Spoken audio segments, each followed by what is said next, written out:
Check 1 2 1 2. Hello. How's everybody doing tonight? It's finally the big event. What we've all been waiting for. Hello. Hello. Hi, chat. Hi, Remy. Hi, Maddie. Hi, Nano.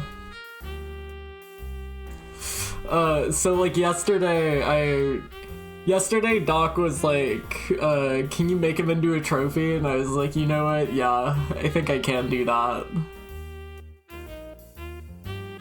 Ilya, thank you. You're a hero. You're the greatest.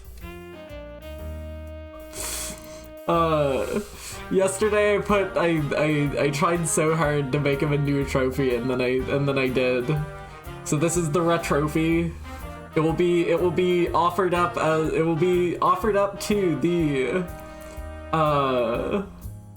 the second place winner of the Game of the Year 2025. I can't believe we're gonna get Lena's fat ass. So true. So true. Ilya Skebbed, the author of Fat Elf. Elf Can't on a Diet. The iconic manga. Rude? She's not, well no, that's what the manga's called. I guess it might not be called that. It's Elf Can't on a Diet. We just call it Fat Elf. That's what, you know, let's not beat around the bush.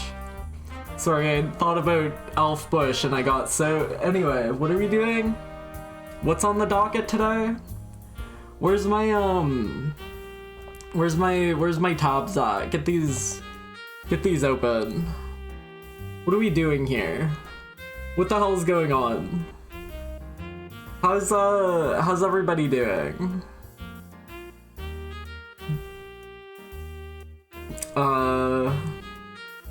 I mean, do I just start? Do I just get into it? Do I wait like 5 more minutes?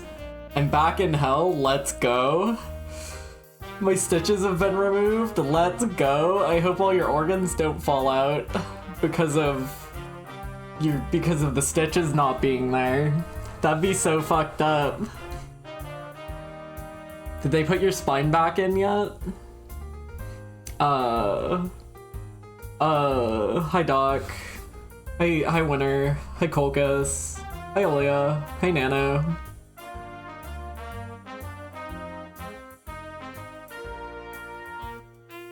Octagon.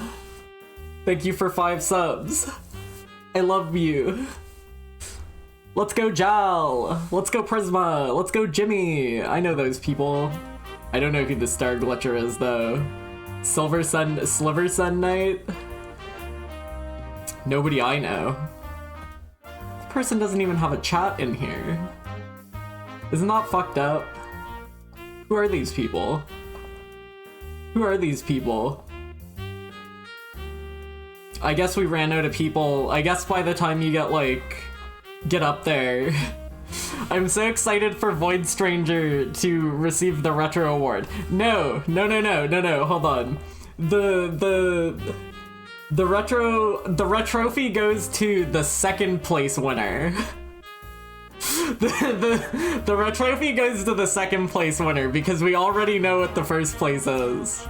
Well, I already know what the first place is. We gotta keep the kayfabe up. Do we? Do we really need to keep the kayfabe up? The Retrophy goes to the second place winner. Maddie, that's a good idea. I think I will, cause I don't have like a... No, I do have a tier 3 sub emote. Maybe it can be like the bit emote. Maybe it can be the bit emote. We'll make, I'll make Golden Retro like a $5 bit emote or something. Shulk, thank you for the subscription. I love you.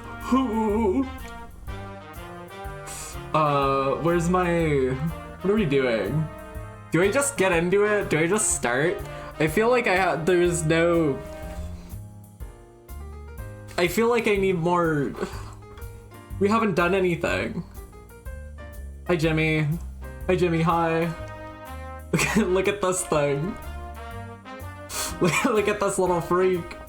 Look at him go. Hold on. I could probably like get him like there.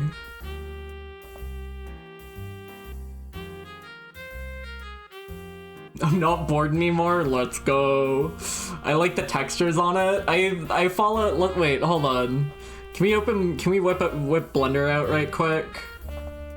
Can we whip Blender out right quick? Here, take him back off screen. Where's my window capture? I hope this doesn't catch anything uncouth. Here we go. Here we go. So I made the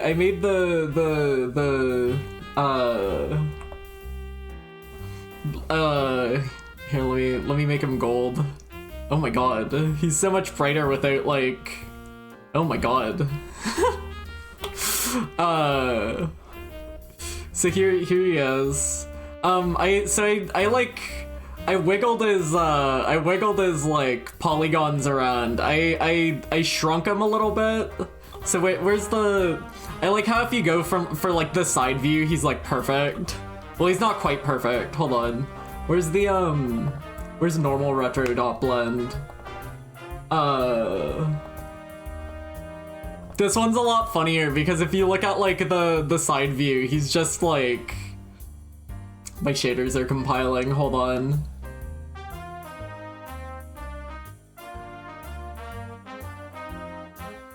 There we go. If you look at him from like the side, he's just perfect. He's just like, that's him. And then you can turn him and it's like, oh my god. What the hell? What the hell? The I really like how this came out. He looks very funny. The I showed this to like I posted this in an art channel and one of the reactions was, I hate that he's diagonal. Because like his feet are like over there, you know? This is the only way he could possibly be. We did it! We hit the goal! Thanks chat, I love you so much. We got more emotes. You're so cool. I actually don't know when we get more emotes after that. I don't know if it's 50 or 45. Don't worry about it. We got the emotes. You're my heroes, chat. I love you. Also, my birthday's coming up, so you can just say it was for that, honestly. But like, since his feet are like, I know Galumpy. Galorple Gump! Doc, Galorple Gump drew the fucking... Scroll down. Look at they drew my profile picture. We know that one. Superfly, Luriabus, Hamflow, I know those people. That's a good roll. Like since his legs are like that, like he would have to be diagonal. So that's just what he looks like. I decided to make his big foot like 3 wide as well because I felt like that was just appropriate. This arm, his like right arm, left arm. His left arm's pretty small. I feel like I probably could have like made it a little bit bigger. It's weirdly thin, it's fine. I don't know, if he has one like thicker leg, I guess he can have one thinner arm too. But because like compared to this one, I don't know. That's fine. I made this like yesterday, like 2 days ago. I made this on Saturday. And I think it came out about as well as it possibly could have, in all honesty. But I just really like that I can set him to this like orthographic view and he looks perfect. He looks perfect. That's him. Don't save. Where's the trophy? Whip the trophy back out right quick. Does this always open the image editor? Why does this always open the image editor? That's weird. Hold on. Let's just save it now that the image editor isn't open. So the here's the trophy. The let's go into the shading tab right quick. Look at that one. Mac Knight, you're my hero. Lilith Gelmont, Ira, Buick Stock. I know those people. I don't know Kansai Ben though. Mac Knight, you're my hero. Chat, I love you. I love you all. You're all so good. Where's the shaders in here? Can we get, okay, here we go. So I watched like one tutorial yesterday that ran me through all of this to get him like gold textured. I genuinely can't really tell you how any of this shit works. I just did what the guy on the YouTube video told me to do, and he came out looking fine. He looks good. He's textured. I put some lights around him. He's got like a spotlight over him. He's got like a light behind him. I think he looks pretty good. The fucking side view where he's like that. Since I didn't like fully squish him back together, so I don't even think he's probably got some like gaps in him, but we can, if this was like a real trophy you printed out, he would have like, you know, there'd probably be like some wires holding him together or whatever. That's Blender. That's Blender. We can probably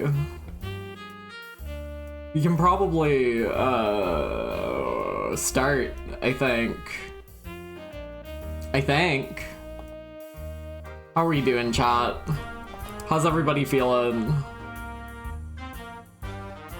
So this year I played -3 because we start on like the third row.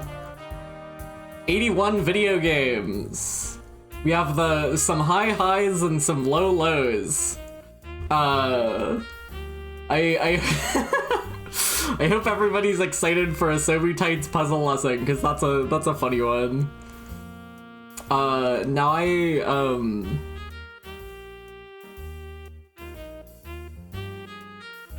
I have my, we've been listening to Kowloon High OST Laying Up, because I think it's good, I think this is good, like, music for,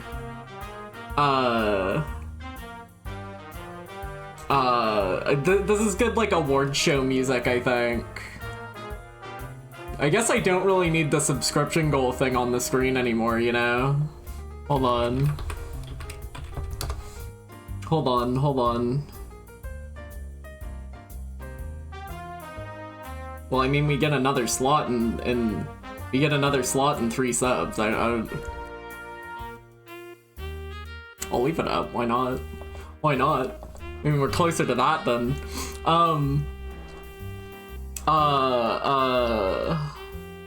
Oh god, hold on. I can't go. We can't whip out images on this. Well, this one's fine. We can't whip out images on this tab. There we go.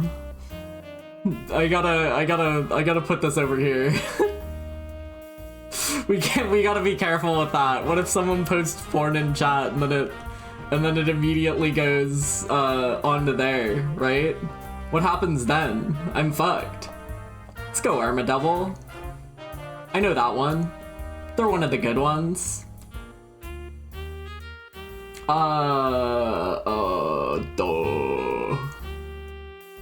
I put together a playlist earlier of some music from games I played this year.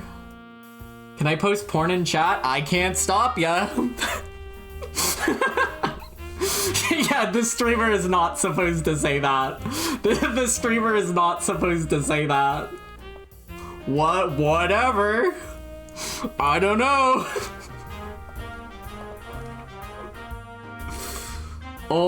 Maybe.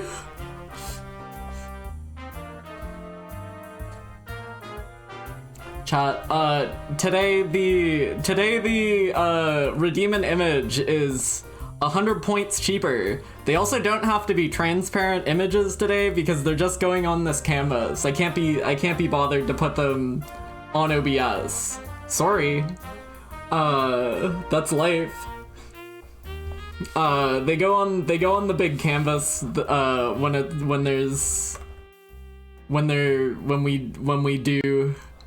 this. Bro, I'm opening my hype chest right now. Teddy bear picnic. Teddy bear picnic 'em up. Oh dude, this is perfect for Doc's big birthday stream. BRB loading my boob porn as opposed to, well, I guess they do make penis porn. Maybe even other stuff too. I don't know. I don't know. It's not for me to know. I like this character. I like this character looks fun. I like her face. She looks kind of stupid. I like that she's shaped like a fridge. Personally. Let me turn on my Game of the Year OST. Void Stranger music. Isn't it a bit early for that? Hold on. I played like video games with music this year. My New Year's resolution is drawing boobs every day. Let's go. If only we could all be so diligent. You're really doing the good work. What do I want to put on? Let's throw on some Tunic music to start with.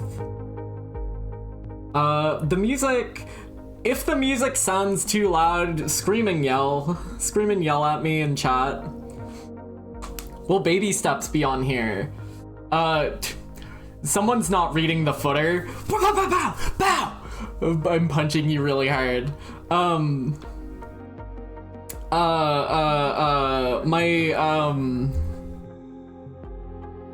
This list only contains games that I've completed. So there's a few games that I played last year, but I didn't finish.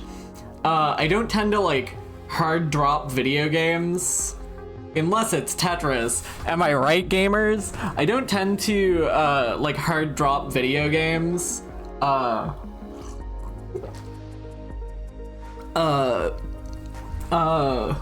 don't tend to hard drop video games, so the games that I didn't play didn't finish last year will hopefully be on 2026's list. Because I played like 2 hours of Baby Steps the other day. That's not on here. I played like a few hours of Scorn. That's not on here. I played like, I don't know, half maybe of Sekiro, maybe a third. I don't know how long Sekiro is. I didn't beat it. So Sekiro is not on here either. But petition to make this the background. I don't know if I can do that. I don't think I can do that. Where's this fridge from? This has to be from something. Is this just an old fridge? Wait a second, hold on. Wait a second. Wait a second, hold on. Wait a minute. They're the same image. I mean, like, no, we can't be doing that. Hold on, we can't be doing that. No, there's just a fridge here now. That's life. Arg.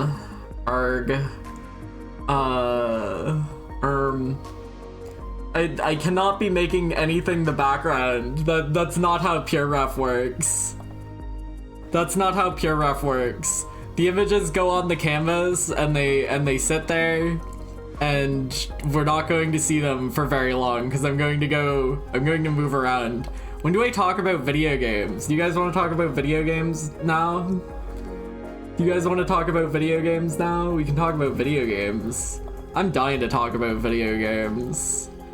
So, the first game I played this year was, I don't know if GIFs work. Do GIFs work? Well, the first frame of it does. The first frame of it does.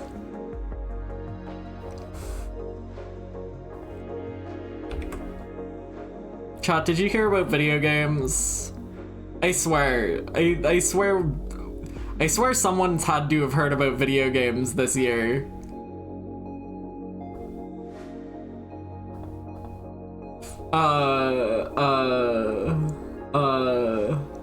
Let's go Loop Hero Mimic. Shout out to Loop Hero hold on. Where's my game of the year? Where did Loop Hero land on my last year game of the year list? That had to have been like top 10, right? Lists? Is that 2022 or 2023? Let's hope it was 2024. It doesn't look like it was 2024. I don't see it on here, and it would probably be pretty high up. It must have been 2023, and I don't think I did a list for 2023. Oh well. It didn't make my top 5 for when it didn't make my top 5 when I wrote out like a very quick top 5 2023, but I think it probably would have. I think it probably would have.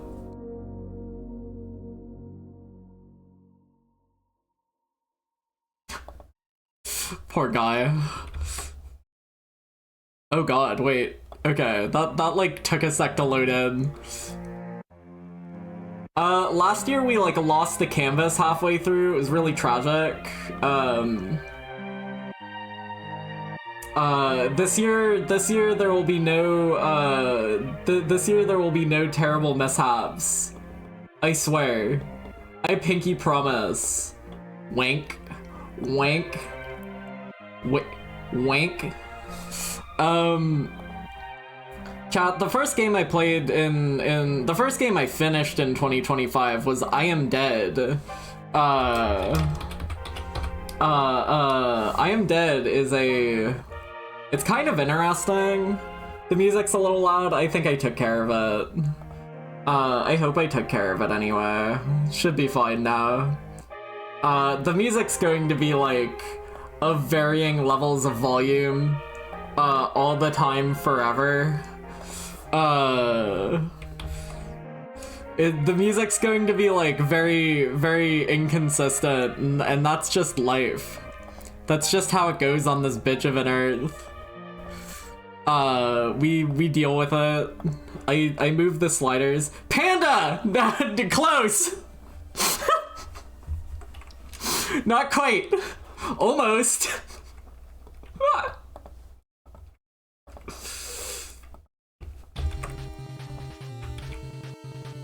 Chat, the first video game I played this year is I Am Dead. I Am Dead is this is part of like the Wilmot's Warehouse cinematic universe. It's a video game about like floating around and like and like what do you even call that? You can like clip into items basically, and the game is more or less about finding things inside other things. So you like a lighthouse. There's other stuff too. There's other stuff too in it. I'm trying to find better images of it. I Am Dead game images. Do we have any other images on here? Well, it's mostly about a lighthouse, I guess. I didn't expect it to be like a talking dog type of video game, but you do have like a talking dog in it. It's kind of weird. Like... My phone rang. It's kind of weird that it's a talking dog video game.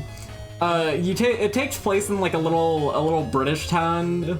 It's absolutely imperative that you know what British people call bangers if you want to 100% this video game. Because if you don't know what a banger is, you're not gonna beat it. I'm sorry. It's over for you. That's life.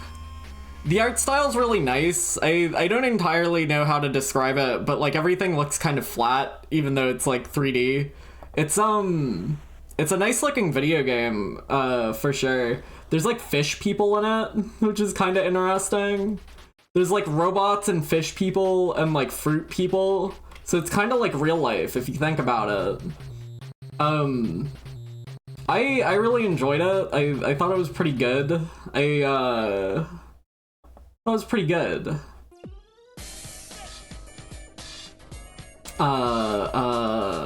Octagon, copy image, paste image, hell yeah. Hell yeah. Love to see it. Do I have anything else to say about I Am Dead? I should have played I Am Bread instead. That one's probably better. But yeah, it's like, I think there's just some like joy in a video game that does its bit, because like if you see like a piece of Swiss cheese, you can like zoom into the Swiss cheese and see all the holes in it, and that's fun. It like, you know, whenever you see like a golf ball or like a tennis ball or like a watermelon or like a compost bin, and you can click on it and zoom into the texture and see the inside of it, like that's just a fun gimmick for like a weird I Spy video game, you know? Because it's like every time you see something that you want to zoom in on, it rewards you for doing it, and like that's fun. I know what the inside of like a golf ball looks like, so when I click on the golf ball and look at the golf ball, the you know, the implicit joy in that. What order do you play I Am Dead, I Am Bread, and I Am Setsuna, and Killer is Dead? Okay, so you want to play, Killer is Dead actually needs context from Killer 7, so you want to play I Am Bread, I Am Setsuna, I Am Dead, Killer 7, and then Killer is Dead. Hope that helps. Hi Jel, hi Arma.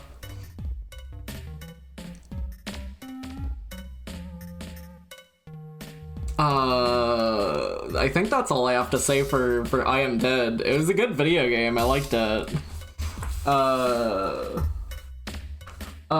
It's second game I finished this year. Wilmot works it out. Special thanks to A1 Pete Shroom for funding this experience. I loved Wilmot's Warehouse. Wilmot's Warehouse is a video game I played a few years ago. And then they made a sequel. And the sequel is like a very similar like type of setup, except instead of working in a warehouse, you're making puzzles, and like different puzzle pieces get delivered to your house, and it's so funny the way they like make images. These aren't like this is a very static video game. Most of the video game looks like this.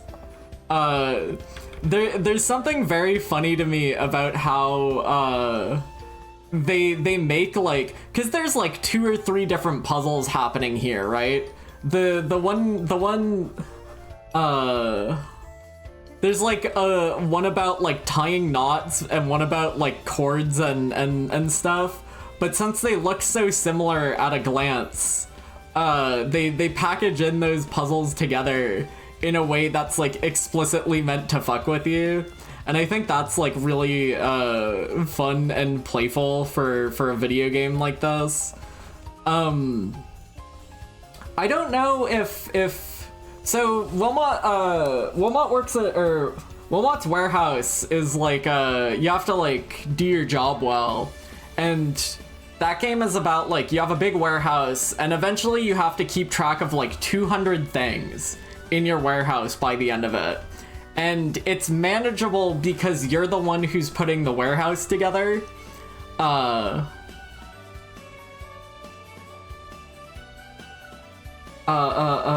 It's manageable because you're the one who's putting the warehouse together. And by the end, it's kind of a miracle that you know where everything is. The way that, like, Wilmot Works It Out doesn't really have that, but when you beat Works It Out, its New Game Plus has, like, the New Game Plus lets you, like, order new boxes. So basically, New Game Plus has every single puzzle in the same pool, plus a few new puzzles. And you just have to keep ordering new pieces, and it's a goddamn nightmare, and I love that. New Game Plus is, like, the real video game of Wilmot Works It Out. Of the two, Works It Out is probably, like, more approachable. But I like them both a lot. They're both really, really good video games. I think, like... But, I think Wilmot's Warehouse is, like, a masterpiece, whereas I just think Works It Out is, like, a really good game. If that makes any sense. Both really good, though. Would recommend. What was next? Vampire Survivors? Really? Well, what's there to say? What did I say?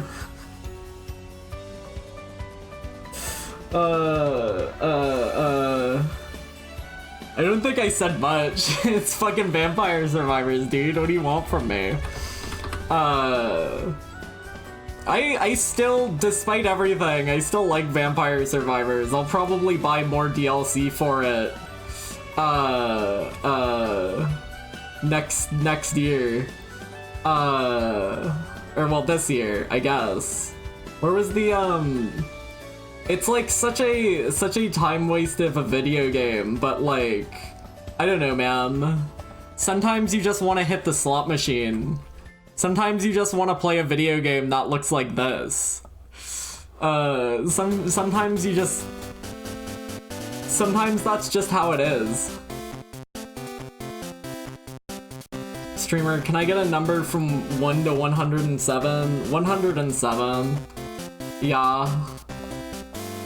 The music was still really good. I think the biggest takeaway from Vampire Survivors is always just that, like, oh, the music's pretty good.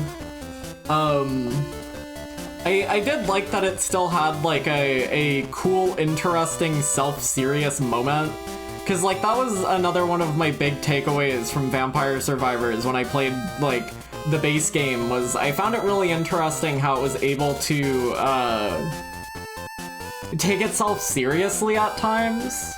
And, like, that was really interesting. And the second DLC didn't really do that, but then the third DLC, or well, the first DLC didn't really do that, and then this one, kind of did get back to that, and I thought that was really fun.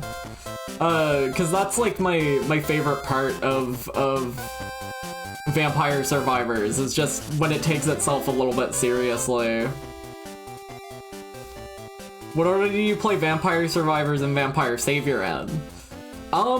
It's actually like a split timeline, so it doesn't really matter. I think either way the timeline winds up at the same place. Is this really the 107th Uma? Did I just straight shot that? That can't be right. Was this numbers for something else? Oh Meisho Dodo. I loves you. Shout out to Uma Musume. Gotta be one of my games of the year that I didn't play.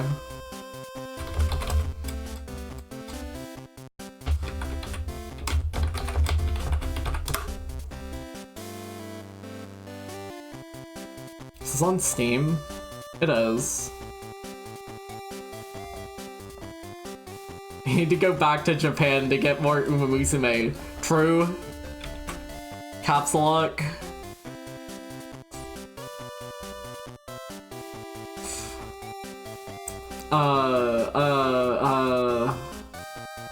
Visit the store page.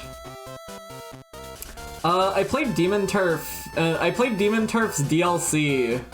And like, I played Demon Turf's DLC this year, and it was okay. I think Demon Turf is like a good video game.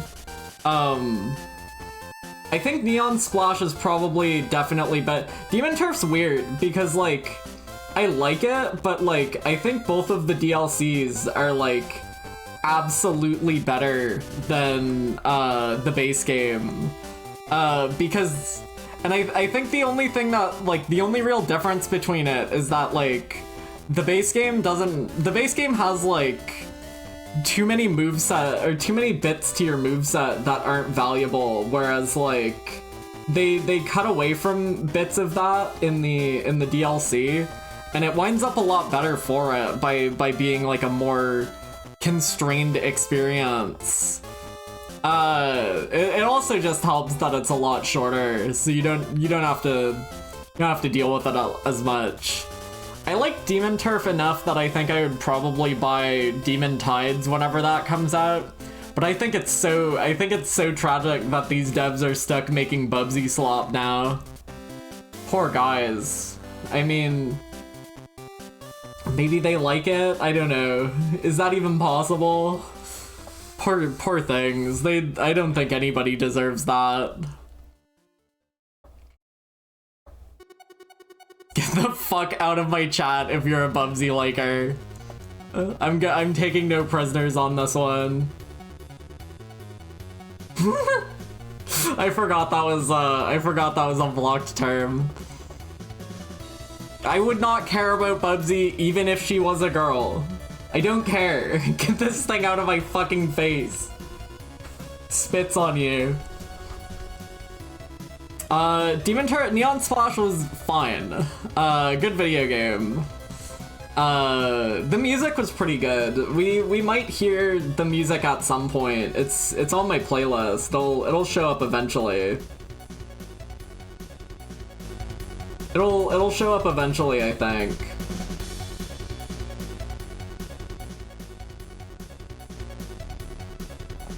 One of these days it will show up.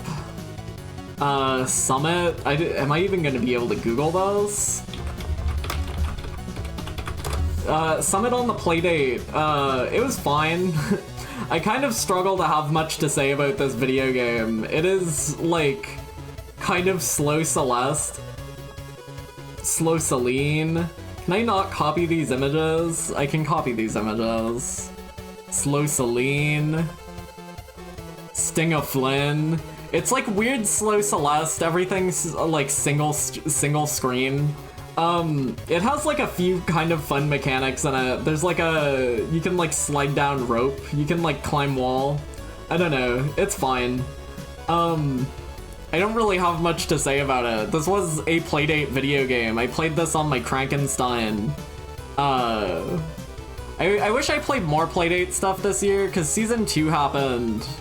And I played a few games on it, but I didn't play a ton. I like it. I think it's fun. This one confused me, but Summit and Peak are actually not in the same series. Yeah, that's a common mistake people have. It was okay. Not much more to say about it. It was like little puzzle rooms, little movement things, some like weird little momentum puzzles. It was fine. Save room.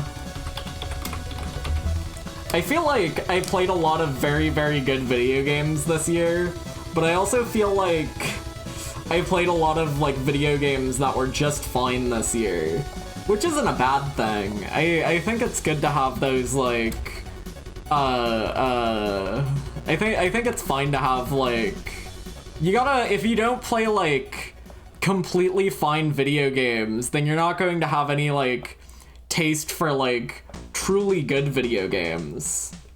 Anonymous subscriber, you're my hero. You're the best. Save room was fun. This is what it looks like. This is literally just like the fucking RE4 inventory system, but like a puzzle game about it. It's like 40 levels. It's very small, but like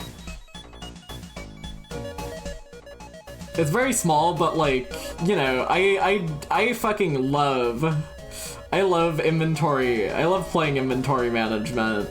Inventory management's gotta be one of my favorite genres. Inventory management's gotta be one of my favorite genders. You could probably like expand it into like more complete of a game, but like there's mechanics like so like all you have to do is like fit all your crap in your inventory. So you can like combine stuff together, you can mix your herbs, you can use your herbs to get back to like full HP, you can reload your guns, you can eat your fish. I think it's like a really good concept for a puzzle game, so I'm glad someone made it. It was like $3. It was pretty good. We're already like going through like the squish of the images, getting to like radically different sizes. That's pretty normal for how this goes. Yeah, we're getting Deltarune music. There's all kinds of music in this playlist. It's not a super long playlist. I only had like an hour and a half to make it earlier, but I did my best, god damn it.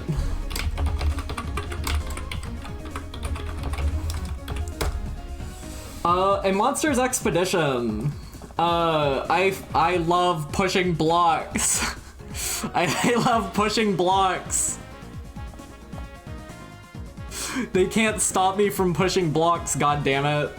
A Monsters Expedition is a push 'em up where you walk around these tiny little islands and you push trees over, and the way the trees move is so interesting because like you push it down and it you push so like from this picture, you'd walk forward into this tree and it would roll onto the floor in front of you and be like horizontally down, right? And then you can like roll it and it'll roll as far as it can go, but you can't like push it for, you know, it's very interesting how it works. And the way the mechanics like sort of build on each other as it goes on is genuinely so interesting as someone who plays like an absurd amount of games about pushing blocks, right? So if my takeaway of it is still like, oh my god, this is crazy, for like a video game, for a person who plays like a stupid amount of these games, I think that means something. The late game puzzles are like genuinely kind of absurd. There's like puzzles that go between like different archipelagos. Like you wind up making like a raft on one island and then pushing it to a different island so you can knock a different like log over and push that log onto the raft and move it to like a third island. And it's all that to get to like a snowman. And then you hug the snowman and you're friends now. It's like Nier. It's honestly shocking. I really like games about pushing blocks. I mean, we're not at it yet. We'll talk about that later, but I gotta say, one of my favorite genres is block pusher. A Monsters Expedition is a crazy good one.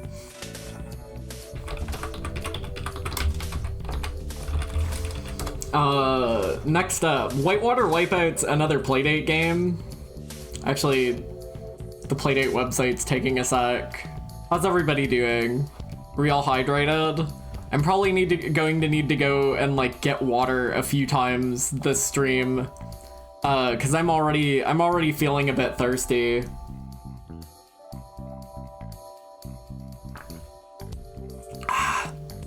Chad, I caught a mouse earlier.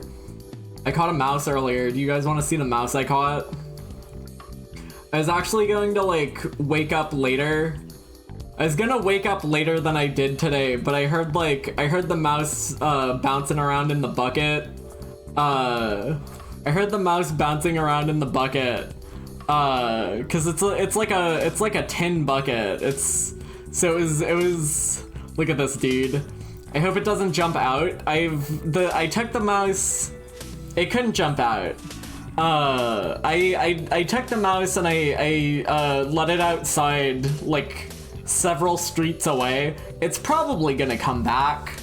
In all honesty, like I didn't kill it, so it'll probably be back. But I couldn't kill Animal. I love Animal. Animal too cute. Could you see like I could never kill this thing. This is too cute. Look at its fucking eyes bogging out of its head.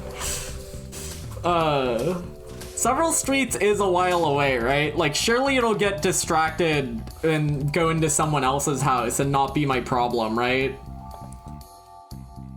Right?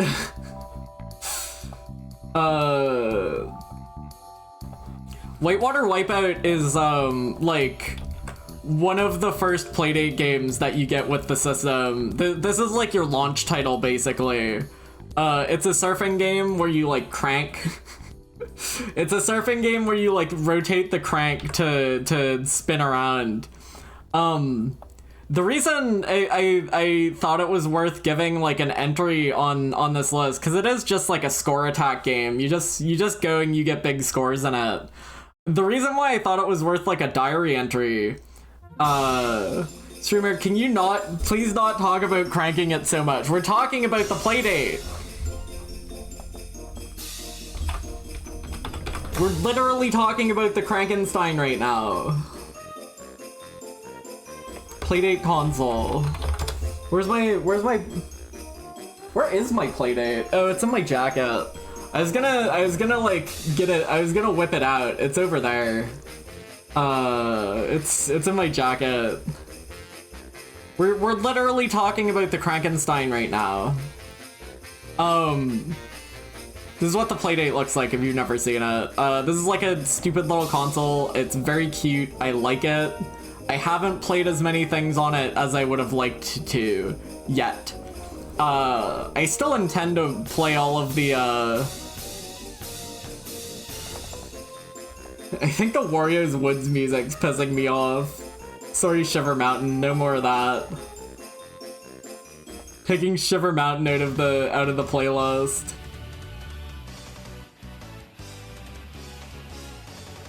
This playlist might suck. We might have to listen to different music at some point. The reason why I thought to put Whitewater Wipeout on this in my diary this year is because this was made by like Giles Goddard from like Star Fox, and more importantly, Steel Diver. So like after my Steel Diver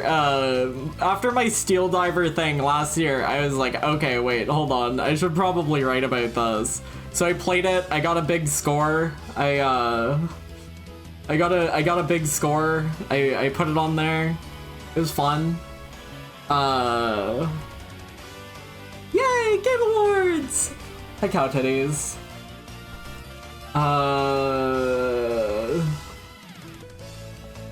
Portal 2. Portal 2. Harp, am I on your like TV? Are your is family hearing me talk about cranking and smacking it? Portal 2 is still good. I think it'd be crazy if my takeaway was anything besides Portal 2 is still good, right? But I can assure you, Portal 2 is still good. It was really fun to like revisit Portal 2 like a decade later. Cause it's still good. I think maybe there's some jokes that aren't as funny like a decade later. But in all honesty, I I even don't think those are too bad. There's like, this is definitely not what my Portal 2 looked like. Is this like some RTX version, or are these all like bullshots? This is not what Portal 2 looks. This is not what Portal 2 looks like on your computer, is it? Maybe it is. Maybe it does look like this.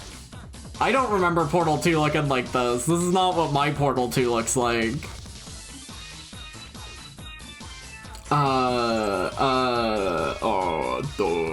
The part where he gets you is like one of the most iconic moments in video games, you know? I'd still like to do Portal 2 co-op. I want to do everything Portal entails eventually. I want to play the LEGO Dimensions DLC. I want to play the PlayStation Move exclusive Portal 2 DLC. I want to play the co-op. I want to play the co-op for the PlayStation Move exclusive Portal 2 DLC. There's probably like a double-digit number of people who have ever played that, right?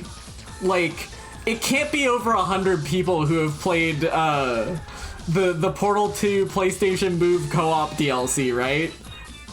Right? So I want to do that at some point.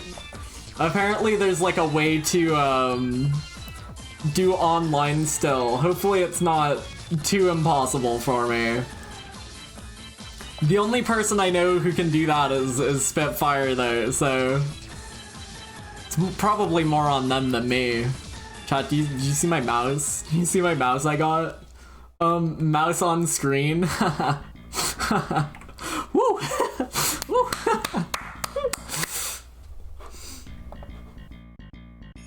Can you buy a Steam Deck just to play the Aperture Desk Job? I have a Steam Deck. There's one over there. I got one.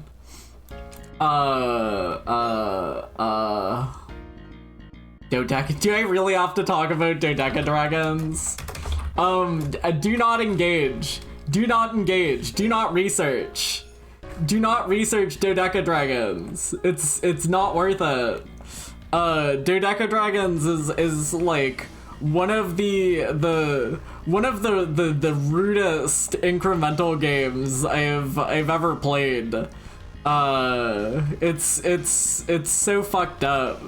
It's so fucked up. I don't even know if I'd really call it like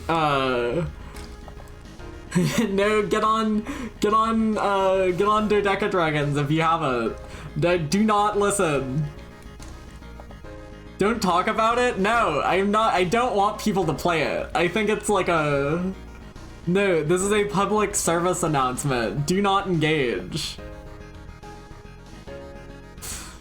Do not interact.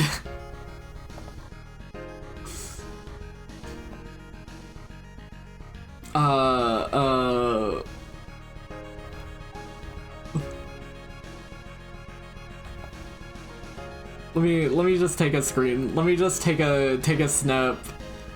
Do not interact. It's not worth it. I sent this to like a friend. Well, no, I didn't send this to a friend. A friend recently played this against their better judgment, and it was very, very funny to see them going through the motions with it. Because every time something else would like unlock, they DM me like, no, this can't be happening. It's okay, you know, it's fine. It's a fine video game. Don't play it. It's not really worth it.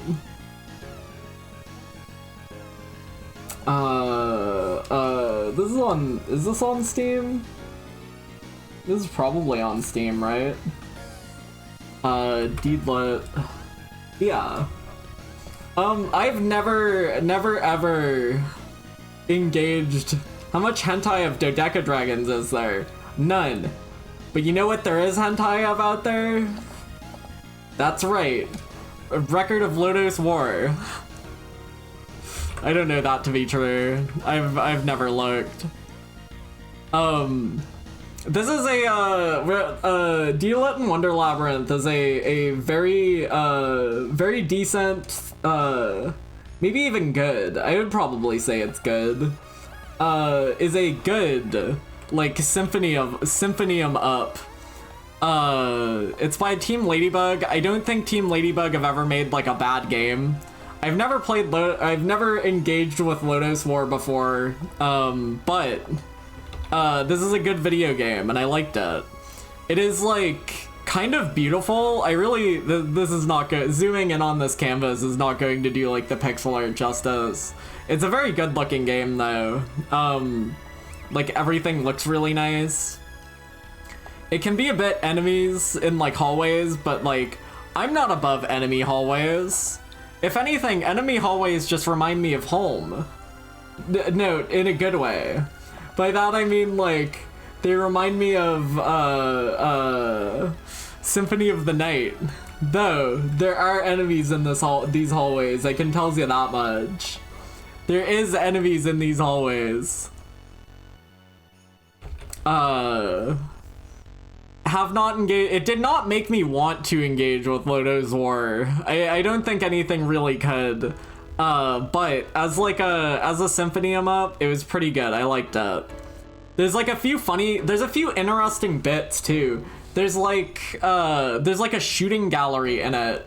Cause you have like a bow. You're an archer type of character. You have a bow, so you can like shoot the bow, and there's like a shooting gallery in it for that, and they simulate like 3D for the target boards in the shooting gallery minigame, because at the end of the minigame you get like accuracy to the center of the board, and like your range can vary, and that's so interesting because it's a fucking 2D video game, but just for one part of it they made like a super in-depth, strangely in-depth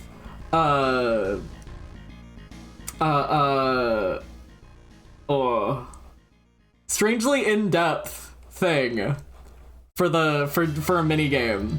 And I don't know, that's just the kind of thing I really find charming. Beyond that, it was good. I liked it. There's like, it's kind of got like, they did the same thing with Synchronicity Prologue, where it's got like Ikaruga shit, where like you have like a wind guy and a fire guy equipped, and like if you have the fire guy equipped, you can go through the fire or the wind respectively, and like that Ikaruga stuff is always fun to see in video games. My goat's being reviewed. Is your goat Ikaruga? Because I didn't play that. I just know what Ikaruga is. I know of it. I know Ikaruga tangentially.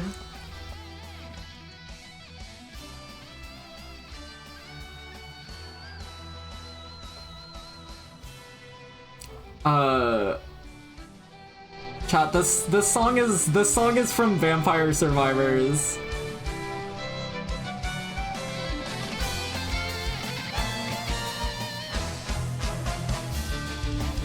Vampire Survivors has like weirdly consistently good music.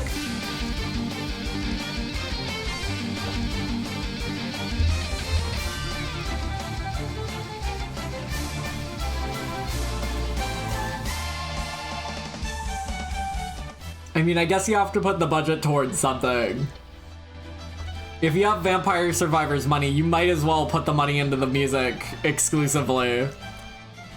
But yeah, I really like Team Ladybug games. I have never been disappointed by a Team Ladybug game, which is crazy because I played their Konosuba game. And I could... you could not pay me to give a fuck about Konosuba. Drill Dozer? Drill Dozer? Drill Dozer's weird. Drill Dozer's like simultaneously like super polished while also just not really feeling all that great to play. The music's also kind of not great, but like the menus in it, like, as soon as you boot up Drill Dozer, it kind of immediately feels like it's, one of the best Game Freak games. Like, as soon as you boot up Drill Dozer, it's apparent that there's like a level of effort there's like a level of effort on Drill Dozer that like they probably never hit again, you know? The music's not great. I wish the music was a bit better. I wish the gameplay was a bit better, but like, as a platformer from Game Freak, it's so much more. It's so much more than I expected, you know. I like the character designs in it. The character designs are fun. The it's not unfun to play through, and I did play it with like. I bought like so I didn't buy Drill Dozer because Drill Dozers is so fucking expensive. Drill Dozer is like super expensive to buy because it's, you know, it's like a funny cartridge and Game Freak made it. So it's like super expensive now. I did not buy Drill Dozer, but I did buy a DS Rumble pack in order to like use it with an emulator thingy on my this is a convoluted process. I did play it with Rumble in a way that was fun, you know? And it was good. The Rumble probably didn't add that much, but if you don't play Drill Dozer with the Rumble, what are you doing, man? What are you doing? You gotta play it with the Rumble. I was tempted to get Giga Wrecker Alt because it was $2 recently, but I just don't think I'd be able to slog through it. It's not good. There is a cute girl with a big arm in it though. An anonymous gifter. I love you. You're my favorite.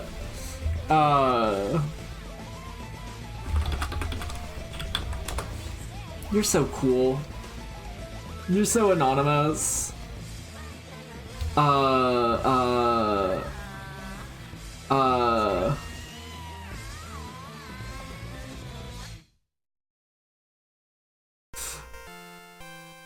That song that was just playing had In the House Like Carpet in it, but we probably couldn't hear it. Drill Dozer's okay. I liked it, but like, you know, it didn't feel great, but at the same time, you take what you can get as far as Game Freak goes. Do you think I'm going to get like DMCA'd for Game Boy Color Dragon Quest I OST, Dragon Quest Overture?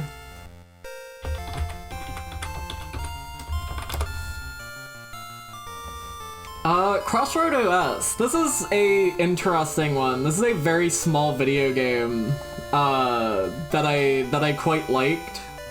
I would recommend it. This is like $2. This is like $2. You can get Crossroad OS for like $2 on Steam right now. I liked it. It's kind of like a puzzle 'em up. It's kind of a puzzles game.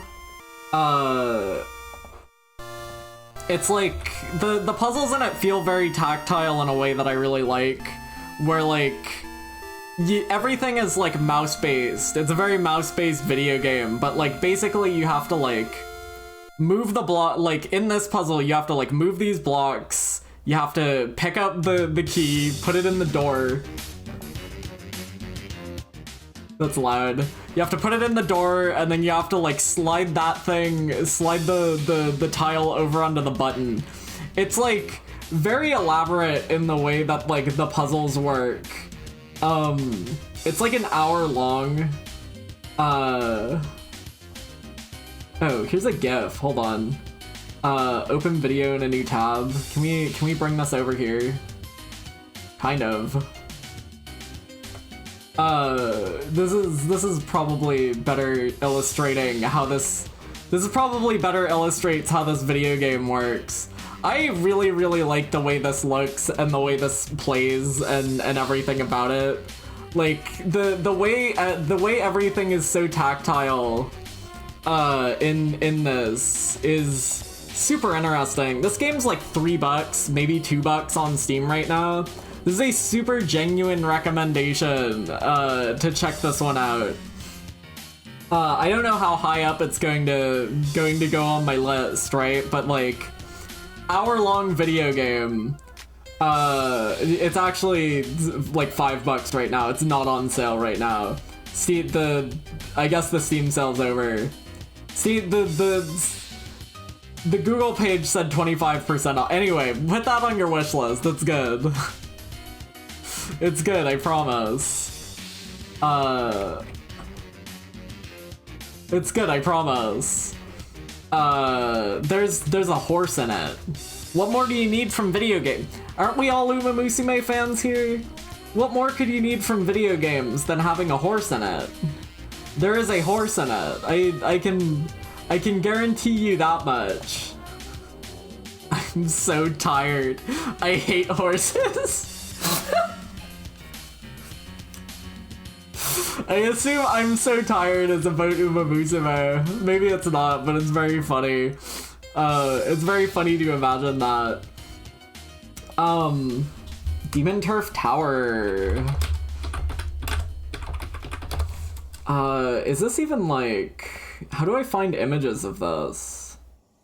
This is more Demon Turf. Demon Turf Tower is actually... So Demon Turf Tower is a fall... it's a fall down like... It's a fall down 'em up. It's like... I don't know, man. I think I liked it. I had to stop playing it on my Steam Deck because it kept crashing, and I had to go play it on fucking my computer instead. I think this is her best color scheme. I can say that much at least. I think like I think the color scheme she has for Tower is probably like the best one.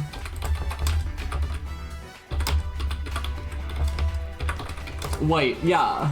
Well, yeah.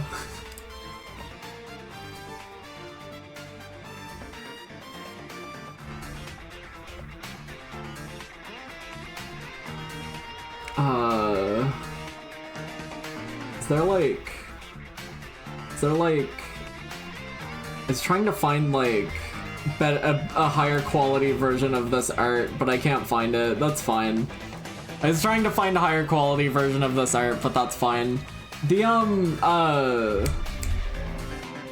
is it like, it's DLC. It's actually, I think it might have been free with it. It's the same thing, basically, that I had to say about, it's basically the same thing that I had to say about Neon Splash, in that, it's probably better than the base game, but it is a fall down like. It is a game where you go up the tower and then you miss a jump and you fall back down like 20 floors. That's the game.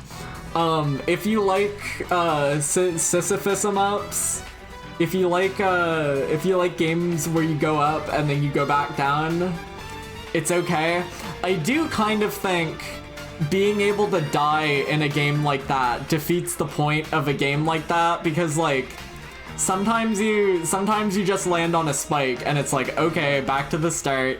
They give you a power-up later because you get, unusually for up and down 'em ups, you get your power-ups in it. Every like 5 or 10 floors you get like, you know, until like floor 10 you don't have your double jump.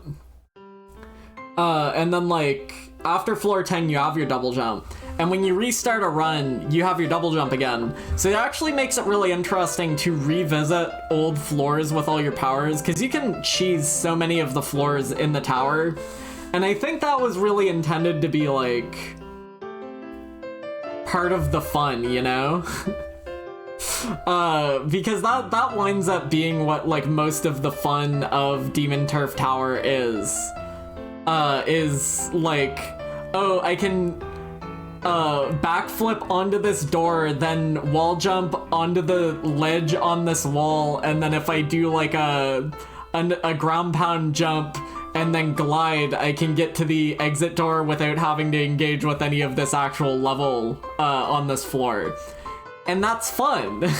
You know, that's like maybe not the way that's actually intended to progress, but it's like, but cheating the game a little bit is fun, you know? So that was good. I probably liked Tower more than Neon Splash. I definitely played it longer than Neon Splash. Halloween Forever is a weird one. This is gonna look like this shit looks like fucking so retro.gif. This is weird and I don't know how to preface this, because like this feels like such a nothing video game, and it kind of is a nothing video game. It is a vaguely Halloween themed platformer. It's not that great, but I played it because once again, the Giles Goddard connection. If you go on like Giles Goddard's website, he might have published this. I don't think he made it, but there's like some connection between like Giles Goddard's publishing studio and this game, and I couldn't really figure out what that was. But I played it after my big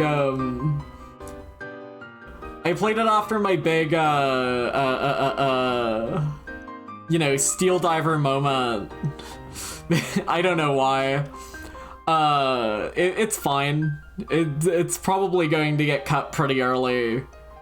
You get like different character unlocks in it. I like that you can play as like a squash guy instead of like a pumpkin guy. That's kind of fun. You know?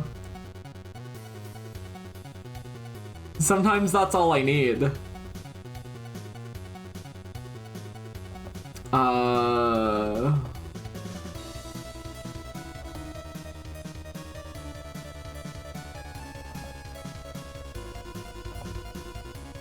Loop playlist.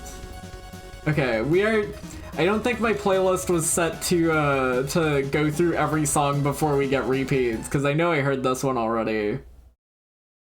These games aren't real. They might be real.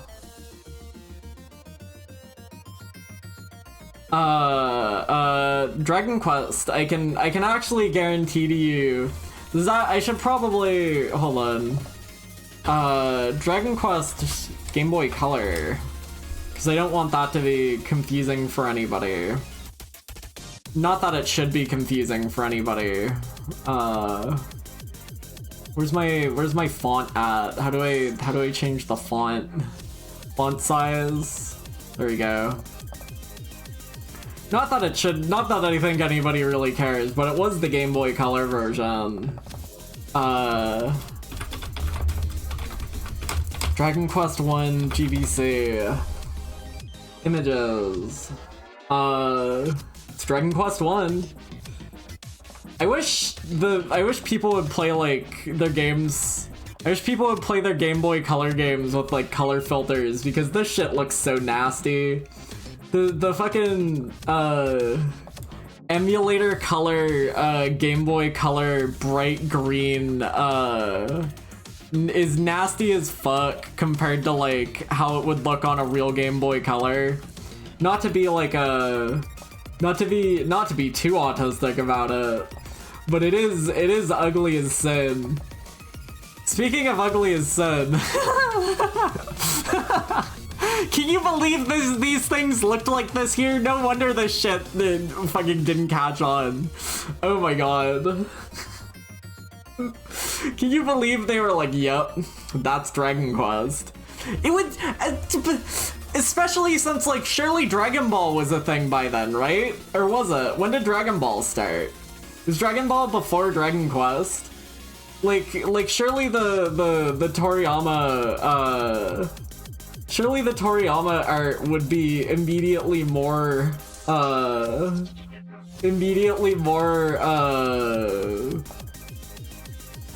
marketable than fucking whatever this is. Whatever you want to call this.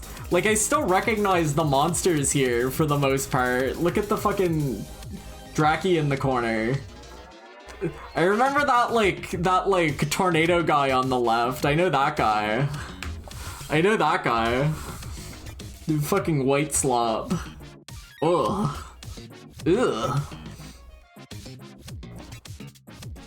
Dragon Quest 1 on the Game Boy Color is nice. I actually really liked it. I think Dragon Quest 1 is like a very charming video game. I really like the way you progress in it. Because like, there's basically no like keys in the game, and the battles have these like nice cute little backgrounds on them. I really like how the backgrounds look in Dragon Quest 1 on the Game Boy Color, which is a shame because like Dragon Quest 2 doesn't have the backgrounds because it supports more than one monster in a fight, which is fair enough, right? But like, I think there's something super charming about how small Dragon Quest 1 is, because you have one party member, you're only ever fighting one enemy, there's barely any keys in the game, there's just like the biggest quests you have are like tied to like an NPC telling you like 3 tiles east of the hot spring, I think something is buried there. And it's like, okay. And then you go get that, and it's like a flute that you need somewhere else. And all the progression stuff is like that. And there's something really charming about that. I really liked Dragon Quest 1 on the Game Boy Color. I want to play the 1+2 remake at some point, just because I'm so fascinated in how they would like flesh out Dragon Quest 1 into like a modern video game, you know? At that point, it's probably just something completely different, right? Slice and Dice. This is a good one. This is a fun one.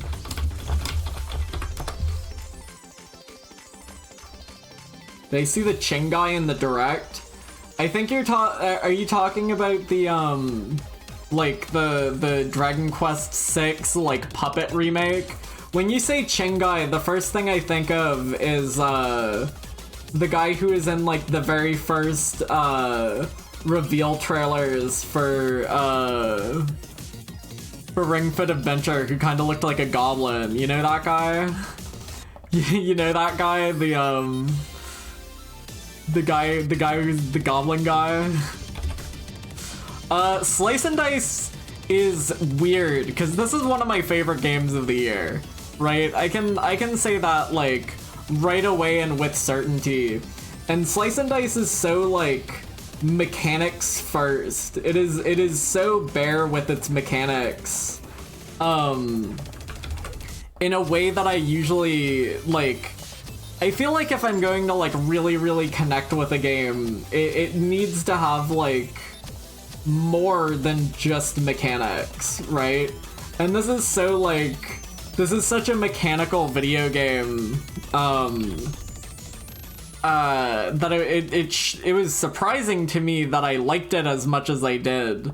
Slice and Dice is a dice-based roguelike.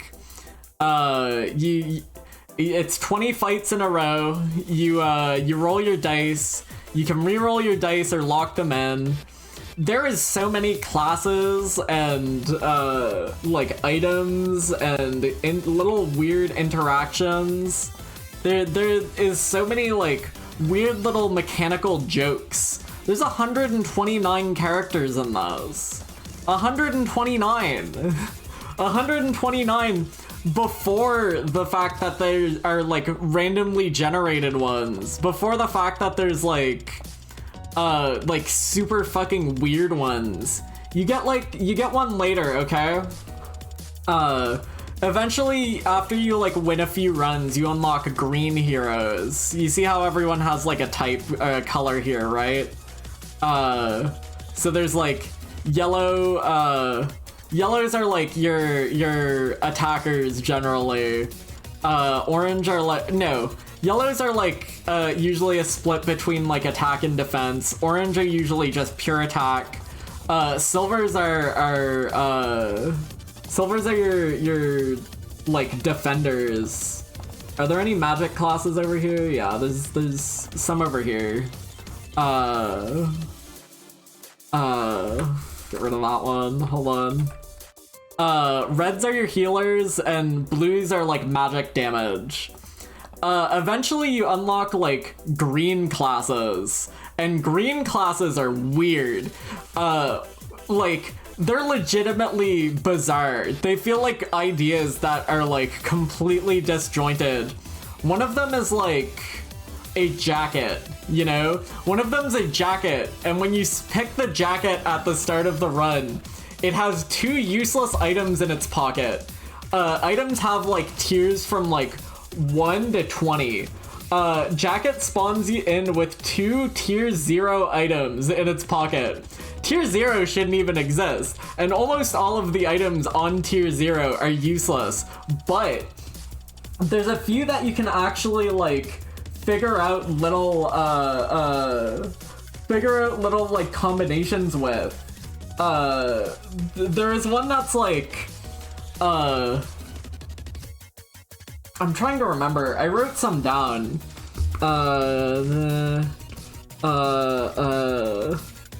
Okay, so one is like, so every side has like modifiers on it, right?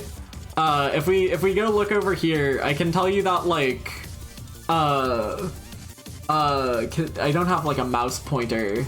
I don't have like a mouse pointer. Hold on. Let me get, desktop, stream, emotes. I have to make new emotes now. Thanks, chat. You guys are all champions. I loves you. Where's point? Where's, I can't find point. Where's point at? There it is. If we look at over here, right? So I just from memory, I know this sword has like slash on it, so it'll hit like the units above and below the one you hit. I know this one has growth on it, so every time you like use it, it gets 1 pip stronger. This one has like, this one deals double damage if your guys are like, or if you use it against someone who's like below half health. That's poison. This one, like, this one's very heavy, so you can't use it 2 turns in a row. I just remember all this stuff, right? But so every like pip has like a modifier on it. And one of the tier 0 items you can get is add double use to all single use sides, which is really funny because you read that and you're like, oh, that's pretty good, except it doesn't remove the single use. It doesn't change single use sides into double use. They're just single use and double use sides, so that so that when you use it the first time, it still gets used up. That's funny. That's a joke. But later I had like an item that like flipped a dice over, and when you used the like flipped dice, it would actually like apply the burnout to only one side of the dice, so you could actually manage to use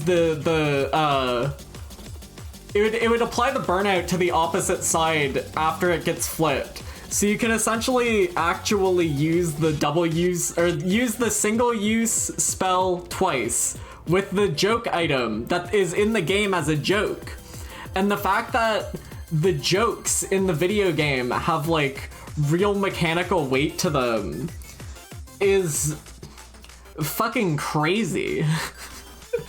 There's so many like interesting little bits in it.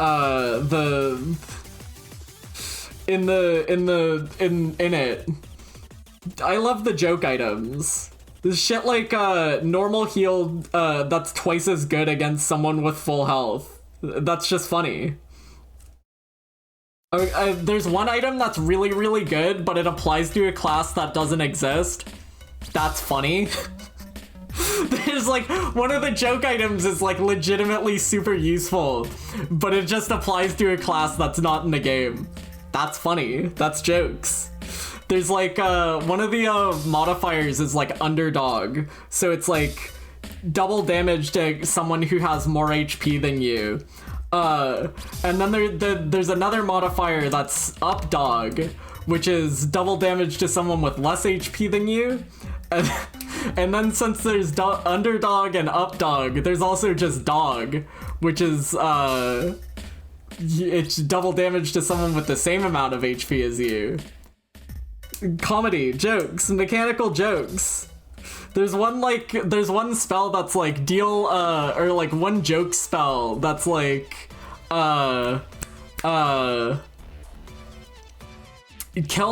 instantly kill something with exactly 43 HP. I don't know if that's ever useful, but it could be. I really enjoyed. I really liked it. I really liked Slice and Dice. You can do a lot of crazy shit in it. One of the green classes is like a cat, which is kind of useless because the cat can't level up. But since you only get like so many level ups in a run, you know, normally you get enough level ups to get all 5 of your characters to level 3, rank 3, right? And there's different classes for each rank. So like here there's like, here are your rank 1 assassins, here are your rank 2 assassins, and here are your rank 3 assassins, right? Now normally they would stop at rank 3, but if you have a cat on your team, they will like over level into like super fucked up, like randomly generated units. And if you have like 4 cats on your team, you can get like a rank 20, like a single rank 20 hero who's doing like 200 damage with each swing, and it's insane. The way the mechanics in this game like swirl around each other is one of my favorite like mechanical video games I've played this year. I can't recommend it enough. A good ass video game. It is mechanics. It is mechanics. It is a mechanics type video game. What's next? Jubilee. I'm going to have much less to say about this video game. This is like a kind of precision platformer Metroidvania, I guess. You don't really get new powers in it, but like I'm just kind of not used to seeing like a precision platformer in like a consistent world, and that's kind of interesting to me. I played it, I got all the gems in it, I liked it well enough. It felt fine, you know, there was like I really couldn't complain much about it. Wait, can I find one of the, are any of these screenshots underground? There's like the Minecraft gold texture on like one of the walls, and I genuinely don't know if you're allowed to do that. But I thought it was funny. I can't find a screenshot with a Minecraft gold texture in the background, unfortunately. So you just have to take my word for it that it's literally like 1-to-1 with the old Minecraft texture. Actually, didn't they change the textures at some point? Doesn't Minecraft not even look like that anymore? That's so fucked up to think about, isn't it? Like, the way Minecraft looks to me just could be completely different now.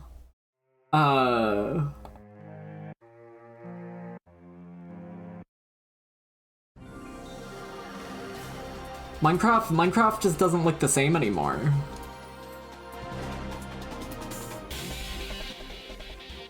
I think my music playlist is like looping in on itself in ways that aren't functioning right, unfortunately. We might just keep hearing the same music over and over again. That's life. Actually, it's probably because I'm like clicking through them instead of pushing like forward and backwards. Activate Shadow of the Colossus. Try it, pal. You wish. Jubilee was interesting. Again, just seeing a precision platformer that like actually seeing a precision platformer that is in a like set world is just interesting enough to me to be like, yeah, that was kind of interesting, that was kind of fun. Because you find little like shortcuts and like holes in the walls like you would in a more like exploration focused video game, and I don't know, that's fun. For a video game that's about like doing your precision.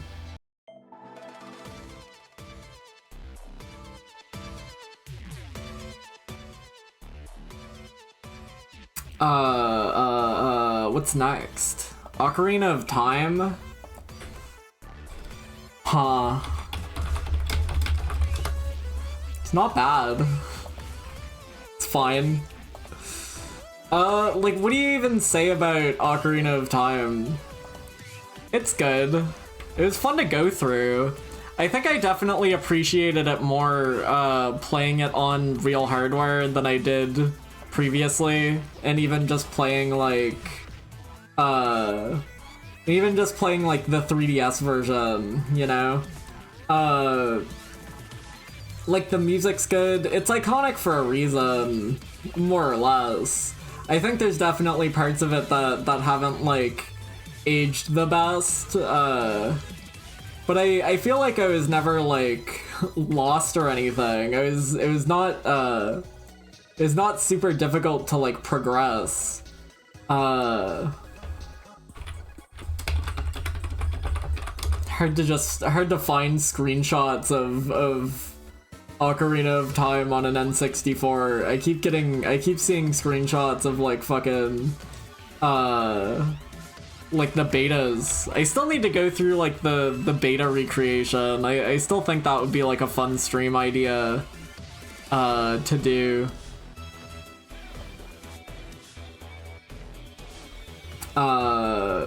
It's fine. It's a good game.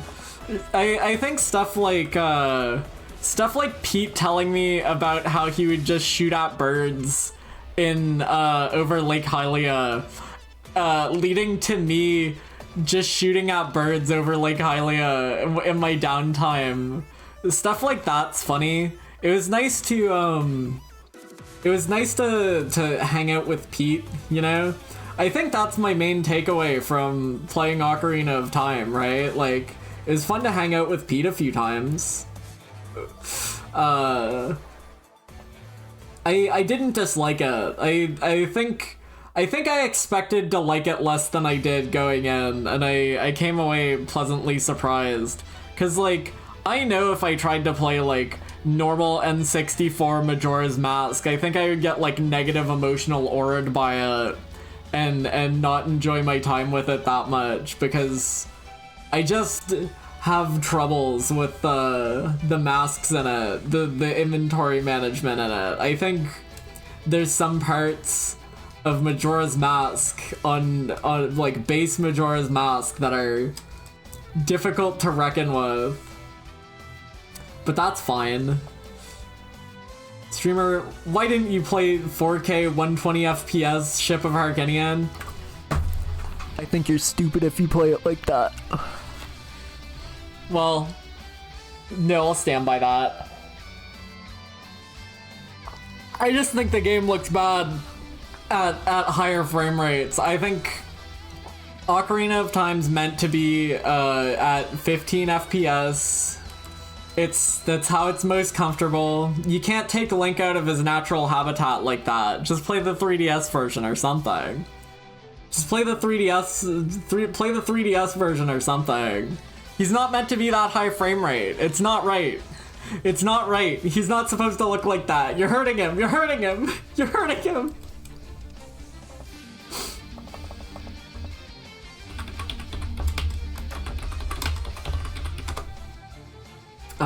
Swarm Rider Omega? This one's kind of funny because I feel like I played this game for like half an hour. 0.4 hours on record. I didn't even play this game for half an hour. But that's fine. You know, it is what it is. It's like a score attack type of game. Anyway. This is a game where there's a car and there's a swarm. You're riding away from the swarm and you're shooting at it, and occasionally you get different power-ups. It's very hard to make out anything in any of these screenshots. I promise you there's enemies in the big cloud of dust over there. I think this was like $1. I don't even really remember why I bought this. It's interesting though. I think maybe I saw it on like Switch or something. I was like, oh, that looks kind of interesting. And it is kind of interesting. I mean, it's a very small video game, but like, you know, it's fun to shoot at things briefly. I don't think I have anything else to say about it. It's fine. It's a fine video game. Mega Man World 2. This one's fun. This one's interesting. Images.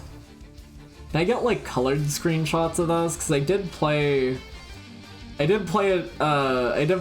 the colored hack. Does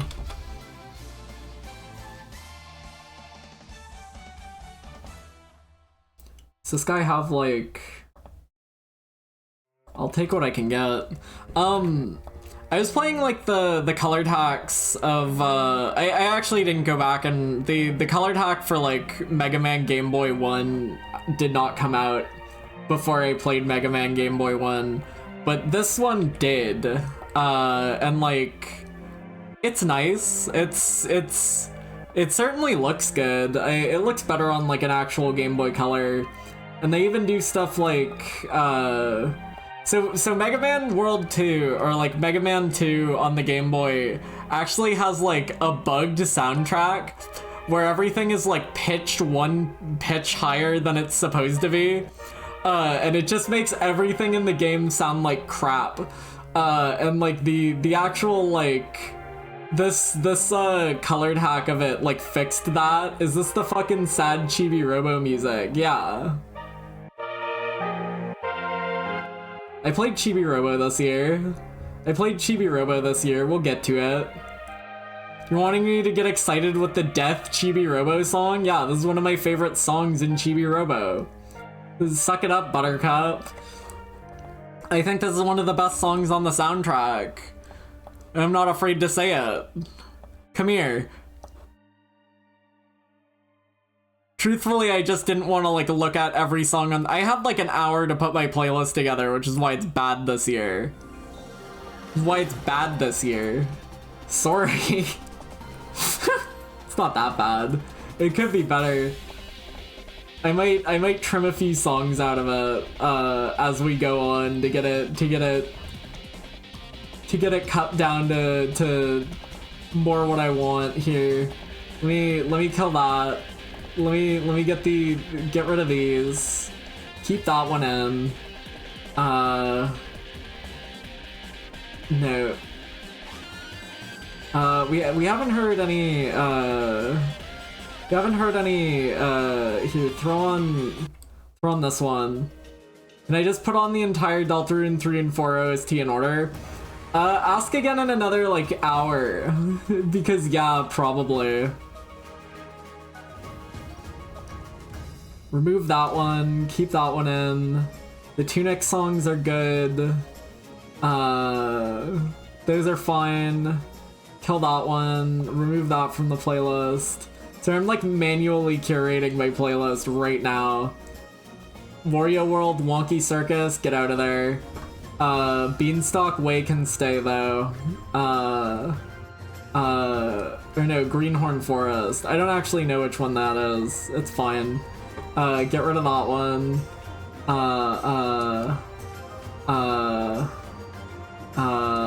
Empty Room, Cinder, get rid of that one.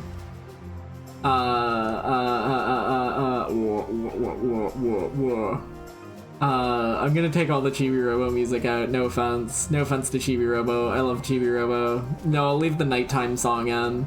I'll leave the nighttime song in and the final boss theme, and I'm gonna take the Zelda music out because if the fucking Ocarina of Time music plays, I'm gonna get fucking muted by SoundCloud rappers anyway.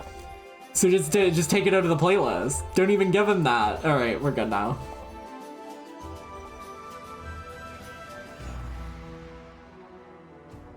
I'm sane again. Everything's back.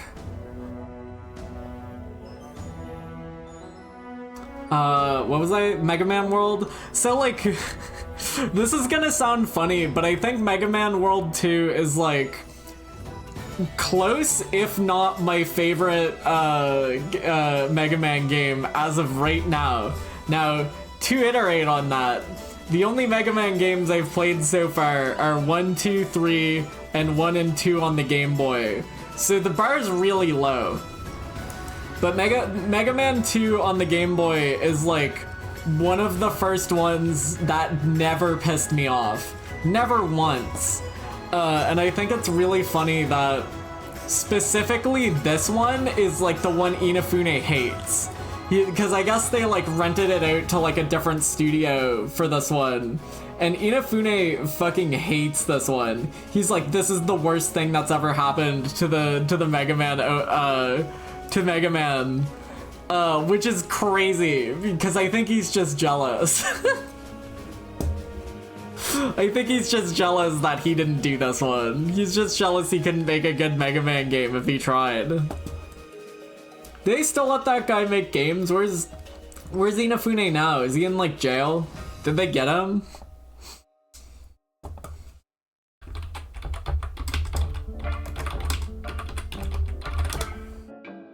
NFTs?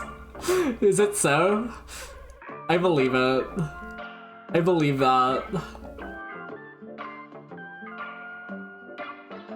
They got him.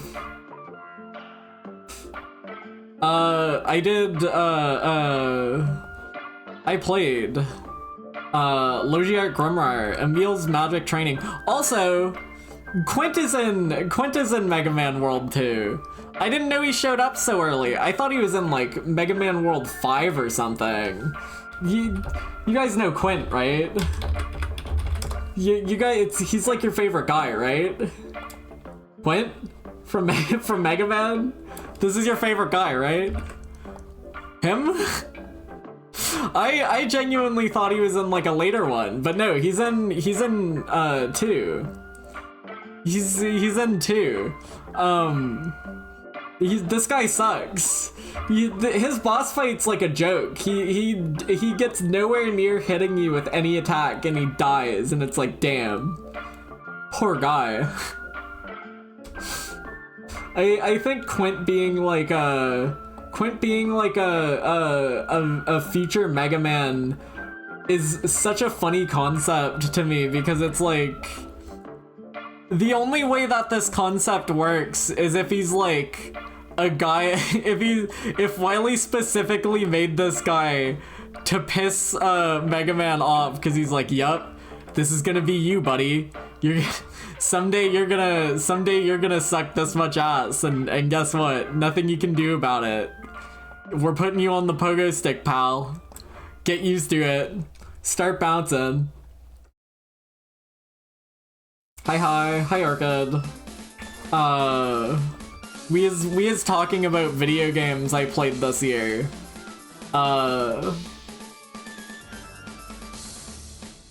We're about 2 hours in, and I'm less than halfway done, so we're gonna be here for a bit. I can probably speed things up a little bit. Logiarch Grimoire's Picross. It's these are like a little like expansion thing for Logiarch. It's more of like Emil's fuck-ass puzzles, and I like Emil's fuck-ass puzzles because like you've got stuff like the big hands puzzle there, and it's just like that's so funny. They don't get to make like bad Picross puzzles. Jupiter, I think, deserves to be allowed to make some bad Picross puzzles now and then as a treat.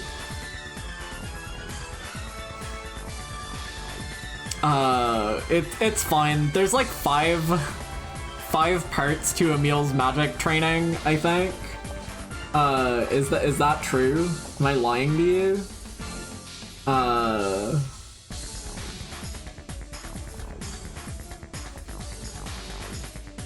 Logiarch Grimoire. Yeah, there's like 5 parts to it, and the first one's free, and the rest are like $10 total. It's fine, you know. It's just more puzzles for Logiarch Grimoire. If you don't have a Nintendo Switch and you want to play a good Picross game, Logiarch Grimoire is like is one of your best options. Because it's made by Jupiter and they know what the fuck they're doing. And it's on Steam. That's really all you need. Non-violent gameplay? What is this from? This looks like it's from a roly-poly-oly video game. Do you know what I mean by that? Do you know what... Is that what this is from? It's from Gubble 2. What the fuck is Gubble? What are you talking about? What are you talking about? Uh-oh. The Gubble 2 non-violent play sticker just took like a really long time to load.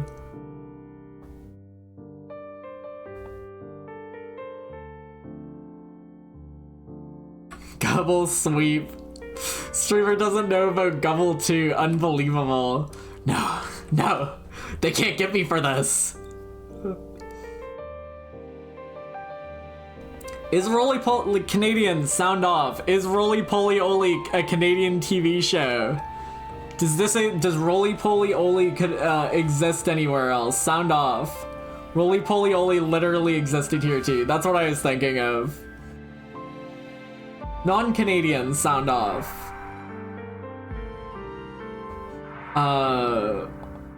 What was that? Oh, that was Crossroads OS. That's fine. Paper Trail.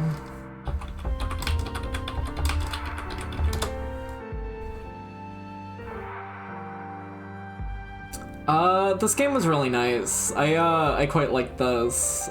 This was like this feels like a Flash game, but like in a good way. I feel like sometimes you can say like, oh, that feels like a Flash game, and it's like in a good way or a bad way. But this is definitely like a good way type of Flash game.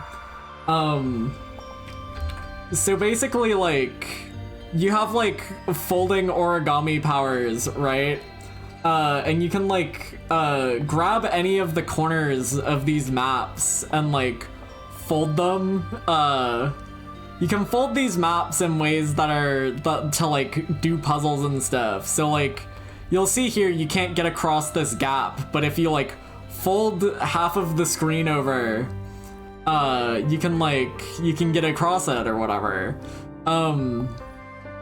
Do any of these here, this screenshot shows this better. The screenshot shows it better.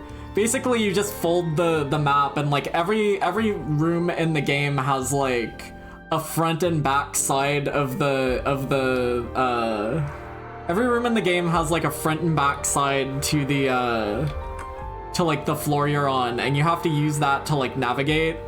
I really like this game. It's kind of small. It's kind of like, you know, it's a little linear puzzles game. But it's really good. I recommend this one. I feel like the music was nice, but when I was making my music playlist earlier, I didn't have time to go look for it. Please understand. The way this game works is super neat though. And like, I really like how all the areas look. It's just a good game. I like puzzle games, but that much should be obvious by now.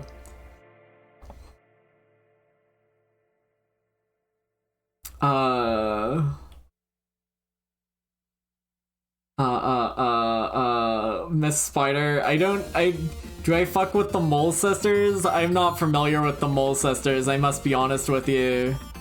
The Mole Sisters haven't come across my radar. Hold on. Hold on.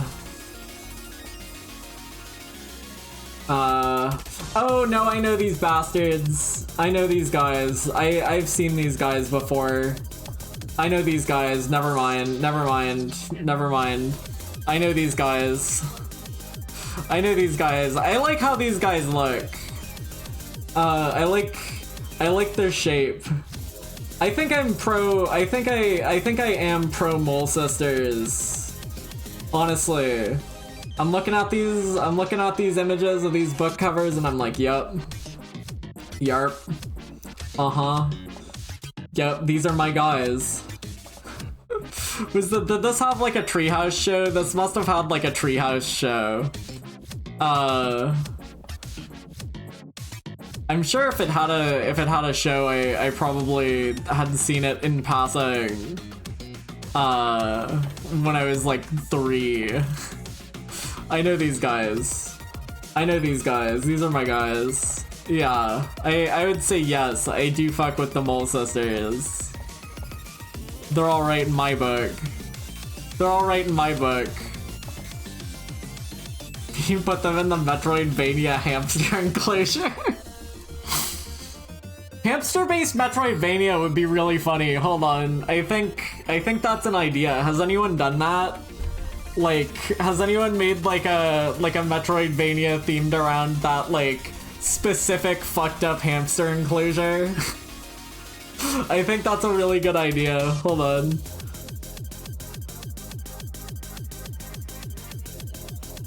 Oh. Duh.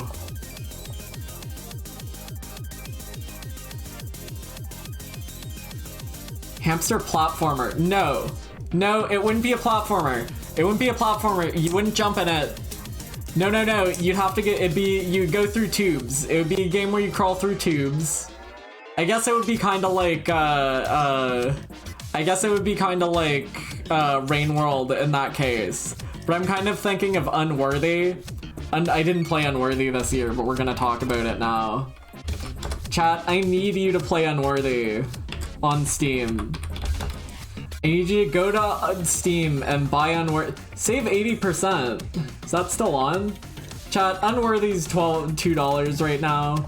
Chat, I need you to go play this video game. You're gonna look at the screenshots and say, yuck. Yuck, this game looks lame. This game looks gay. Cause it's black and white. This game looks like crud. You go play this video game because it's good. This is a video game with no jump button, because, you know, you don't really jump in Dark Souls much, and you more so use, like, the new weapons you get, you more so use, like, the weapons you get to, like, navigate and stuff, and there's no jump button. Anyway, that's why I was thinking about this when I was thinking about Hamstroidvania, because, like, you would have to make a level design where you don't jump a lot, because in like a hamster enclosure, you're not setting up platformer puzzles for the poor thing. Unworthy's really good. I don't remember what year I played it, but consider this like an honorary mention. I didn't play it this year, but it was good. It was good. I promise it was good. I promise it was good. I please, I promise. I promise.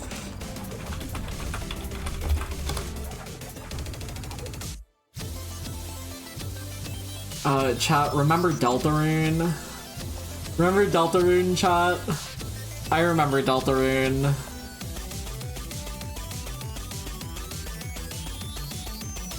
Remember Deltarune?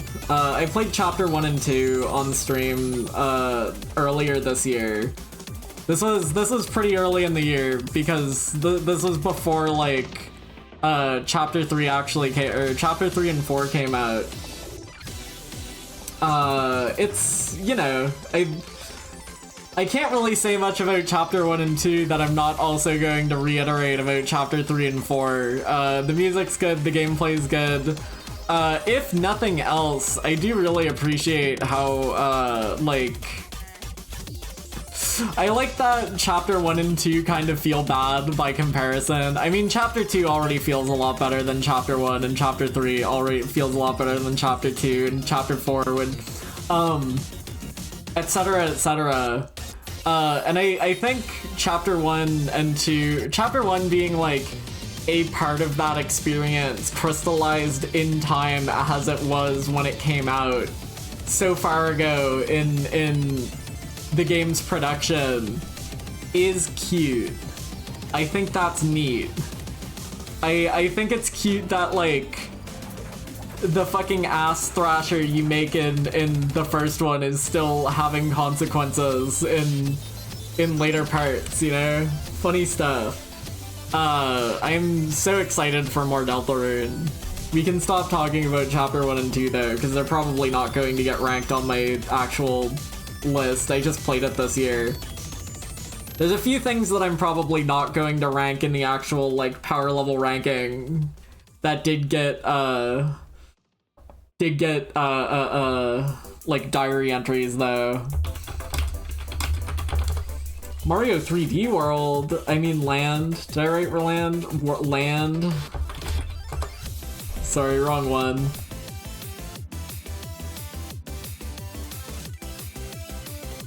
Treaty Land Game of the Year, no contest. Well, it's okay. I didn't hate it. 3D World's, 3D I keep saying World instead of Land. 3D Land's good. Hold on, wait, did this really happen? What the fuck? Did I miss this? When did this come out? Bowser's Ultimate Revenge. That's crazy. I didn't even know this came out. Has anyone played this? Is this good? It must be one of those like 2017, like 2018 3DS games that came out after everyone stopped playing it. Is this one good? Did anyone play those? 3D Land is like such a, like fucking potato chips video game. 3D Land's such like a potato chips video game. In like a good way, I think. I can't complain about it, really. For like the playthrough that it was fun enough. I like to move the plumber. I like to move the plumber. It was nice that Luigi got to be there. What else do you really say about 3D Land? It's nice. It was fun. It's a fun video game. There's a scary fucking ghost at one point. That was really spooky. I screamed and cried. I don't know. I find it very difficult not to be charmed by 3D Land because I think it's like, it's close to like where like the boring Mario era started, but Wallop is there. But Wallop is there. My Wallop is in it, you know? It's so damn close to being like boring era, but it's like just on the cusp. And Wallop's there, you know? What more could I need? My fucking guy. I was playing 3D World with my nephew today. That's awesome. I need to get to 3D World at some point. I still haven't played Bowser's Fury. And I know I want to, and I know I'll enjoy it. I just don't know if I want to like stream it because I feel like if I stream it, I'm going to like eat that all in one sitting, and I'm not really I'm not really going to get as much out of it as I want to if I was like playing it on my own, you know? Because I think I'd probably let myself relax a bit more if I was playing it on my own. I don't know. Not like streaming isn't relaxing, but like I haven't fully decided if I want to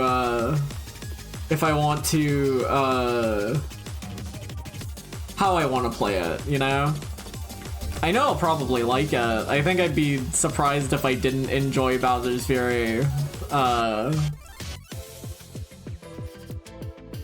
Is Bowser's Fury a real game? Seems like a half game. It's short, yeah. I mean, it's like a tacked on bonus.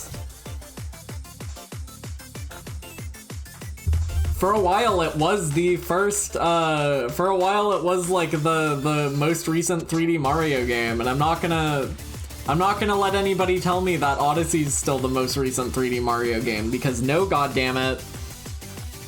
It's Bowser's Fury. I think I like short games. So it being a short game certainly doesn't bother me at all. I think it's better when a game can be short. Such as Wario World. I was genuinely very surprised how good Wario World was. I think I love Wario World. I kind of want to play it again, you know, like it's just such a fucking get those guys video game. You boot it up and it's just immediately like, all right, go get his ass, fuck him up. Wario's such like a fucking weird little creature in it. The music's really good. It's got the charm. It's got the charm. I love treasure stuff. I say having not played very much treasure stuff. I love treasure stuff. And like, it's good. It's really good, and it's not long. There's not like a ton to it, you know? You wind up falling into those, pits quite a bit. But like, you know, that's fine. You fall in a pit, you do a Wario puzzle room, you push the button, you fall down the wall. It's, what more could anybody want, you know? It being a video game with like puzzle rooms in it is so strange and interesting. Like, you send Wario down a little hole and you're doing puzzles. That's fun. He gets stuck to orbs, you have to collect statues, I don't know, I think it's a very, very good video game. Can we get any more screenshots? The boss fights are all like weird freaks too. That's fun. I mean, it's like a treasure game. It's got all the good parts that treasure games should have. It's got Wario. He's weird. He's kind of scary. Apparently the Japanese version has a better final boss. I didn't know that. I wish someone would like mod that into like the English version. Cause it's like, I don't know. I want to read the dialogue. I'm sure none of the dialogue in fucking Wario World matters, but I do want to read it. I'm desperate to read it though. I have to. If I don't read the dialogue in Wario World, who will?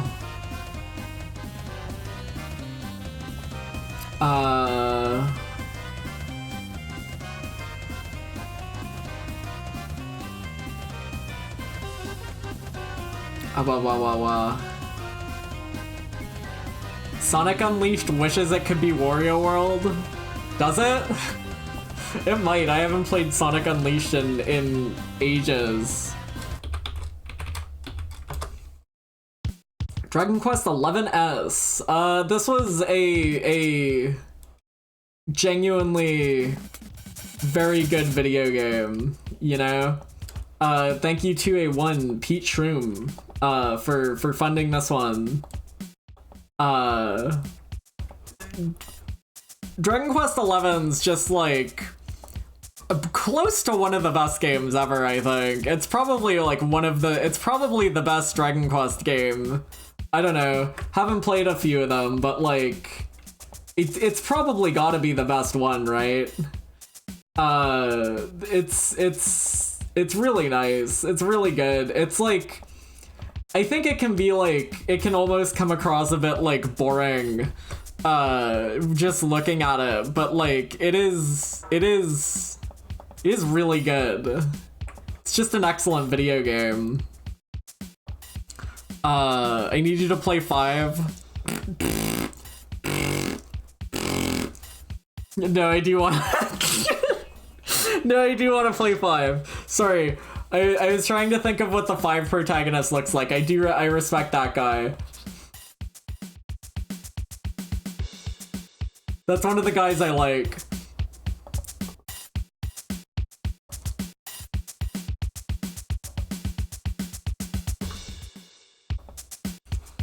Can I get any other screenshots of... Here we go. Here we go.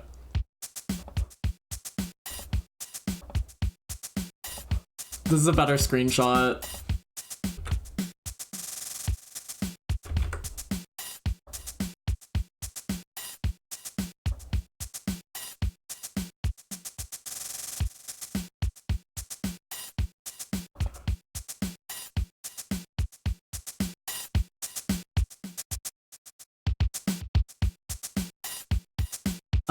What are we doing?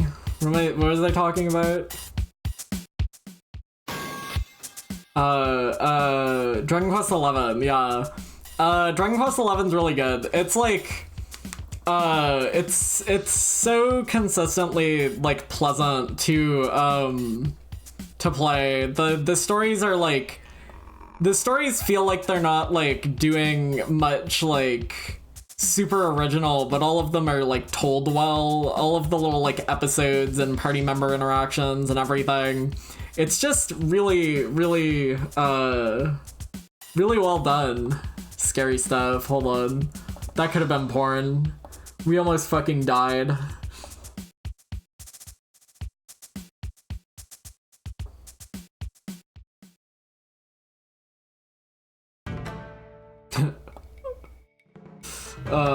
Hold on.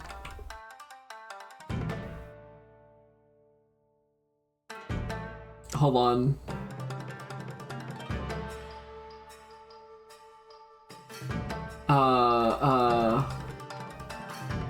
Let me move this down below the, let me move this down below the, no, hold on. Oh, no, it's gotta be... There we go.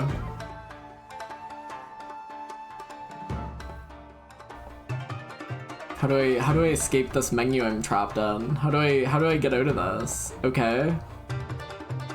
Done. Okay, there we go.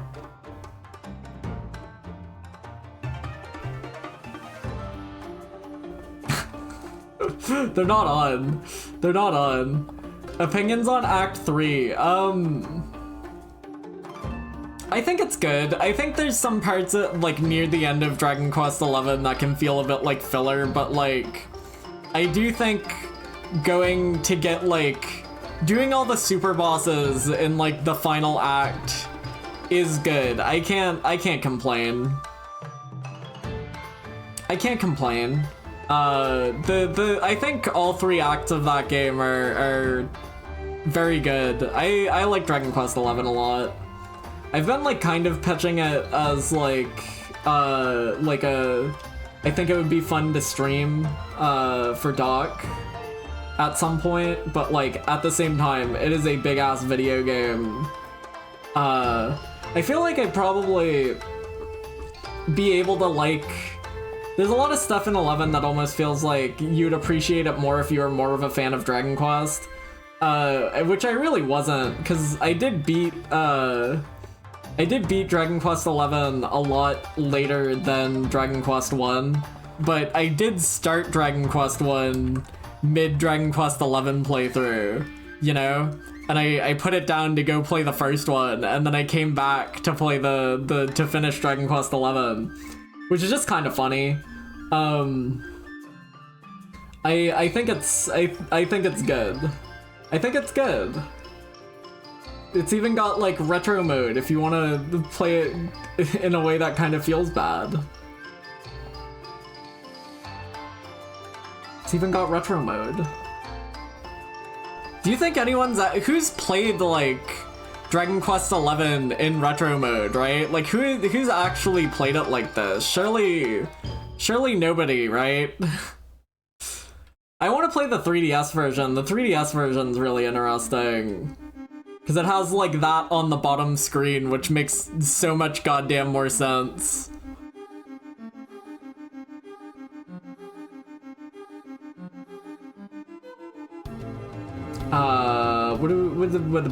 What's next? Pokemon TCG, let's go. Be careful over there.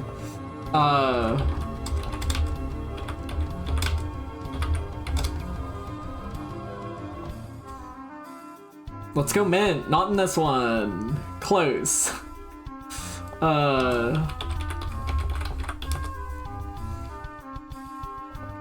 She's in the second one. Why is it so fucking difficult to find screenshots of Game Boy Color games? Why are these all what is this? What is this?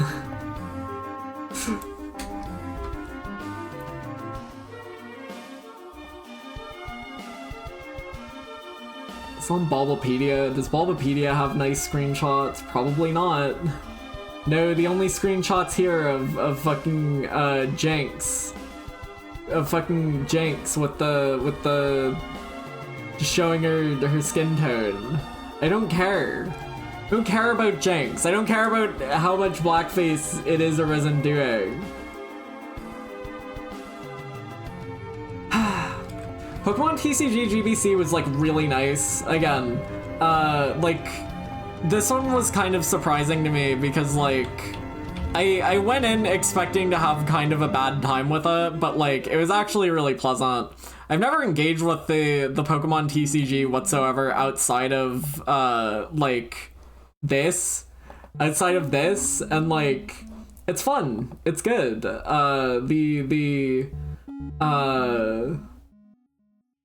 It's very simple. Like I think there's only like 100 or so cards in the video game, right? But like they look nice. It's fun to make decks. I think I made like the art's nice. This kind of scrunched it to shit, but like the art in this game's really nice. I think in general it's just like a really nice looking game. Like there's not much walking around. There's not like an overworld or anything, but like I mean there is an overworld, but you just pick where you want to go, as opposed to like actually walking a character around, you know? I think I made like the 3 decks I made were like a bad I had like a water deck and like a bad electric fire deck, and then my best deck was like Ghost Psychic, cause like Gengar could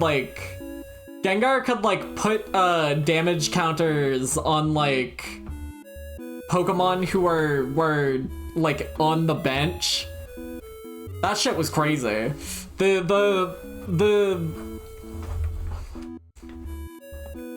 don't get a ton of it, but like the amount of deck building that was still kind of possible in TCG GBC was fun. I liked it. I like deck building.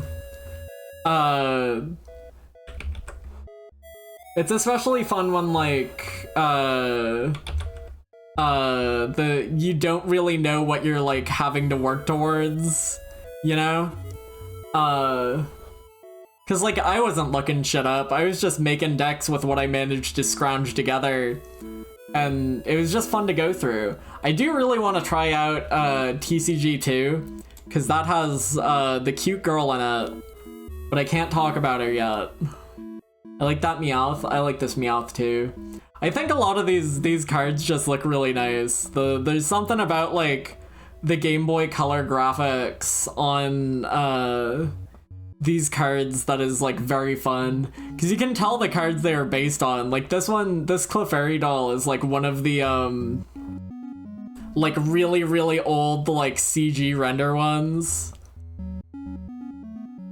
You probably have some of these cards lying around. I know I have this Hypno. I know I have this Hypno. Or no, Drowsy. That's Drowsy. I'm sorry, Drowsy fans. I think I have this Amistar too. Or Ammonite, the cute one. Like, I know I have some of these cards just lying around, and it being a game with those cards in it is like, oh, that's fun. I know these. Would recommend, honestly. I thought that game was really fun. Tunic! Tunic's really interesting. Tunic is like... So I know, like, I think 2 people who have played Tunic. I don't think Hexadigital liked it. Like, maybe at all. I think Hex came away from it a lot more harsh than me or Pete did. I would have to ask again, and I know for a fact that Pete did not beat that final boss. I know Pete didn't beat that final boss. God damn it. Pete, you should go back. You could probably do it now. You could probably do it now. You just had to parry it. That was the key to it. I love Tunic. I think Tunic's a really good video game. The way it like doles out information to you is really fun. I took a lot of notes for this game while I was playing it. Not as many notes as I perhaps have taken for other video games on this list this year. But like, I liked Tunic enough to like learn how to read the language in its manual. I learned how to like decode a fake language. And it's like, it's not like letter to letter language. It's difficult. It's difficult to actually figure that shit out. And I sat down with my pen and paper to learn how to read this video game. And you don't have to do that. There's no like,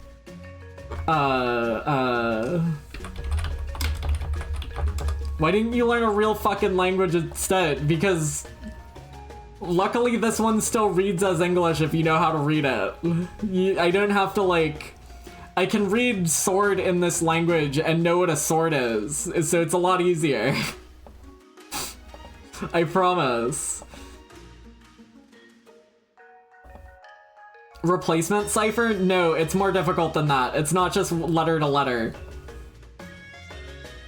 But if you know how to read sword, you know, it spits out the word sword. Kill this guy! Kill this guy! Kill this guy!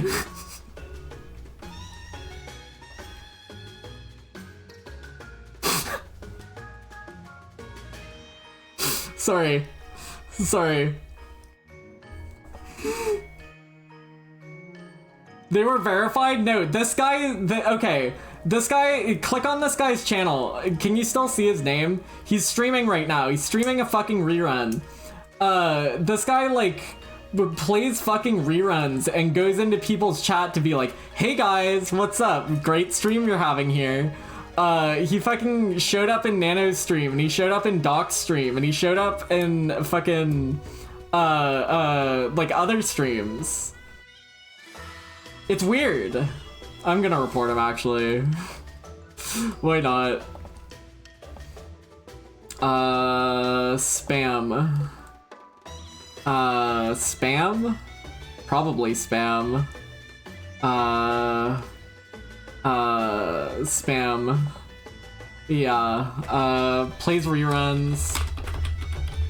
and advertises self in other chats. Cool. Kill this guy. Kill this guy. Kill this guy. Sub for a surprise? You're not... What's surprise? It's a rerun. Sorry. Sorry.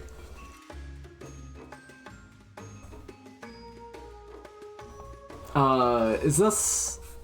Here we go. Okay, so like, this is the language in Tunic. I know how to read this. I knew how to read this. I probably can't, hold on.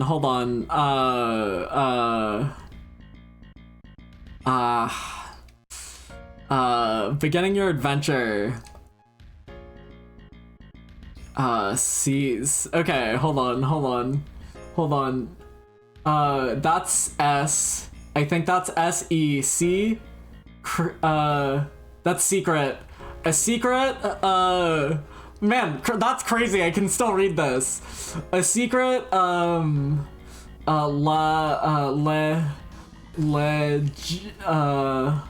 think that's a secret legend.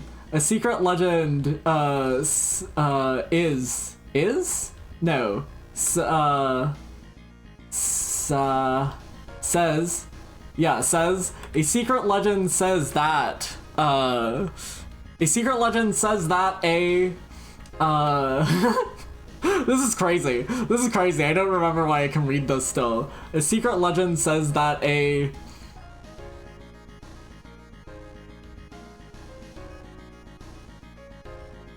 I can't remember what that letter is. I can't remember what that is.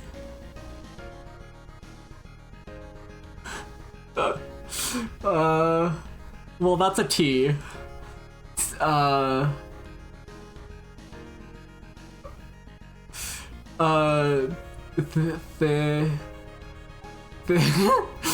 I got a few words into there before I forgot what the letters were. Anyway, I can kind of read this language. I could read it better at the moment, but anyway, I learned how to read that, and the game really does not spell that out for you until, like, I think there's like a page in the diary that eventually like gives you a hint towards it, but it really doesn't spell it out for you. You have to just like put it together through context clues for the most part, and doing that on paper, pencil and paper, was some of the most fun I had with a video game this year. You know, it's honestly not often that like that a video game gets me to do something like that, and to do it for that was like very, very, very, very fun. You know, I think the problem Tunic has, right? Because Tunic is a few types of game. It's got like the exploration, it's got the puzzle solving, but more than that, it's got the combat. And I think the combat's going to be like what most people fall off of. Because Tunic can be like weirdly difficult. The boss fights in it are like genuinely very difficult. So I think it's like kind of a hard sell on Tunic, because you need to like all of the parts of Tunic. You need to like all of the parts of Tunic to really get a lot out of it, and I did really, really like all of the parts of Tunic. I read the goddamn manual. I solved the goddamn puzzles. I enjoyed the combat. I tolerated the combat.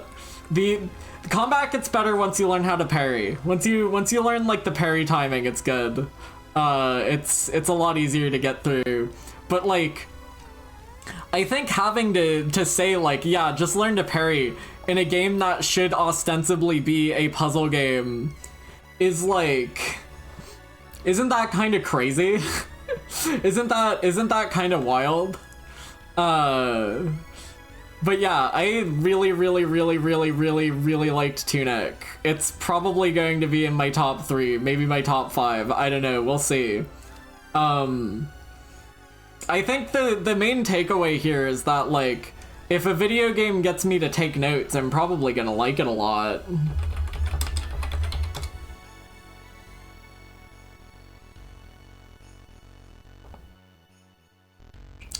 Do you guys remember Chibi Robo? Does anyone else remember this little indie gem? Does anyone else remember this classic? I played Chibi Robo this year. I've always owned Chibi Robo. I'm like one of those freak kids who owned every Chibi Robo game as a kid. I walked into like whatever fucking store. I walked into whatever fucking store I walked into. And walked out with a copy of Chibi Robo because I was like, damn, I want to do small chores. I want to do chores in a kitchen that's big. Sounds like my kind of video game. And you know what? I was literally so right for that. Playing it as like an adult and actually like going through and attempting to do everything in it was very fun. Cause like, I know I'd played through a lot of it, and I know I played through a lot of it, and like seen a lot of the stories play out as a kid, but actually going through and like doing everything with a purpose in mind of getting all the stickers was like, that was new, that was fun, that was cool. There's so many little funny character stories, there's so many little like plot lines, there's always something to do. I walked into Walmart for Chibi Robo Park Patrol. I couldn't tell you where I bought, like, I probably got Chibi Robo the first one at like EB Games, if I had to guess. I probably got it at EB Games. Intentionally doing everything in Chibi Robo as an adult was fun. I liked that. I enjoyed doing that. Yeah, like, I don't think I saw all that much new stuff in my playthrough, but it's just a comfortable game to be in, walk around in. Pretty fun. Did they put Chibi Robo on Chibi Robo's on like GameCube, Nintendo Swoo Online, right? That's a good pick. That's like one of the best picks they could have picked. It's good that that's on there. Chibi Robo's great. Chibi Robo's really nice. Just a super, I feel like cozy as a descriptor for a video game is often like almost kind of insulting nowadays, but like Chibi Robo is so cozy. Chibi Robo is absolutely a cozy video game. I'm gonna sneeze.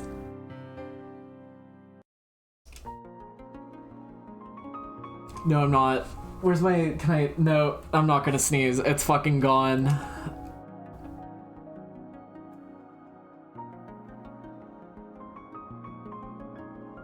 God damn it. God damn it. What's next? Garlic.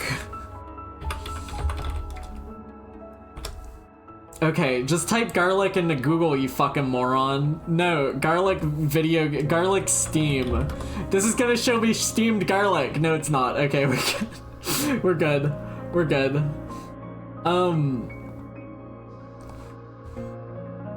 Garlic is a platformer. I feel like I'm kind of going to undersell it here. Garlic is like a, I don't even know really what you would call it. Is it a precision platformer? It's a platformer. It's got like pretty generous checkpoints in it. It feels like something that was almost made in the wake of Pizza Tower. It's not really a Pizza Tower, but like, I feel like if I say like loosely inspired but not entirely based upon, you kind of get what I mean. It has a lot of little bits where like you will switch into like a gameplay style that is not platforming. It's got like isometric like walking forward type platforming in it sometimes. It's got like a really interesting like dash mechanic where if you dash into a wall you can like jump off of it and like you slam around really fast. It's way older than Pizza Tower. 2021. When did Pizza Tower come out? Pizza Tower really that much more recent? Oh, 2023. Damn, okay. I didn't know how old Garlic was. What am I thinking of then? Well, it's been around a while then. Either way, don't listen to me for historically accurate, don't listen to me for historically accurate information on video games, chat. Never, I'm a bad resource for that. I guess I'll change, I guess I'll reiterate stuff. Is in development hell? That makes sense. It's got nice music, it's got like nice Game Boy visuals. I can't really tell you much more about it than that. It's pretty good. It feels good. There's like some jank to it. There's like, sometimes you'll get like hit with fire. There's no screenshots of it. Sometimes you'll get like hit with fire and like his head will get really big. Like there's some bonk in here. There's some bonk in here. I think some, like, there's some bonk in here. Oh, now that I think about it, yeah, I remember seeing, like, Vinny play this eons ago, like a demo for it. Forever ago. All the animations in it are really funny. It's a very, like, charming game visually. Women. It's a very charming game visually. And it was fun to play. I liked it. Let me flip a few pages forward in my gamer diary, right quick. Where are we at? Where are we looking at? Where are we at? Like it feels a lot better than something you would expect. Like a game of this size, I feel like I wouldn't expect it to like be as cool as it is at times. It has 2 lyrical songs in it. It has 2 lyrical songs in it. Songs with lyrics in this video game. How did you play so many games? I'm not employed. I'm useless. I'm useless. I'm not employed and I don't do anything. I actually played less video games this year than I did last year because I was drawing more this year. Thank God.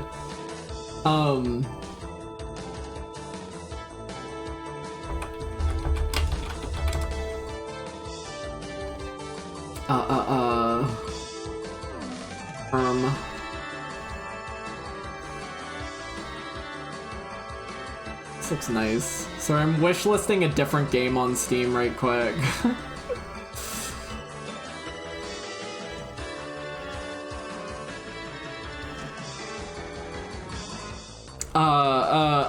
Okay, Penko Park. I couldn't entirely tell what this was at first when I was looking at screenshots of it, right? Because I don't usually buy video. I don't usually like watch like trailers for video games before I play them. I could tell it was like a photography game, you know? It's got like, you can very clearly see a camera here, right? But I couldn't tell like how exact, like if you moved or whatever. But this is just Pokemon Snap. This is just Pokemon Snap. And it's like a good Pokemon Snap too. If you want like a good new like kind of indie-ish Pokemon Snap, Penko Park's like a very, very good option. Like every critter you find has like you have like a book, and every critter you find has like the different reactions you can get from them, and you can like log images of every reaction that they have in your book. And like the way you get unlocks is very fun, because like as you go through the game you like unlock the speed up and everything. Like genuinely really, really good as like I'm surprised I haven't seen more Pokemon Snap 'em ups, right?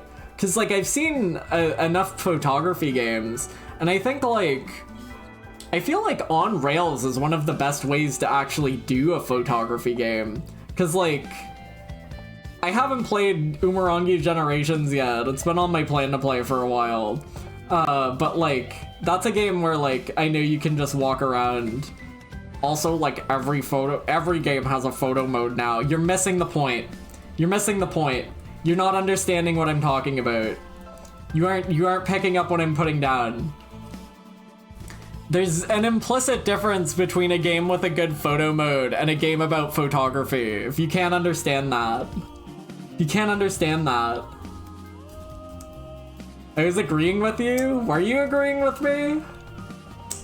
What I'm saying is that I think like the best way to do like a photography video game is to put it on rails, because like you need something to like keep you moving forward in a way that like Kill Metal Theory. No, they might be onto something.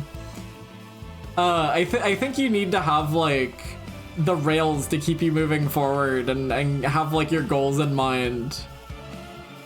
Panko Park good. Put on the Deltarune OST. Meltarune OST. Pokemon Snap still the king. I do think that is like the one thing Pokemon Snap has over something like this, is that like I will never be as endeared to the Penkos as I am to like Charmander. Well, actually, I don't even like Charmander, but still, I probably like Charmander more than any Penko, because it's Charmander. Because it's, I don't know, it's a Pokemon. I've known that guy for my whole life. Toby Fox YouTube.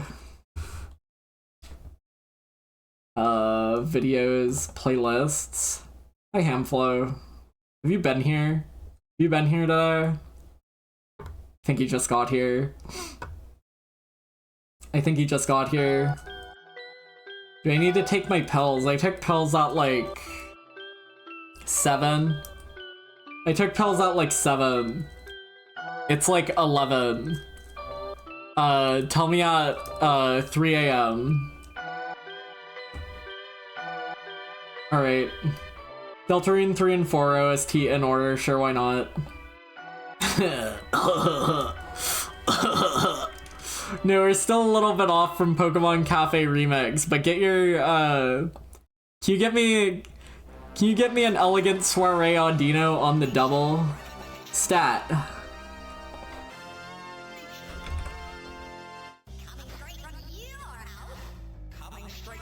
Your house. Coming.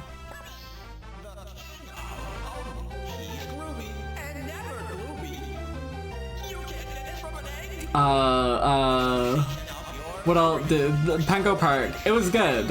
I liked it. It's like he's really there.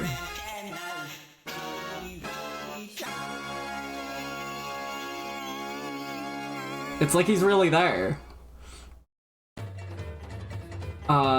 What's next?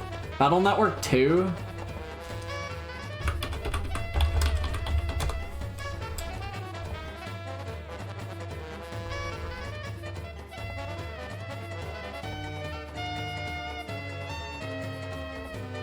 I'll be having that. Don't mind if I do. Elegant Soiree Audino's plot relevant to this aside, so we'll put her over there so we remember.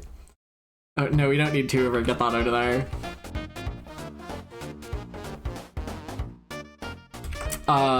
Okay. This is Gateman. This is Gateman EXE.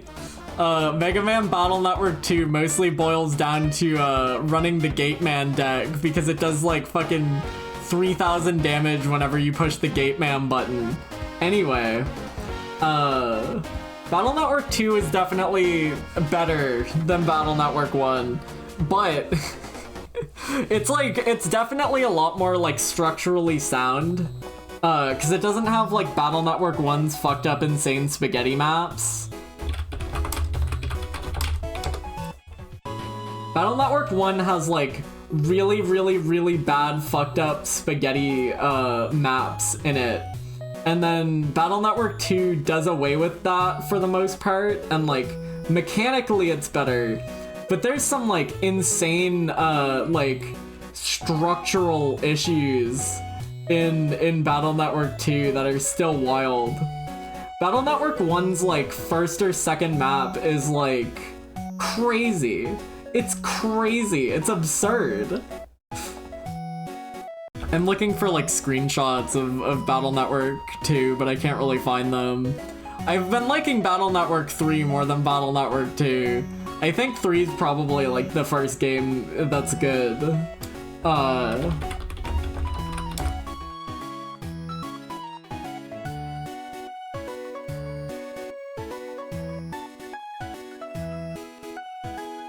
just looking for screenshots. Why is it so fucking hard to find screenshots of Game Boy Advance games? Why is it so difficult?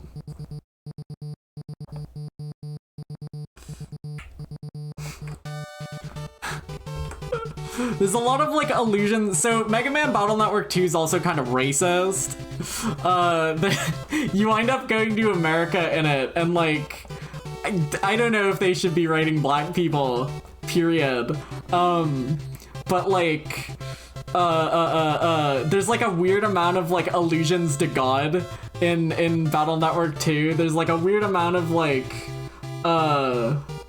just like Battle Network 2's translation is very, very, very bad and strange, even without the racism. We're picking the racism up and we're putting it over there. The racism's one thing, but the writing in general is like deeply strange. Just like the way it's written, and like there's a lot of weird little typos. Battle Network's kind of fucking infamous for typos.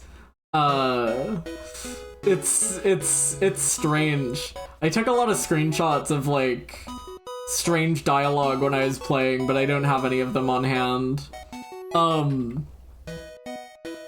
think the most fucked up part about like Battle Network 3 or Battle Network 2 is like there's a bit in the middle of Load Chod is one of the ones I'm thinking of.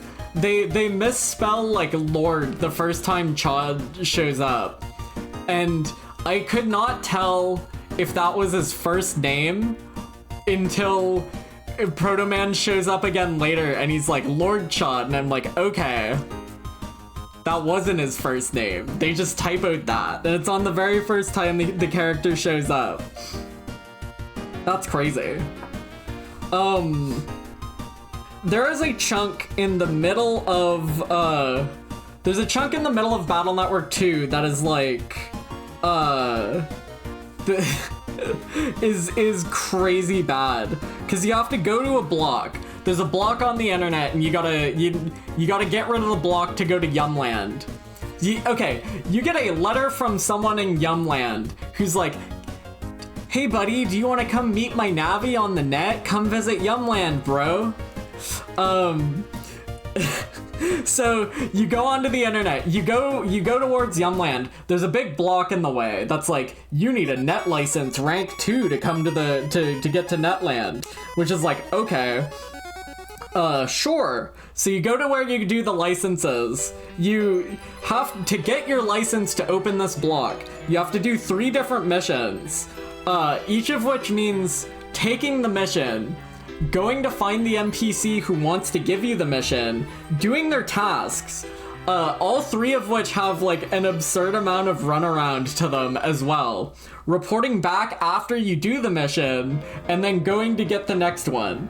And then the exam has the audacity to be like, okay, go find 2 random NPCs somewhere. So even after all the absurd runaround, you're just supposed to go find 2 NPCs on the entirety of the internet. It's crazy. It has to be the worst. It has to be the worst amount of runaround the series ever makes you sit through.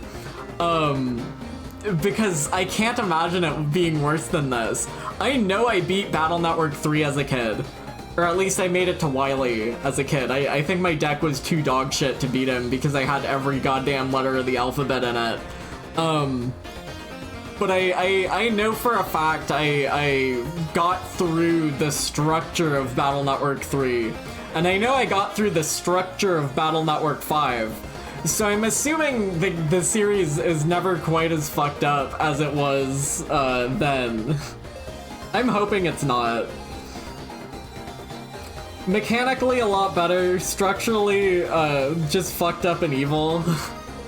I don't know what they were thinking on that one, but from what I've played of Battle Network 3, the series is it might finally be good. We'll be getting to a good game sooner or later. 5's the one I really want to get to.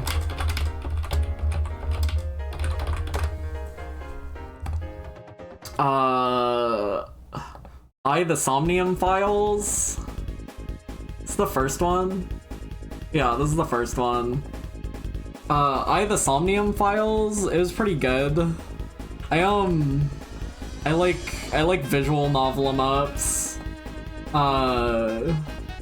There's girls in it. How do you talk about this? It's good. It's like a detective game. You do little like quests. You do like, I don't even know what because I don't want to call them dungeons, but there's bits that where you like go into like people's minds and you have to solve little like puzzles that have like dream logic, and that like changes what endings or like what paths you're on. Stuff like that is fun. It's like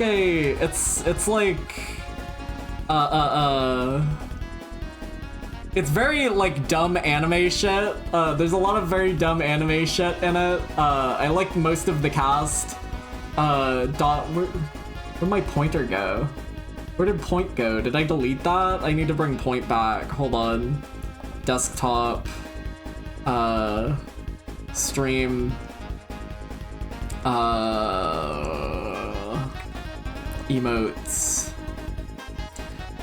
I think there's like, I'm sure there's like, I haven't played like a ton of visual novel-y games like this, right? But like, I found it really interesting how like the different like story paths you go on kind of like aren't canon. Like they can't coexist with each other.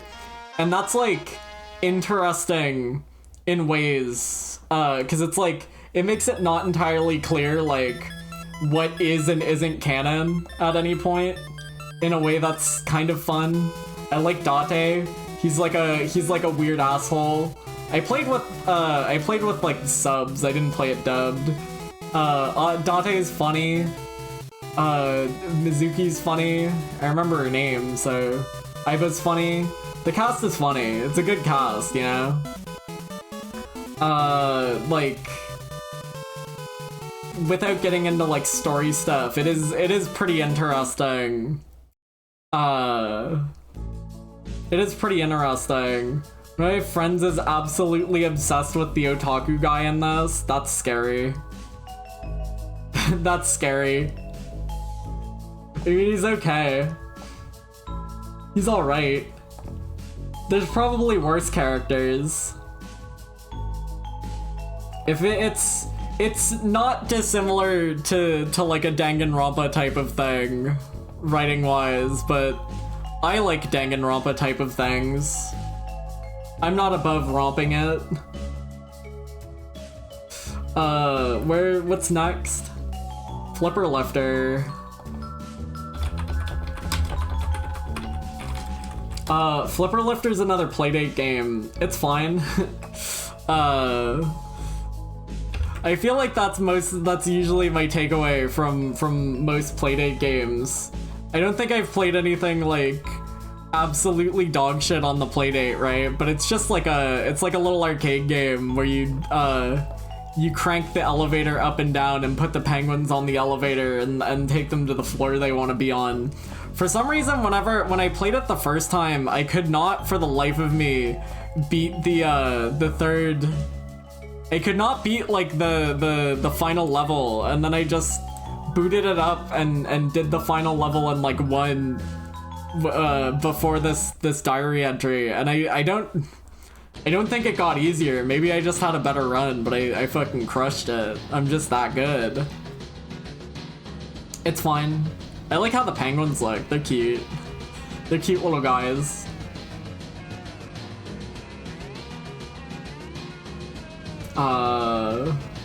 Pokemon Cafe Remix. I don't remember why I played this. I can't for the life of me remember why I booted this up. I don't remember. The art in it's cute. Like, I think my main takeaway from no. I played it for the Audino, but I don't remember why I booted it up in the first place. So when I booted this up,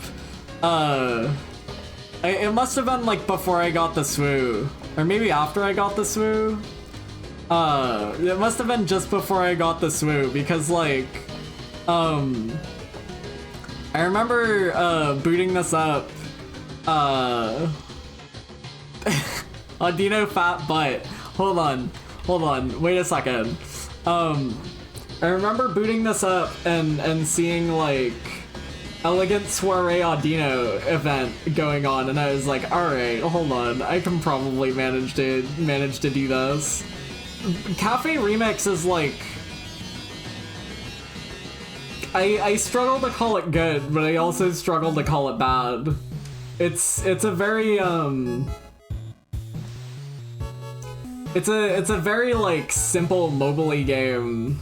I was playing it on Switch and not on my phone, right? But like, it is what it is. You like physics objects, like you grab an Eevee and link a bunch of them together, and like, you know, the cream, you need to like make matches near the cream. It's interesting, but like most of the gameplay just kind of becomes like slamming your finger on the screen and like sliding shit around as hard as possible. And like it doesn't really feel like I'm doing anything. But I mean, that is also mobile games. That's just what it is, right? That's how mobile games work. I played like 100 or so levels of it. I think I played like 100 or so levels of it previously. But like, you know, I got the Audino outfit I wanted. I did do that. There's shinies in this? Why is this image so... What's wrong with this poor image? Oh my god. Poor guy. Is this real? They really have shinies in this? Like, it's almost interesting. If it wasn't like a mobile game and didn't have like the fucking mobile game trappings in it, maybe it could have been better for me, but like, I don't know. It's just not my thing. It was okay. It was fine. Nobody really wants me to talk about this. We can move on to the next game. The original image was so crusty. No, this is perfect. I have got to play Poke Park. I have got to play Poke Park too. Can I talk more about Audino? Well, look at it. What else is there to say? Can you believe they made that thing? Can you believe they let it look like that? Little hearts on the bottom of its feet too? What the fuck are they thinking? The fuck are they doing over there? The fuck are, what are they thinking? Yeah, I got my, she needed like she needed to eat 8,000 cakes to unlock this outfit, and god damn it, I did it. I got her the outfit. Chrono Trigger, this doesn't count.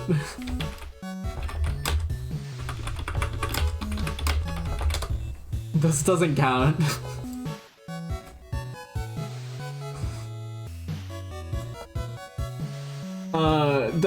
On one of my like 3DS game streams, on one of my 3DS like DS streams, remember when I would play like DS games for 11 hours? Thank god I don't do that anymore. I booted up Chrono Trigger and booted up my save and did like the ending for if you go fight Lavos at like the exact earliest possible moment, and I did that, and it wasn't too hard. And I got the like secret developer ending you get for doing that, and like that was cute. It's Chrono Trigger. I don't really like Chrono Trigger that much. I think it's okay.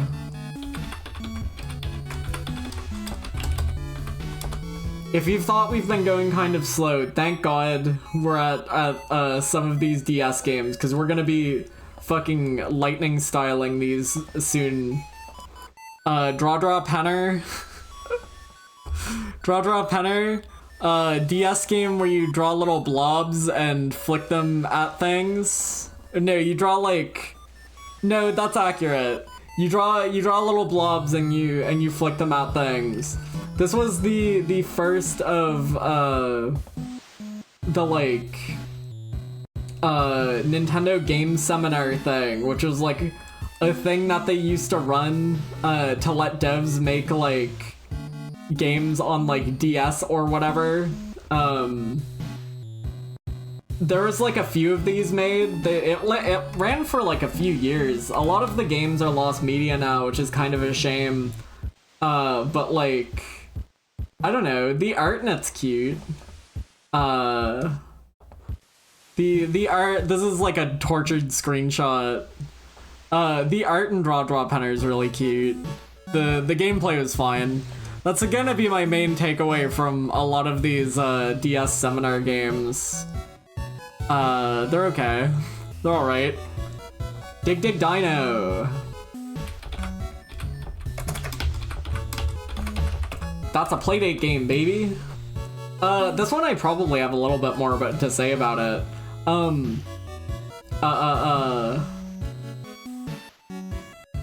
This was like the first game on like Season 2 that I played. I haven't finished many of the Season 2 games, but I did finish this one. This is like a little, I guess it's similar to like the wall digging minigame in Pokemon, right? But it's kind of like incrementally.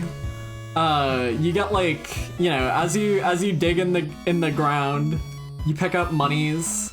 This track's one of my favorites. Yeah, that's why I hit loop on it. We're just gonna listen to Paradise for a bit. Paradise is like one of the songs of the decade. It's probably one of the best songs on that soundtrack. Dig Dino is like a little incremental-ish digging game, because like as you go, you get more energy to dig.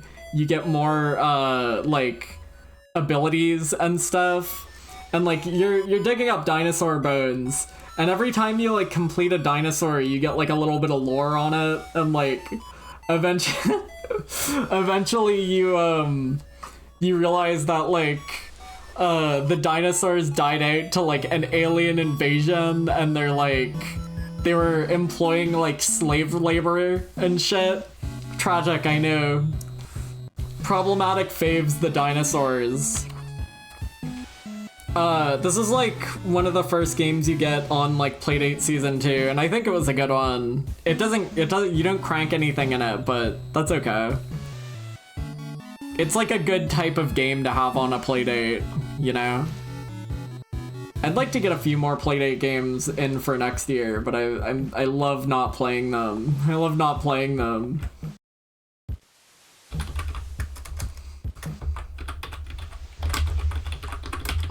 Deltarune Chapter 3? Video games are so fucking back, baby. I don't, you know, what do you say about it? Deltarune Chapter 3 and 4 came out this year, and they're really, really good. They haven't lost the touch, baby. They know what they're doing. I feel like it'd be crazy if I came away with it with any other opinion than that.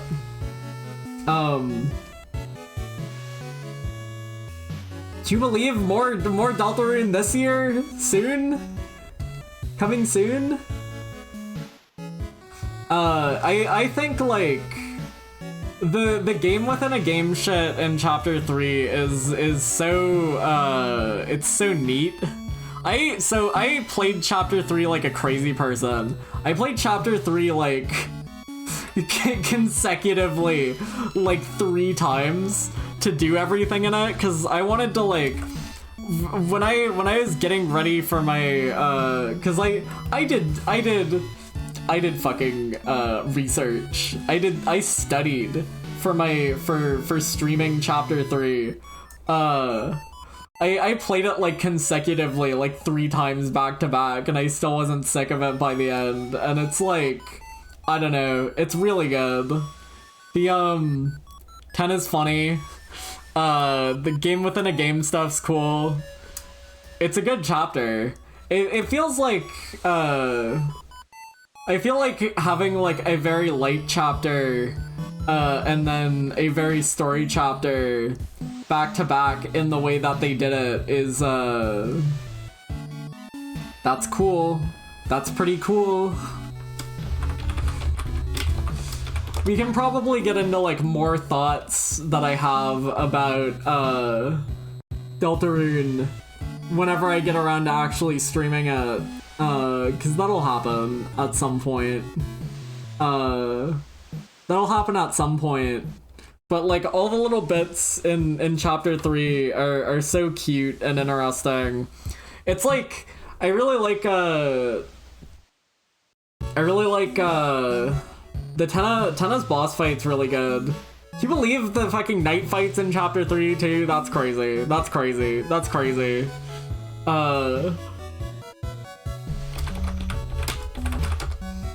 Tenna's fight's super fun because they give you that like he kinda like plays WarioWare on you. I love stuff. I love Knife Fight. I should play Black Knife right now. Put it on. Put it on. I think having like a mid-game fight literally designed, cause like you don't really realize it until you're like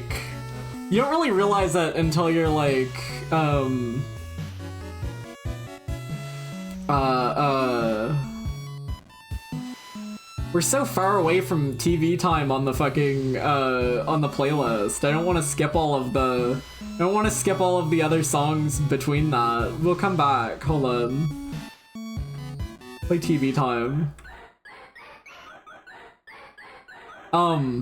Like straight up, chapter 3 has some of the best songs in the game so far, and chapter 4 has some of the best songs in the game so far, and I feel like you can just say that about every single fucking song on the, or every single chapter. They've all got some of the best songs in the game so far. Maybe not. No, Field of Hopes and Dreams is still like one of the best songs in the game.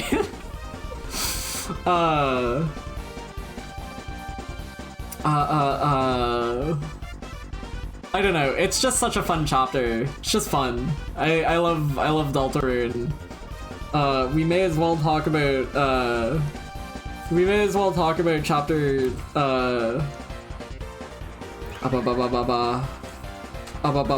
chapter 4.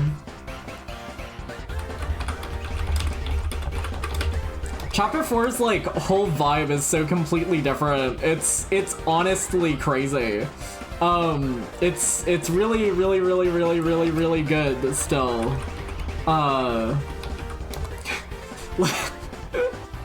You can see there's blood in that chapter. There's blood in it. Poor guy. Should I leave him really small on this canvas? Should I leave him like that size? Can you believe Sans fucks your mom at the end of that? That's crazy. That's crazy. That's crazy. That's like that one Silva Gunner fucking post. But but real. They really let that happen? In a kid's game?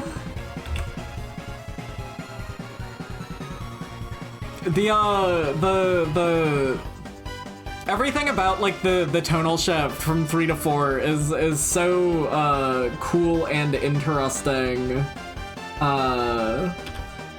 the boss it ends on is cool. I really like the I feel like it's a little it's almost a bit understated, right? But like the climbing mechanic in chapter 4 is like, that's fun. There's fun climbing mechanic in that. I wouldn't mind if that showed up in like later chapters. I don't know if it will, right? But like, it's fun. I like the climbing. That's a really small image. Can you get some better Google images? Do you guys think Susie is colorblind? Is that why her place is like weirdly colored? Is that why it's weirdly colored? I can't wait to play Pluie again.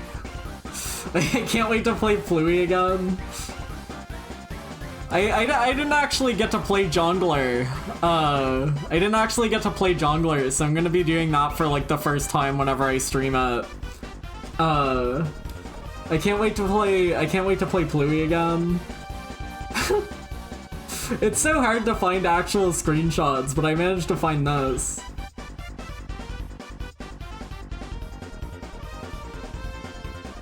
Can't fucking... Why is it so hard to find, like, real screenshots of the real video game? I'm getting, like, fucking Garten of Bamband here, and getting shown screenshots of, like, fake video games. I'm getting shown, like, fake video game screenshots. For some reason.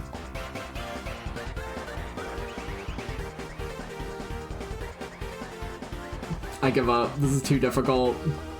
I give up. This is too difficult. This is not how Yu-Gi-Oh cards work. Go fuck yourself. I hope whoever made this got hit by a car. This doesn't do any, doesn't have an ability. Why is spell card like so off center? How did that even happen? I hope whoever made this got hit by a car.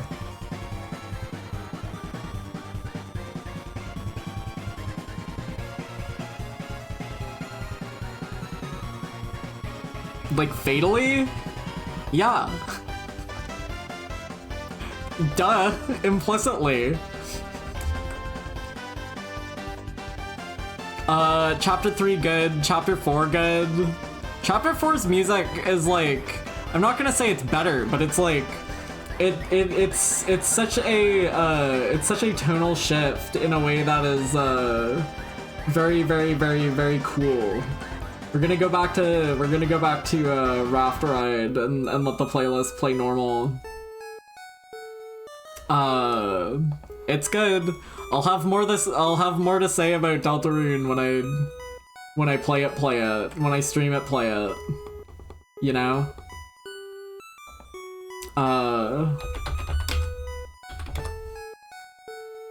Otodo. Again, this is like a rhythm game, but like, I didn't get how to play it.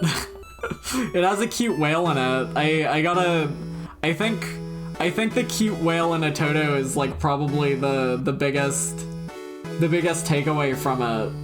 I didn't really understand like how it was they actually wanted you to play it, because it's kind of like a call and response rhythm game, but like I couldn't read the dialogue, so I don't think I got it. I don't think I understood what I was doing. It's okay. It was charming. I like the whale in it.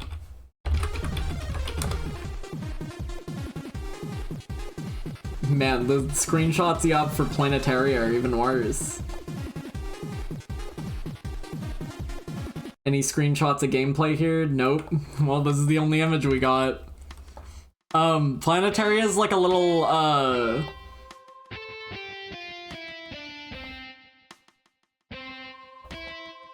I don't really know what you would call it. Oh yeah, baby. Toby Fox does it again. Now that's music.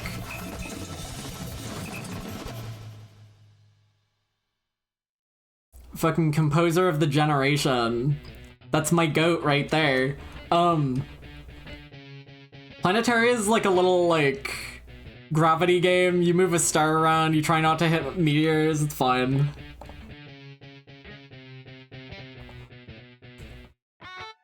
Oh yeah. Oh yeah. She's so cool. She's so awesome. Really like the way this guy draws hands. Draws hands fucked up. Well, he draws hands like realistically, which is fucked up by like manga standards. On Tamarama. On Tamarama.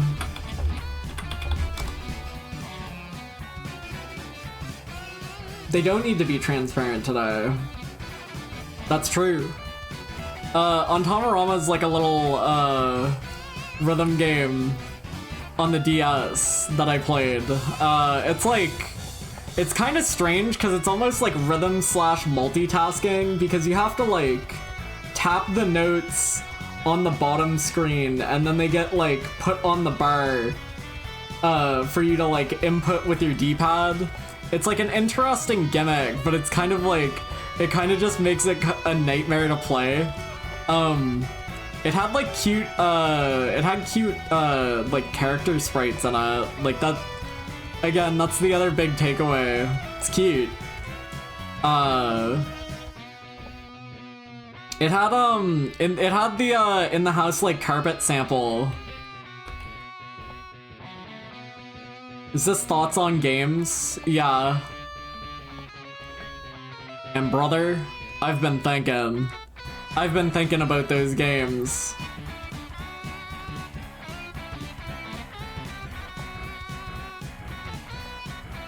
And brother, I'm thinking.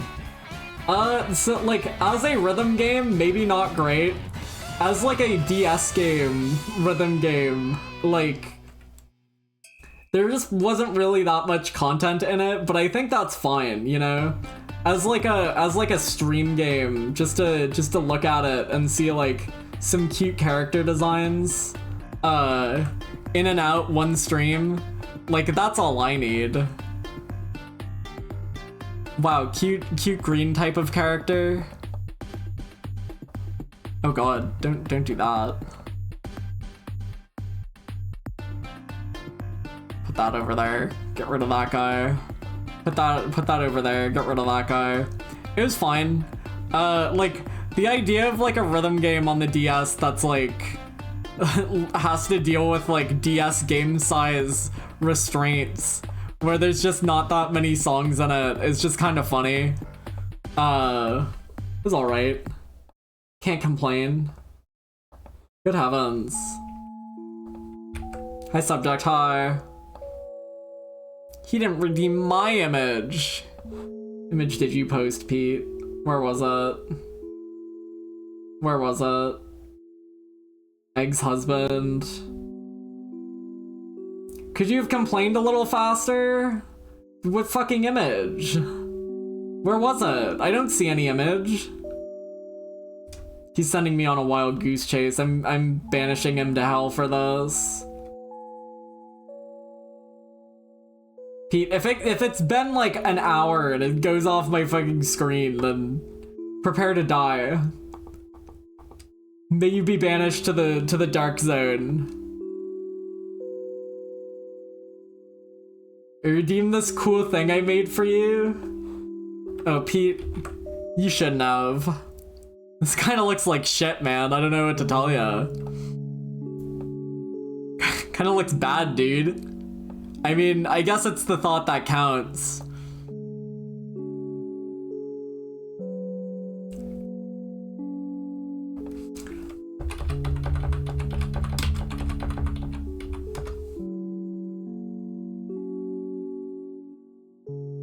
Feel weird complaining about redeems now after thinking about how old I am.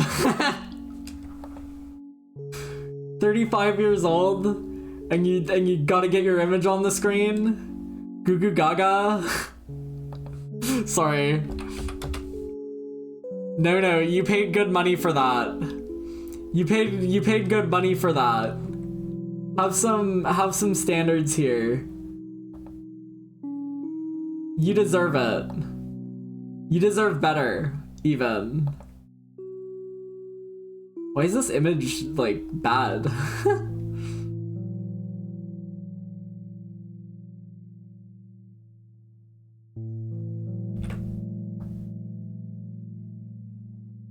Popo Pulpy, this is the best image I can find. Popo Pulpy was another, one of those game seminar games. This one's probably the best one. I think, I will honestly and truthfully say, I think Pulpy's the GOAT. It's like, you just slide your little slime guy around and he sticks to blocks and shit.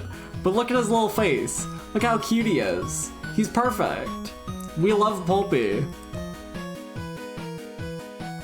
It's still like a 10-minute video game, but like, fuck. Even better, in and out right quick. Moselina, shout the fuck out. This is a good ass game, I would say. Moselina's like such a real video game. It's crazy.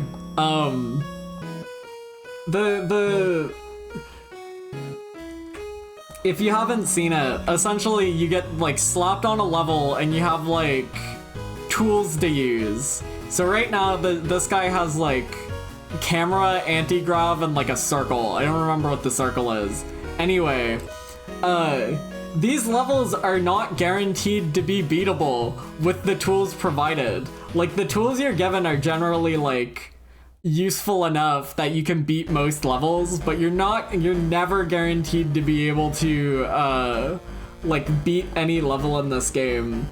And that is like so much of the fun of it, is working with what you're given. And it makes it feel so goddamn good when you actually manage to finish a level with like the shitty tools you've been provided. Sometimes you can't finish the level. That's just life. Sometimes the run ends because you have bad items.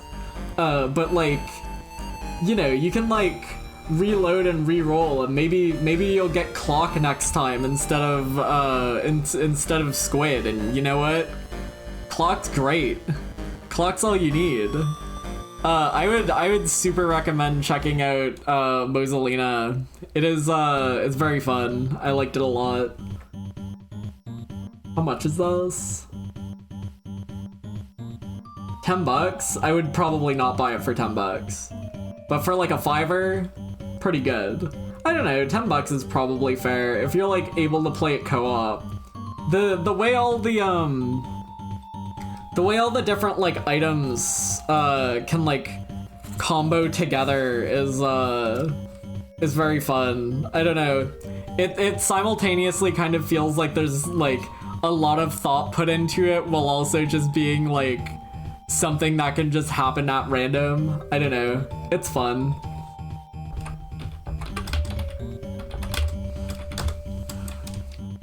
Paper Mario 64. It's good. I don't think it's very surprising to say Paper Mario on the N64 is still like one of the better games in that franchise. It's almost certainly one of the best looking N64 games. I can only think of like one or maybe two games that could even like compete with that. I think Kirby 64 is probably like one of the options in that, right? But like beyond that,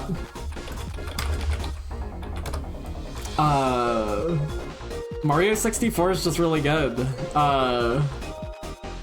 isn't an emulator. You can see like a box around him.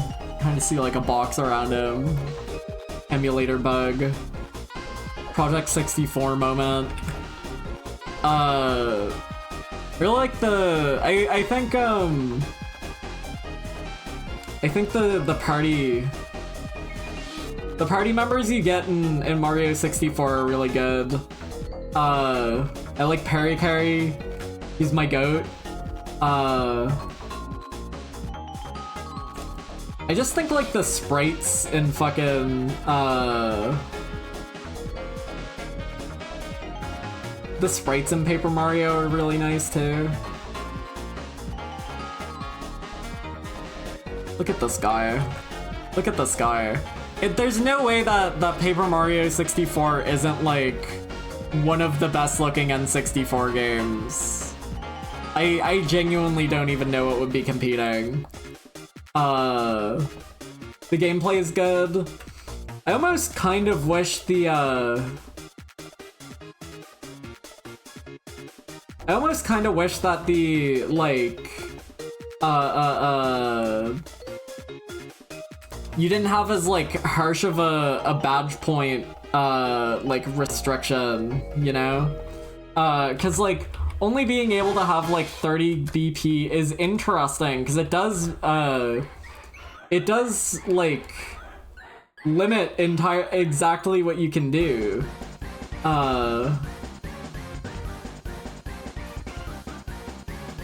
It does limit what you can do, in a way that I don't think is bad, but, you know. I think in general I probably just prefer, like, how crazy you can get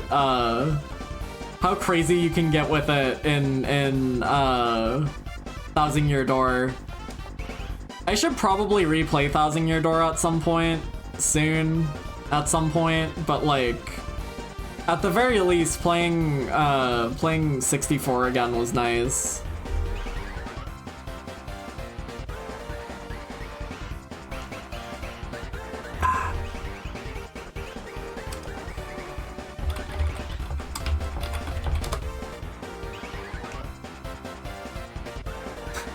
I fucking love the header image for Kabuto Park. Looks quite funny, if I may be so bold. I thought Kabuto Park was going to be like a Boku, but it wasn't. I got tricked into believing this game was a Boku when it's not. I thought like, I saw this screenshot and I was like, oh, you can probably like walk a character around. You do not. You just click on things and you catch bugs. It is actually secretly a deck builder, which is kind of funny. 'Cause it's like a 9-card deck. Like you have 3 bugs, and each bug you bring in has like 3 cards, and each card has like, you know, it essentially just becomes like a little small 9-card deck builder. And like there's no time limits or anything, so it's just about like, you know, go out there, get the bugs you want, come back, try out a new build. And there is like, it's the kind of gameplay that I think could like pretty easily get like expanded out into like a larger video game. 'Cause there is like, you know, there is like different combinations. I don't know if any of them are here. Some of these, like, some of the bugs have like moves that are like stronger based on how many beetles you have, or how many small insects you have, right?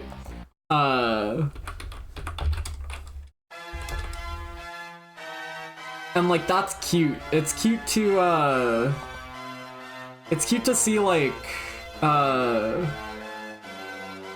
chat. Can nobody chat right now? Did everyone just get bored? It's fine if everyone just got bored. I was gonna say like play a sound effect if you can, but I don't have any of those. Hi. No, everyone just got bored. That's fine. I was listening. Yeah, it's okay. Everyone got bored. They hate me. They hate me now. No, sorry, that was like a moment of like, is chat not working? I don't know these games. That's fair. You know Paper Mario? Come here. Come here. You know Paper Mario. We know you know Paper Mario. Surely we all know Paper Mario. Shout out Black Knife. Gotta be music. Kabuto Park's nice. It's like there's There's a JoJo Part 8 reference in it. What more could you need from a video game?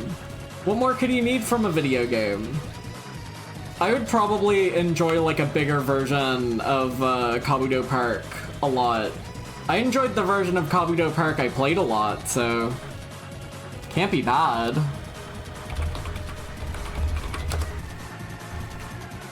Viewfinder.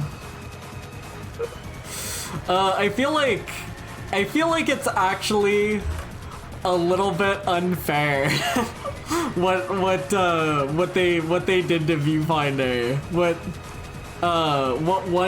one Twitch clip did to this video game's identity. Because to be fair, her dialogue is absolutely awful. But that said, Viewfinder's super fun.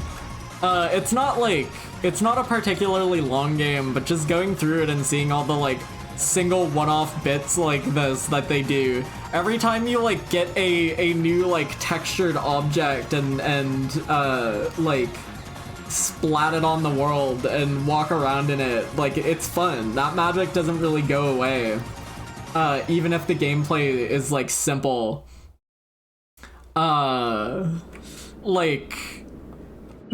think the funny part about it too is that her that character goes away.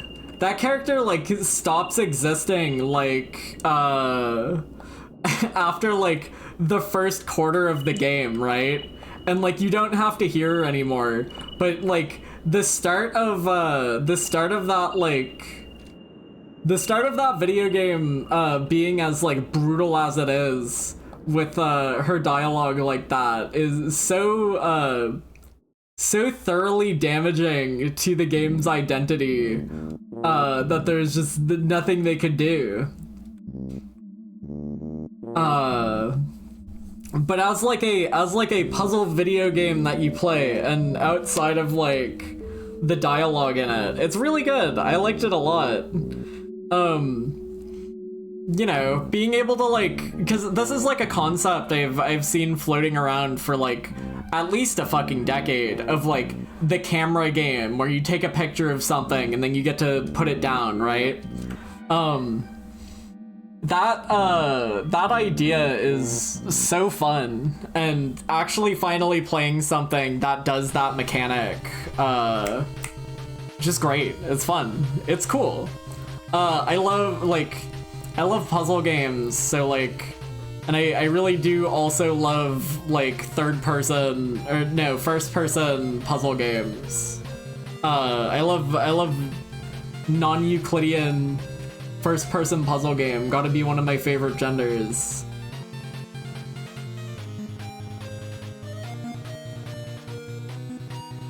And Viewfinder's a good one, as soon as you get past the part that's bad. Wild Frost? No, I don't want to go to the Wild Frost wiki. Hold on.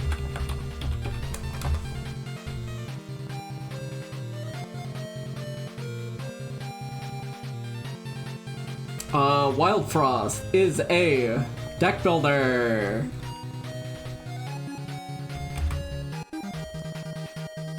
I really enjoyed this. I like the art style of it a lot. Streamer, can you put the Wild Frost art you drew on screen? I don't think I can. No. Did I draw Wild? I don't know if I drew any Wild Frost art. What are you talking about? What are you talking about? It's kind of a small game. Like, comparing it to, something like Slay the Spire, I feel like it's definitely a bit smaller, but like, the way that your like turn order works is super interesting. The way it works in general is super interesting. I love how all the character art looks. What are they talking about? What are these ninnies blabbering about? Like, I feel like I'm sure this is probably like a problem with a few different types of, I'm sure this is probably like an issue with a lot of deck builders, where like it feels like some builds are more or less consistent than others, right? But like the different builds I did go for all felt fun and functional. We love to see a good Blunky. We love to see him. I stream this. It's kind of weird for me to do like random one-off streams like this, but I enjoyed playing it and I enjoyed that stream.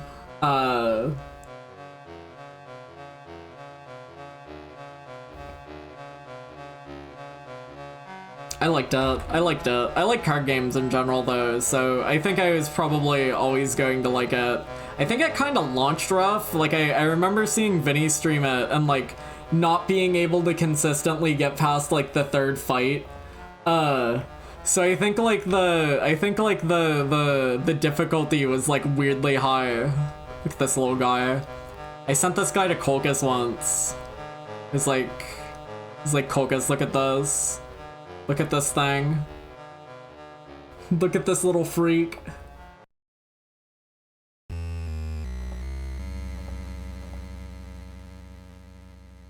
But yeah, I love all these little guys. I love all these little freaks. Look at them go. I really enjoyed that. I did like most of the things you could do in it. I didn't like go for every single unlock. It's also the kind of game that it feels like it'd be nice to relock some stuff, because I kept seeing some of the unlocks and being like, I don't really want this. I feel like that's like a funny mechanic to put in a game where it's like, can we relock that actually? Can we put that one away? I don't want that one. Playtest program? I don't think I'm legally allowed to talk about this. Hold on. I have like, hold on. I really wanted to put playtest program music in this really wanted to put playtest program music in this playlist, but I think it's like, I think there's scorched earth on that still. I think if they hear that in the system, they kill you. So I could not. We can put this one, I can show you, I can put this here. That could be anything. Playtest program is a playtest that Nintendo is running for a I guess it's an MMO. I guess it's like a Minecraft. I guess it's like it's so many different things, and it's so it's like a Roblox, it's like a Minecraft, it's like an MMO, it's like a Curiosity What's Inside the Cube by Peter Molyneux. This is one of my favorite things I played this year. I mean, it's certainly up there. I don't know, I wonder how much of that is like the exclusivity of it, you know? Of it being like a thing that I could only play because I was in a playtest and I had fun with it for like the 2 weeks I was in it, right? And now I can't play it anymore, right? So it's like, I have that memory of it and it's pretty good. I don't like, I think it's also the kind of game where I probably wouldn't play it like a fucking absurd amount if it was actually out, right? But like, I made this outfit. It was fun to see people in like the it was fun to see people in like the lobby cosplaying like Tenna and Sephiroth and Donkey Kong and like anime characters. It was fun to like fly around. It had like weirdly good movement. You're a monkey guy. You're a little monkey like caveman guy with a tail, right? And everything in the game kind of like leans into the tail. You can like throw it like a whip and it like sticks to the ground and you can like pull yourself to it. And you can like zip around super fast with this. You can like grab onto something with it. and ground pound in midair, and since it's like a stretchy tail, if you let go of the ground pound, you'll like bungee jump up higher than it. The whole point of the game is to like, as the world is like completely dark. It's in like a big like chunk by chunk world, and it's all completely dark. But as you land in a chunk, you get like a little beacon, and the higher up you place the beacon, the more it lights up. So essentially the gameplay boils down to like building like Tower of Babels. Towers of Babel in these like monkey chunks to put your beacon at the top of, to light up as much of the chunk as you can. It is a deeply fascinating gameplay loop. And then you go back to like the DMV home base and see dudes dressed as Sephiroth, and it's like, man, interesting. I recorded footage of this. I recorded like my playtest. I need to edit it together still. I don't think I'm going to release that until this game becomes like public, so I won't get assassinated for it. But I recorded some gameplay of it, and that was fun. So there's gonna be like a weird like pre-recorded past stream, because I was talking to myself during it, like as if there was a chat. You know, I was talking to like brain chat. So that might get released at some point. Anyway, playtest program was neat. I hope it exists sometimes. It has really, really, really, really, really good music. It might be on Cage Insider. Hold on.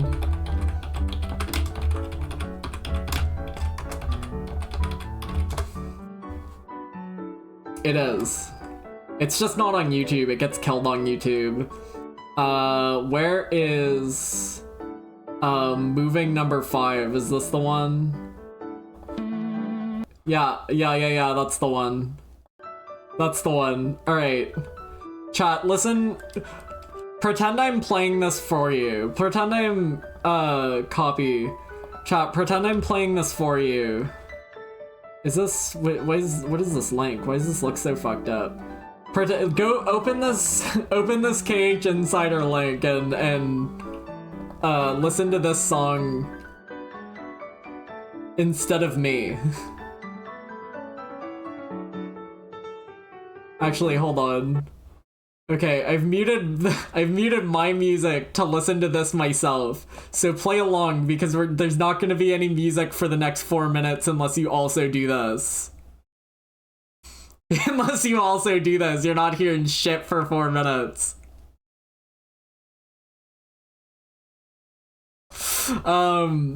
Playtest program was really fun. I liked it. I liked it a lot. I hope it comes out. I hope this is a video game other people can play, because the idea of like a consistent world that like everybody's working together to try and like light up 100% is legitimately really interesting.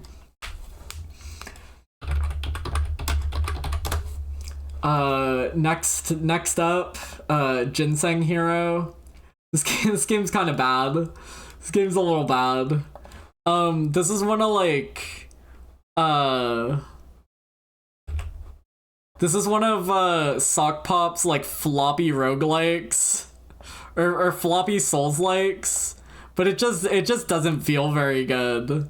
It's like an hour long. I think the run I beat it on was like, was only like 15 minutes or so. You're a little bug guy. You do a little bug guy combat. Whenever you die, you get to keep one of your swords, and you find new swords out and about. There's like 3 bosses you have to fight. There's like a frog and like a bee and like a there's like a frog and a wasp and like the last guy might be like an ant. Maybe he's a grasshopper. I can't remember. Anyway, it wasn't great. It wasn't fantastic. It does look nice. I do like how the Sock Pop games look. There's probably like, I will probably play some of their other games at some point, because I know they made a few of these like floppy Souls likes. It's fine. It's alright. I think these are mostly like quick game jam games anyway.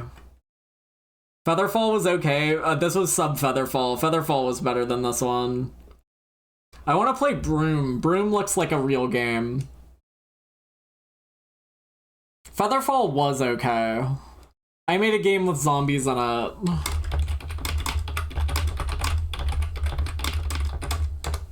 They do make them fast, so it's like, fair enough. Alright, chat, turn the monkey music back on. I know, or turn the monkey music back off. I know it's only been 2 minutes, but I'm switching song, and it's gonna be really upsetting to you if you don't turn the monkey. Well, you can keep listening to it, I guess. Chat, if you've never seen I Made a Game with Zombies in it, that's gotta be one of the games of all time. They just don't let people make games like this anymore.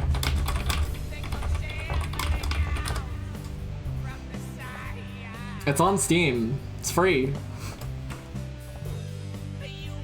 It's free. You can get it right now. Let's go up here.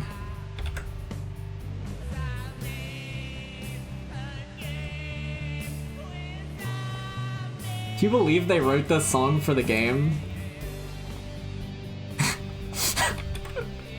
Fucking inane commentary as usual. This game is like 13 minutes and 37 seconds long. It's like it used to be $1, but now it's free. It's like, I know I played this on like Xbox Live at like Jack Dawson's house when I was a kid. I know for a fact I was playing this shit at Jack's house, right? But like, I don't think maybe we did, but I don't think we ever finished it as kids. So getting to it as like an adult person, and actually being able to beat it as an adult person was, you know, that was like something. That was like that was a precious little moment for me. It's like not a great video game. It is what it is, you know? It's a game with zombies. It's a twin stick shooter. It's not bad though. It's like, you know, it does remain fun for the 13 minutes, or at least I think I played it for like an hour because I took a few runs. It is fun for what it is. But like, I do really, is this nouns? No, this is I Made a Game with Zombies in it, OST.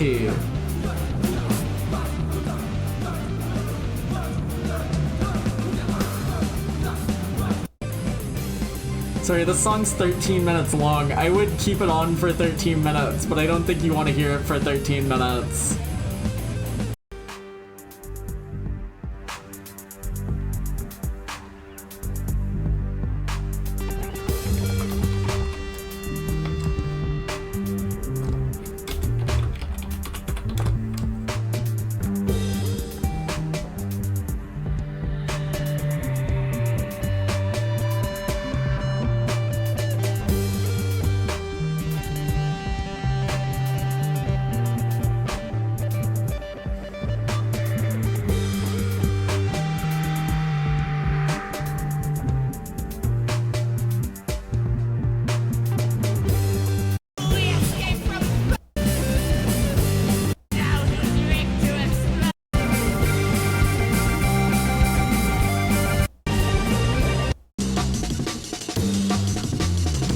I love how long this song is. It's so unnecessary.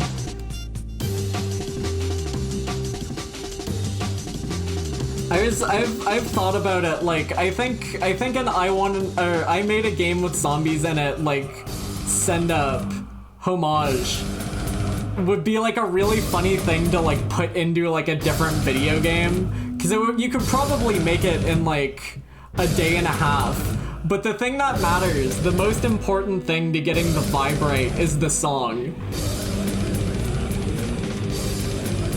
Because if you don't have the song, And if your heart's not in it, I don't think it really counts. Isn't I Made a Game with Zombies in It the people who made Salt and Sanctuary?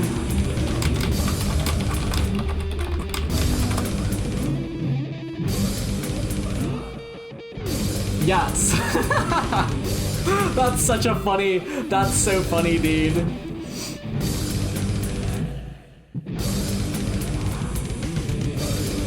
And the dishwasher games, that doesn't mean anything to me.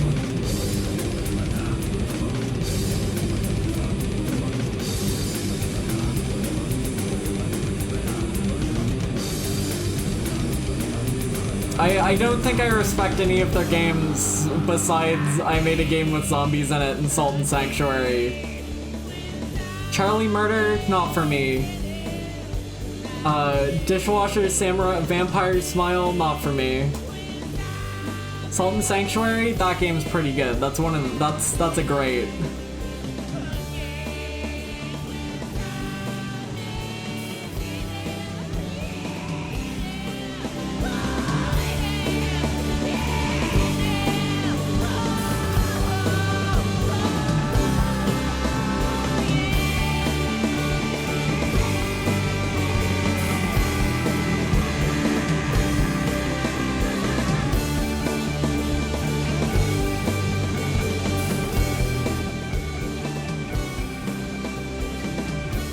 Cause like I think you could program I Made a Game with Zombies in It in like 2 days, but the video game's the part that matters. The video game's the part, or like the song is the part that matters.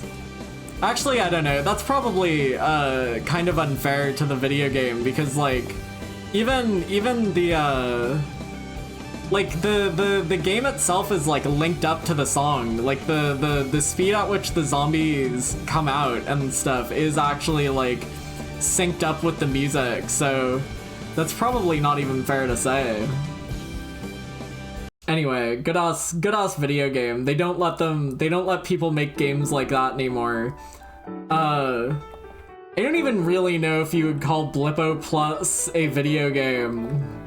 These are gonna look like bad because these are like 1-bit GIFs, but you can't see like the GIF part of it. Can we open any of these in like a new tab? I'll just bring the tab over here. Hold on. The Blippo Plus. This is actually on Steam and there's like a colored version. This is like a this was like a fucking real fake TV thing on your playdate, and like as real fake TV on your playdate, it was fun to look at, you know, it was interesting. As like a video game, probably not great. The ideas of like looking at like fucking alien culture being transmitted through a wormhole onto your 1-bit playdate system. Genuinely quite cute and interesting, right? But I feel like it doesn't do things quite as well as it could have. It kind of doesn't have an ending. It kind of doesn't have an ending.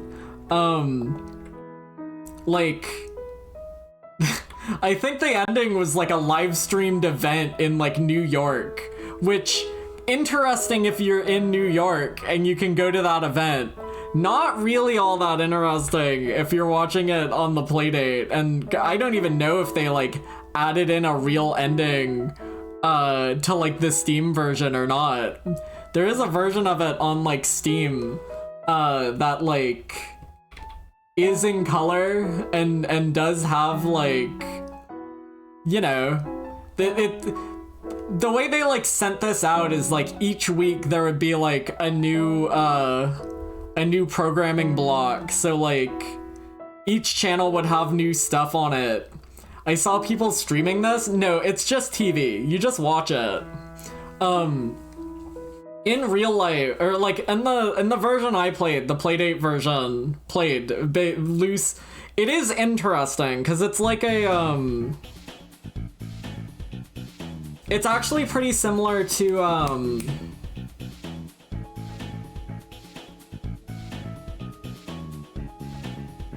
Hypnospace Outlaw. It has the same kind of vibes of Hypnospace Outlaw, where it's like, you're taking in this culture, through, like, these little snippets. And there's, like, a little forum program. There's like a little forum, put an image on, put Plum Squirrel on the canvas. Yeah? Why? What are you getting out of it? Hold on. Hold on, I want to put that on the canvas for me, and this. And this. Hold on. Hold on. Yeah, maybe that one. Hold on.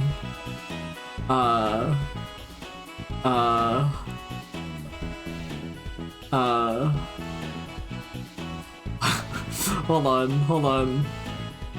Sorry, I was looking at images. What are you getting out of that, huh? You just want me to stop talking about Blippo, I get it. I understand. Desktop, drawings, others stuff, others drawings.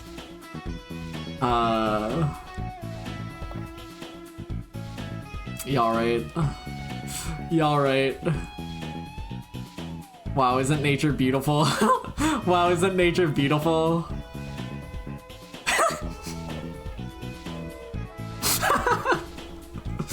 Isn't nature beautiful? Talk about Blippo for the rest of the stream? I don't think I want to. It's okay. It's like, I think watching real fake TV on your playdate every week is interesting. I wish it had an ending, but like there's a little like forum program in it where you each week you can hear see people talking about like the shows and stuff on TV. It's like interesting. It's like interesting. I wish there was just a bit more to it, but you can tell that the people making it have fun making it, and I guess that's what counts. It was like a free bonus. It was like a free bonus with the Playdate season. It was fine. Ooh. Ooh. Ooh's great. Hold on. Ooh. Steam. It's hard to Google those, because I'm not typing a fucking umlaut into my computer.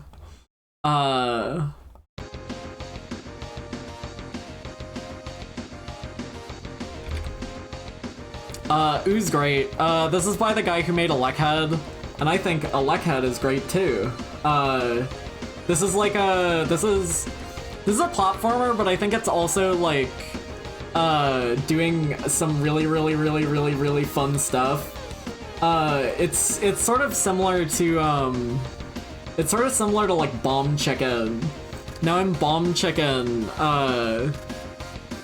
you made bombs. And you make the bombs in this like the exact same way. I would kind of consider this like a knowledge-based Metroidvania, if that makes any sense. Because you essentially put a bomb down. They don't have any time limit on them or anything. Yeah, your two buttons are place bomb and blow up bomb. You have two bombs. That's it. That's the whole game. So essentially with a screen like this, right? The way your movement works is like you're this little guy, you're the little caterpillar guy. You go over here, you place a bomb down.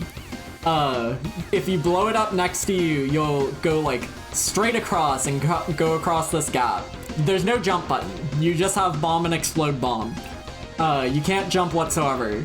So you bomb yourself over here, and then, you know, you gotta get this fly over here to this frog. Hold on, let me get the frog more on screen. You gotta take this fly to this frog. So you put a bomb here and like go up here, then put another one there and go across here and get the fly and come back and give it to the frog. It's like simple stuff, but despite this game having like one mechanic, you know, you eventually get a second bomb. But that's the only other power-up you get. So every new bit of like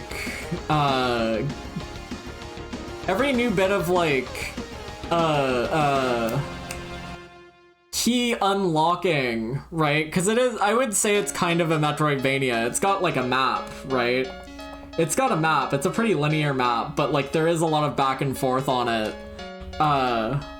Right? Like it's got a map.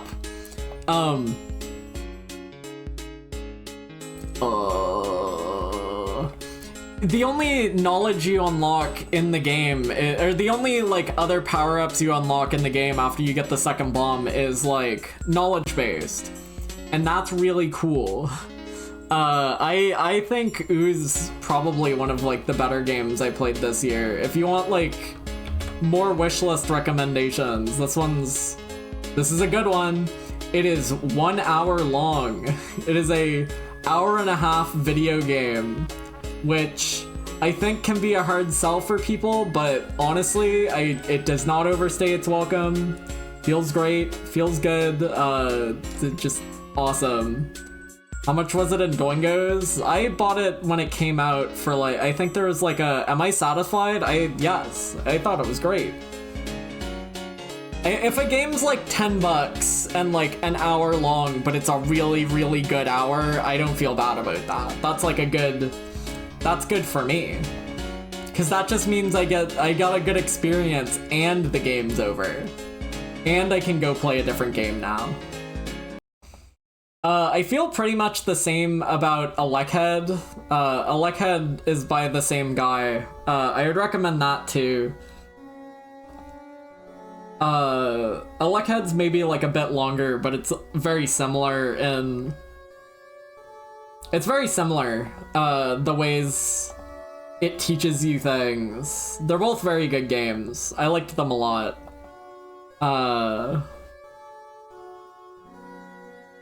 They're maybe wait for a sale type of games because they are very short. But for like $10, not bad. Not bad for me.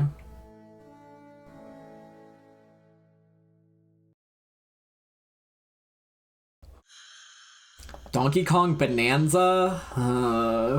Whoa.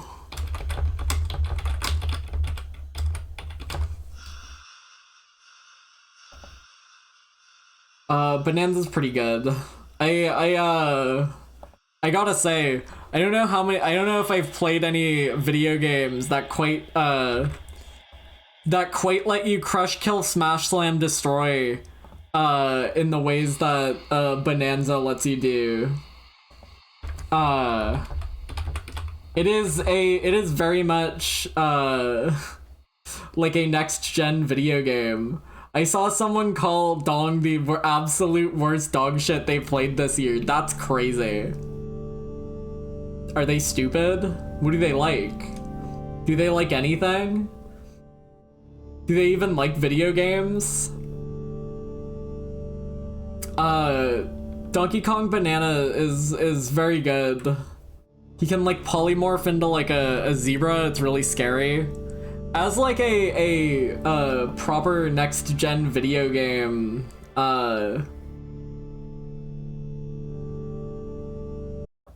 it does feel like a proper next gen video game, you know? The way you can like smash and destroy every level is cool. I like Donkey Kong in it. He's cool.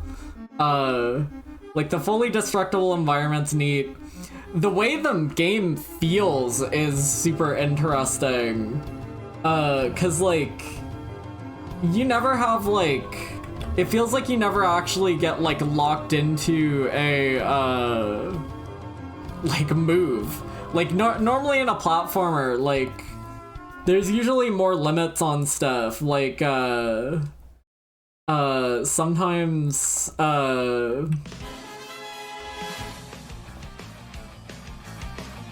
usually, like, you know, if you like jump and then dive or something, you know, usually you're locked in that dive.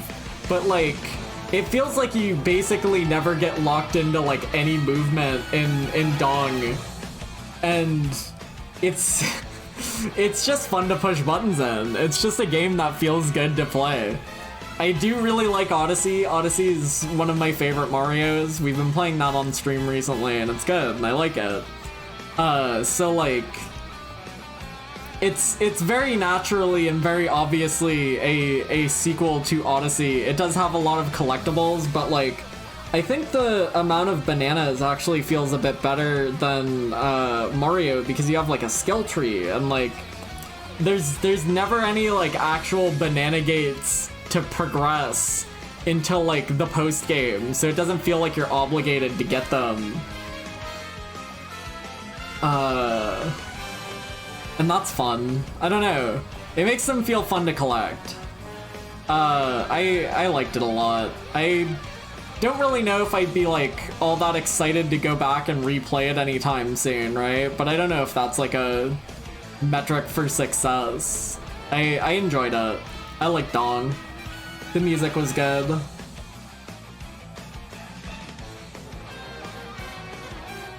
The music was good. Combat was good. Well, the bosses in it feel like weirdly easy compared to like, cause you don't really have the same like 3 strikes you're out Mario system. Like the bosses actually have health bars in this. But like you can tear them to fucking shreds, and it feels like it's intended to be like, it feels like you're supposed to feel like, oh man, I'm fucking strong, I'm crazy, this shit's wild. Because you get to the final boss, and like suddenly that fight's like super long, and they're very durable, and you can't tear through them like wet paper. So that feels like it's like an intended thing. It's interesting. I liked Donkey Kong a lot. And I'm not even like a Kong head, right? But seeing like, I'm not like a big Kong gamer, right? I would, this isn't my guy, but seeing like the references and stuff to like older Donkey Kong games, I was still able to be like, damn, this probably feels good as fuck if you care about this monkey, which I don't. I probably don't need to keep saying that. Surely, you know, surely it's okay. I like Donkey Kong. I like well, I can tolerate maybe I can't, maybe I have it in my heart to love Donkey Kong now, I don't know.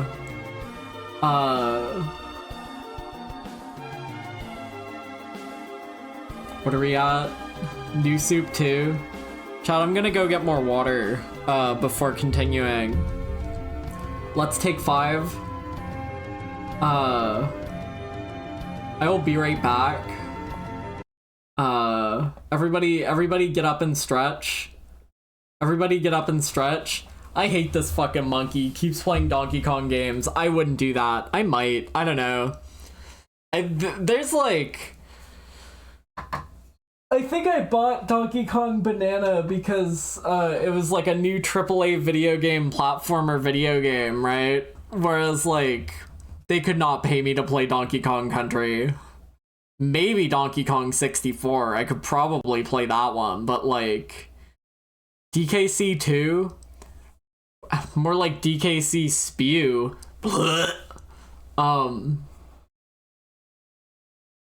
Maybe that's unfair. Chat, I'm gonna be right back. Everybody get up and stretch.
Hello. Hi, chat. White person voice. Water been tasting good as fuck today, I can't lie. Straight up smoking a Terry's chocolate orange right now. I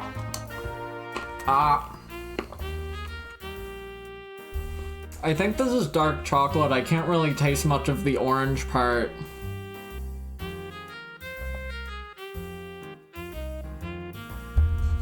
Feels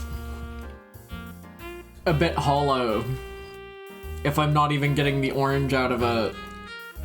Like, what's the damn oint?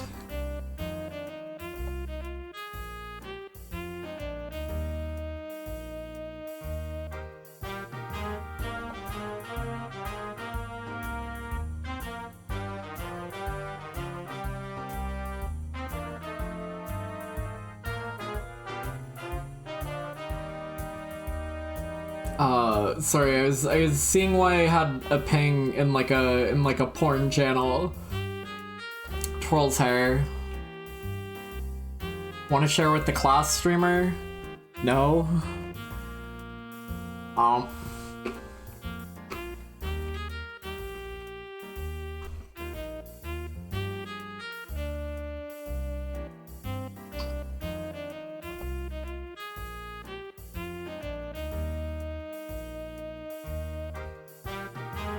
Sorry, it was about Lena's ass. You'll see that when it's done.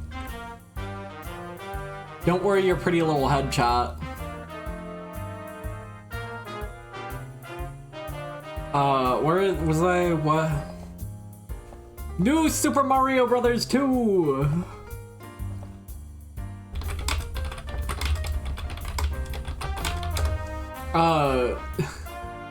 New Soup 2 is like not good, but it's also not bad. I feel like it's really easy to be like, yeah, that game's dog, but like, it's kind of just fine. They play the insane DLC levels. They played some of them, yeah.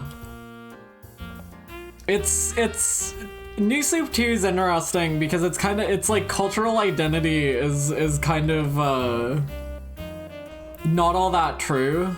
Like, I remember it as being like a 50-50 split between like coin space and airspace, and some of the screenshots do look like that, but like it really is more just like it's just normal. It's just normal. For a game that's like cultural identity is all like, oh, there's it's the coin game. There's kind of just not that many coins in it. Or at least not as many as I expected. Some of like the DLC levels get crazy stupid style with it, but like for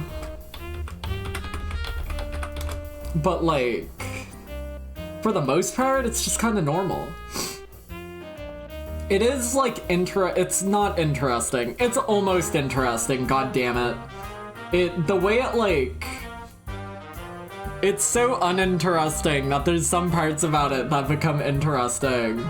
Like, there's little bits of the design that are like, this wouldn't be happening in like a normal, in like any other Mario game, but this one. Even Resnor's in it. You can't say much bad about it because Resnor's there.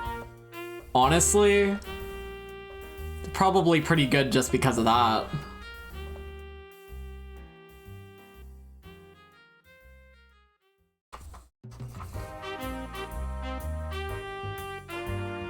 I forgot to reset put my Deltarune music back on.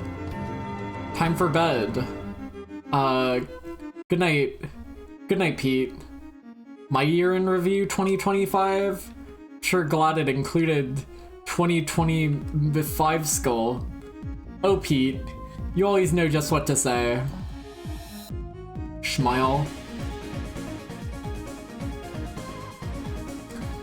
New Soup 2's fine. It's like not great. There's nothing that's like super unique in it, but like as a potato chips video game, there's worse flavors of potato chips out there. You could be worse. It could always be worse.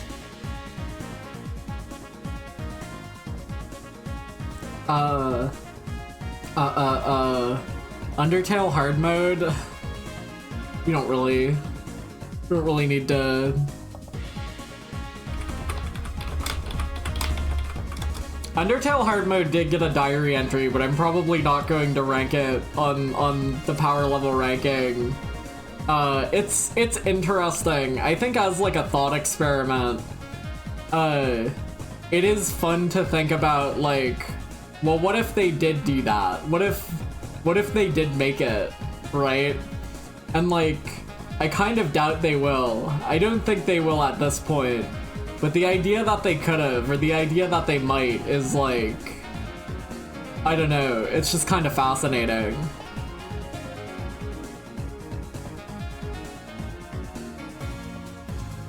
Surely it's too late now, you know, and I think no matter what, I would probably rather Tony Hawk's be working on like fucking anything but Undertale, but like, it's interesting to think about.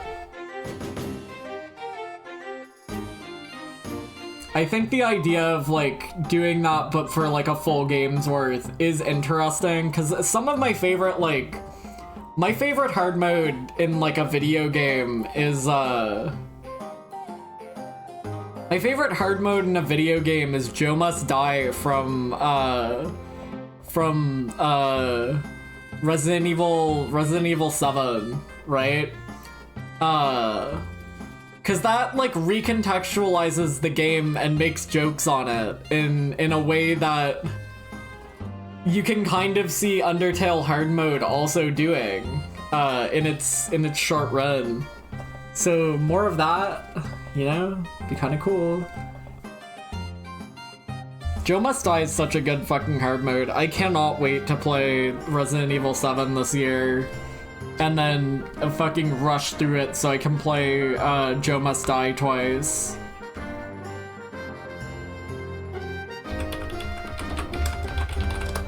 Stretch Panic. I mean, fuck, man. It's still Stretch Panic. What do you say about it?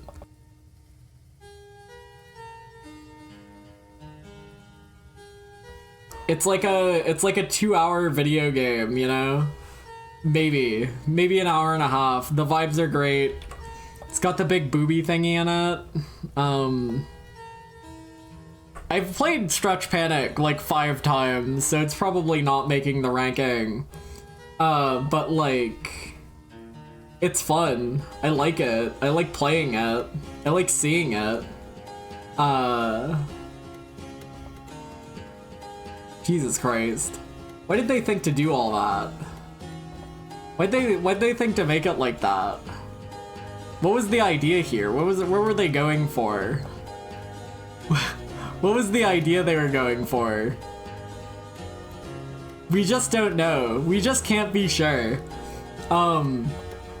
Stretch Panic's fun. I like the music. I like the vibes. This time when I played it, I noticed like a interesting painting of like a frog king in like a room that I was never paying attention to before.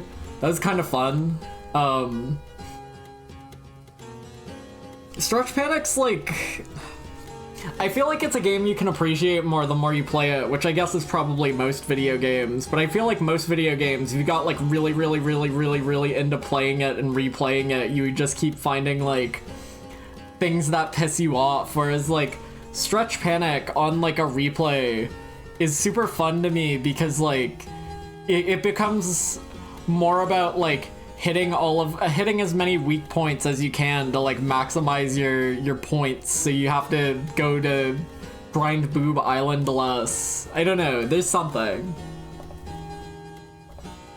Castlevania The Adventure? Should I just put the JonTron video on?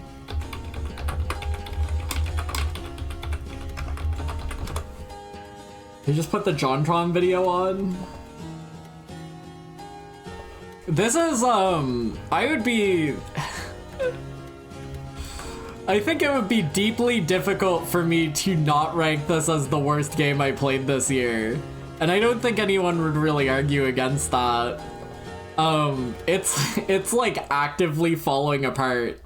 Which JonTron video? The JonTron, the Castlevania adventure video it's his first video. I think I would struggle to not rank this as like the worst video game I played this year. It's rough. It's rough. It feels like it's actively falling apart at all times.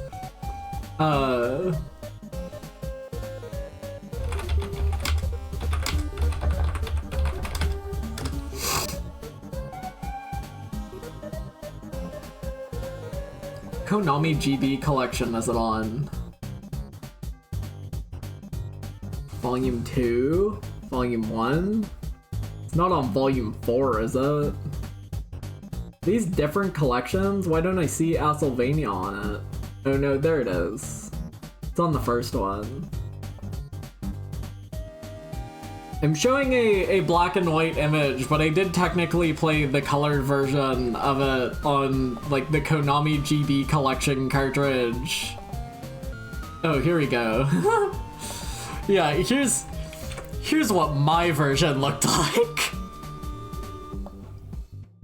Much better. It feels like it's actively falling apart at all times. It feels like it's bad. There's like weird, like, there's like jokes about it where it's like, well, like the game itself is kind of a joke because it's like you can feel little like stuff. Okay, so every level has like these rolling eyeball enemies, right? It's like the most common enemy you see in the game. There's a lot of screens in this game where like a rolling eyeball will like roll down at you, and you have to like crawl up the rope. You have to crawl up the rope to get up and out of the level you're in. And like consistently for like the first 2 levels, whenever there's like an eyeball room with the rope, whenever there's like an eyeball rope room, they give you an invincibility power up, because I think if you don't have the invincibility power up, you do not have the time required to crawl up the rope and get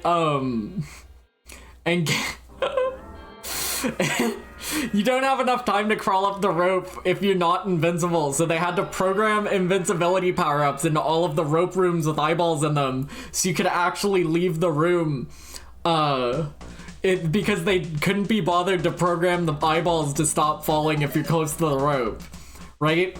There's like ideas there that are like funny to pick at with my brain, but it's, as a video game you play, it's like, it's brutal. I couldn't imagine playing this game without save states, because the last like level of it is like, I think like level 4 ends on like a fucking 7-minute long auto scroller that's super tight and like has instant death spikes everywhere. I think that would be impossible for me. I think no matter how many times I tried that, I would never succeed. I think this is legitimately a game I could not beat if I wasn't cheating. It's just not for me. I think I have better things to do in my life than that.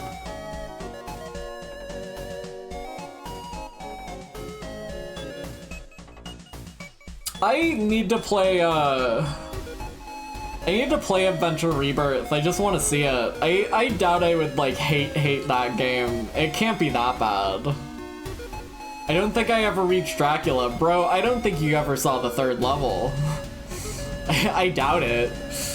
I don't think you ever reached Dracula either, because like I just said, that fucking level 3 is impossible. Nobody beat that level. Oh shit, the starship, damn right.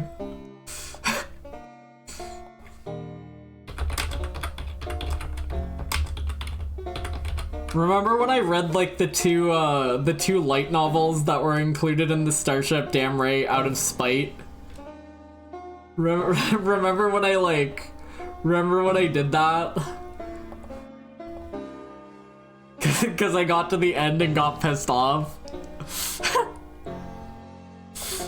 It was okay. No, it was kind of bad. It was just kind of nothing, you know, like it had like some atmosphere in it, but like even that, like I need a bit more than that, you know. It was like a text adventure, but without the text part. It was just walking back and forth, and like that almost made it feel like less, because like you aren't like, I didn't have to type like pick up cup, I just had to go get the cup. It was okay.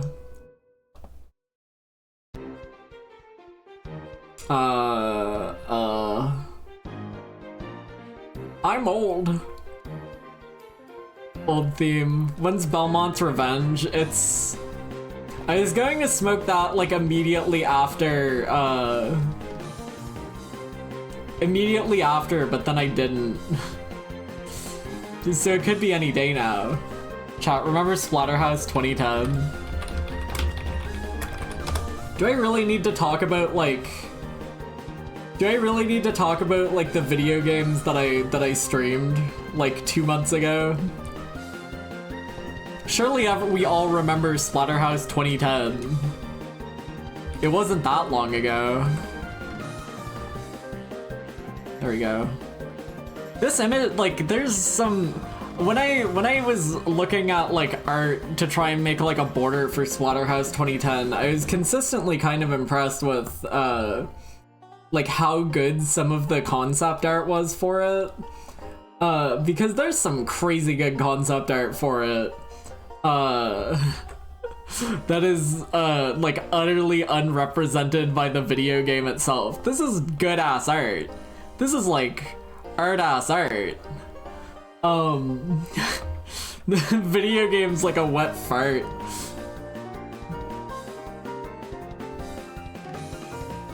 It had boobs. That's literally true. That's like the only game I've ever streamed that's had like bare boob tit on screen. Maybe. Is that true? That's probably true. I stream like fucking Mario games. That's probably true. I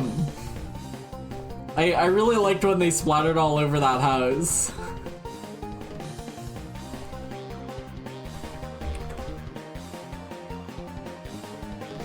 Yeah, but did the good art come from like the, hold on, does that say bulletproof?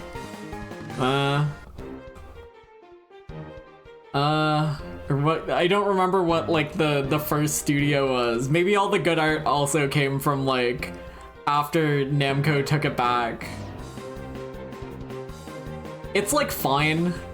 I think the most interesting takeaways I had from Splatterhouse was like, I liked that his arm got cut off sometimes, and like sometimes you get like a hole in his ribs and you could like see his ribs in there. That was kind of interesting. I don't know if I've seen a video game where you get like blown apart like that.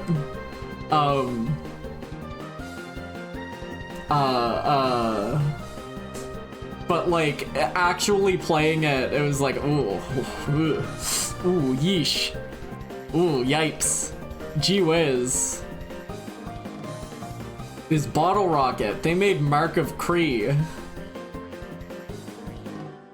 Should I know what that is?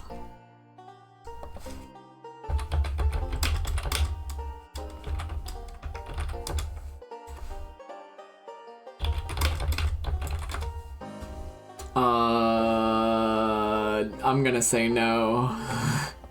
I'm gonna say I shouldn't know what that is. Closing that tab.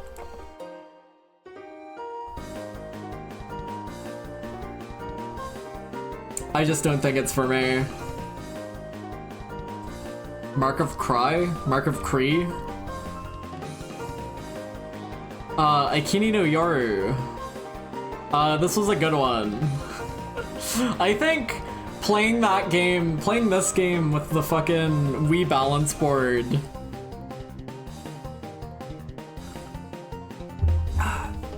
very, very, very funny. Like, my legs were so goddamn sore by the end of that game, because I was just fucking shuffling in place for like however many hours that stream was. I went into that and I really wasn't expecting it to be quite as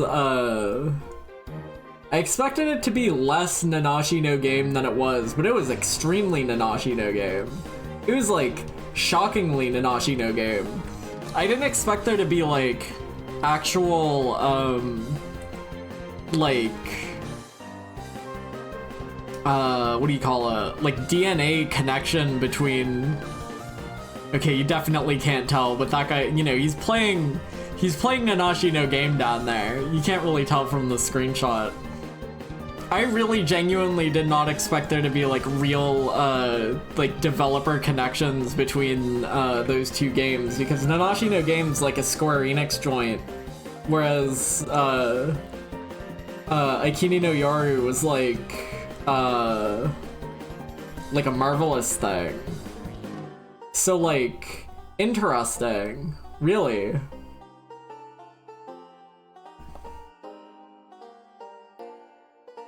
As like, I think I just have like a really soft spot for like goofy haunted house horror games, you know?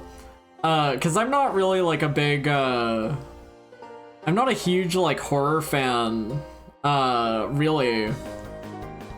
But like, I don't even, cause I sort of struggle to even like quantify what a true horror game really is. Cause like survival horror kind of stops being scary once you can, this is more true of a horror game. This is more true of a horror game than like any Resident Evil is, because you just have to run away from the scaries. You can't shoot them. So like, I don't think I've really played all that many like real horror games. I guess it would be stuff like the Witch's House, or like Mad Father, like RPG Maker crap. Not crap, I like those games. Hungry Ghosts.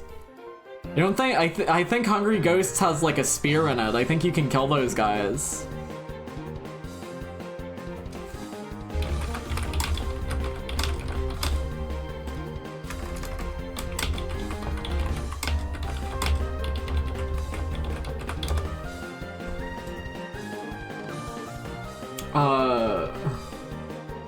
Alright.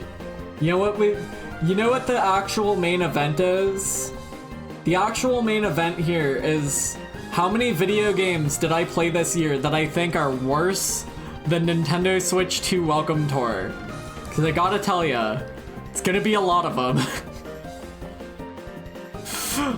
Nintendo Switch 2 Welcome Tour is cute, I think. I think Scott the Woz is a fucking moron for saying this is the worst game that came out this year. But Scott the Woz doesn't even like video games. So what does he know? What does he know? SWU Welcome Tour is like, I don't know, it's, I think like the museum aspect, I think the museum aspect of it's really cute. I think the like, as a minigame collection, it's definitely tech demos, but like, you know, I'll walk up to like some of these like notice boards and be legitimately educated on like the console I'm holding and be like, wow, that's kind of fun, isn't it? And like, obviously it is, you do have to compare it to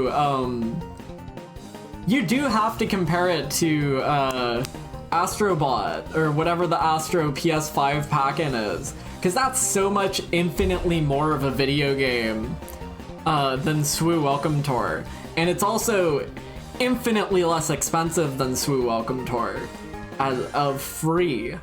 So like, I do think some criticisms are certainly warranted, but like, holding the console and it being it telling me like, because it's not like, I've seen people complain about it like, can you believe they're charging $10 for something that tells you how to use the console? What the fuck, Nintendo?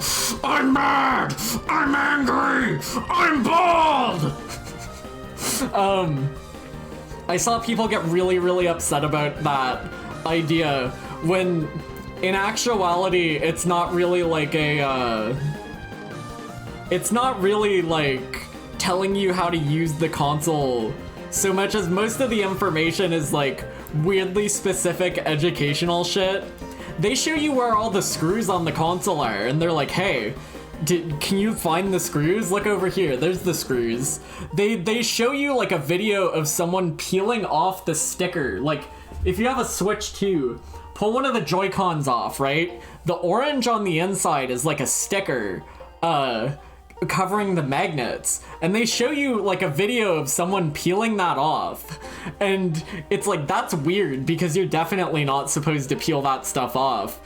There's like stuff in here that I like, even outside of talking about like frame rates and shit, there's stuff in here that I legitimately would not have expected them to like point out and be like, hey, did you know this happens?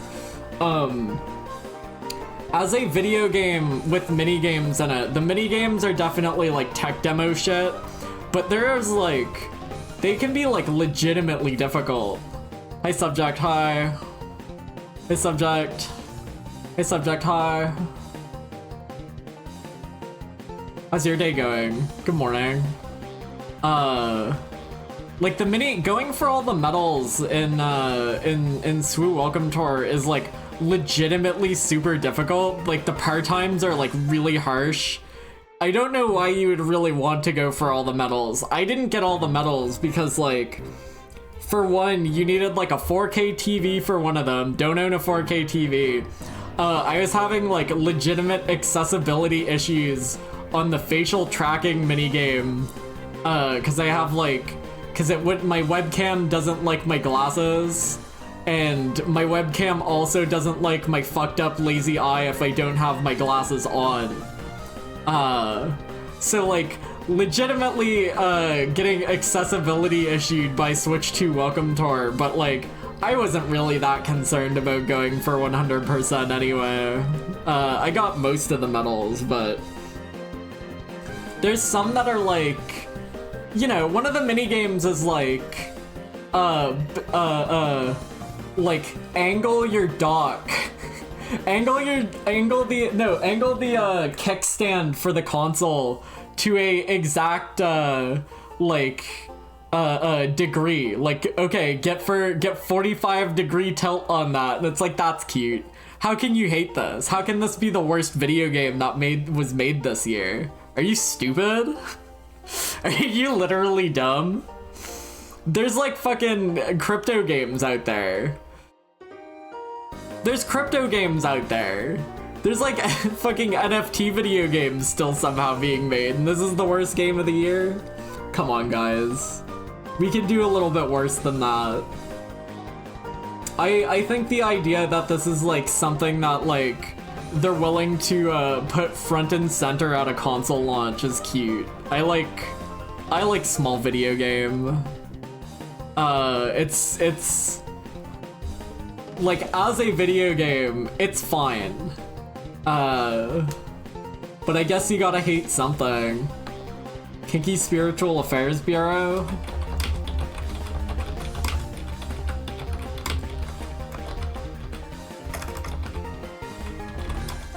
How do you spell bureau? I'm just gonna, that's fine. Shout out to Kinky Spiritual Affairs Bureau, game of all time, quite honestly. It's Peme, I'm afraid. I love how the models look, they're so cute. Oh god. This is like a good spooky Halloween horseshit recommendation from Jal. It is so stupid. It is so goofy. I really enjoyed it. It's like There's so much like cutscene in it, and I feel like that could be a killer for someone who's stupid. But for me, it was like, oh yeah, hell yeah. What's her name? Mizuki Shiraishi? Is that her name? I wrote it down in my book. I didn't write it down in my book. I didn't get to writing about Aikini no Yoru yet. We're actually off script. At this point, I don't have... Oh my god, I'm really that far behind on diary entries? Jesus Christ. The last diary entry I wrote in my diary was, Switch 2 Welcome Tour, so... Yikes. Gee whiz. Uh-oh. The fucking schoolgirl shrine maiden spit bit. The fucking... Oh my god. You gotta drink something. How many games on this list? 81. 81. We're actually like right at the bottom now. Well, not that close to the bottom.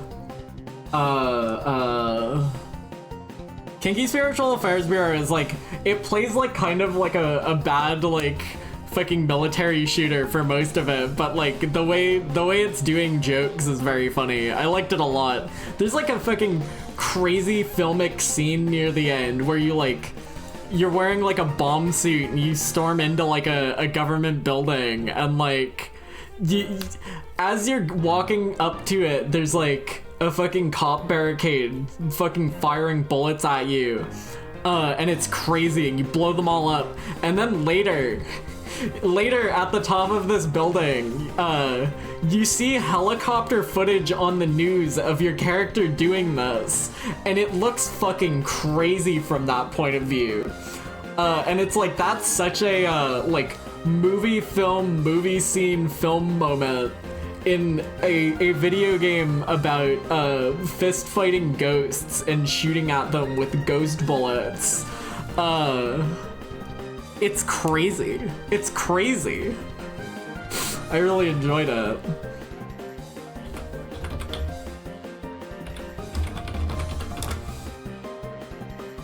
Every toilet Hanako in Japan has coalesced onto one school. How could this have happened? Trespassers. I saw Nano play this like last year, and it looked good, and I played it this year, and it's good.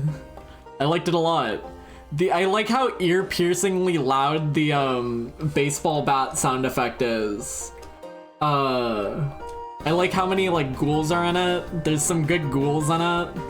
The like shmovement's nice. The music's alright. It's like just an all-around pretty good platformer for what it is.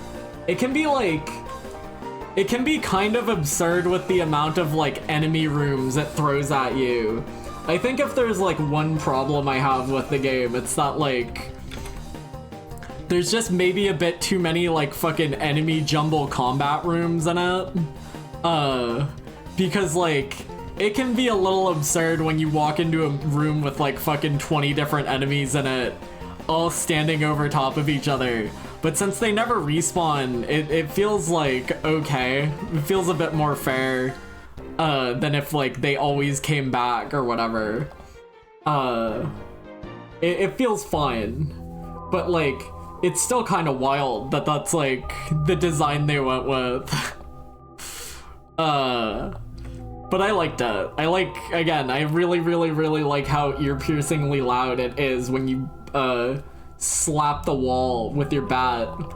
Also, there's like other weapons you can get. There's like you can get other weapons. You can get like projectiles and stuff. I don't know. It's just good. Felt good. I think I beat it in like one sitting. I think I beat it in about one sitting or whatever, but it was fun. I liked it. Actually, I need to go into I need to whip out Discord to see my notes for the rest of the games. Though, I mean, we're close enough now that I should be able to remember the fucking games I've played since. Handmade Death Labyrinth.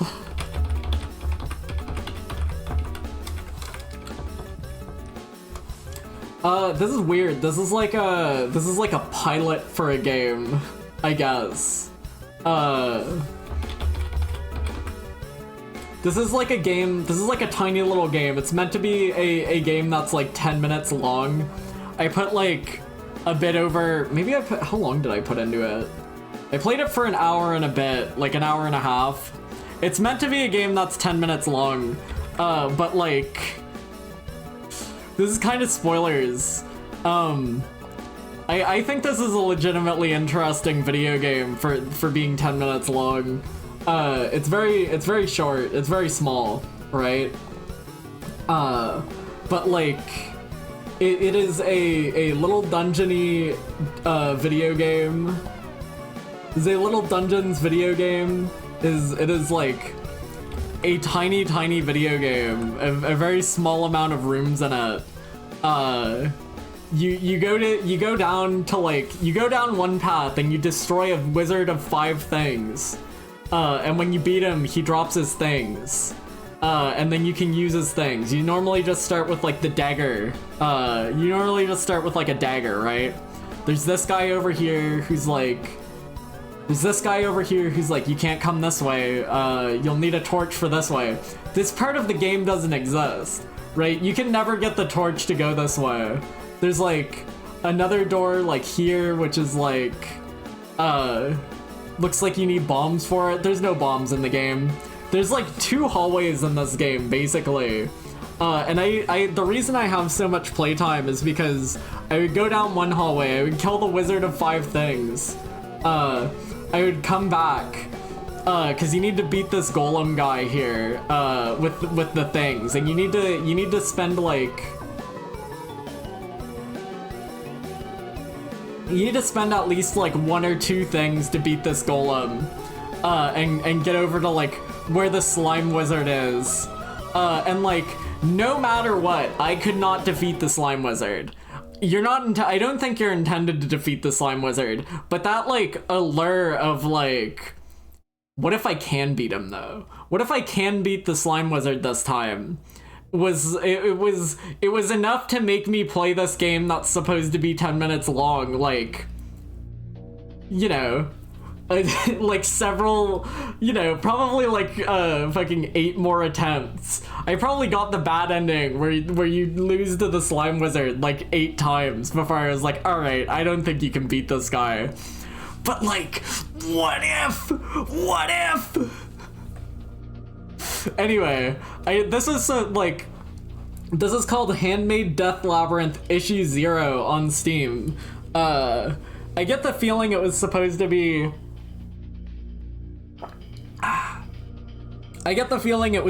have like more episodes eventually. Like they would like there would be more to the game eventually, but that never happened. So what this is 2 hallways and 2 wizards, but you can only beat one of them. But you know what? Maybe that's all a video game needs to be. I think I had fun with it. I think I enjoyed it. Honestly.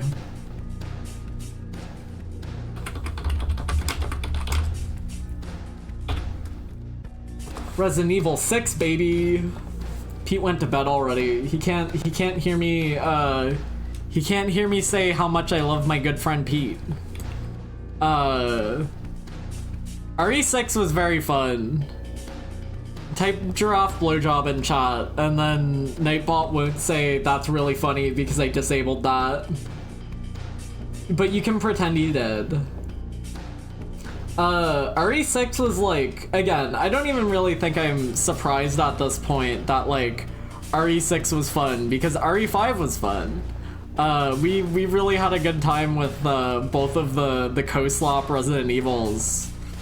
I hope they make more co-slop Resident Evils at some point, because like honestly, I don't know if they would like remake RE5, but I kind of hope they do.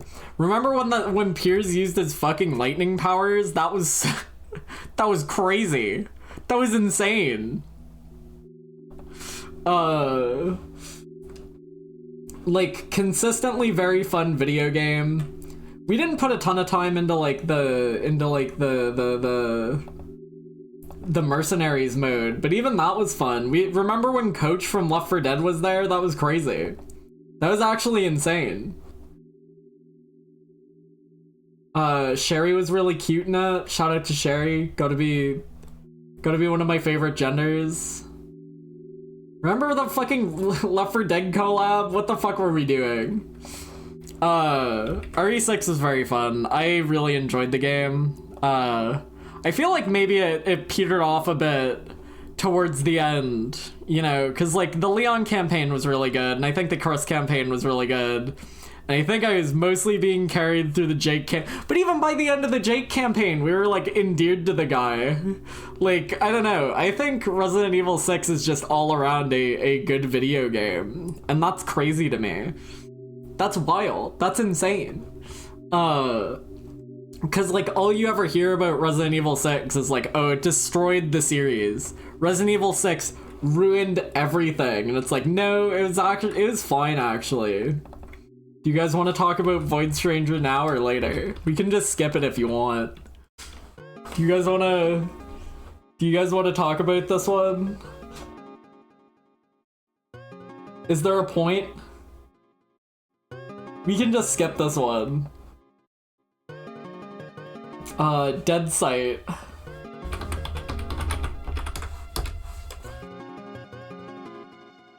How do I find this? Dead Site game.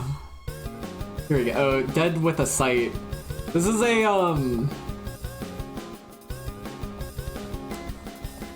this was like a actually, this makes sense to have over here anyway. This is like a throwback to specifically Nanashi no Game that the Tori 3D dev made. It's okay. It's like 20 minutes long. It's kind of interesting. There's a big eyeball in it at a part. I think personally, the most I got out of it was like, wow, they really fucking nailed just how disgusting the water textures in Nanashi no Game is. Because Nanashi no Game has some fucking nasty water textures, and if you want to like homage that game, the best way to do it is this. Like, that's Nana. If I showed this screenshot to NanoDan right now, he'd be like, that's Nanashi no Game, isn't it? And I'd be like, no, you silly goose. Void Stranger's girl reminds me a lot of Necromancer. Gray's really, really cute. I love women. Shout out to women. Do I have images of her on my desktop? I can't drag that one in. Hold on. Do I have images of her on my desktop? Hold on. She's cute. Shout out to women. Gotta be one of my favorite genders. I can't keep saying that. Shout out to women. God,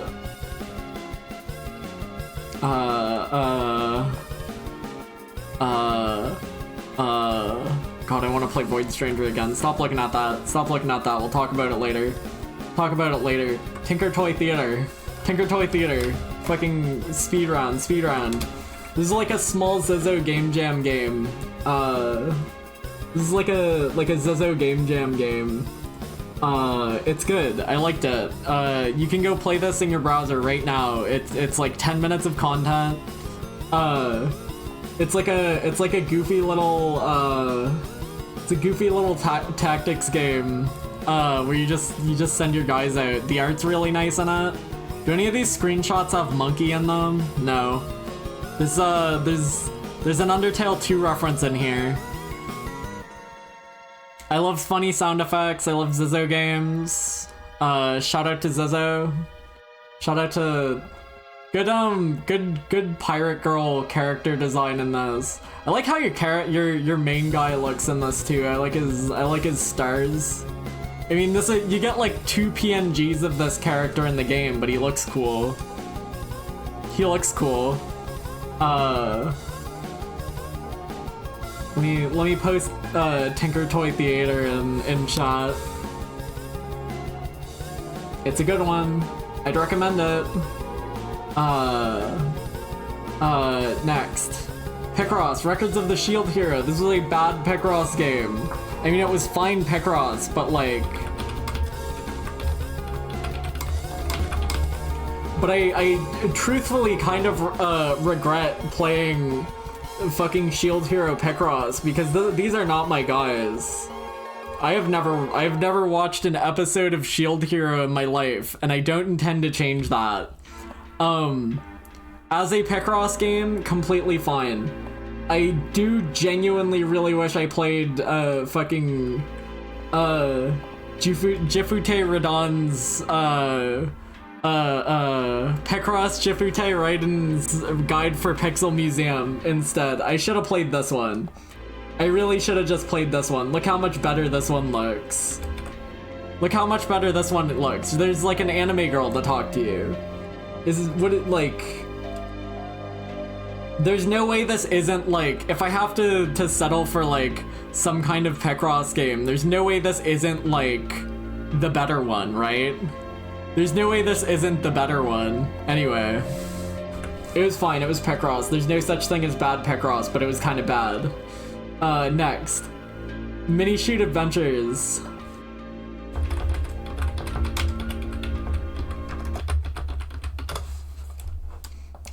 This is interesting. I feel like this is a game nobody knows. Nobody knows about. But this is like a, I like posting the links in chat. I don't usually play that many Steam games. I don't usually play that many Steam games, so I usually can't justify like linking to shit. This is a little top-down adventure game, but it's like a shooter. It's interesting to see like a kind of bullet helly, you know, shooty game, but like have an overworld and have like vaguely dungeony things. It feels more like a Metroid game progression-wise than like a Zelda game, because it's not like you're getting like bombs or anything. Bombs? It's not like you're getting like dungeon items so much as like the dungeon has like the swim ability in it, you know? I mean, I guess that's not entirely unlike Zelda, but I feel like it's just a bit different, you know? Usually you would get the ability to swim and then go to the dungeon and then get the ice arrows and then leave the dungeon, right? Like, compared to like how a Metroid works, where it's like, all right, here's your better gun. You know? I don't know if this makes any sense. As a like game, it wasn't super difficult. I played it on like the hardest difficulty, and it was still fine. It's like, it's pretty lenient as like a bullet helly game. The way you get like, I doubt any of these screenshots have like the skill tree in them. No. You get like level ups. Why do I keep deleting the fucking point? I need that. I need that.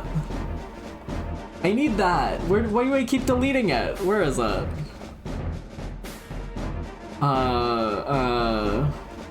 Desktop. Stream. Emotes. Point. Bring him back. Bring him back. Stop letting me delete him.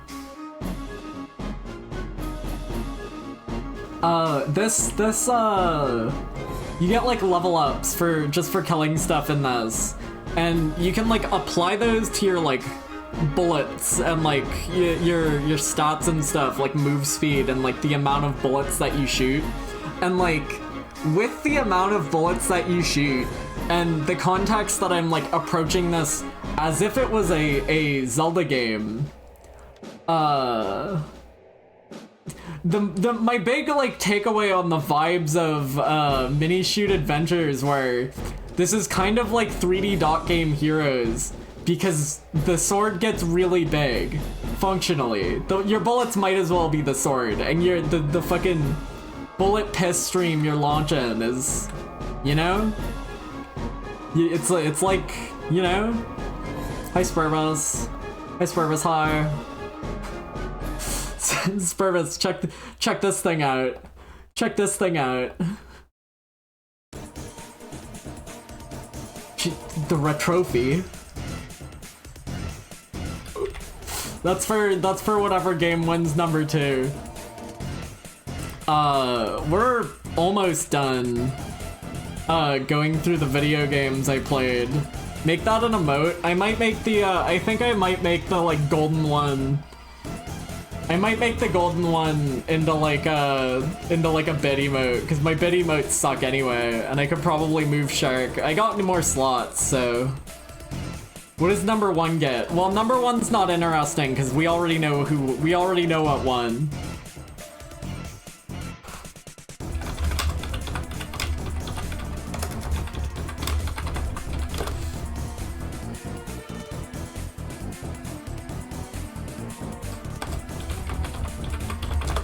I wish my Yu-Gi-Oh cards would get here.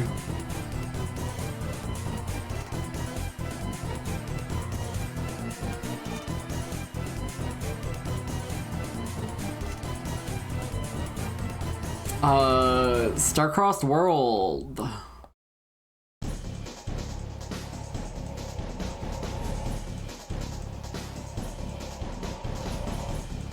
Here we go. Star-Crossed World. This is the Kirby DLC for Forgotten Land, and I thought it was pretty good. It makes me excited for whatever like the next Kirby game's going to be. They do the final extra super duper super arena? I did. I heard 2 planets approaching the Roche limit play. I heard 2 planets approaching the Roche limit. It was fun.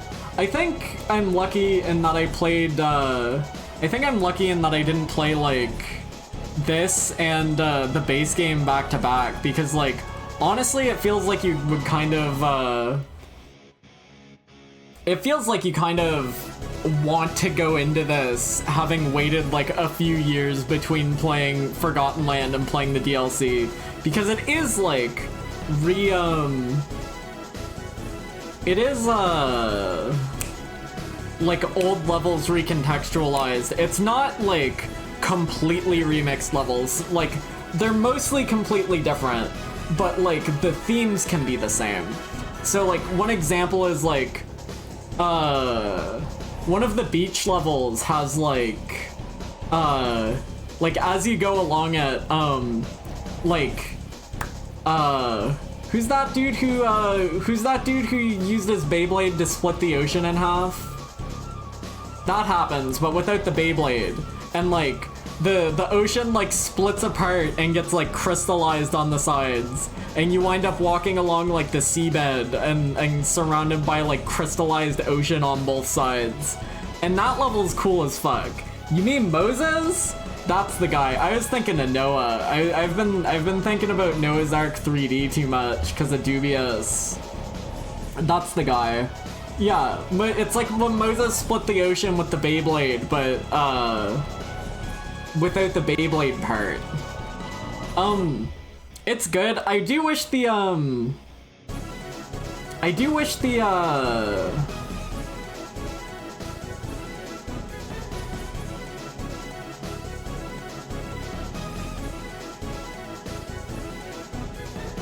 hold on, I'll get it eventually. I do wish the final bosses was like a bit different, because it is still like, it's like a bigger EXer version of the same final boss from the base game, which is like fair enough, but like I would have liked to see a bit more on that front. But again, that's something that would be more noticeable if I had just played the base game back to back. Was Nobby Nobby Boy this year or last year? Nobby Boy was last year. Where did Nobby Boy rank? Hold on. I feel girl you. Hi Pies. Can I say that? Is that legal? Am I allowed to say that? I feel girl fit. Hi fit. It's hard to say. It's hard to say. Hi Pies. Where's the 2024 list?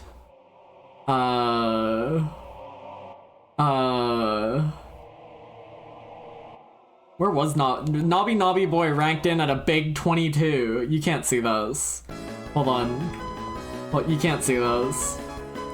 Nobby Nobby Boy ranked in at a big 22. Let's give it up for Nobby Nobby Boy. 22 is good. Okay, reading like Nobby Nobby Boy's reading Nobby Nobby Boy's like, were you there for that? Cause like there was a whenever Nobby Nobby Boy got finished, they like patched in a like a very deeply sincere letter from Keita Takahashi being like, we are writing this not knowing if this will ever be completed. How's the world now? Is everything okay? How are you doing? Like, there's like a deeply sincere letter presented to you when you beat Nobby Nobby Boy. It's like Silent Hill 2. It's like Silent Hill 2. So I was glad I recorded that, because that was really fun to see. Sorry, we're getting distracted. This is last year. Was Sine Mora really the worst game I played last year? Yes. Yup. That feels fucked up that I put Tori Panic Pack that low, but I put Mario's Picross pretty low, so I guess that's fair. Senran and Kagura Reflexations? Well, so I can't keep looking at those. This is the wrong list. This is the wrong list. Oh, there we go. You pervert, what? If I was a pervert, wouldn't it be higher up? Be nice to me. Hamster emoji. This isn't like a okay, hold on, this needs context. Hamster emoji video game. We'd have to type in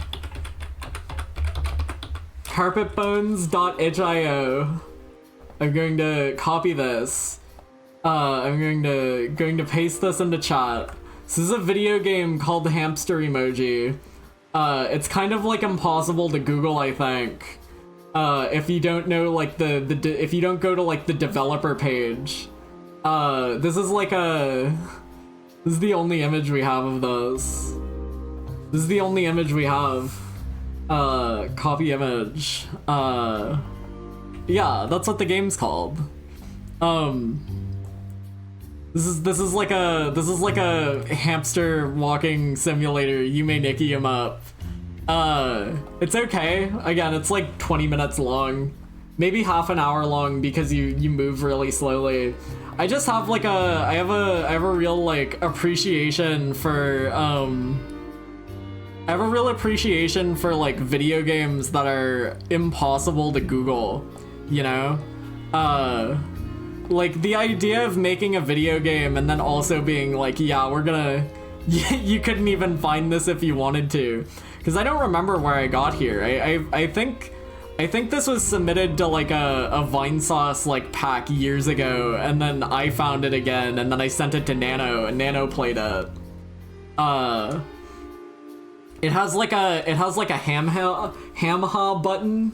You push A and like he goes hamha and raises his arm up, and it's literally the same sprite as the fucking Hamtaro game. They didn't even like, they just colored him yellow. They didn't even change the sprite. Cause like Hamtaro has like orange over his face. Hamtaro has like orange over here, whereas like this guy doesn't, but when you push the hamha button he does. Anyway, it's interesting. I do like the places, I like the spots in it. It has good spots in it. Can I save this GIF? Will this save? Will this work? That's a URL. Why is that a URL? That's still a URL. Why is that a URL? Open image. Open link. Open image. Can I not open this image? Open link. No, I want to open the image. Hamsters literally aren't even yellow in real. Isn't that fucked up? Isn't that honestly fucked up? I feel like they could be. The golden mole's basically yellow, like that. The golden mole could be yellow if it wanted to. I'm trying to get this GIF. I'm having like a bad time trying to get the, okay, if I copy this here, I need you to watch the GIF. It'll be really cool if you can watch the GIF. I don't think I've ever seen a hamster. That's crazy. I don't know, well, no, I knew someone who had a hamster, I think. Is this still not like a GIF? Is this gonna play? This is not a GIF that's going to play.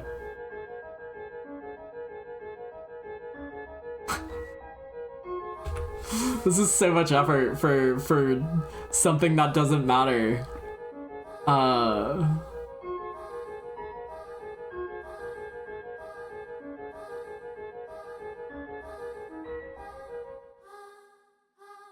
There we go. Well, you can't see it. You can't see it. Hold on, watch this GIF. Watch this GIF.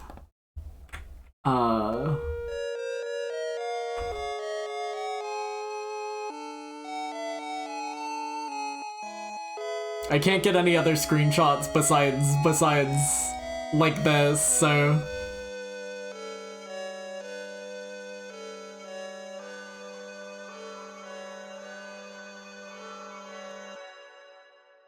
I think I was at like a child's house who owned a hamster at one point in my life, because I remember they had like the whole like setup. I remember they had like the whole Metroidvania setup, and it was scary because it's like, do you even know where they are in there? Are they safe?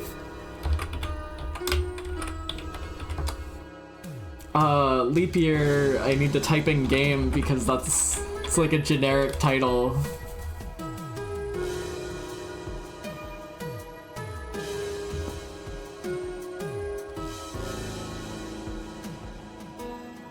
Some good music in that Deltarune, I tells you what.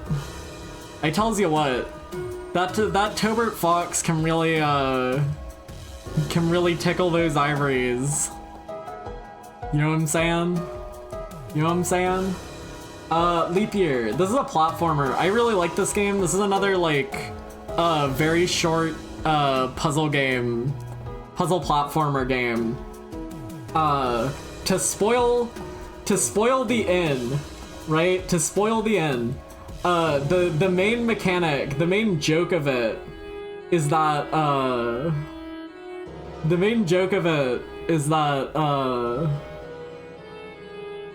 should probably just un-alt drag this. The main joke of it is that your default jump height is higher than the height you take fall damage and die at. That's funny as fuck. That is I think, implicitly good idea for a platformer. Because the levels are so designed around your complete inability to push the jump button without dying. And I just think that's great. The amount of design in it, there is more mechanics than that. There's more mechanics than that, but like that's the first one you notice.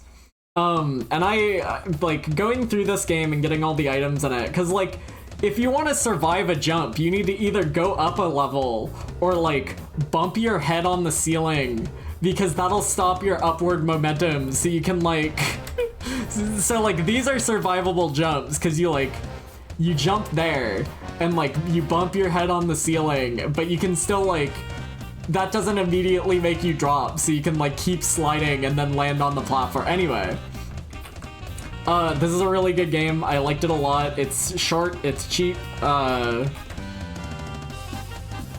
Again, another like short puzzle game that I really enjoyed, because it is more of a puzzle game than like a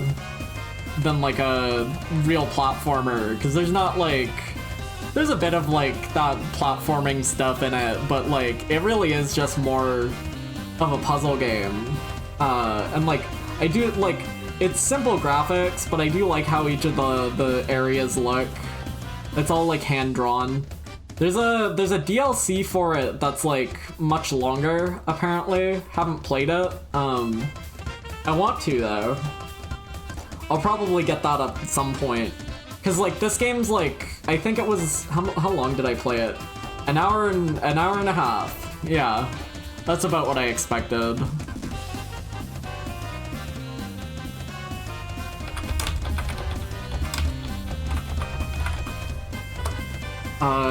Google, show me the Norp Apolog.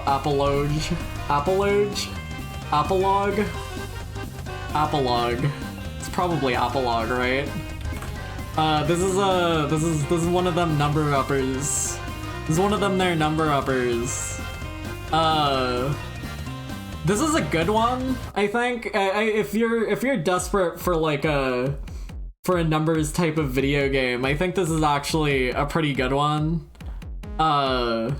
There's like a real physicality to it, cause like, you know, depending on like the order you build your buildings in, things will be like different distances away from the rock. That's the rock. You have to hit the rock with stuff, and then the rock makes shards that go in the pile, and then the pile gets taken to the processing plant.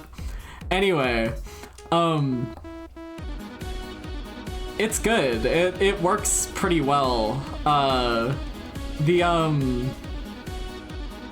Like, it never really pissed me off, and I think what helps about it compared to like a cookie clicker is that like you have to make choices in it. There's like builds and stuff. There's like you have to like spec skill points into certain things, and like making your build in it is like legitimately fun. There's like thought that goes into it. It gets more it's just fun to see this many colors happening on screen when you hit the rock. I don't know. There's something implicitly satisfying about that. When there's colors on the rock. I think it was only about 10 hours to finish. And they're making like a expanded post-game thing. For like a 10-hour incremental game, I fuck with that, because that's a nice amount of time, and there's interesting stuff in it. Like, again, the order you build buildings in kind of matters, because like things actually do have to like travel a specific amount of time to get to the rock. So like if these like arrow guys are built later, they'll be farther away. Because there's like a later upgrade that lets you take the arrows back out of the rock and take them back to the arrow guy. Arrow guys? None this year, maybe next year. No, wait, the next one's arrow. No, we're good. Okay, hold on. God Destroyer 2 is a Game Boy Color it's a Game Boy Color fucking video game made by a boobs artist. And brother, you can tell.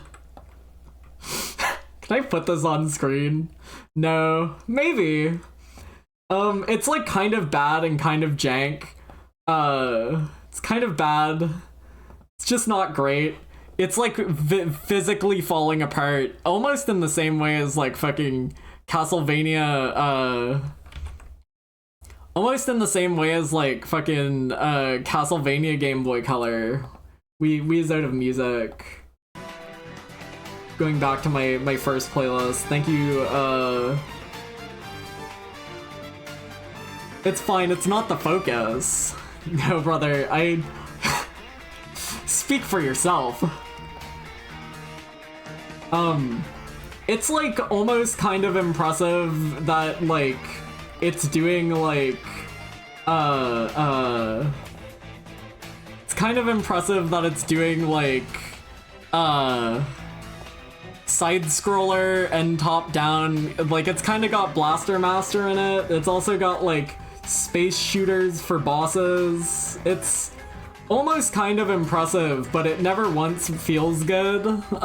You're mostly playing it to see the guy's art smashed and slammed and destroyed onto the Game Boy Color screen. And like, cannot beat around the bush. Hold on. Am I allowed to copy this image?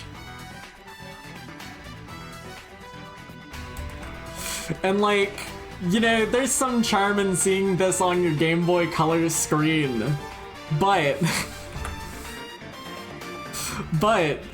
I don't think it ultimately makes up for how jank the experience is. Jesus Christ. I played it for like an hour. It was fine. Maybe like 2 hours. Which again, that's more than I've put into like most Game Boy, more than I put into like most Game Boy Studio type games. Gonna head to bed. Good stream. Happy birthday. Not my birthday yet. Good night, Elia. Nighty night. Thank you for everything. You're awesome. You're so cool. Sorry, hold on. Sit up. I'll play more Arrogate next year, I promise. I pinky swear. Midnight Castle Succubus? No, I want to play Tower and Sword of Succubus. I'm more of like I'm more into that top-down. Maybe Midnight Castle Succubus. Either way.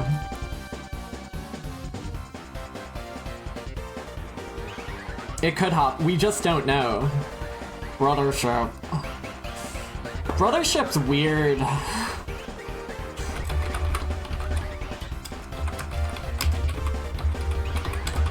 Brothership had me kind of wanting to replay Dream Team to be like, how do I really feel about Dream Team, you know? I didn't dislike Brothership. I liked it enough to finish it, and I think there's enough cool stuff in it. But I also think that it was about 25 hours longer than it needed to be. It has a lot of weird little changes in it that, like, I think are to its detriment. But, like, it feels good. It has good character designs in it. I like how all the bosses and all the enemies and all the stuff looks. You get to fucking polymorph your fucking brother into a goddamn UFO.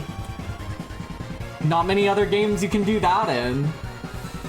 There's, like, a really, really interesting scene at, like, basically the ass end of the game where, like, Mario and Luigi are being, like, hypnotized, kind of. And they're like, they're imagining they're back home in the Mushroom Kingdom, but it's supposed to be, like, weird and disconcerting.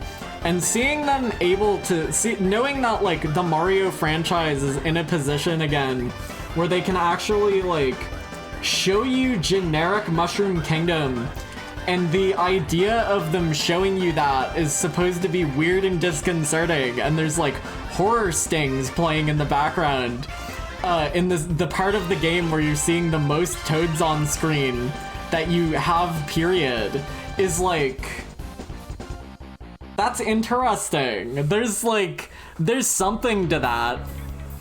But it's 25 hours too long. There's, like, so much filler in it. It feels like it's way too long for its own good. But the combat's good. It's like, it feels good when you're doing the combat. There's, like, I don't think any of these screenshots show the plug. There's some plugs here. There's, like, cool systems like the battle plugs where, like, you put the plug in and it gives you, like, a buff for, like, until it runs out, and then it recharges, and you have, like, a bunch of these, and you can, like, option select into different, like, skill setups mid-battle, which I always like. It's complicated. I think there's a lot of good and a lot of bad in it. I think, again, it made me want to replay Dream Team to be like, is Dream Team as bad as I think it is? Is Dream Team actually okay? Because I think ultimately Brothership is okay. I think this engine or whatever could be, like, a good basis for, like, a really good, another really, really good Mario and Luigi. Whereas at the moment, it's just, like, it's alright. It has problems.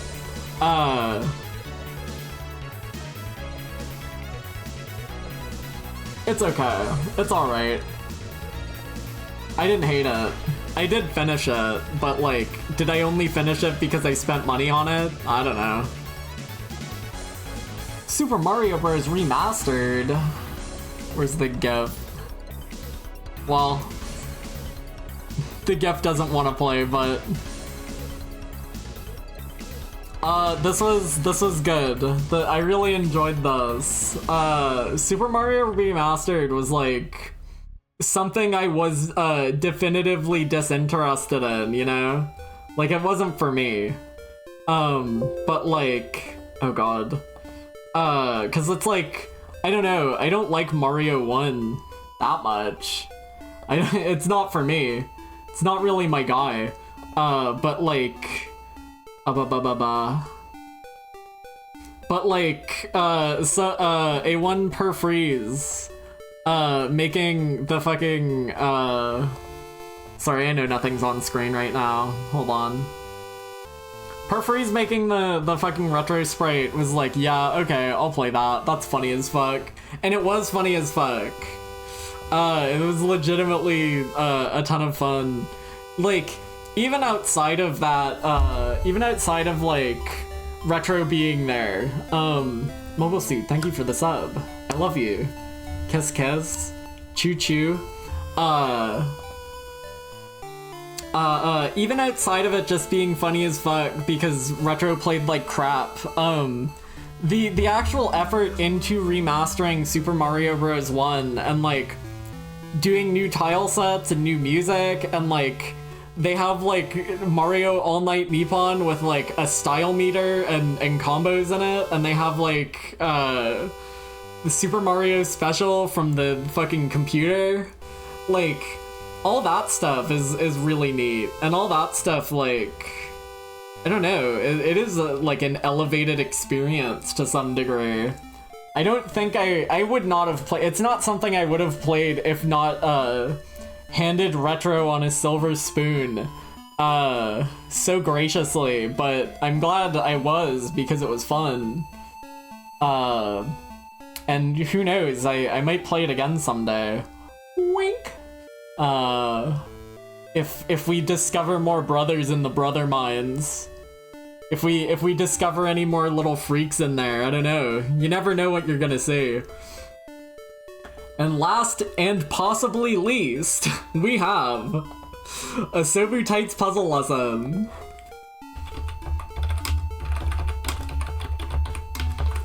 Hold on. A Sobu Tights puzzle lesson is a genuinely poor match 3 puzzle game. Genuinely, like, actually bad. Actively bad, right? I think it's almost kind of shocking that it feels as bad as it does, right? Cause it's like, I don't know, how hard can it be to make Bejeweled, right? It can't be that hard. This is like, I'm pretty sure this guy was like an art book guy, right? I'm pretty sure you can go find this guy's like Tights art book. And then there was like a short anime, and I guess this was produced to promote the short anime, because the anime is actually in the video game. The anime is all there. It's not subtitled. God no, it's not subtitled. So I kind of put that on, I let it run through. A little too focused for me personally, like, I don't know. When I think tights, I think more like ass or thighs, right? But it was like, no, they knew their market for the anime, and it wasn't me. The art book itself is okay. Like, the illustrations, they're good. I like the illustrations well enough. You know, there's a lot more variety in there. But it's like crazy. It's crazy how like poorly put together this is. None of the screenshots here are in English, but like there is like no text wrapping in the game, so whenever these like like loading screen tips would come up, the text would always like hit the edge mid-sentence and wrap, and it was like, oh man, that's quality. That's localization right there. Like, what else? Like, these loading screens also, I mean, it's a good thing that the loading screens were quick, but these loading screens would only ever be on screen for like a quarter of a second. So you aren't reading shit on those. Which, like, again, Good or bad? I don't know. I kind of wanted to read them, I guess. I don't know. Beyond that, like, it was a match 3 puzzler that I played like 5 rounds of to unlock an anime I didn't really get anything out of. And you know what? That's all you need. It was like $2. It was like $2 or $3. I don't know. Technically, that's one of the only times in like my life, question mark, that I've paid for anime. Despite being an avid anime enjoyer, that's like one of the only times I've paid for anime in recent memory. Bad rep for tights perverts, yeah. Sorry guys. This one's not for me. Maybe Nano got more out of it. I did recommend he buy it. I don't know if he did or not. Chat, I think it's about time. We've seen the games. And now, I need to go pee again, so hold on. I've baited you. I've baited you yet again. Chat, I need to piss crazy style. I'm going to go downstairs. Wait, what time is it? 2 a.m. I'm gonna make tea as well. Pills in like an hour. Do I deserve? I can have tea now. Yeah, pills in like an hour, and I'm gonna have tea now. So I'm gonna go have tea. I'm gonna go make tea. I'm gonna go piss. And then we're gonna come back here, and then I'm gonna start knocking off games, taking them off the list, killing them crazy style. You should all go pee too, because it's probably, you know, it's probably been a while. Your kidneys okay? Alright, bye, hold on.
Hello. The kettle's going, Chad, I feel like I forgot to talk about a game, but I just can't remember what it was. Well, I'm sure we'll remember eventually.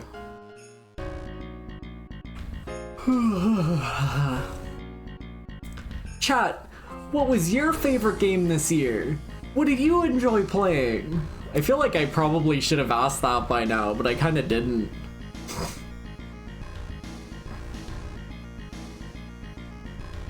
This year or last year, dumbass. Sorry, that was my fault. I should have been more clear. What was your favorite game of 2025? What did you like?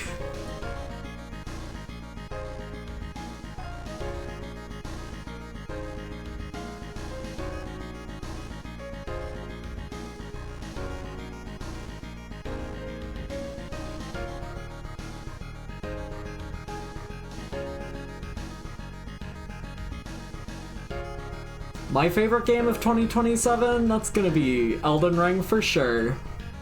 Xenoblade 2? Well, that was... Xenoblade? You liked Xenoblade more than Xenoblade 2? That's fair. That's fair, I think. Nuclear Throne Update 100. I like Summon Night Swordcraft Story 2 for GBA. I really want to play that. Well, I want to play the first one first. I like how the, I like how the girl looks in that. She looks funny.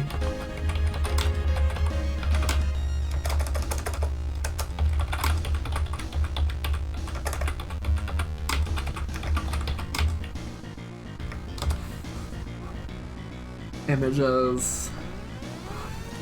Do I have to type in girl? I'll type in girl, I'll do it. Sorry, is her name Pratty? Is her name really? That's a crazy name. Why is her name Pratty? This is a good character design.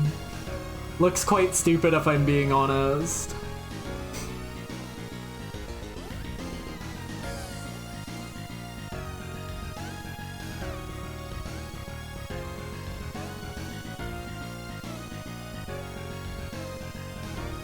Oh shit, look, nice, oh wait, those are actually our transparent I was gonna make a joke, because I was like, oh shit, nice transparent images.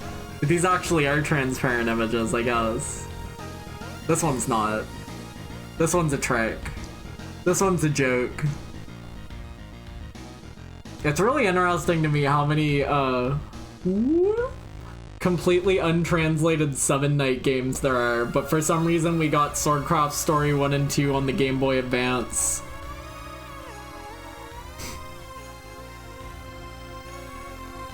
I also really like her fucking hair puffs. Implicitly quite funny.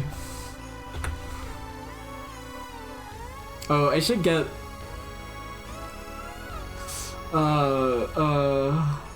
I should get my tea. Hold on. Sorry, chat. We'll be right back again.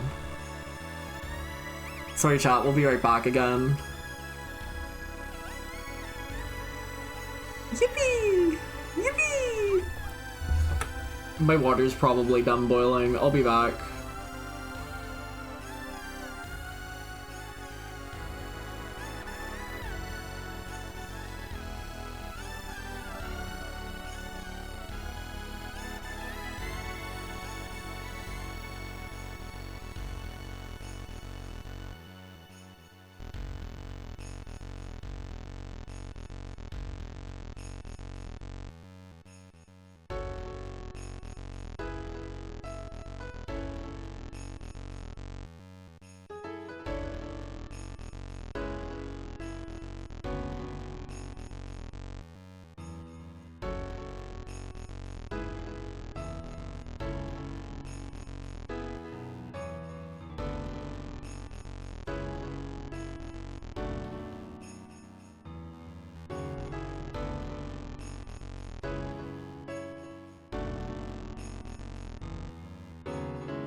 Hello. How's everybody doing? Yeah, what was your favorite game last year?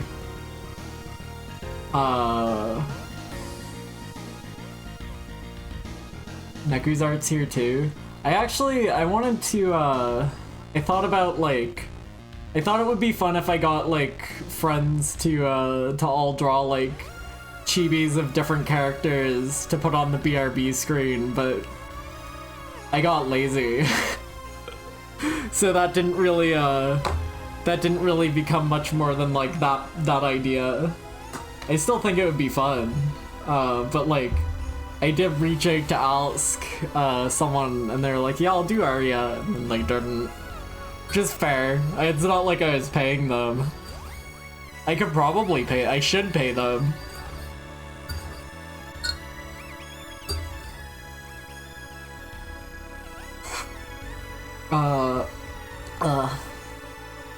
Tea yummy. I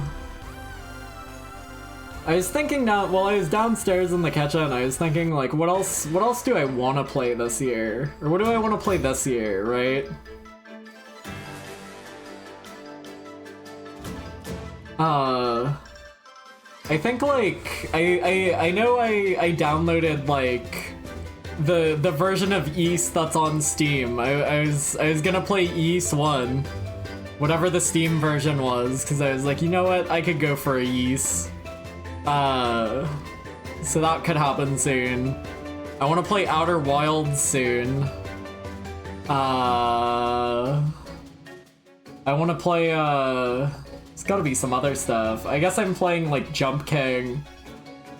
I should probably play more Baby Steps.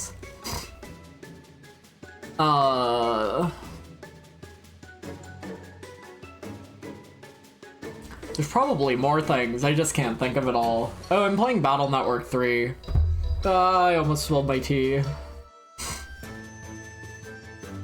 I have like a lot of stuff downloaded on Steam Deck that I want to play, so this might be like a Steam Deck kind of year.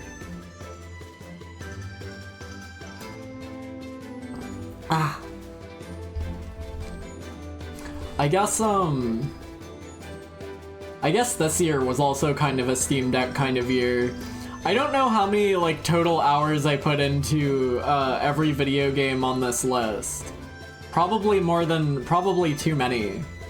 But I know for a fact I did not put more hours this year into I know for a fact which game I put the most hours into this year, because it was like orders of magnitude more than any other game I played. I just can't remember what the name of it is right now. I'm sure it'll come back to me though. Sorry, I had to get up. My comforter was on the heater. My comforter was on the vent.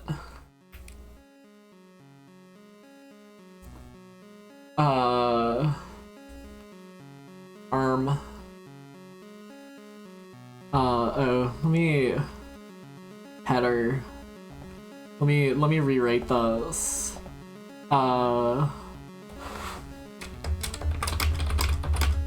We did it, chat. We got more slots. I love you. I love you all. I couldn't have done it. I couldn't have done it without you. It's like 65 before we get another slot. I'm never getting that.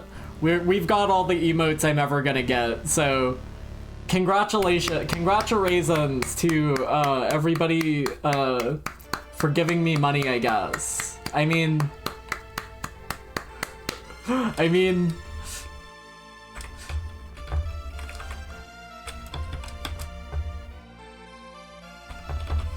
because 65 is brutal. We're not getting back up there again. Truthfully. I mean, maybe if I ever hit affiliate, but that's not gonna happen. More like a spilliate. Alright, chat. Lock and load. Where's the list? That's right, I gotta move the... I could probably get rid of the browser source, but I'll keep it on screen. I don't know, it's been here the whole time.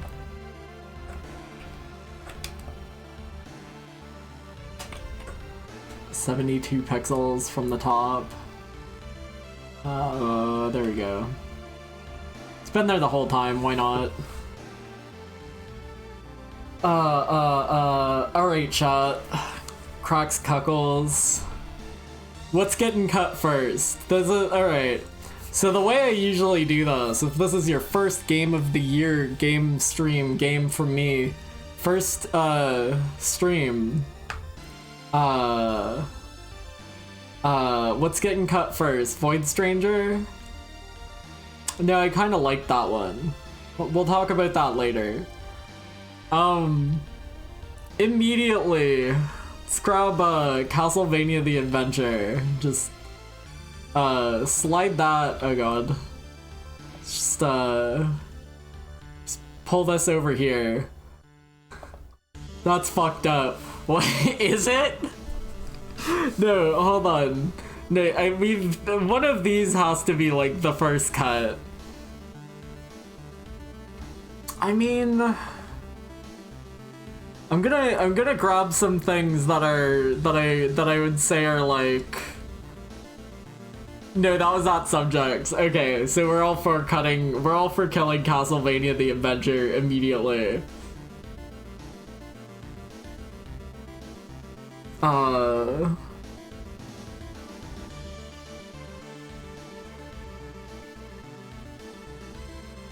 I wish they would do like fucking another 3D Brandish thing. I don't know if there's really a market for it now, but like I like that PSP version a good amount.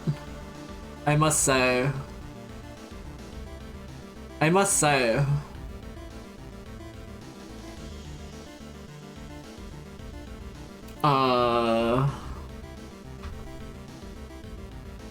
What else was kind of bad?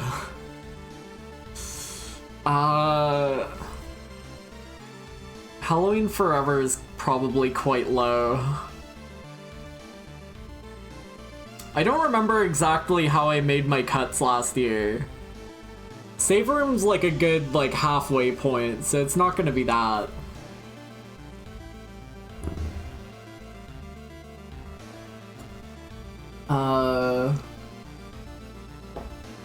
I feel like it's not unreasonable to grab most of these, like,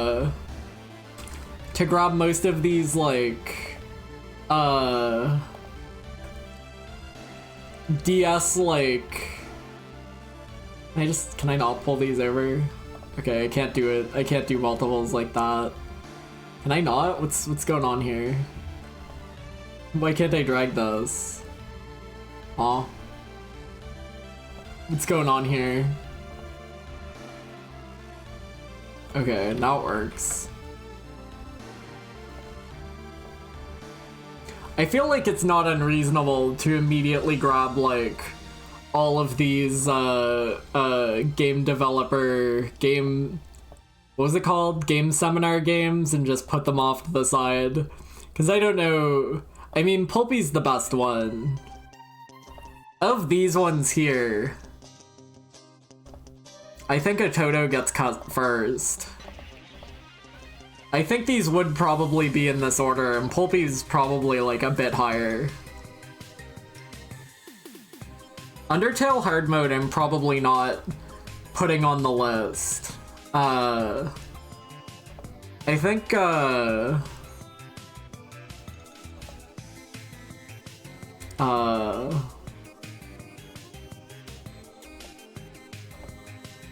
Stretch Panic, Undertale hard mode, Deltarune Chapter 1 and 2. Is there anything else I probably wouldn't rank? I'm trying to think. I'm cool ranking Vampire Survivors. I can unpin those. I can unpin this message now. I'm good ranking Vampire Survivors. These are all valid.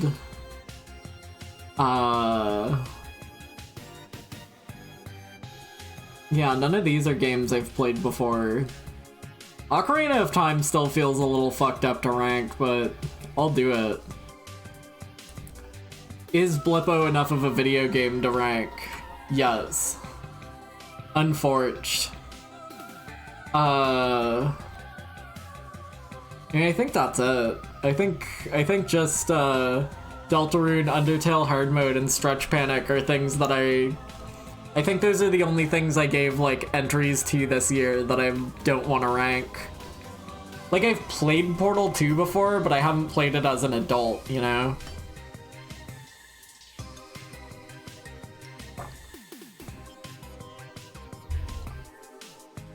We just gotta start cutting stuff. Dead Sight's pretty small, but it's inoffensive. Dead Sight I definitely respect more than like some of this stuff. Is anybody opposing to me putting Castlevania The Adventure dead last? I don't think I'm opposing to me putting Castlevania The Adventure dead last. I think Asobu Tight's puzzle lesson deserves a bit more than that, you know? Even if it was an anime that wasn't for me, there was an anime in there.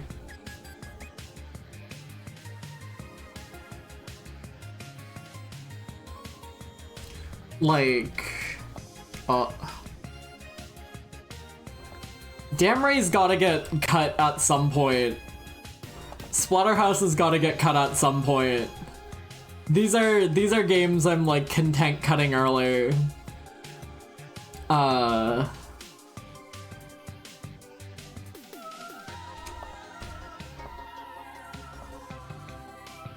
me reset that color. It's good tights. Well, it is good tights. The video of the images in the image gallery are good tights. Ginseng here is probably cuttable early. Dodeca Dragons, Monsters Expedition. Save room's easy to cut, but it feels like it's like a 35. Oh, Chrono Trigger. Chrono Trigger's probably not in the running.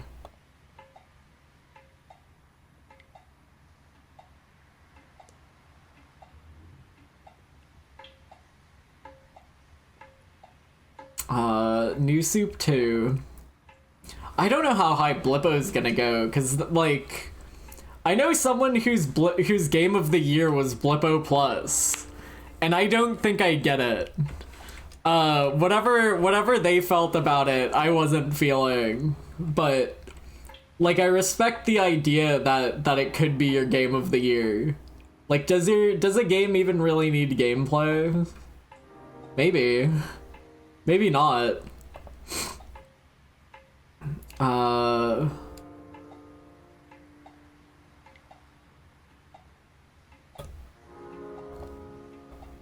Resident Evil 6 is my number 6 game of the year. I don't know if that's true, but I know it's high up. I know it's gotta be high up. Can you add Zelda Table to the ranking? That was last year! How many times have I said I like Zelda Table a lot? I'm going to kill you with a hammer. Come here. I swear, once every 3 months, I am made to say, I liked Zelda Table a lot. To you specifically, points at screen. Zelda Echoes of Wisdom was my number 7. Game of the Year, 2024.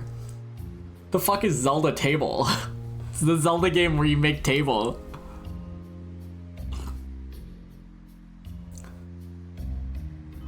Echoes of Wisdom was my number 7 game of the year. But I also think that game was a lot higher for me than it would be for most people, because those like older GBA Zelda games, GBC Zelda games are like some of my favorite games ever.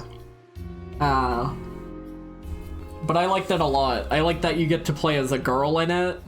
I like how they adapt Zelda gameplay to work with a girl. Because it's not like a girl could swing a sword. That's ridiculous. Don't be silly. But they managed to make like a weird, bizarre, small, like RTS kind of setup. It's interesting. I love that game. That beat Future Redeemed? That's crazy. I liked Future Redeemed a lot. That's really? Ribbit beat Future Redeemed? Hold on, wait a second. I don't know if we trust this list. Well, I guess it's been a while since I've seen Future Redeemed. We'll see how it is when we play it. Rainworld co-op was fun. I don't know if Anthology of the Killer would be this high either. I don't know. No, it was pretty good. I do like the ending to those killer games. We can't look at like last year's lists, because these lists are only good the day I make them. But they're interesting for reference. They're interesting for reference sake. Because I really liked Crystal Project and Resident Evil 4 and Disco Elysium and Obra Dinn. Obra Dinn was great. That was a great video. Stop looking at 2024. Stop distracting me.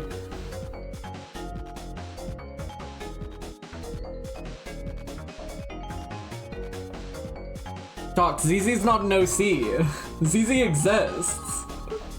That's a real sister in the real game.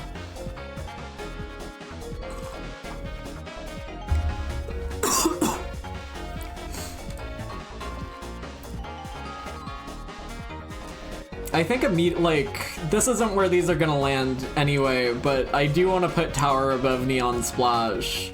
Probably not even connected to each other, because I think I like Tower more.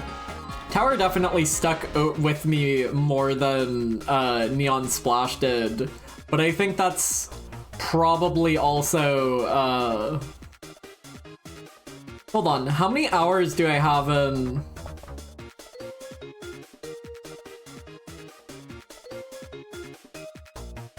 Where's Steam? How do I open Steam? Demon Turf. Save 60% on Demon Turf Queen's Edition. I had... Why can't I see my hours right now? I know this is in my Steam.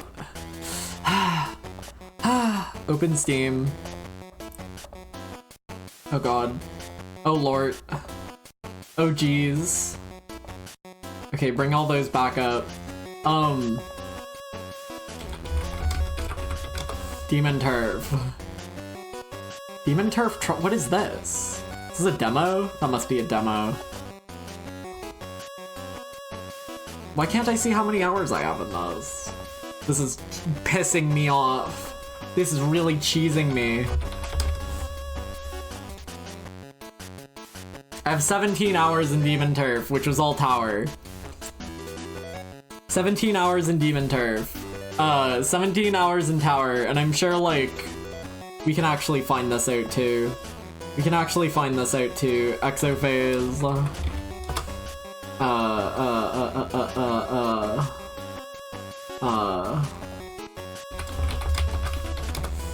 I should play more Kirby Air Ride.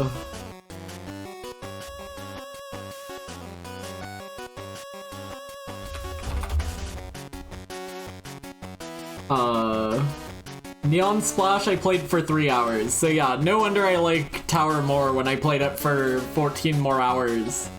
But I think that's just what happens when you wind up playing a video game longer. Anyway. Where's my list at? Where's my chart?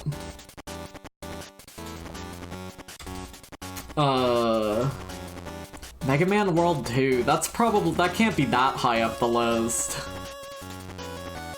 Paper Trail was pretty high.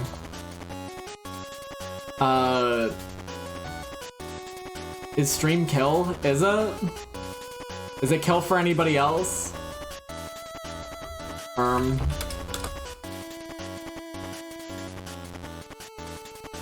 had to pause and play again. No? I didn't drop any frames, so whatever that was, I don't think it was my fault.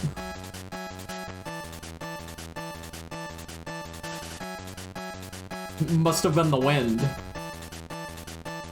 I want to cut Hamster kind of soon, but like, not too soon. Again, this is difficult because... Alright, I'm content cutting Summit second. Unless there's something else I see that pisses me off. Halloween Forever wasn't great. Planetaria and Ototo can probably get cut soon. By soon, I mean now.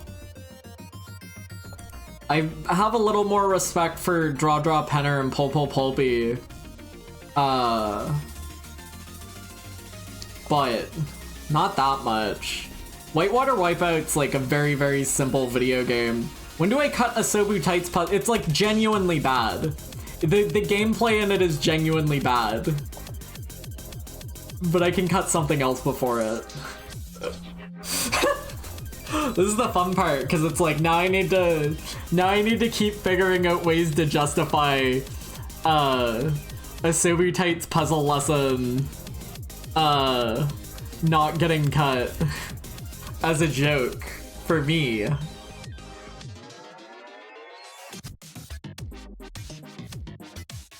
That's right, #1 game of the year, Asobu Tights puzzle lesson.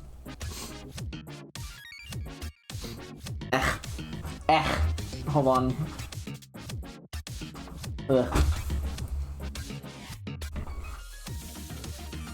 Is it fair to rank playtest program? I think it is. Let me just throw Deltarune like up here somewhere. It's probably, they might even be higher than that. Drill Dozer's like middle of the list.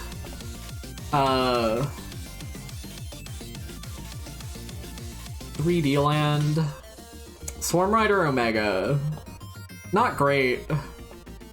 Cause if I'm comparing like Swarm Rider Omega to like Whitewater Wipeout as like very quick score attacky games, I probably respect Whitewater Wipeout a little bit more. Which chapter is higher, 3 or 4? That's the thing, isn't it? We'll get to it when we get to it. We've got so much of a ways to go. I wanted to open that in a new tab. Hold on. Can I open that in a new tab? Here we go. What was I looking for? Chat, why did I open those? Oh, I wanted to see where did Steel Diver end up? How high could I have possibly let Steel Diver get on this list?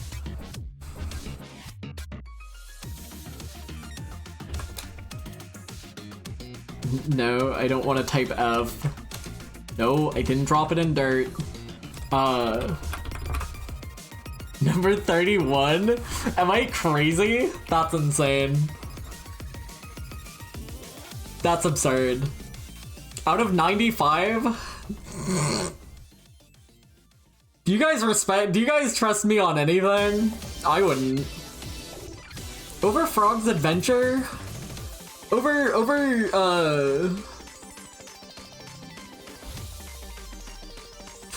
the Violet Wings? This is nonsense. This is actually absurd.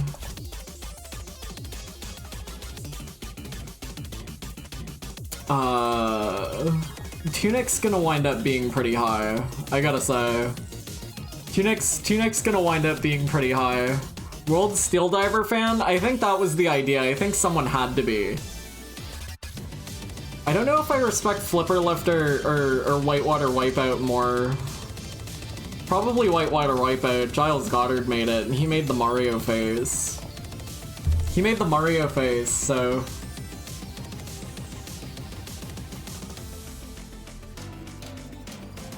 Oh, actually, I haven't, like, adjusted my, I haven't adjusted my list to not count, 4 of these games, so we're gonna have to slide everything up by 4. We're gonna have to slide everything up at some point. Actually, I mean, I might as well do that now. -1, 2, 3, 4. Alright.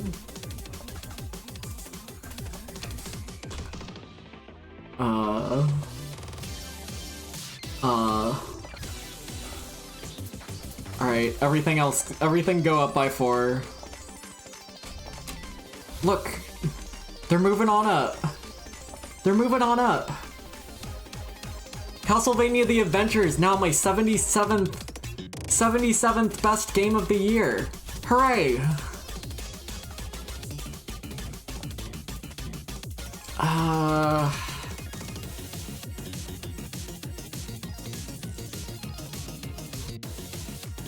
Emil's magic training has to be above Picross Legends of the Shield Hero, or whatever the fuck it's called. Like, I don't think they're gonna be that far off from each other.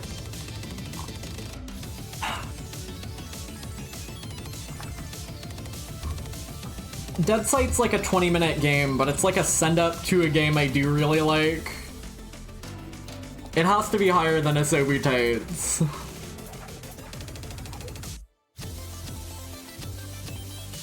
Chad, I feel like I'm gonna vomit. I'm gonna be back. I just realized, me making tea right now without having eaten anything else is it's gonna make me throw up, so hold on.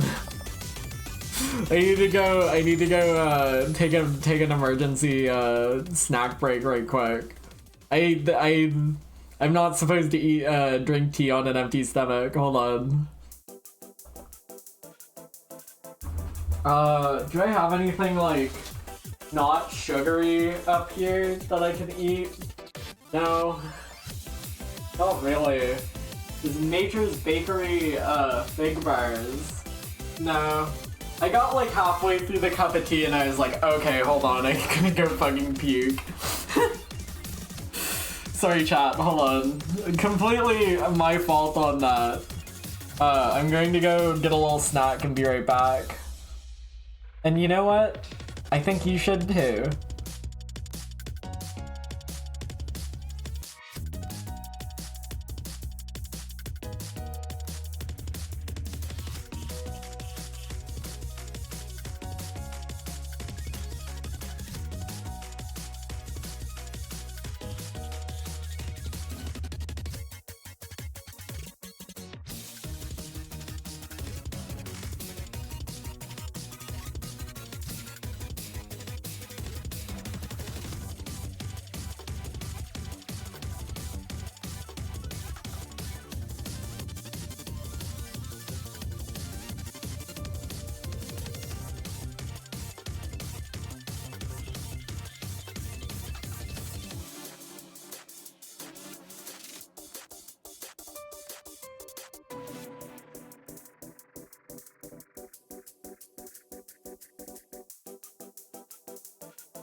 You frying eggs in there? Damn, girl, you piss loud as fuck. Hello? The egg's on the pan, but it's gonna take a few minutes. I didn't get food yet. I cut the bagel. The egg's in the pan. The pan needs to heat up for a few minutes still, so I've got time.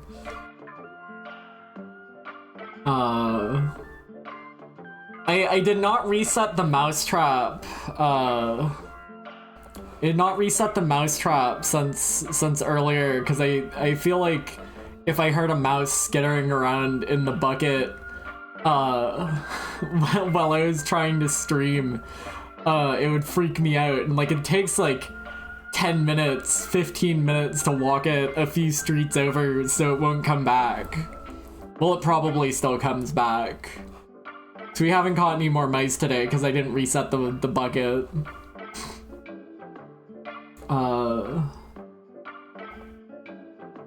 Going to take the "Can we pretend it's a subathon" out of the title now too, because we are not hitting 65 today.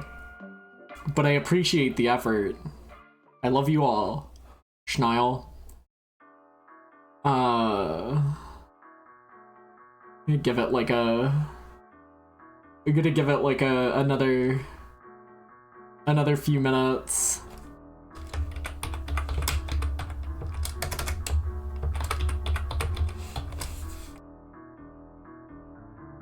Another few schneckens.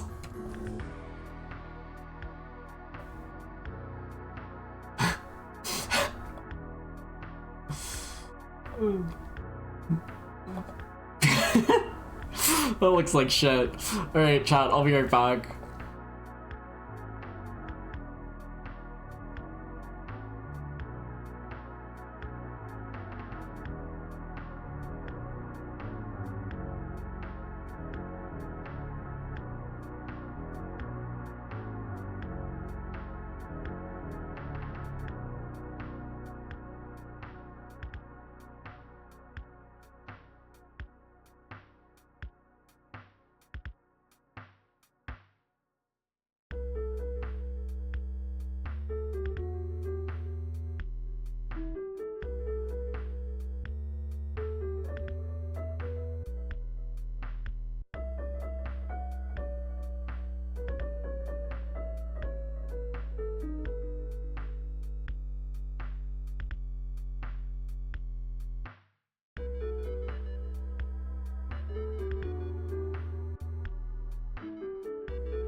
Hello?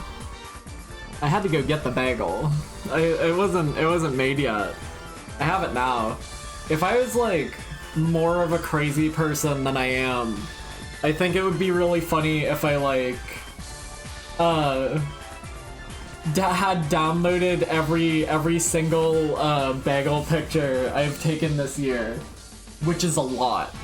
And then during my midstream like break. Then during my midstream break, I do like a bagel year in review for 2025.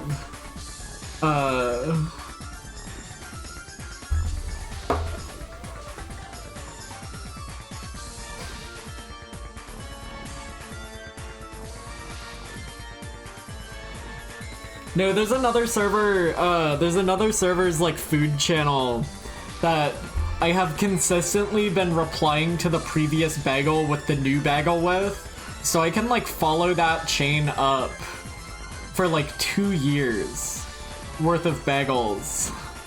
And they're all on my phone still anyway. I don't think I've ever deleted a bagel pic. I don't think I've ever deleted a bagel picture. Did I post that in Rat Zone? No, I need to. I need to get this on screen. Or they won't believe that I'm a real elite bageler. They won't believe me that I'm a real elite bagel eater.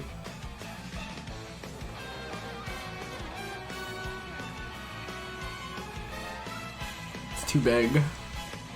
It's too big. Chad, I got real cheese on it this time.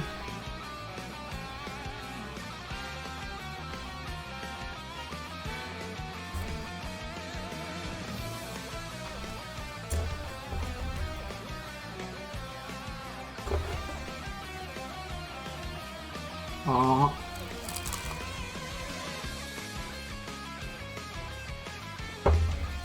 Oh, no. Oh.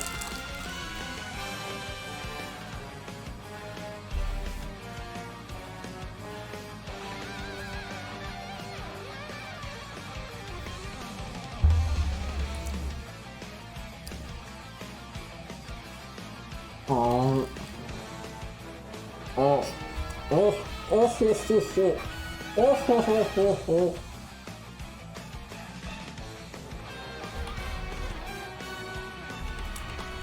I don't know.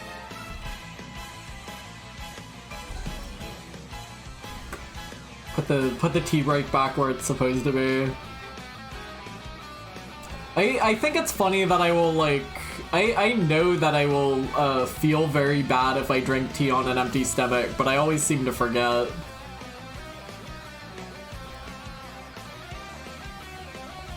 This is a good ass bagel, I must be honest with you.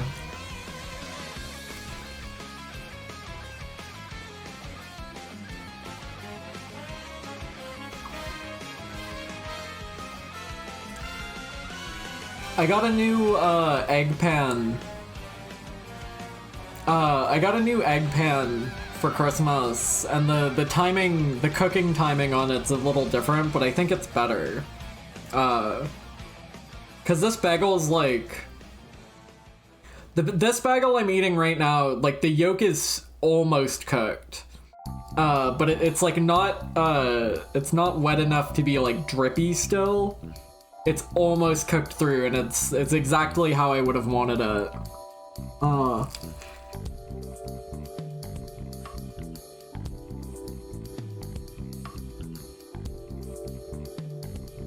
Do I let Serval finish the bagel for me?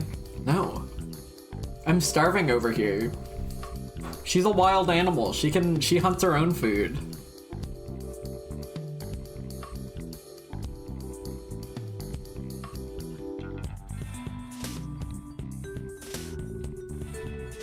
Oh.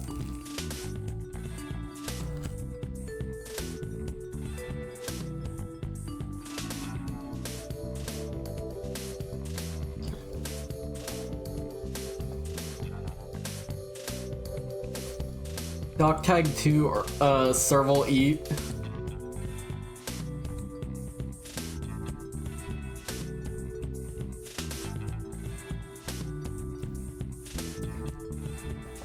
Don't laugh at the deaf esports. don't laugh at the deaf esports global emote streamer. That's disrespectful as fuck.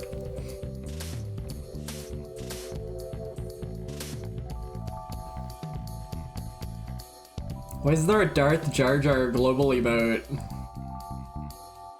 Why is the McDonald's zombie hamburglar Minecraft emote still here?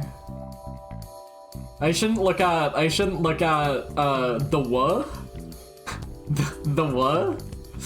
You get it, that's a good joke on death.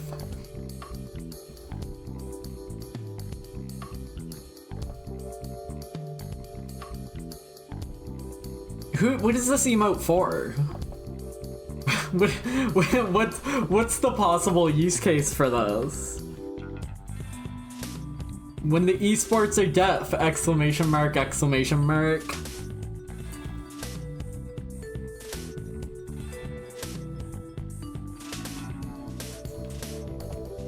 Oh, the gamers are gonna be dead after I'm through with them. That wasn't a great knuckle crack, I'm sorry.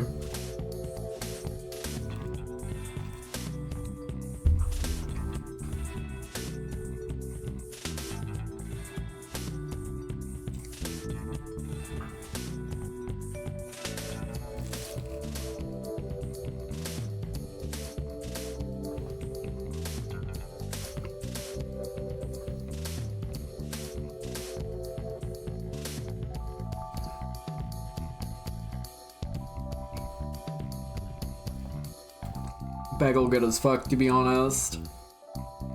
It's nice to have like real cheese instead of like Kraft single. Cause there was like Swiss cheese in the house for a bit. Now there's nice cheddar slices. I'm sorry for talking with my mouth full, I'm a fucking animal.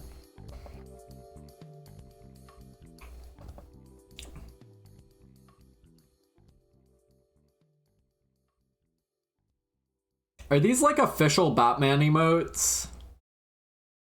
Like, I guess they are. But they look like crap.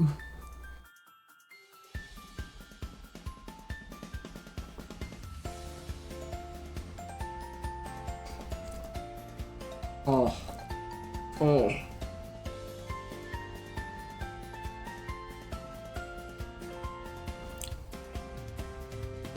Oh.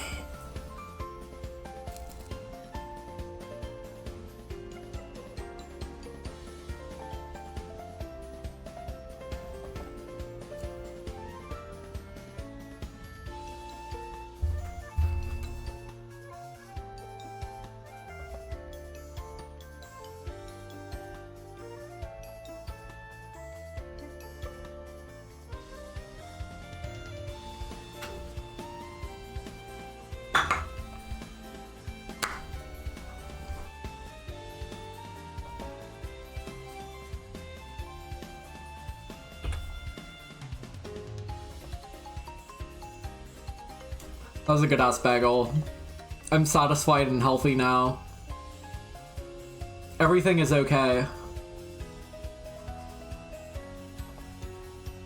Everything's okay again.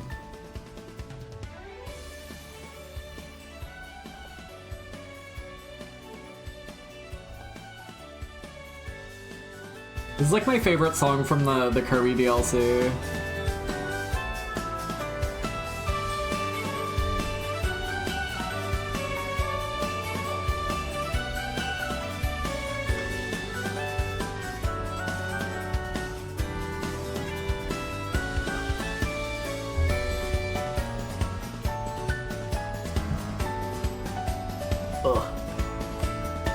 Okay, I'm good now. I'm healthy, I'm moisturized, I'm rejuvenated. I don't feel like I'm going to throw up anymore. Everything's okay. Let's get back to it. Let's get Hawk to it. Nano, what's the next cut? What are you killing off next? What was your next least favorite game I played this year? Nano, what was your game of the year? I feel like Dead Sight's probably better than these. I don't even think that's unreasonable. I'll kill off Draw Draw Penner though. Actually, Dead Sight's definitely better than Draw Draw Penner. So are these.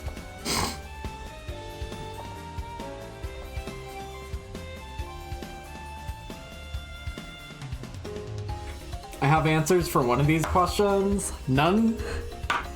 None of these questions? How do you not know what your favorite game last year was? You were there. Bro, you lived that.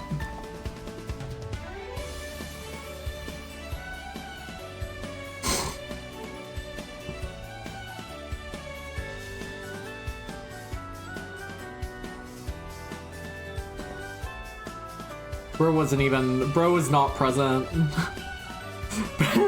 Bro wasn't there. How many slots are these? 11 to 34.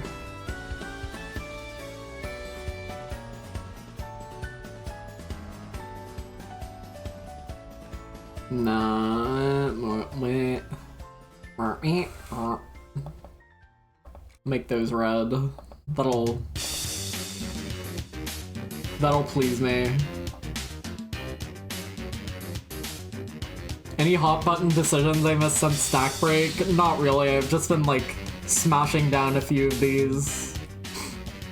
Nano, remember Wario World? Oh, please remember.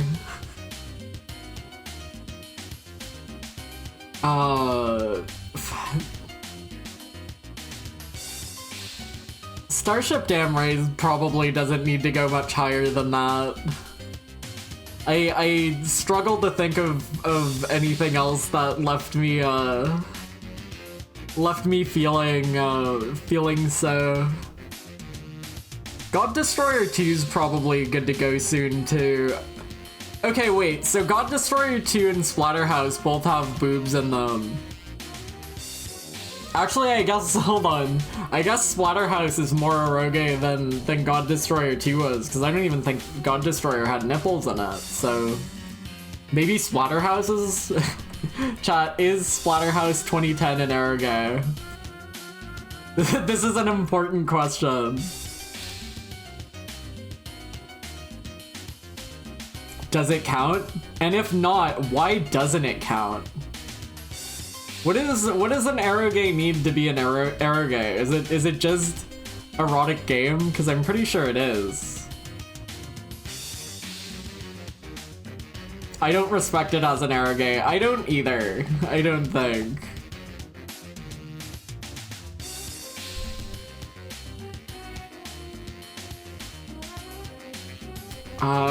Damn Ray's probably good to go.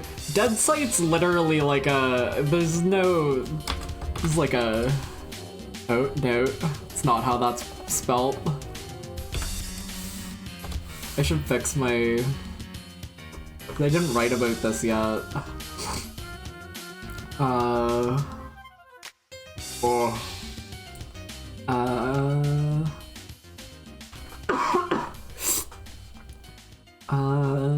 Edit. Put a space there. There we go.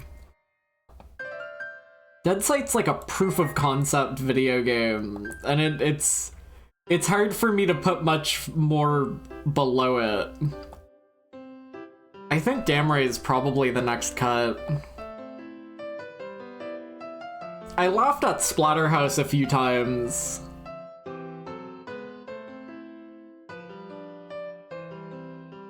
No, what number do I put Tresbashers at? Ontamarama's probably fair to go soon.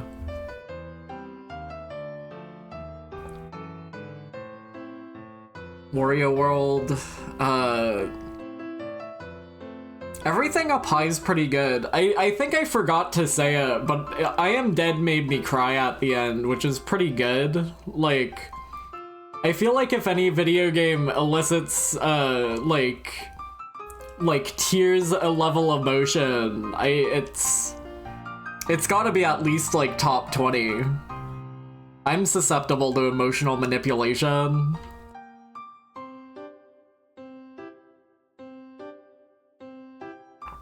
I don't think I was ranking games when I played it, but I know Liar Princess made me cry. That had to count for something.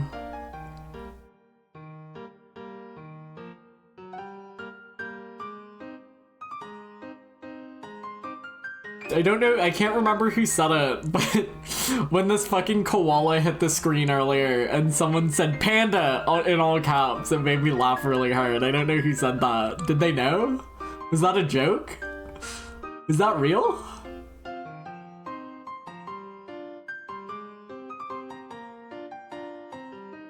Here we go.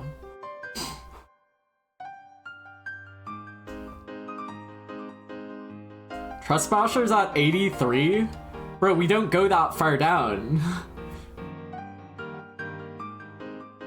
You're not giving me good use, giving me good information. This ends at 77.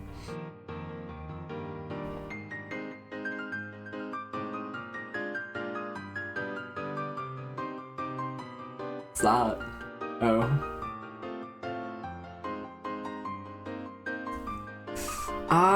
Blippo could probably get cut soonish.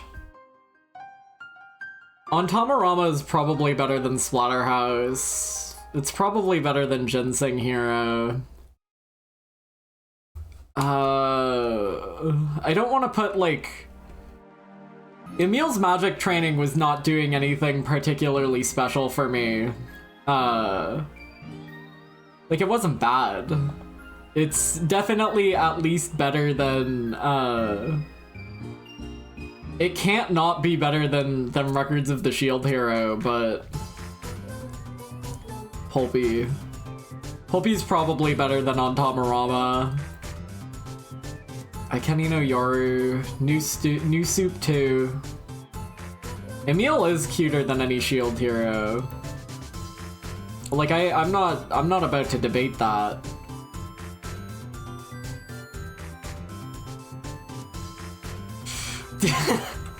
Double it and pass it to Jal. I'm trying to whack it to Power Pro's baseball over here. Sorry, man. I didn't mean to get in the way of anything. Bro is not on the fucking Power Pro baseball tag. Why is Dodecadragon still here? Fuck out of here. Get the fuck out of here. Is Dodecadragons better than like any of these? Is Dodecadragons better than a Sobutate's puzzle lesson? I probably felt more playing Dodecadragons, it just wasn't like positive feelings. Was Chaos Legion even 2025?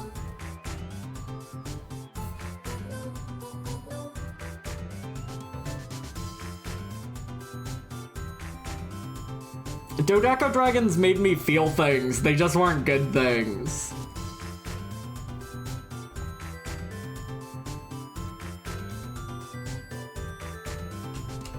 It's been a long year, yeah, that's fair.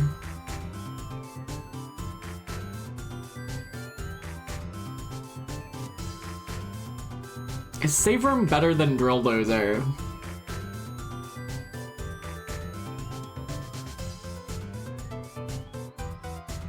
It's been a whole year since last year. Can you imagine if like... Can you imagine if like, it's been a whole week since last week, and like the setup and payoff for that, but it was for like a fucking 52 episode year-long season.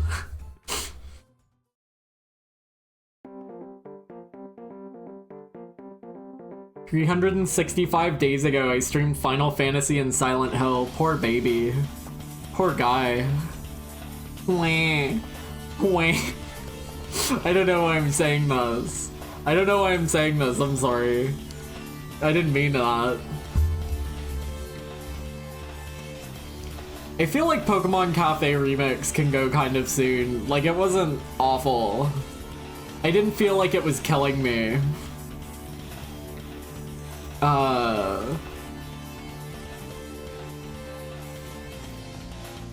Hamster emoji's definitely better than it.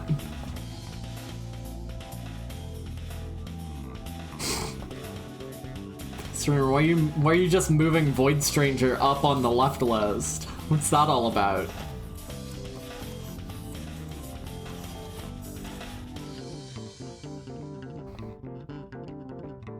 Slice and Dice is gonna wind up pretty high. Deedlet's gonna wind up pretty high. Man, I played a lot of good games this year. I feel like we kind of glossed over just how much I liked a few of these games. I mean, these are always very glossy streams. It's just the way it is.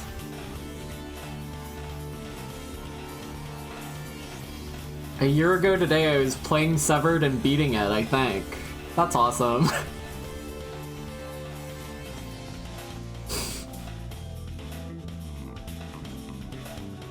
Up top.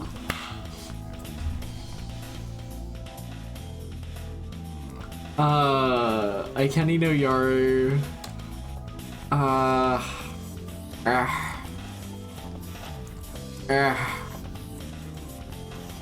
Gonna lock in God Destroyer 2 there, I think. I don't think I played anything else below that.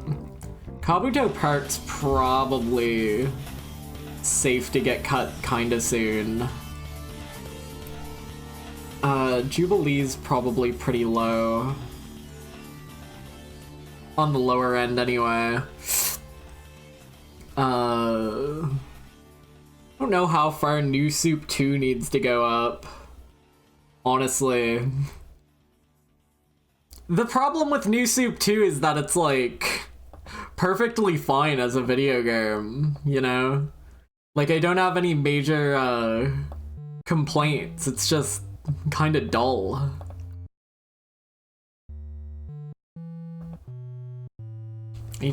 My glasses are a little Sticky, hold on.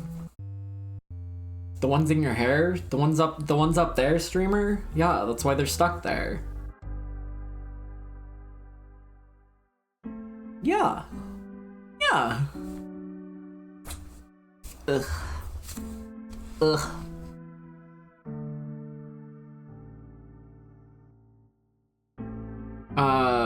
Where's Mega Man?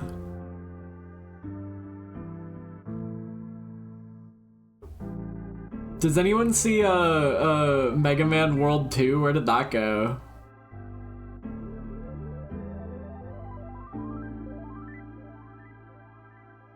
Mega Man Battle Network 2. That, oh, there it is. Cannot be that high. Maybe beats out Jubilee for me. Quint was in it. 3D Land, god. Played a lot of Mario things, huh? I mean, I guess that's kind of like a constant in my life. I just can't get away from the guy. Try as I might.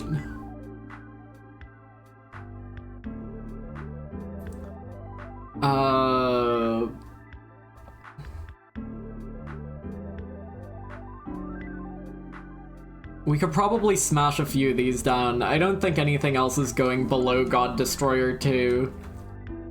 Tinko Toy Theater probably doesn't need to go much higher than like... No, but I really like Zizzo's stuff.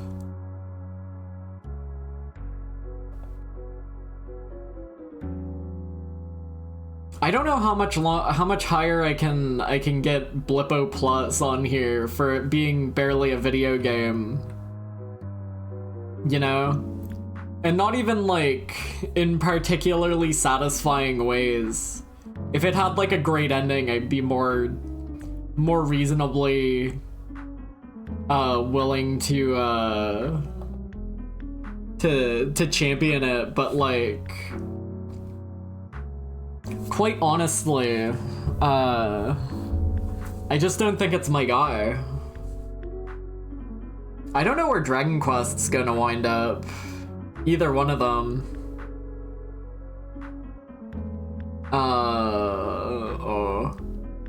I definitely liked I Am Dead less than Wilmot.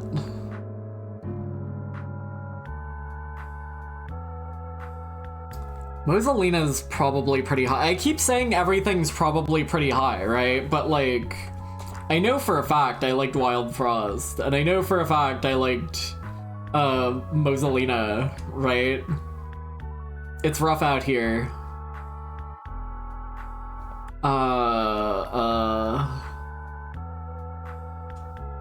Handmade Death Labyrinth?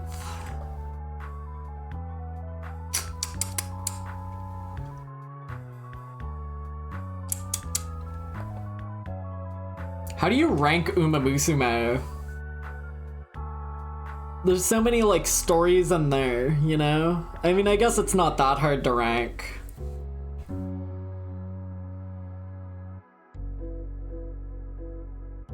I can't wait to play Metaphor. I'm sure I'll love it. Undertale hard mode, Chrono Trigger, and Stretch Panic, and Deltarune 1 and 2 aren't being ranked. That's why they don't have the yellow on them. I mean, it would probably be kind of interesting to see where Chapter 1 and 2 land, in comparison to, like, Chapter 3 and Chapter 4, but...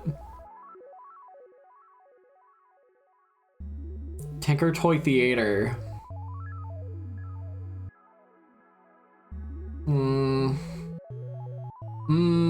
I don't know how high, like, Kirby's gonna go. Because I liked Star-Crossed World, but...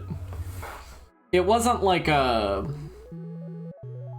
If it was like a new original, I think out of the new games I played this year, it's probably a tie between Deltarune and the Super Pie Throwing. That's so funny. I shouldn't say that's so funny. That's so reasonable. Battle Network 2 is kind of bad. Battle Network 2 is kind of like... Battle Network 2 is like...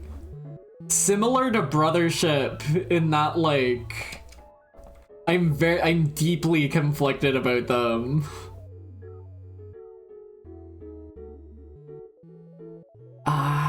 Leap Year was really good. I liked Leap Year a lot. This is probably some level of like... recency bias. This is definitely some level of recency bias. Now that we're getting into like the smash and the crunch, we are going to have to put like some of these lower than it feels right to. Mario 3D Land immediately is better than New Soup 2. Not even a question about it.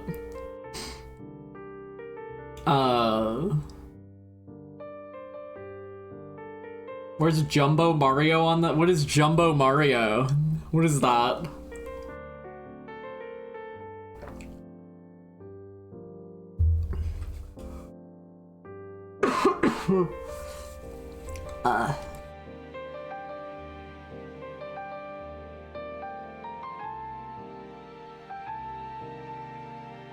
Tunic was really good, man. I liked Tunic a lot. I liked Tunic a lot. Oh, I loved Slice and Dice. Fuck, dude. Fuck. Move these out of here for now. Hold on. I'm gonna keep Resident Evil 6 at number 6 for now. Why can't all the horses win? Ugh. Fuck, dude. I mean, I probably like Deltarune more than Resident Evil 6, but keeping this at number 6 is like a good way to keep the rabble out, you know?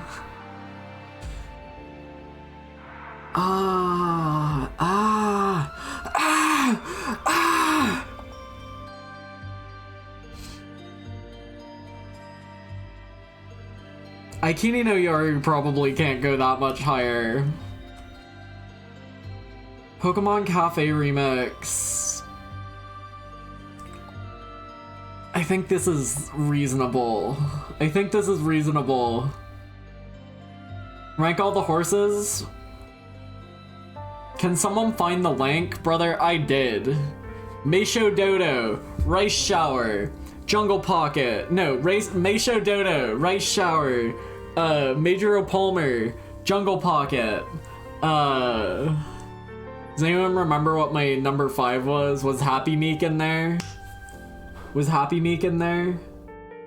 Uma Musume rank. Just gonna bring it now. Uma Musume list. No, Uma Musume Mescal. No. Uma. No. Okay, well, I know I posted that somewhere, and like the link should still... Someone can find that who isn't streaming. I don't know where that would have been. I mean, it would have been in the anime channel. Happy Meek was probably... had to have been in my... Uma Masume. Happy Meek must have been in my, like, top 10. I love Happy Meek. She's so cute. Motherfucker! Oh. I liked Monsters Expedition a lot, but I don't feel like it's one of my faves ever, you know? Kabuto Park. It feels bad now, but...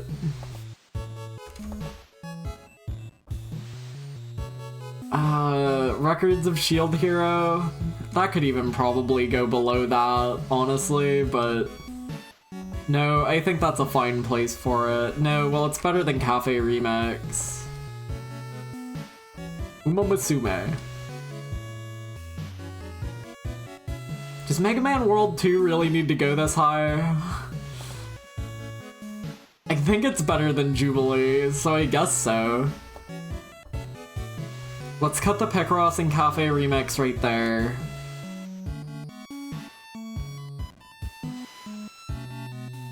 What game is this song from? I should play it. This is a Void Stranger song. Lying. It's my problem. This is from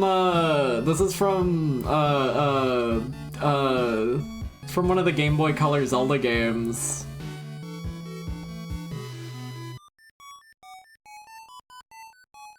This is from Deltarune.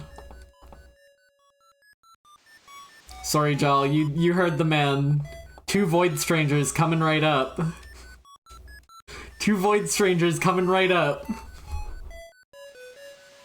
Is this my Uma sorter? Let's go. Meisho Dodo, Rice Shower, Majoro Palmer, Wonder Acute, Happy Meek, Jungle Pocket, Marvelous Sunday. I don't know if they... This feels like inaccurate after a point. Was this the first one I did or the second one I did? I know I did it twice. I know I did it twice, but I can't remember which one is which. I mean, Junkle's up top. Junkle's up pretty high. I mean, I don't dislike Symbolic Chris S.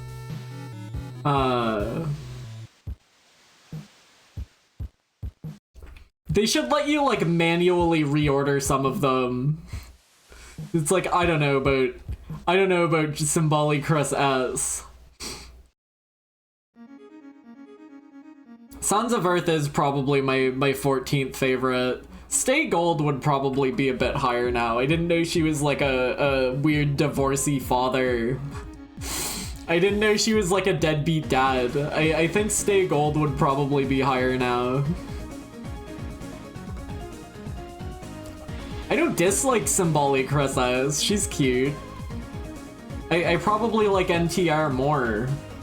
But like, you know, Lilac's cute. I don't know who Wonder Acute is, right? Like, Wonder Acute is only here because every time I saw her ranked up against another one, I was like, yeah, she is a cute. And, and clicked on her.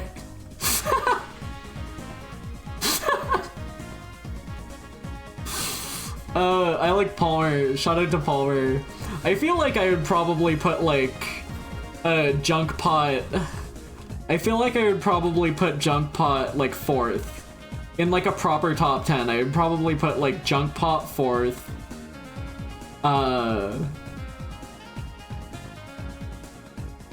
Ogre's gotta be a little higher. Stay Gold would probably be higher too. My least favorite horse, Saint Light. I'm sorry, Saint Light. Seeking the Pearl. I'm sorry, Seeking the Pearl.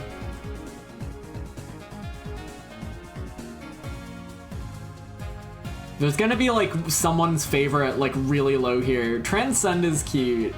Transcend would probably be higher. There's good images of her really sweaty on Danbrew.com.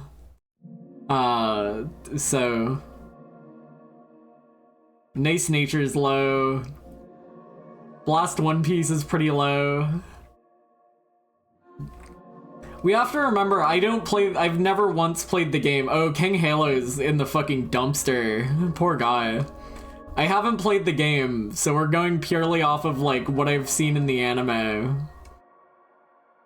Sorry, chat, I gotta go look at images of Transcend on Danbrew. Bakushin? I don't know where oh yeah, there she is. Bakushin would I think Bakushin's like funny now, right? Cause like, I think I did this a bit before, like a bit after the game came out, but I've had more time to settle on Bakushin being like, being her. McQueen's pretty low, she's not my favorite.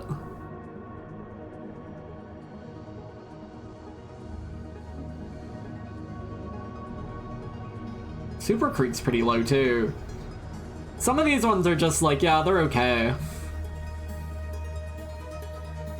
That's funny. That's funny. I like that Daiwa and Vodka got in like directly next to each other. I think my opera is a lot lower than most people's opera. Akabono. Wawa. Special needs. Mayano Top Gun. I don't think Mayano Top Gun was on my radar before. I don't know. I see Mayano do like the fucking Top Gun theme, and I'm like, yes, that's awesome. That's great. Fuji Kaseki's also probably higher because of the movie she was in. You know, she has good scenes on that. Crazy outfit on that horse. All right, back to lock in. Stop. Stop.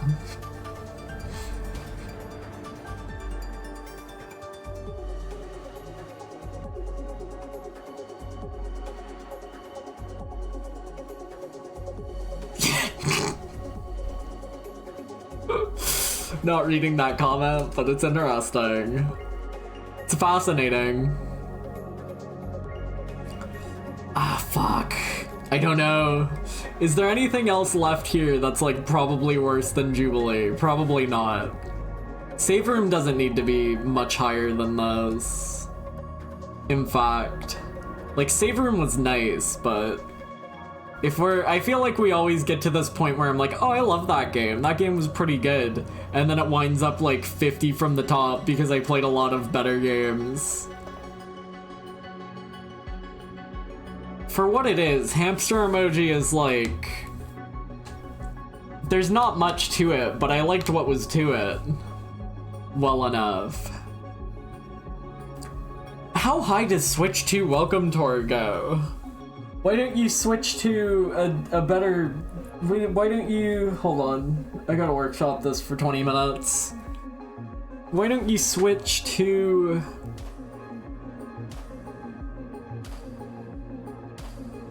Tinker Toy Theater probably can't realistically go much higher. Handmade Death Labyrinth is like 2 hallways. Switch to, Handmade Death Labyrinth is like 2 hallways, but they were 2 hallways that filled me with doubtless intrigue. I was interested. I was so interested in parts of the game that didn't exist. Tinker Toy Theater is probably not better than much more on this list. I gotta be real with you.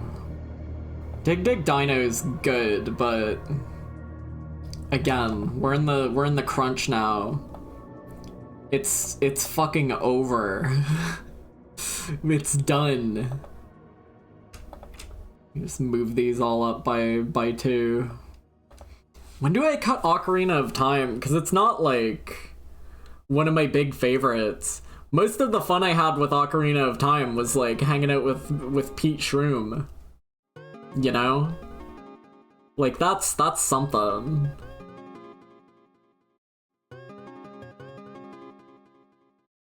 Metal Gear, what's getting cut next? What's the worst game on this list? Brothership could go soon.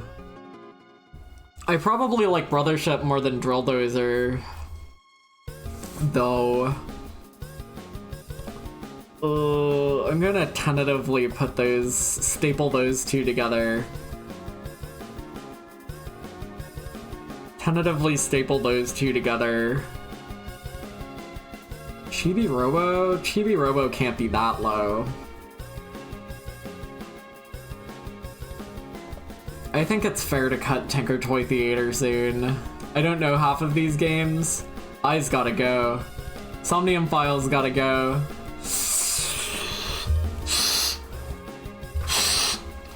It was okay though, I liked it though. It was good, it was kinda good.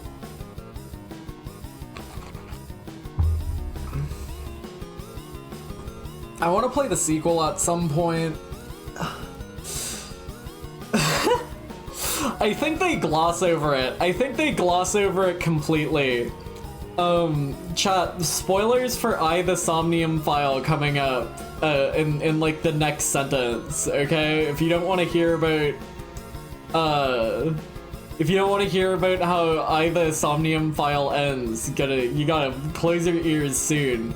So recently they like announced a 3rd I the Somnium Files game, like just after I beat it, and like You can see Date in that, and that was like really interesting to me in the trailer for the third one, because Date's head explodes at the end of the first game.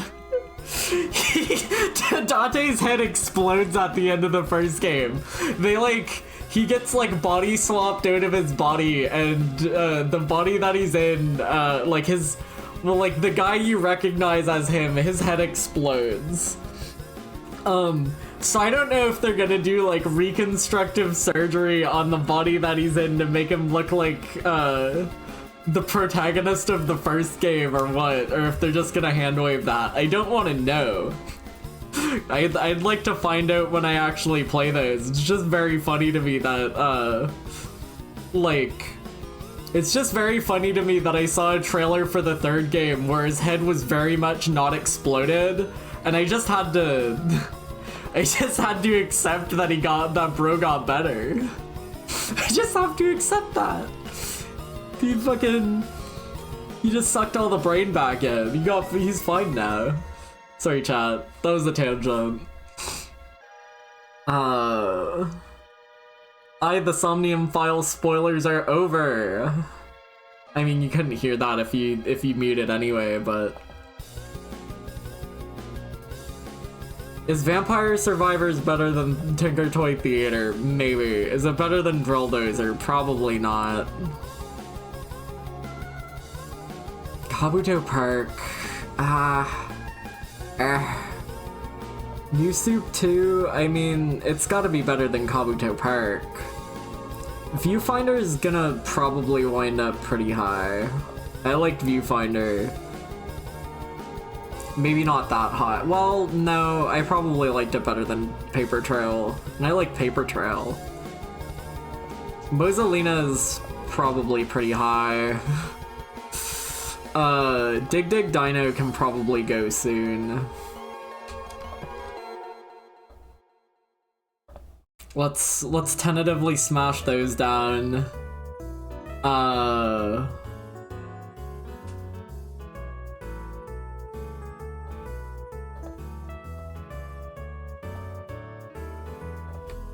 Battle Network 2. I feel as if I don't have it in me to cut Battle Network too soon, even though I'm conflicted on it as a video game, because I like Battle Network a lot. New Soup 2. I think that's fine. I think that's fair. 3D Land's still good. Okay, this is interesting. I liked 3D Land more than I liked Neon Splash, but I think Tower might be more interesting. Wario World's gonna wind up kinda high. I keep saying that about everything. Not everything can wind up kinda high. Something's gotta be low. Portal 2's probably going to end up lower than I think most people would expect. It would have been higher if I was playing it for the first time. And I guess in a way it's probably kind of unfair for it to be in the rankings at all, but the way I base this off is like, if I'm replaying a game again since becoming an adult, you know? Because I was like, when did Portal 2 come out? Like 2012? 2013? Definitely before the Wii U.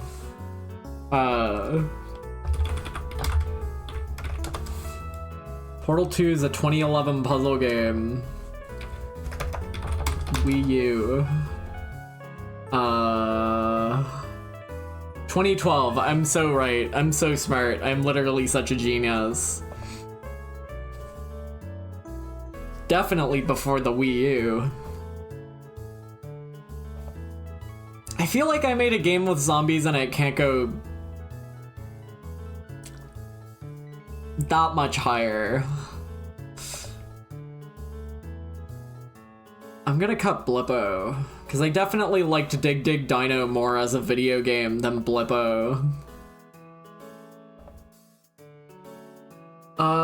And even then, now I'm looking at it, I don't think I liked Blippo more than I liked, Drill Dozer.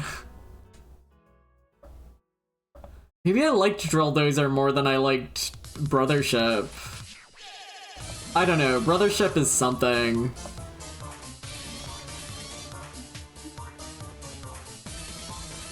Is Blippo even that high? No, I got more out of Handmade Death Labyrinth.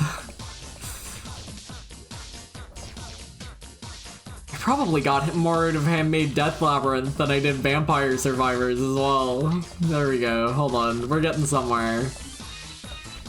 Handmade Death Labyrinth being like a 2-hallway video game. Brother Slop.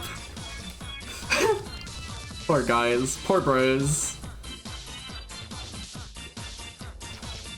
Whoa. Whoa. I wonder if Juju played any more Brothership. They DM'd me when they started it to be like, man, I think this is like the best looking Mario RPG ever, and they definitely played like one sitting of that game and stopped.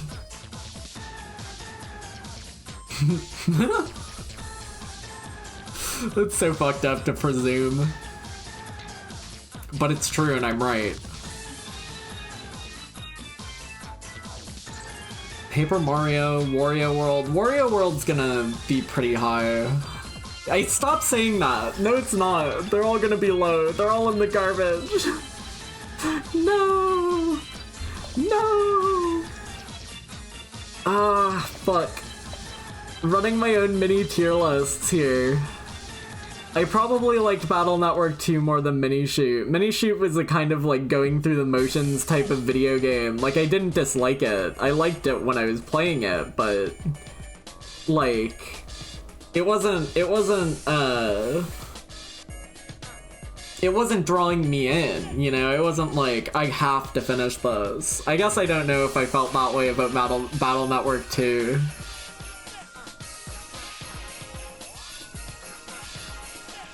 No, trying to rank these is like an insane, crazy person Sisyphean task. There's no good reason to be doing this. Because as proven earlier, I can look at last year's list and be like, that's not right. That's wrong. There's no way that goes there. What the fuck are you talking about? So this list is literally only good for like a week. Tops. Was the Deedlit game good? Yeah. I liked it. It's, I liked it. It's Team Ladybug, and I don't think Team Ladybug have made any bad games. I would have liked it more if I had any, like, connection to the source material, maybe. Maybe. Possibly.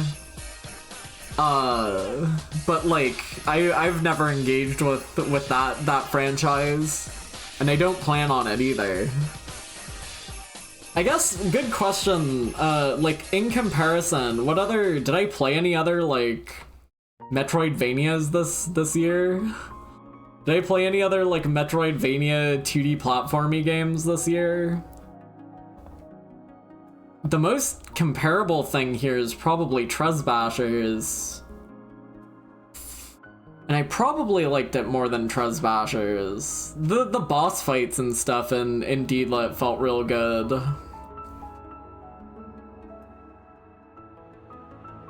Lotus War, like, the actual franchise, is not for me. I can tell you that much. Garlic's also a platformer. I guess that's a good way to sort these, at least.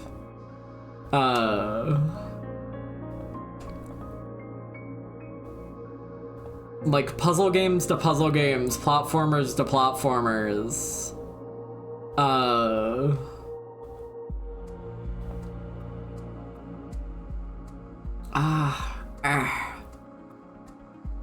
I don't think Switch 2 Welcome Tour needs to go much higher.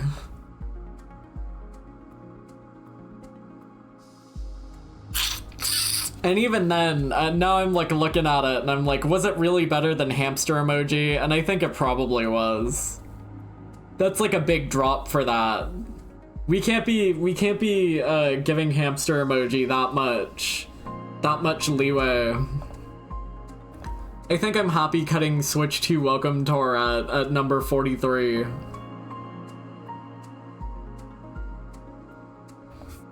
I can be content with this. I do think mini shoots probably go in next. Maybe garlic. Maybe garlic. Neon Splash, then garlic. Ikeni no Yaru probably doesn't need to go much higher either. It's a funny story. It's a funny like stream thing that I played it the way I did. But as a video game, I think it's probably about good there. 41. It was funny. I did like stepping and walking on it. I did like walking on it.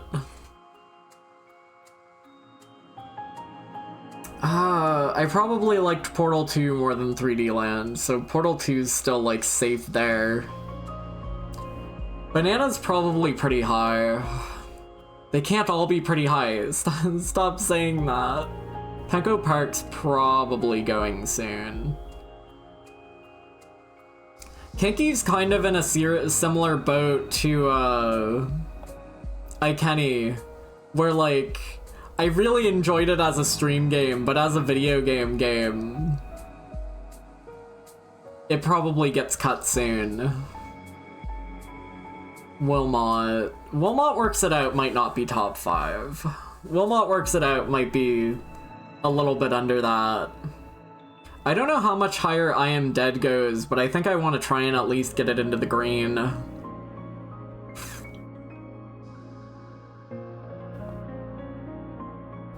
I don't know.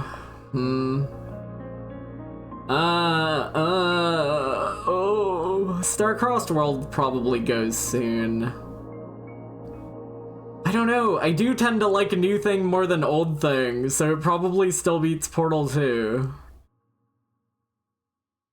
Like, an experience I've had before beats an experience I haven't had before.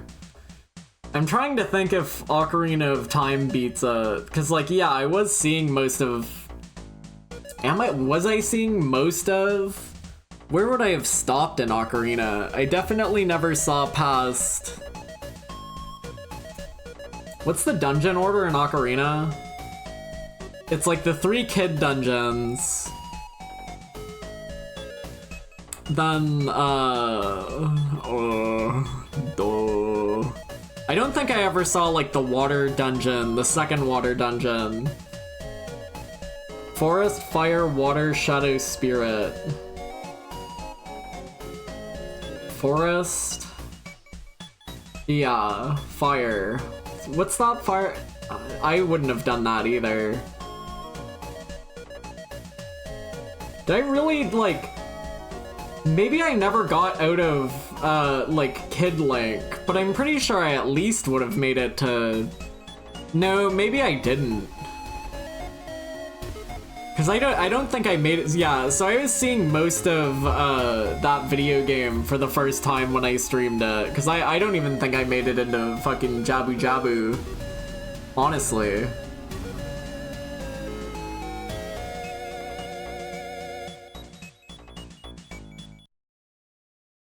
I don't think I made it to, like, Jabu Jabu, so... Most of Ocarina would have been new.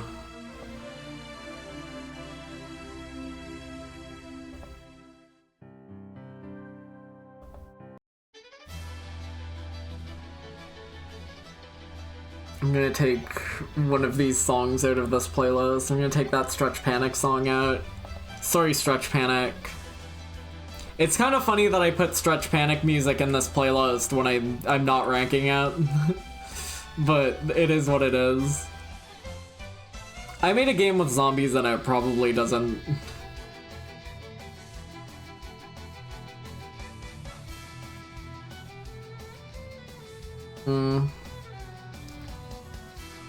Bonanza playtest program. Paper Mario might go kinda soon. I probably liked streaming it more than Portal 2 though.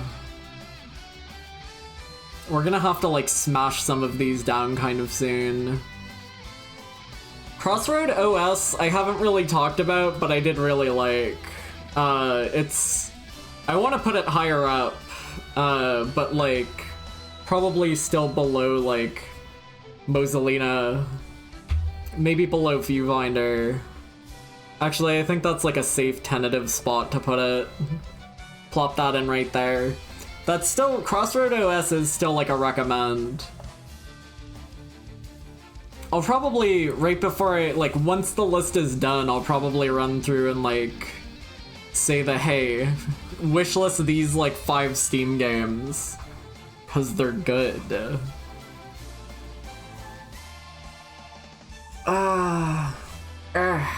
Garlic probably gets cut soon. 3D Land.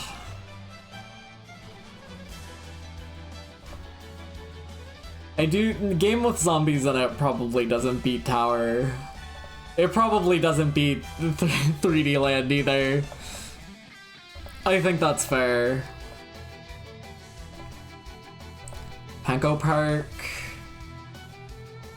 Panko Park was fun just because I've never seen like another like direct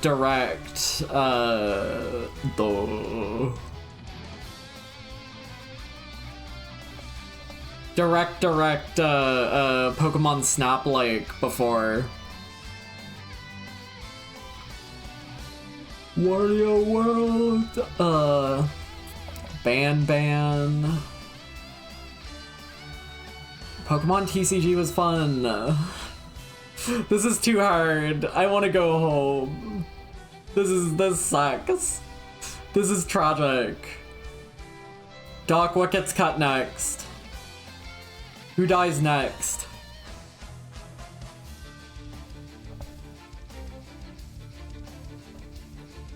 In terms of entertainment as like stream value,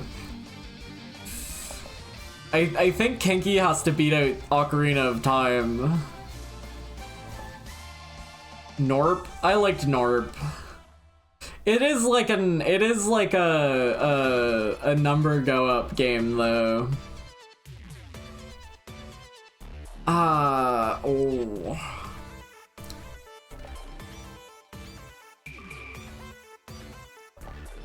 Does anything beat Battle Network 2? I think I probably like BN2 more than I like Demon Turf Tower. They're both a bit Sisyphusian, but, you know. I do like that Battle Network, though.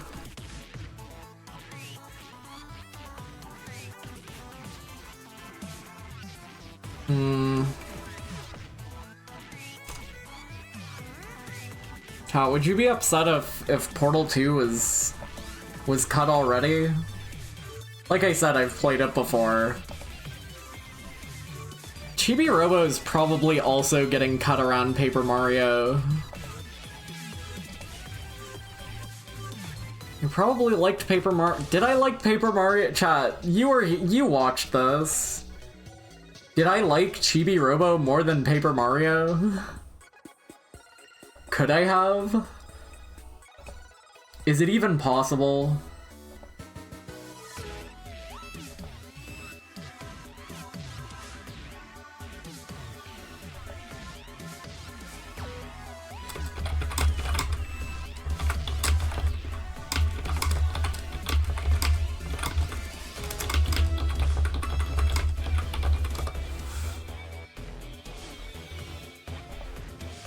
Did I get another? No, that was a different server.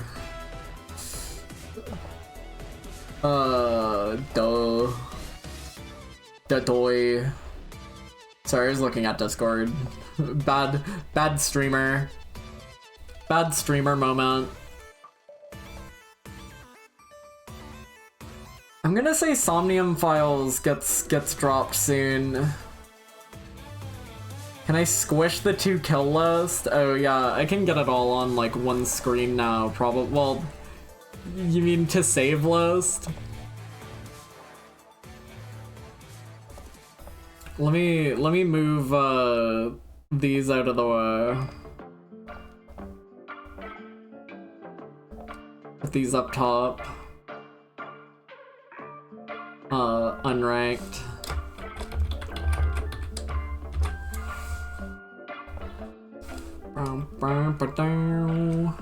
Ira! Hello, hello! Echoes of Wisdom? I love that game. Hi, hi. I am in the middle of, my game of the year. We spent a long time looking at, all of the games I played last year. And now I'm trying to actually rank them. It's very difficult. Happy New Year! I hope Zelda was fun. I really liked that game.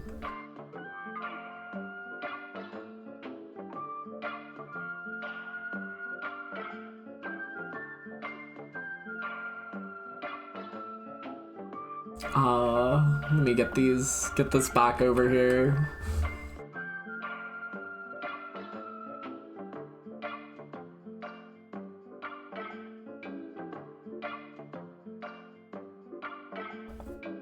Yeah, so this is what's left. So far I've managed to rank this many games I played last year. I play a lot of games, it's probably not healthy.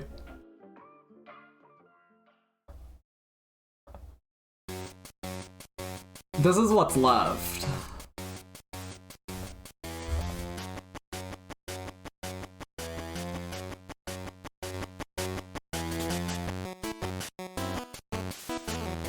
I think Slice and Dice is going to wind up going pretty high.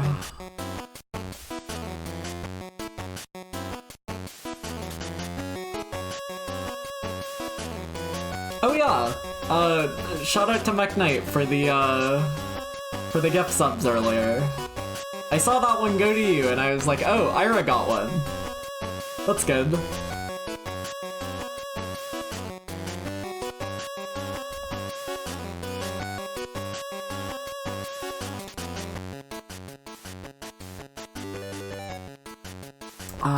Ooh. Monsters Expedition probably gets cut soonish. I'm gonna drop Garlic next. I think that's fair. Actually, Garlic's probably below Battle Network too.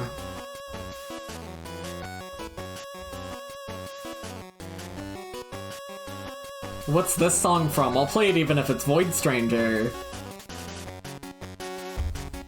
This one's not Void Stranger. This is actually, Pokemon TCG, Game Boy Color OST. I'll tell you the truth on this one.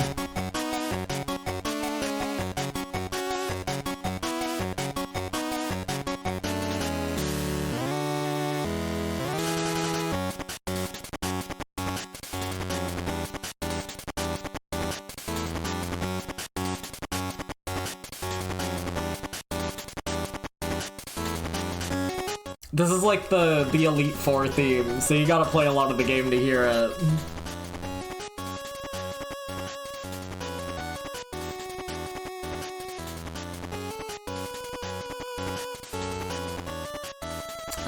Where was I?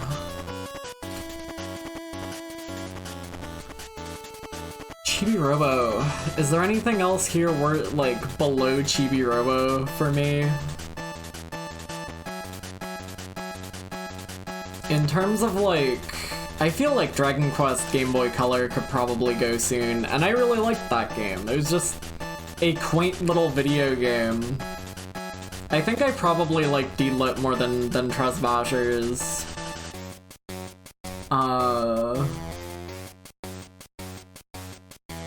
Paper Trail, Crossroads, Viewfinder, Moselina, Leap Year. Leap Year's really good. I like Leap Year a lot. I keep saying the same thing because it's like I like video games a lot.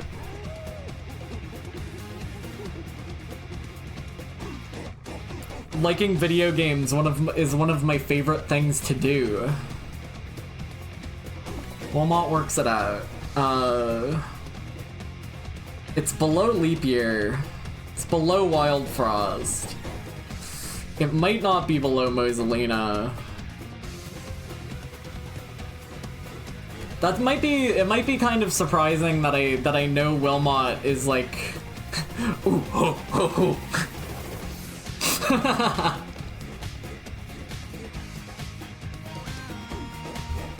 I went with the one that didn't have lyrics because I thought it was funny that there was just the monkey noises.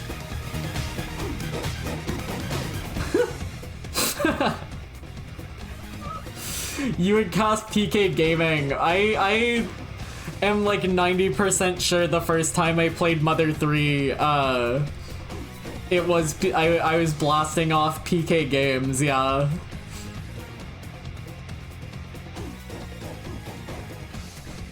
Yup, that's me, the gamer. It might be surprised Wilmot's lower than a few of these things, because I really like Wilmot's Warehouse. And I really liked what Works It Out as well, but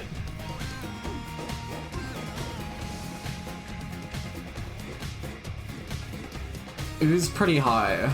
Oo's like maybe not top 5, but it's really good. It's probably above Leap Year.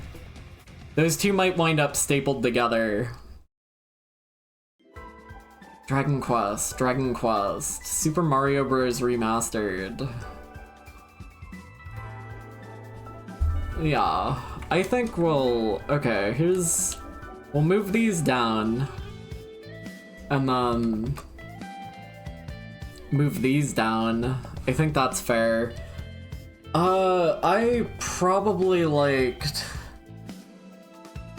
really liked Super Mario Bros. Remastered, but at the end of the day, it's still Mario 1. Even if Retro's there, and it plays way worse in a funny way that makes it way better, it's still Mario 1.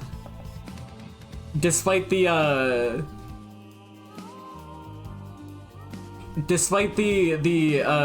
purely transformative experience, the wholly transformative experience.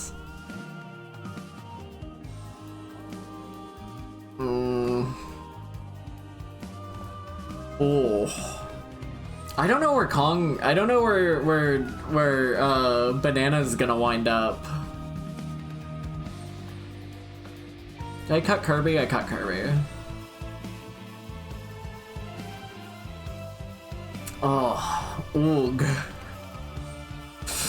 Monsters Expedition probably gets cut soon, because I really liked it, but I was also like, there was a few times where I was like boiling myself over puzzles in that. I'm gonna drop Norp soon, like now. I think Norp gets cut here. I think Norp gets cut below Kinky Spiritual Affairs Bureau.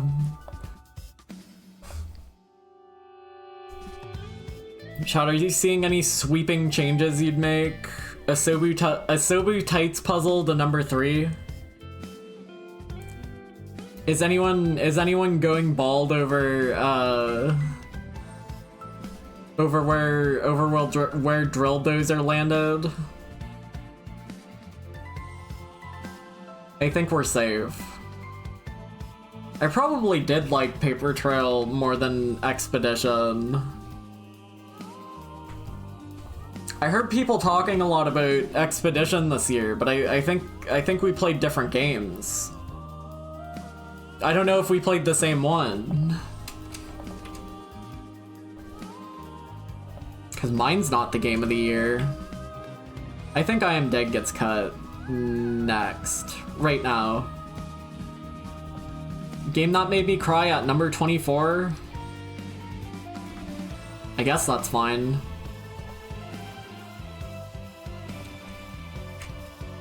I don't think Trespassers goes much higher either. I liked it. I also don't think Deedlit goes much higher. Deedlit probably beats Paper Trail. I don't know if it beats Crossroad though, because I really liked. Crossroad has like one really fun moment in it that I don't want to spoil for people because it was really neat. Doc, do you have Crossroad OS? Did I get you on that? I know you have Leap Year because I think that made it onto your wish list.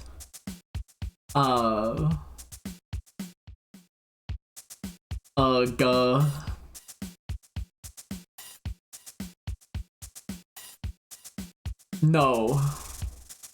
If we do like a short puzzle games that Miskel likes stream again. I mean, that's just like lineless, like filler stuff, but Crossroads is a good one of those if you need that. Smile. That said, it might get cut soon. Or it might lock in its place soon.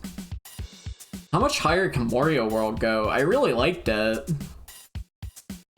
Please yell at me more. Okay. I don't know, there's not many shapes in it. You can probably handle it.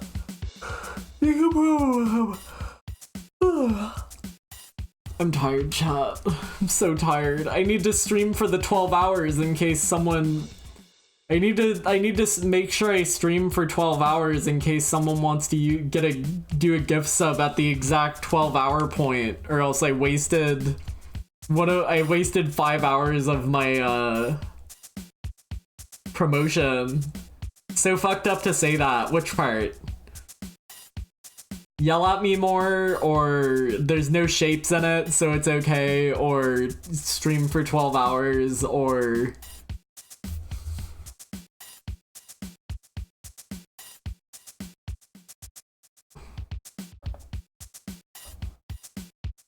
I think Wario beats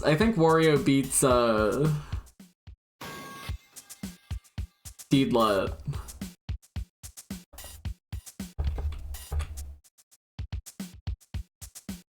No, you should play The Witness, you'd like it.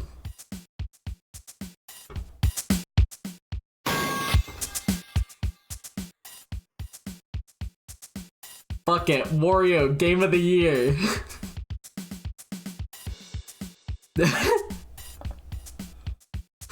Good shit might be. Dragon Quest Game Boy Color, Oh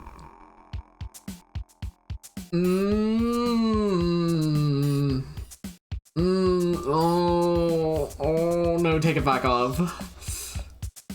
Pokemon TCG and Game Boy Color Dragon Quest are like similar types, and I think I liked it more than Pokemon TCG.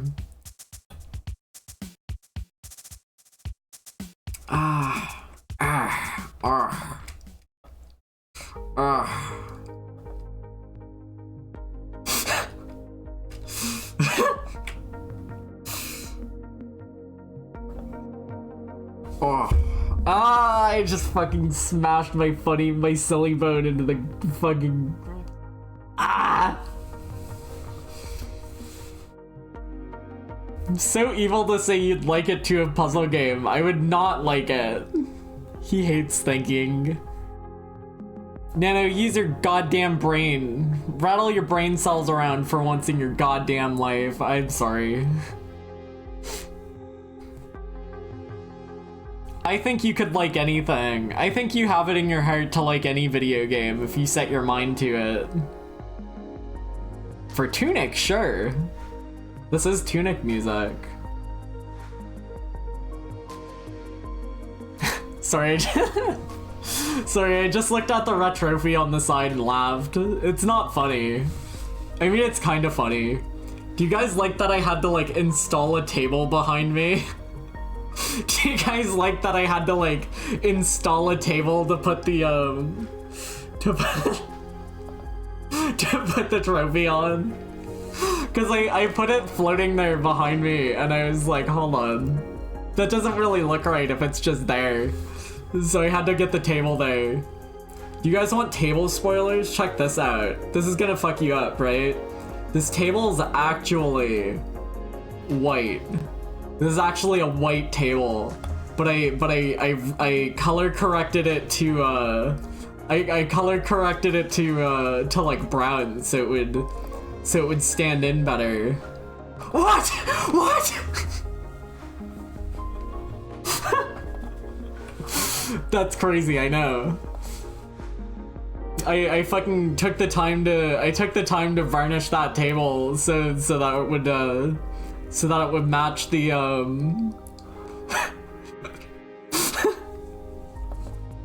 That's right.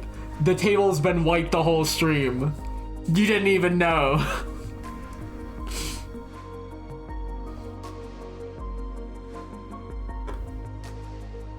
Should I just leave it white? What if someone like comes in and they're like, wasn't that table brown earlier?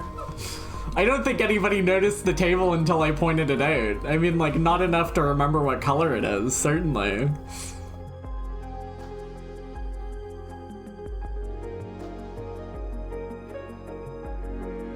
Where's Audino at?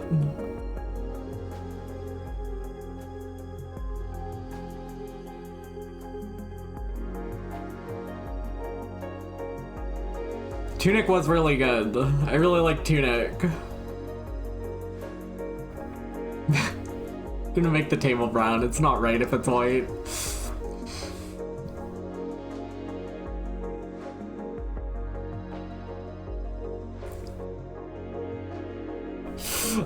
What am I doing? What am I doing?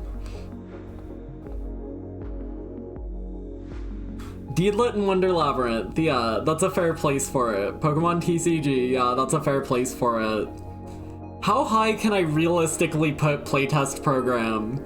Am I conflating my positive memories with the exclusivity of it? Is it okay for me to do that? Is it reasonable for me to do that? I don't think it's unfair for me to. I don't know what my number 2 is. I don't know what my number 3 is. I want to get Ooh into the top 5. Ooh is really, really, really, really good. I can't stress enough just how good of a video game Ooh was for being an hour long.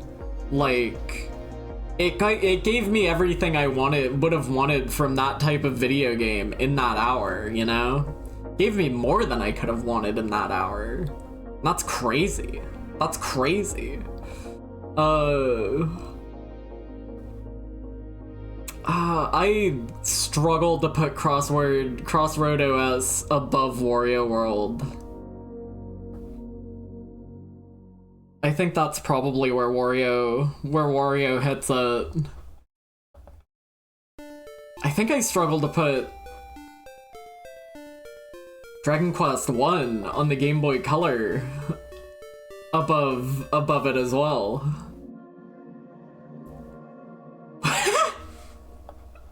That's scary. Yeah, okay. Yeah, I'll put that in there.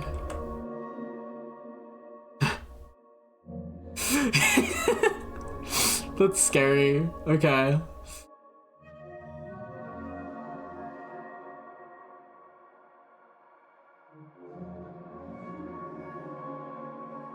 Where does that say "and animated equal true"? Is this like a GIF?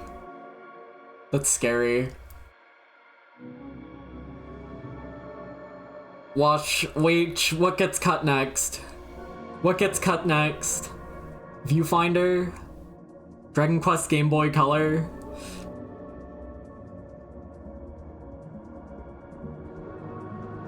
Maybe I didn't like Royal Frost that much, but I think I did. I like it thematically, at least.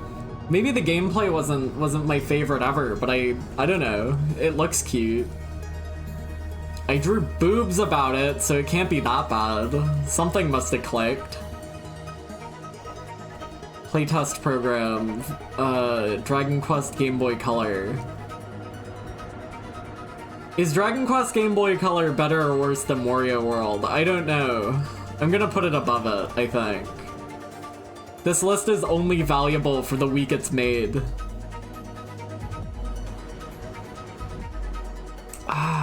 Donkey Kong? Above Mosalina. That seems realistic. That seems reasonable to me. Above Wilmot? No. Donkey Kong does not beat Wilmot. It does beat Mosalina. We can probably move all of this stuff up a few slots as well. I don't think Resident Evil 6 is not beating both chapters of Deltarune. It's not likely. Is Dragon Quest XI better than Dong? Like, it probably is. It probably is. I played it longer, but does that equate to like quality?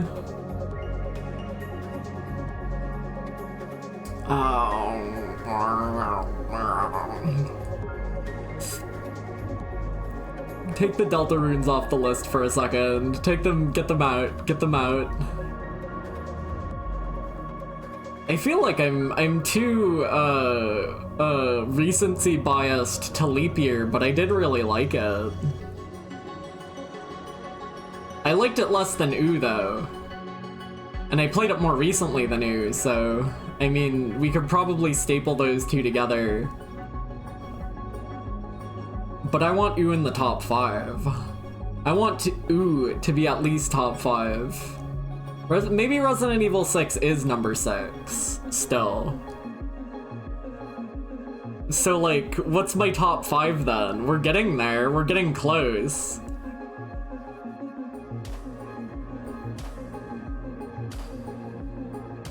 Slice and Dice, Tunic, Void Stranger.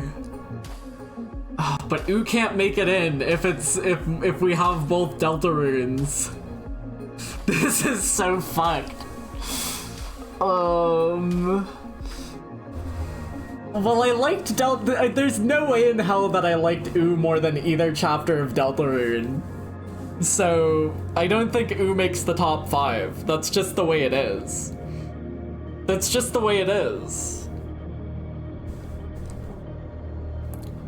Did I like Wild Frost more than Dragon Quest? I don't know. I don't think so.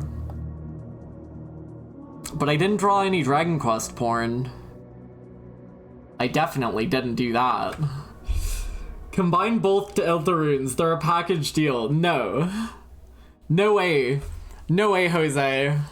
I'm willing to consume them on their own. No way. Nope. They got 2 separate diary entries. You will when you get to Dragon Quest 2. There is a dog princess in that, I've been led to believe. That might not even be true. But...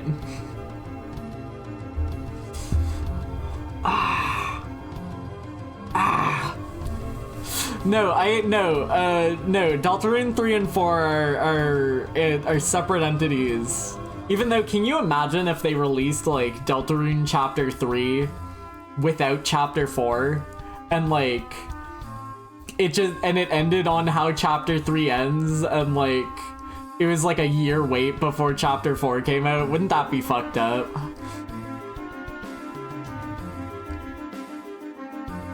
Is RE6 that high?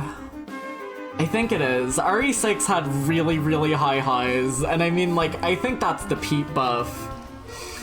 I think that's the Pete buff of, like, of course it's high. I was hanging out with Pete, but that, you know, I was hanging out with Pete. It deserves to be high.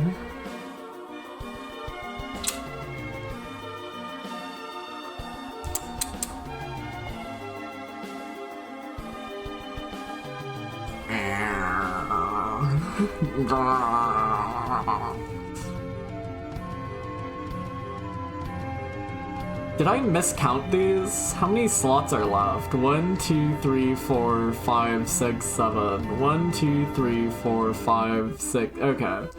We've got the same amount on both sides, so I do just have to slot these in somewhere.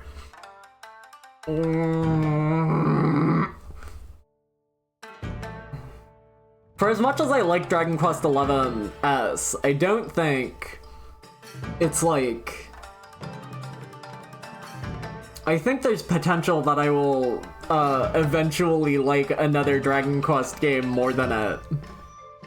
And I mean, like, I did like Game Boy Color one a lot, you know?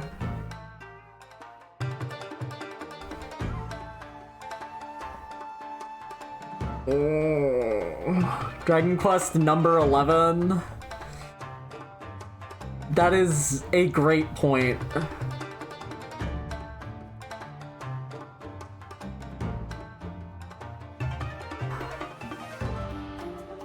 I don't know if I can make that work though.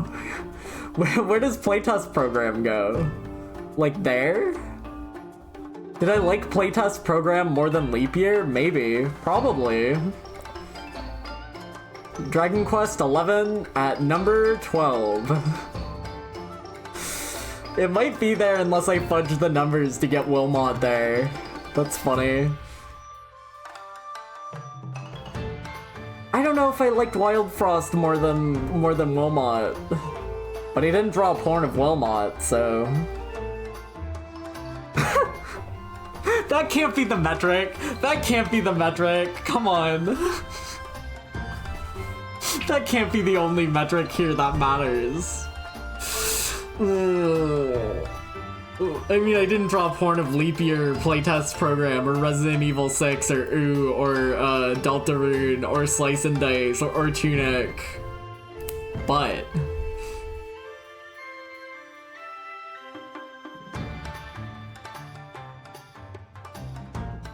Is it crazy that how many of these are like puzzle games? I love puzzle games. Played Wild Frost for like 12 minutes and then got bored. Can you move it down? You make a good point.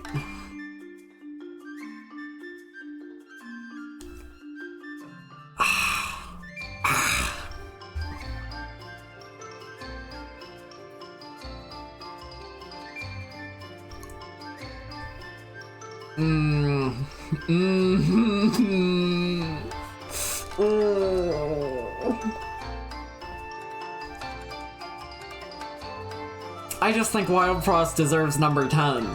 I just think it deserves it. It's so fucked up. It's so dog shit that Dragon Quest XI S is at number 12 and Resident Evil 6 is at number 7. Fucking Void Stranger at 1 fucked everything up. We have to put Void Stranger at like 0 and renumber everything to be like 1 from there. So that the numberings work.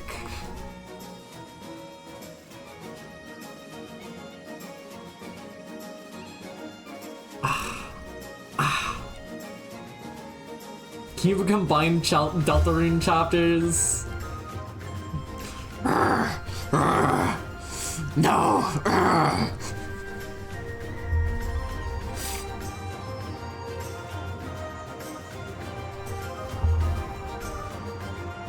I mean, I think it would be kind of fair too, but in my diary, in my gamer diary, and this is based on my gamer diary, I intentionally wrote it as 2 entries. They were back to back. They were the very entries after each other, but I very intentionally wanted to separate these into 2 entries as games on their own. They have different credit sequences, you know. If we're willing to have quantified chapter 1 as its own thing and chapter 2 as its own thing, surely chapter 3 and chapter 4 have to be their own things as well, even if released together.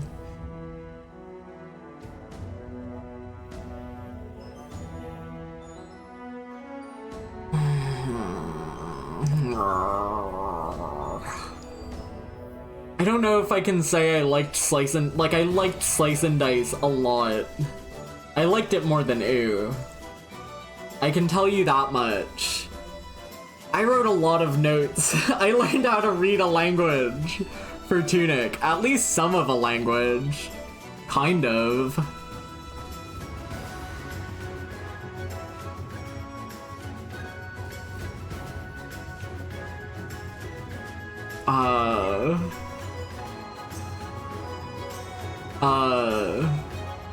I'm trying to remember what that first letter... I'm trying to remember...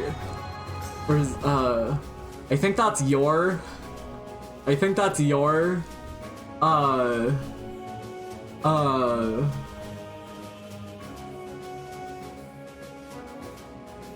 think that's tune. Tune your... something. Obviously, it would help if I had context for what this. Obviously, it would help if I had much context for what this sentence was, but I don't remember.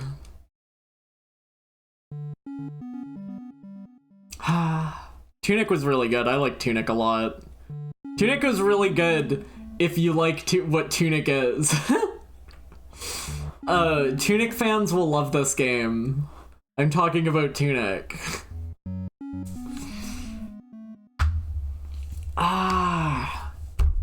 Do I like Chapter 3 or Chapter 4 more? That's rough. I think I like Chapter 3 more. No, but Chapter 4 is like real. Chapter 3 is like short. Oh my god. Chat, which one do you like more? Is literally anything that happened in Chapter 3 or 4 better than all of Resident Evil 6? Yes. Sorry. Yeah. Yes. Yes and. Foreign parts?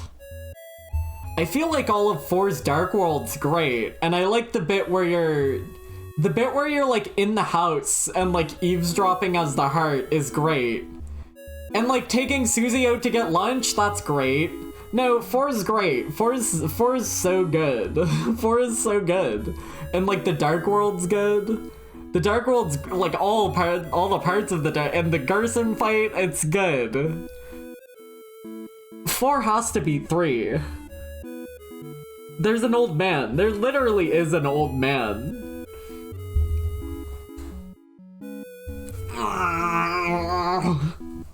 But like looking for the egg in Chapter 3 is so interesting. And playing the minigames and doing the sword stuff and getting to like fighting like the fucking yeast boss Mantle and then the night fight's so cool though.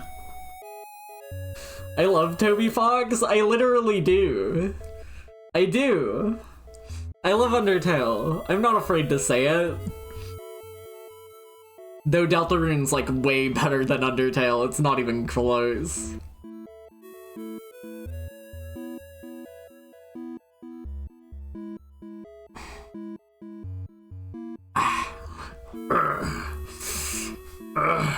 Should I talk about Void Stranger?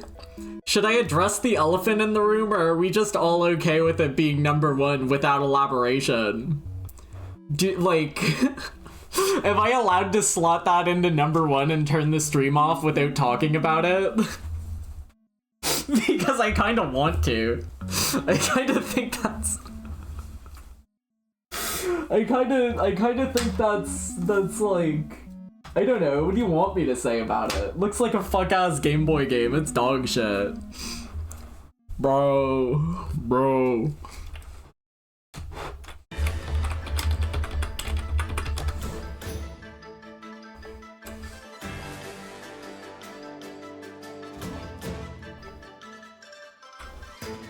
Bro, what the fuck is this game? Why does this look like this? This looks like crap. Why would people like this? Oh wow, fucking, would we make this for the Game Boy? Whoa, whoa.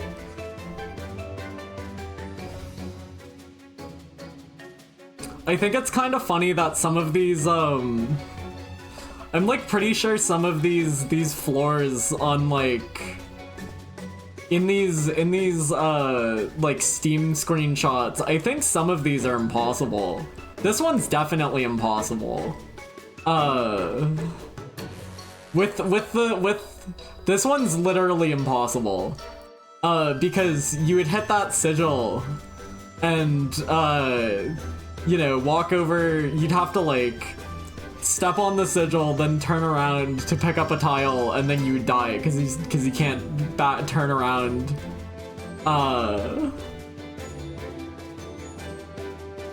Anyway, I just think it's funny that a few of these screenshots on the Steam page aren't like rooms that are possible to complete. Is that the same room but in a different color?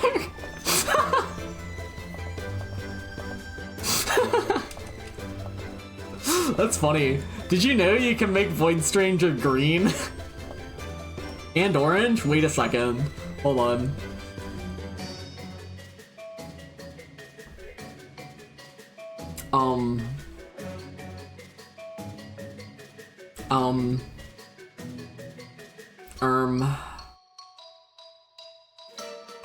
I think Chapter 4 beats Doc, which is did you like Chapter 3 or Chapter 4 more?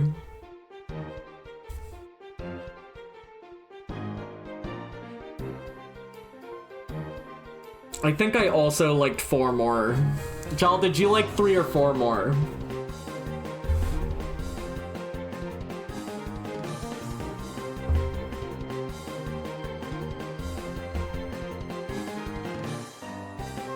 It's so cool when there's a video game in a video game. Fuck, see?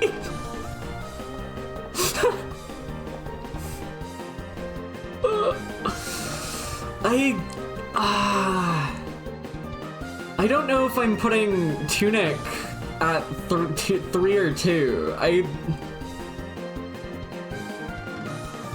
I'm listening to Deltarune music right now.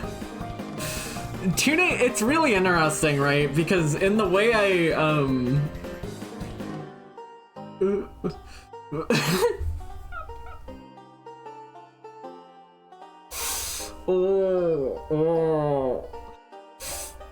Three has Rousey horse? Well, that's not a positive.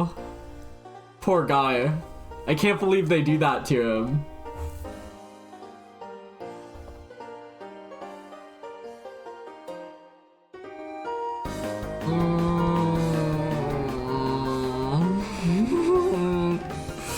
It's interesting because Tunic and Void Stranger, in the way I approach them as video games. Hold on.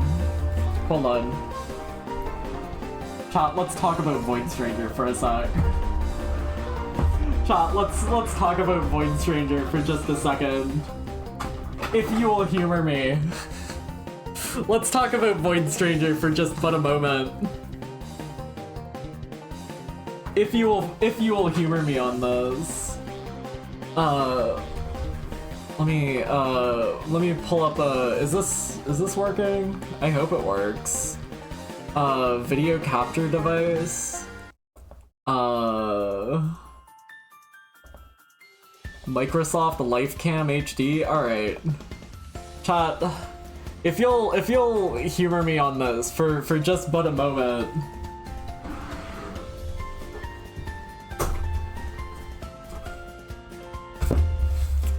So this is a notebook.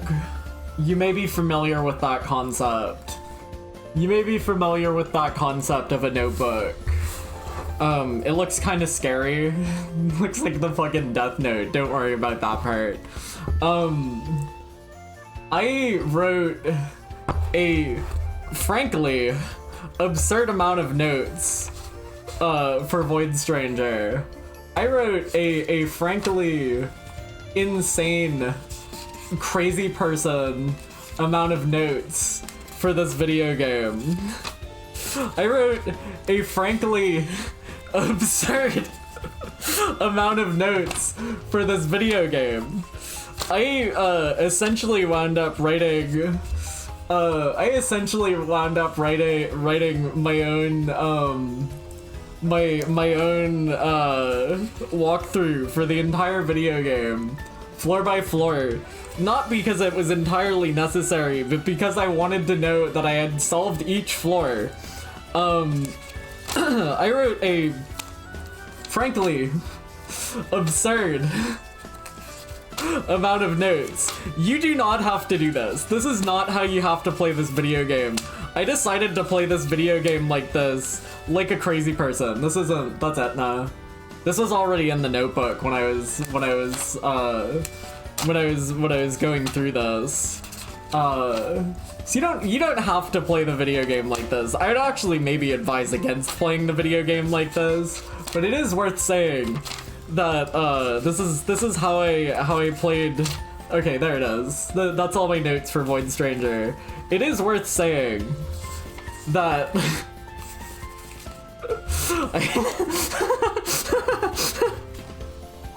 anyway, it should be a little bit clear why this was my game of the year for this year. I wrote a lot of notes for it.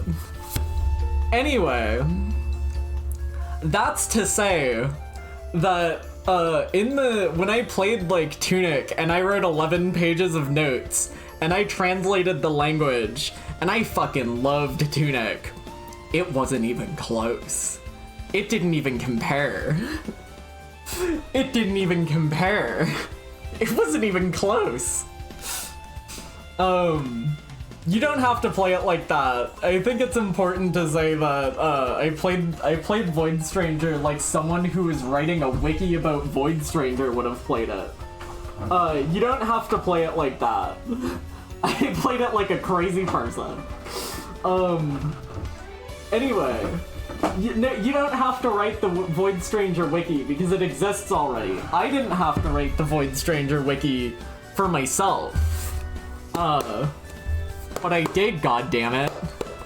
But I did. Anyway, I don't know, it was fun. It was fun to write all those notes because so one reason why I was writing so many notes is because I kind of assumed at some point there'd be like oh, here's a special ending for if you beat everything without taking any damage or whatever, and that doesn't exist. That's not in the game. Most of the reason I was writing like notes for every single floor was like a preemptive precaution just in case I needed that, and I didn't need that. But it is still nice to know I have like a solved solution for every floor in the game.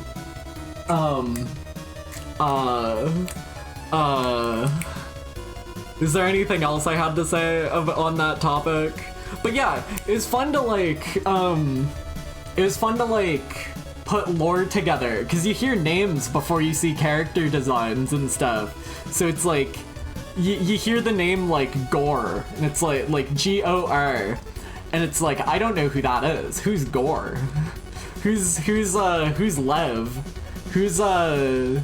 Who's B, right? You hear the names of characters before you see them, and putting together who is who as you go through the game. So that's something I was writing down. I was writing down little bits of lore. I was writing down fucking NPC dialogue that you hear, because in replaying the game so many times, I was kind of like forgetting bits of lore, and putting all that together was fun. Anyway, it's a lot of words to say Void Stranger is my game of the year. I will address the elephant in the room. Void Stranger is like one of my favorite video games ever, you know? I think the fact that, where's the 2022 list? I think the fact that, two Finnish guys, who have made 2 games total, have put out 2 of my game of the years, and at least one of my favorite games ever is crazy. I'm waiting for like game 3, because whatever game 3 is, even if it's like, I think I'm almost setting myself up for disappointment, but I don't think they could make something that I just hate, you know? I don't think they could do it at this point. They could. If it's a Pong, that's fine. You know? They already went down from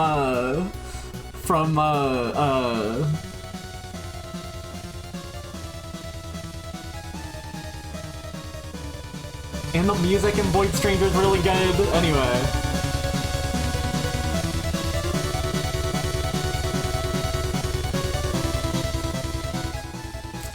Anyway. I liked it. I thought it was okay. I thought it was an okay video game.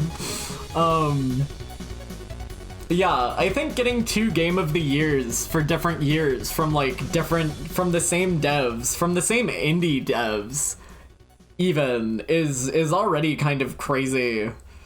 And I hope it can happen again. I looked away. Why is Resident Evil 6 so high? I love my good friend Pete Shroom.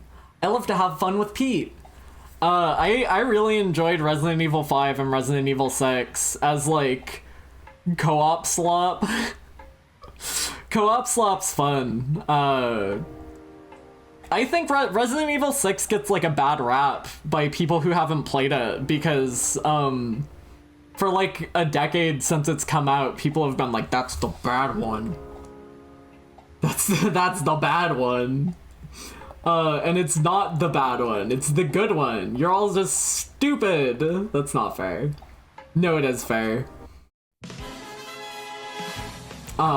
It's good. It's good. Nano's ready. Nano's been waiting the decade since RE6 came out to be like, for people to realize their mistakes. And now's the time.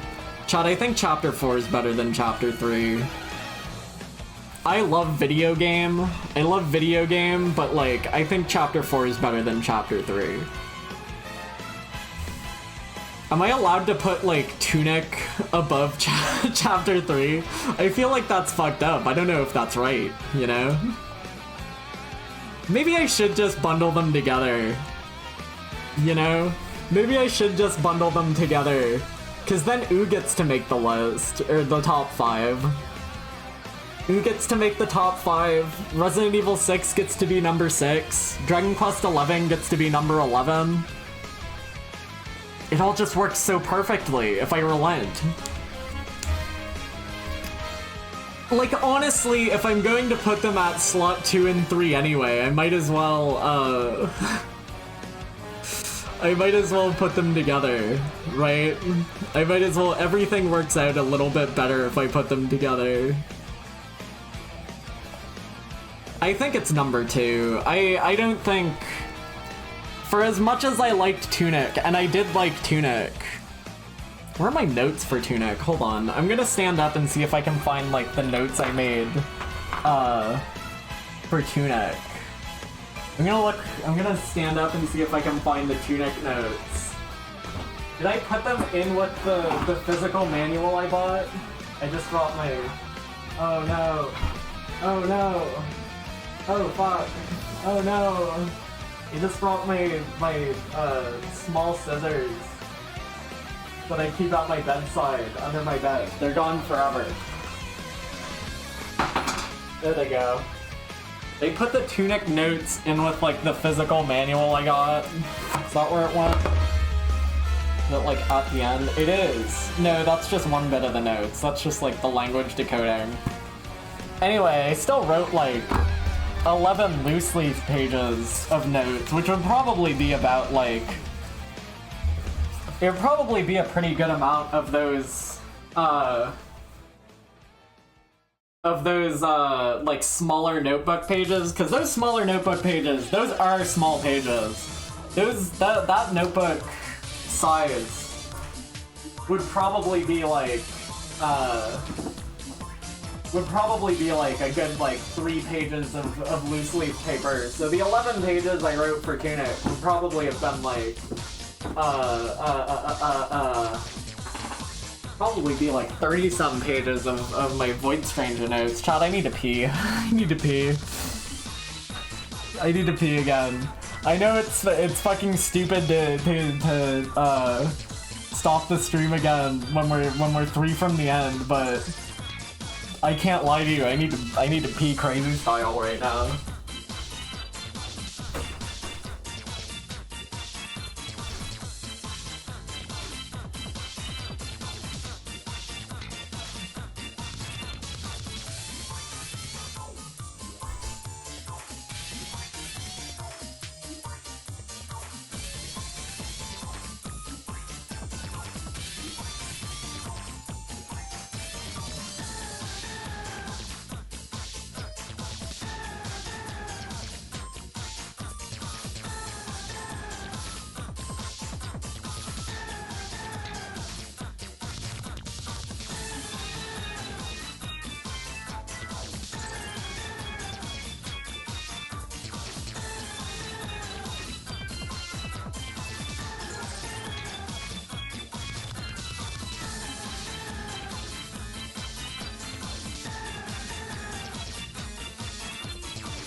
Hello?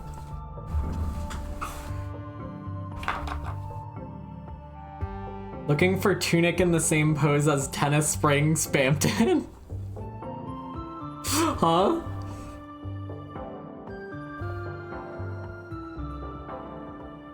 Oh no, that isn't like where's the manual at? Hold on, I think I know what you're talking about.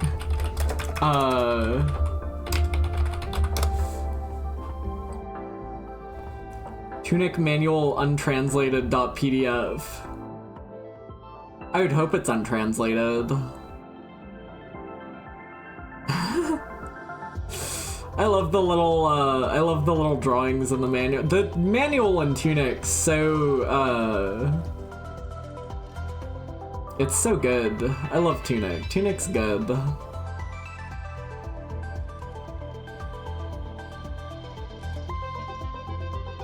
I think, like, obviously Tunic's like my number 3 game of the year, so we should not presume it any less. But I gotta say, big recommend on that one. If you like it, well, obviously if you like it, if you like how it like all 3 parts of Tunic, I think it could be like anybody's favorite games. Has John Tunic done anything else? I don't entirely know who all's on it. I think one of the logos at the start is Finji, F-I-N-J-I, which are also at the start of Wilmot Works It Out, but I think that's like more of a publisher than like Tunic. I don't know if John Tunic has done anything else. Tunic video game. Andrew Scholdice. Well, he doesn't have a Wikipedia page, so we're off to a bad start. What are the 3 parts? Like the exploration, the mystery of it, the puzzles of it, and like I guess exploration, combat, and like the mystery. And I bundle the mystery, because it's not even really like there is like puzzly stuff, but it's more like, it's all pretty cryptic. I would say like exploration, combat, and like mystery. If you like all 3 of those parts, you'll probably like Tunic a lot. But if you're like really out on the combat, you're probably not going to like it all that much. I was looking up what else Andrew Scholdice has made. Nothing else, I don't think. It looks like it's just Tunic, which is kind of cool. Midnight Dogfight Fantastic Arcade Trailer. Small Games Collection, Andrew Scholdice. Some like small stuff. It's kind of impressive, honestly.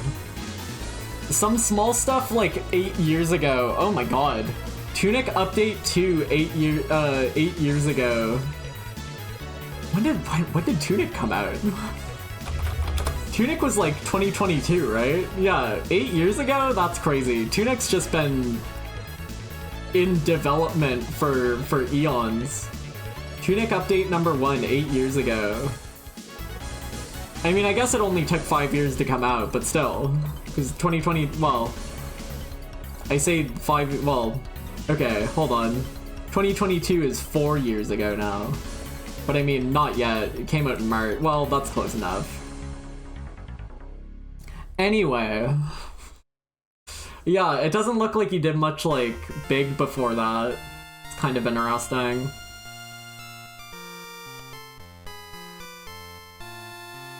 Not like he was the only guy on Tunic.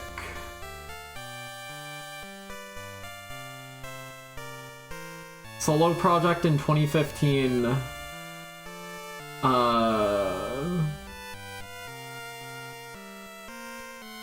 Developer, producer, publisher. Okay, maybe it was mostly him. 7 years, work as a solo project in 2015, composers, audio designer, another developer. Okay, I mean, it was a pretty small team. Anyway, Tunic good. I like Tunic.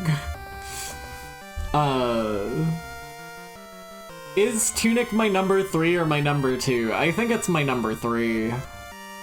It's hard to beat Deltarune. The amount of like hype and shit around it, I feel like it's hard to beat a game that's like a phenomenon kind of thing. Cause before and after Deltarune was coming out, it was like the amount of like discussion you can have with that with like people who are playing it at the same time is very fun. And I can't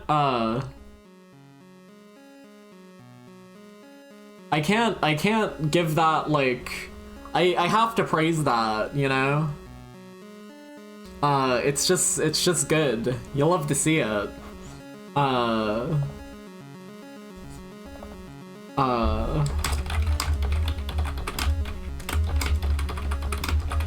think Chapter 4 is better than Chapter 3. I think Chapter 4 is better than Chapter 3. It is hard for Tunic to compete.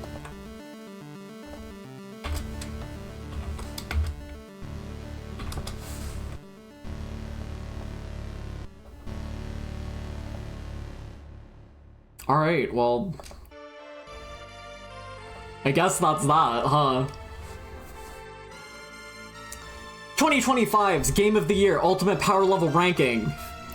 At number 76, Castlevania The Adventure, Summit, Forever, Halloween Forever, Atoto, Planetaria, Asobu Tights Puzzle Lesson, number 70, Flipper Lifter, Swarm Rider Omega, Draw Penner, Whitewater Wipeout, Dead Sight, The Starship Damray, God Destroyer 2, Splatterhouse 2010, Dodeca Dragons, Ginseng Hero, number 60, Ontamarama, Pulpy, Pokemon Cafe Remix, Picross Records of the Shield Hero, Logier Grimoire, Emil's Magic Training, Save Room, Jubilee, Mega Man World 2, Hamster Emoji, Blippo Plus, and number 50, Vampire Survivors, Tides of the Foscari DLC, Handmade Death Labyrinth, Tinker Toy Theater, Drill Dozer, Mario and Luigi Brothership, Kabuto Park, New Super Mario Bros. 2, Dig Dino, Switch 2 Welcome Tour, Mini Shoot Adventures, at number 40, Aikini no Yoru,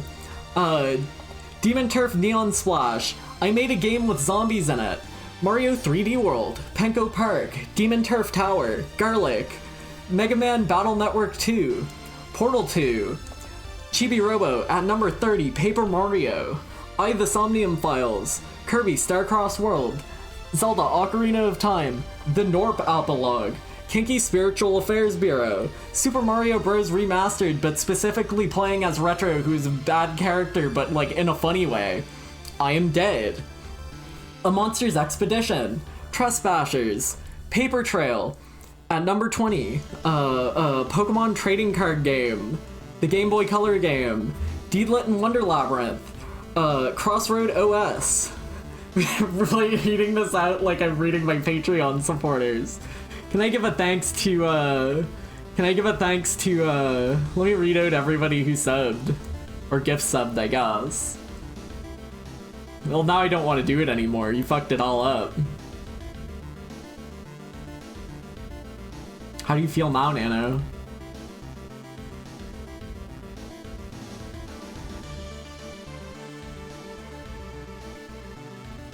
Wario World was my number 16. Dragon Quest, Game Boy Color, Viewfinder, Moselina, Donkey Kong Bonanza, Dragon Quest 11S at number 11. That's kind of funny, isn't it? Wilmot Works It Out at number 10. Wild Frost, Leap Year, playtest program was number 7. That game was pretty fun. I hope that comes out at some point. It's pretty neat.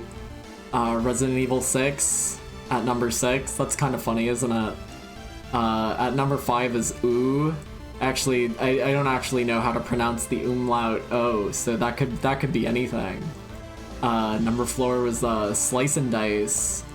Number 3 was Tunic. I really liked that game. Deltarune 3 and 4, we're just gonna put that as one entry because you know they would have been together anyway. I think Chapter 3 is a bit better. No, I think Chapter 4 is a bit better. I'm sorry. And Void Stranger at number 1. Thanks everybody for coming. Come back next year for more thrills and spills. We'll be sure that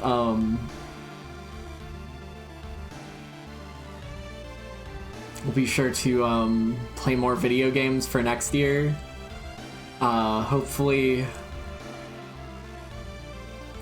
you like it. I hope you enjoyed. Thanks to everybody for showing up. Thanks. Alright, bye chat. Thanks for showing up. Bye. Okay, bye. Here's my Void Stranger fan art I drew. Isn't that fun? She has pretty big boobs because she has pretty big boobs in the game. The developers didn't even retweet my drawing, but you know what? That's okay. That's life.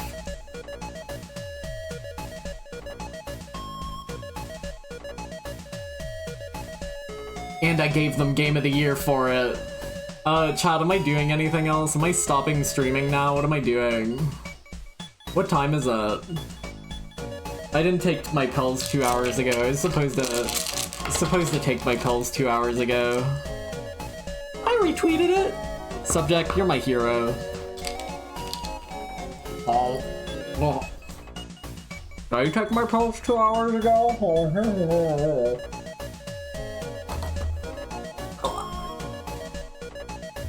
It's only like 5 a.m. Yeah, it's only like 5 a.m. It's too early to go to bed. The night's still young. Chop, what do you think? Do you think I fucked up? Would you make any different choices here? What would you...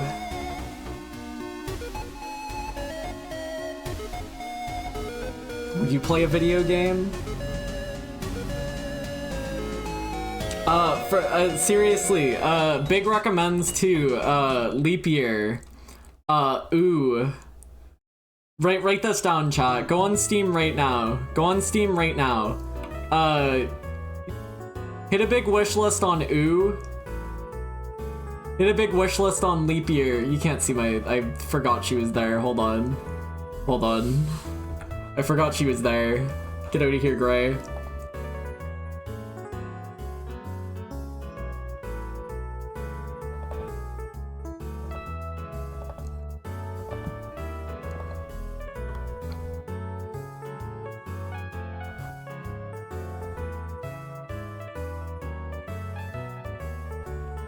Chat, open Steam right now.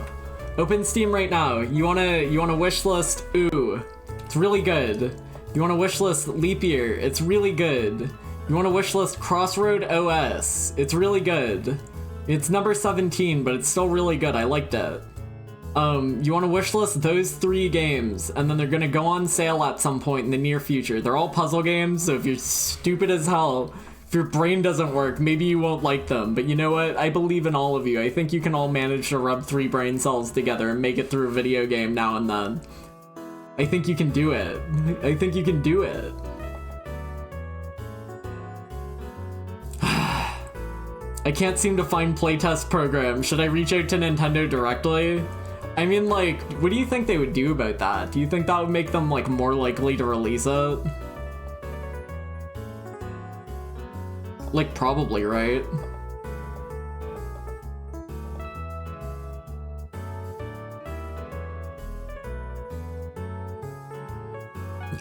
Hold on. I'm trying to get to my desktop, but there's a bunch of shit in the way.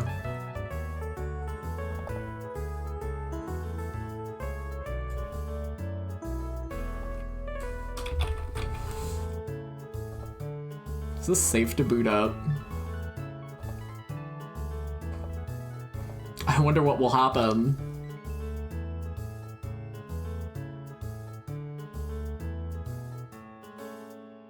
Where does Undertale Anniversary New Areas rank? Well, I didn't get to play that.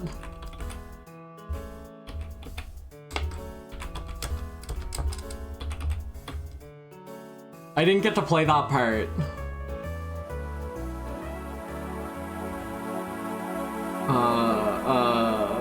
Where my tabs are all fucked up.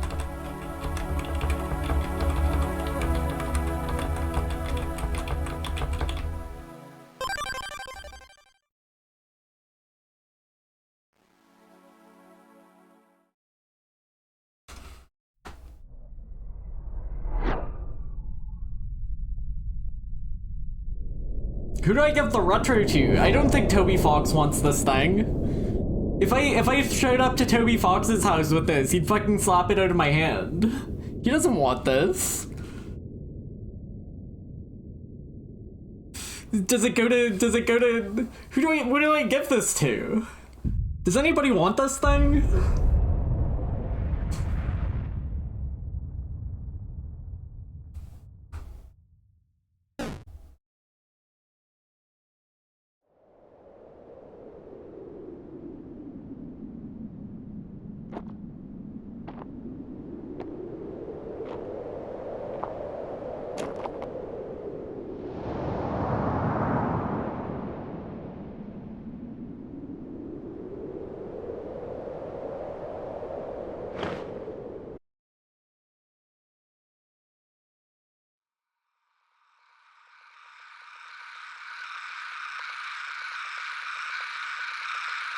What if it said Void Stranger Gay instead? Wouldn't that be funny?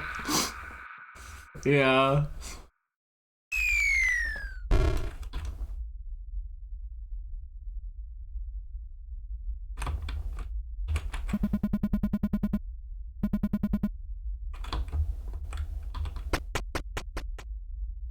It's fucked up that I lost 3 HP from that.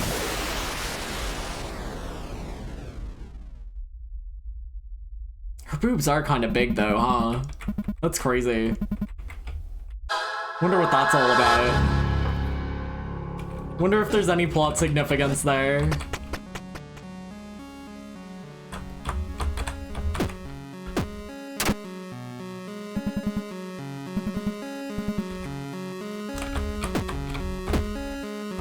I need to turn the, hold on. I need to turn the movement speed back down. Where's that under? Control? Keyboard? No. You can actually go even faster. You can actually go even faster than that if you're like a crazy person. You can go this fast if you want, but like if you bump into walls, you...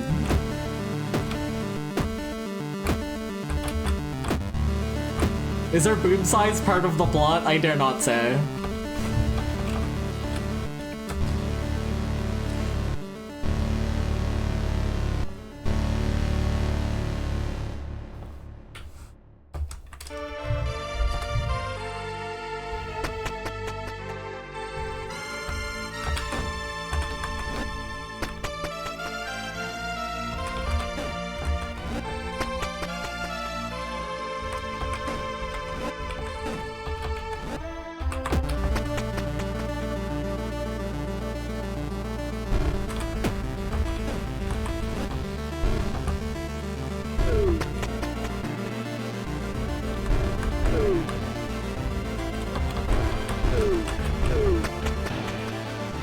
That level is boob. Isn't that funny?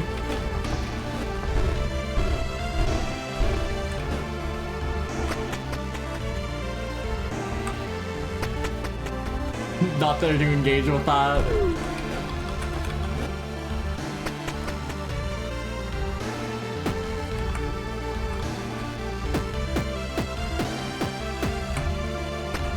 These are just Pokemon strength boulder puzzles.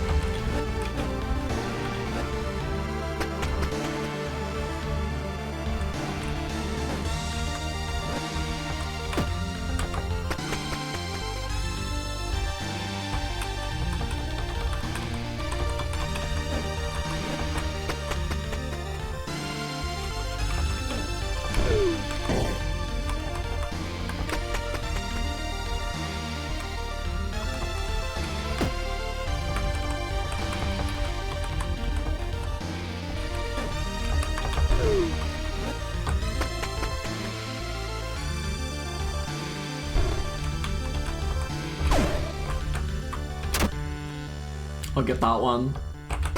I'll get that one as a treat.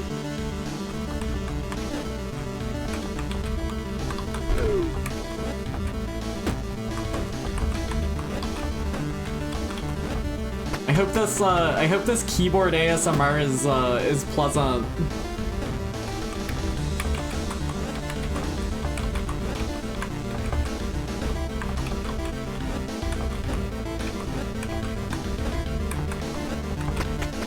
I hope this is good keyboard ASMR. Interesting thing to note, right? If I'm like here, right? I can't actually turn right from here now. If I'm facing up, right? Like if I'm here and I'm facing right already, I can pick this up and place this back down as much as possible. But if I'm not facing that direction, I can't actually turn back over there without having like an additional space to do that. It's kind of interesting. It's kind of interesting. This is a weird room.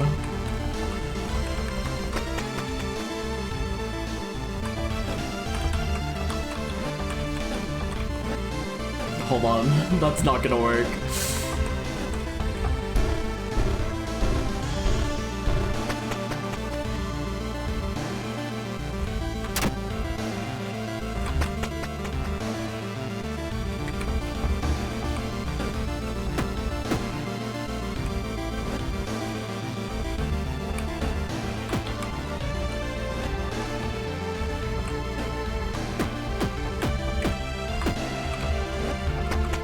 What do you mean and a little wide?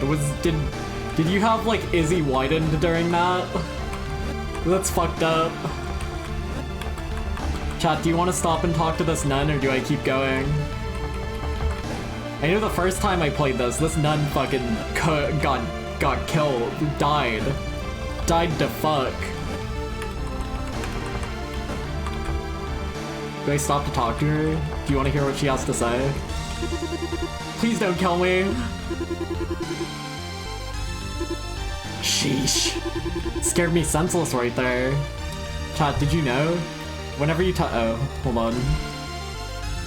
Did you know? Whenever you talk to an NPC, you get unique pause menu dialogue or pause menu art of them. Normally that's great, but now it's them.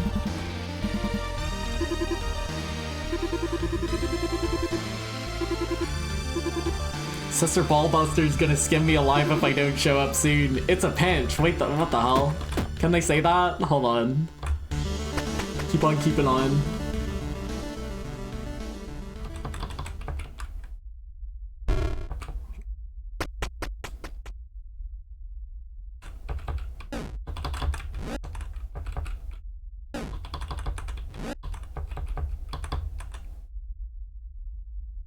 Actually can't do that.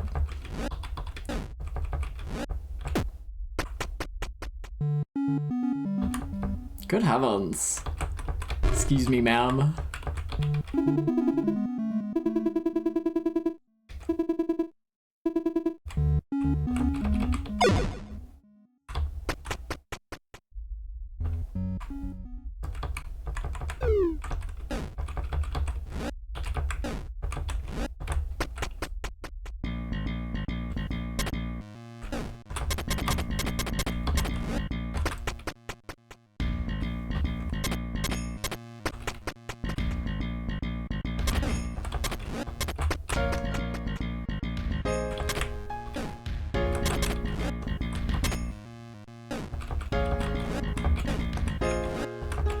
This is one of my favorite songs in the game, and you hear it like pretty shortly into the game. Kind of crazy. Do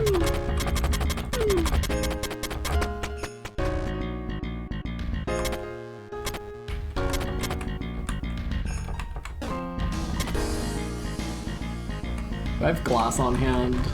No, that's a normal pile.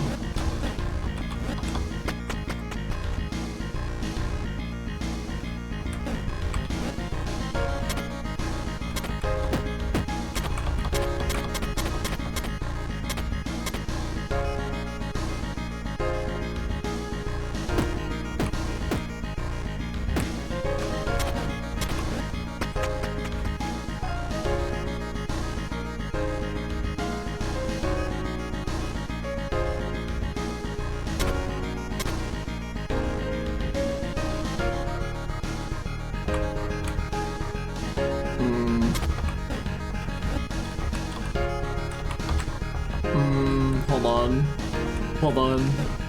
I mean, you can just go back over this way.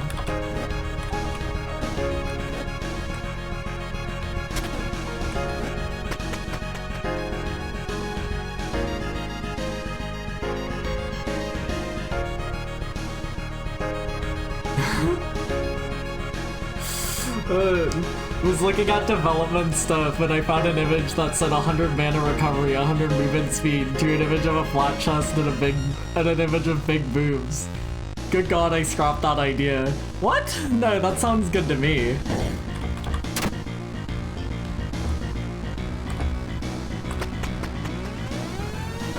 Listen, buffs and debuffs.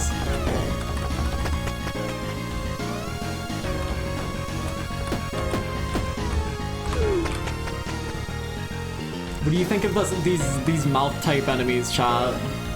Uh-oh. Uh-oh. Uh-oh. That's okay, I still have 3 of those.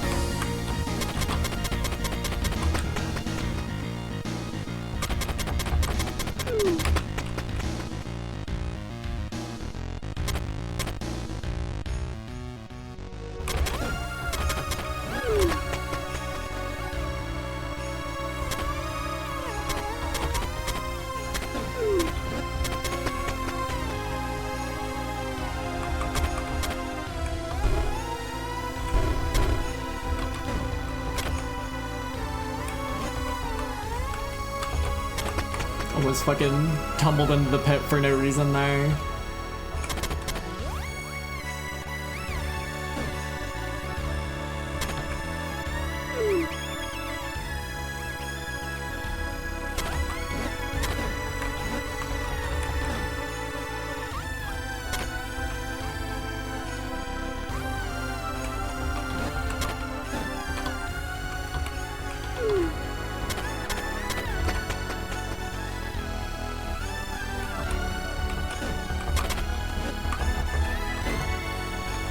I should probably pick up another Locos, but I don't need it.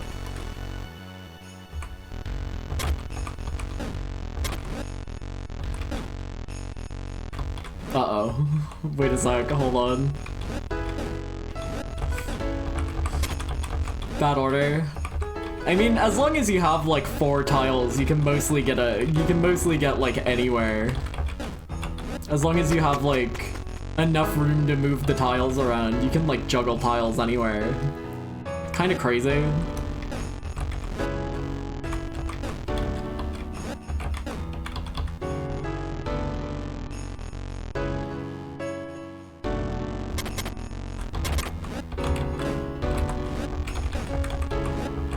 Normally if I would push down here, this mouth would kill me, but it's not going to kill me because the stairs overwrite that. It's an interesting room.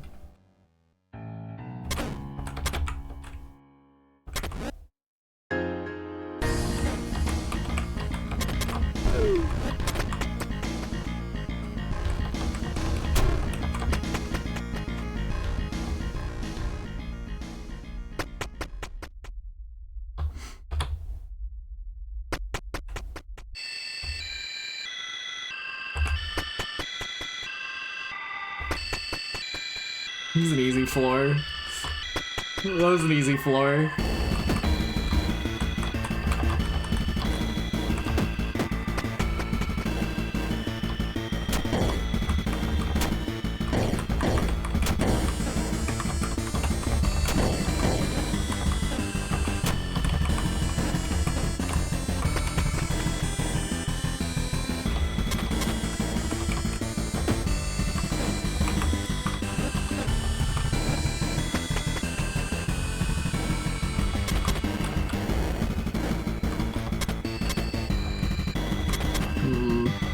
Hold on.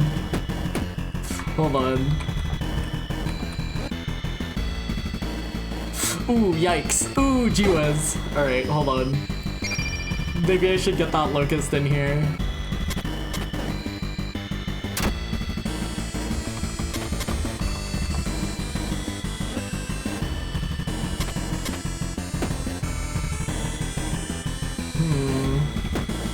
No, hold on, just a sec. Uh-oh. Uh-oh. Hold on. I've played this before, right?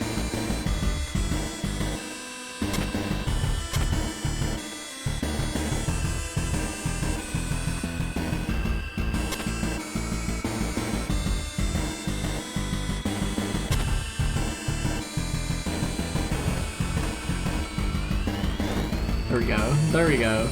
Now it's not a problem. There we go. There we go. We're so back.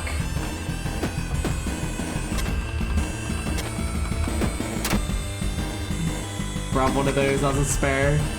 Grab one of those as a spare. You never know when you're gonna need it.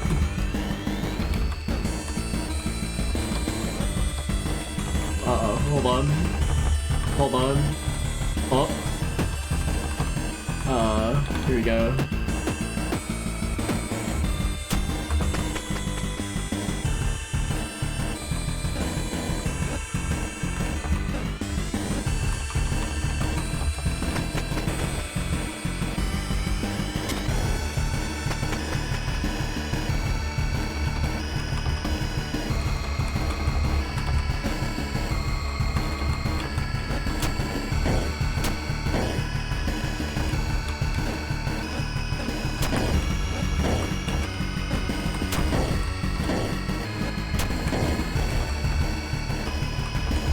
You know what? Let's get one more as a treat. I think she eats these things. Chat, you know what I realized when I was playing this? How do can I get that to like show up? There it is. There it is. On Steam Deck, I realized there was like a I could make this feather show up with the touch screen. And while I was playing it, I could never figure out if this was like for like a mechanic or anything. But I think it's literally just, I think it's literally just so I can be like, alright chat, you see that guy? That enemy right there is called a beaver. I know it kind of looks like a bull and it functions like a bull, but that enemy's a beaver. It's actually not a... It's not a bull. It's a beaver. Anyway, kind of fun. Oh.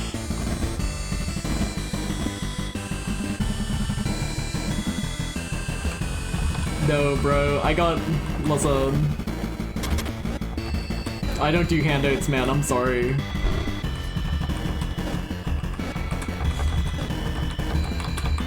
It'd be kind of rude to murder him though, so hold on. There we go. Actually, have a locust, why not? Oh, you want another one? Here you go, buddy. That's enough.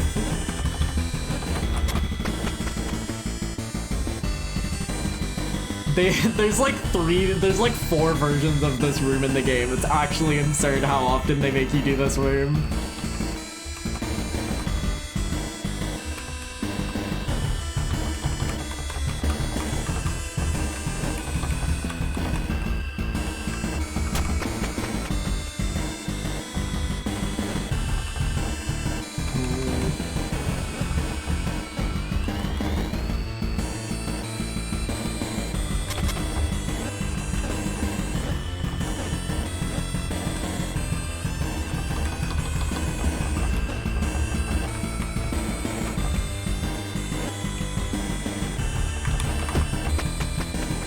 go. We're good.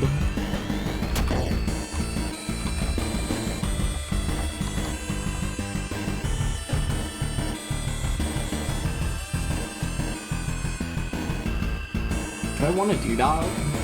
That's like a stupid move, isn't it? Hold on. No, leave the door down there.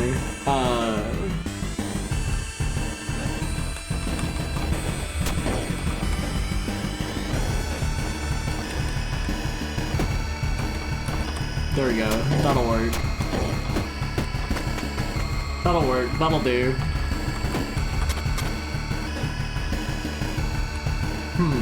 Hold on.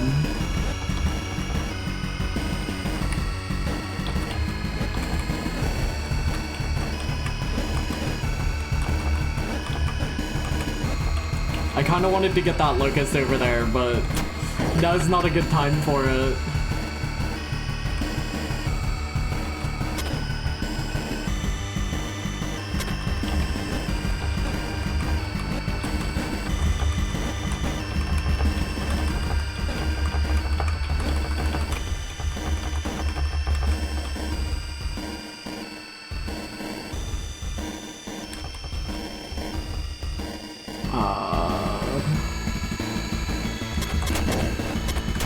Nothing else to it.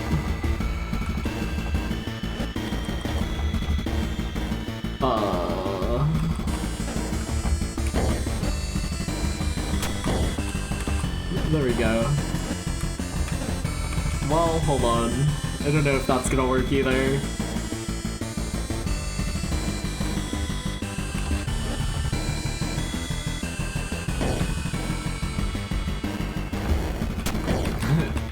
We just gotta dance with this thing for a second.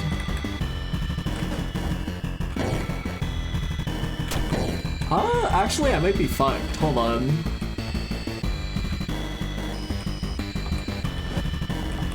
What's the vibe looking like? Hold on. This might be salvageable. I don't think it is. I think it's actually not likely.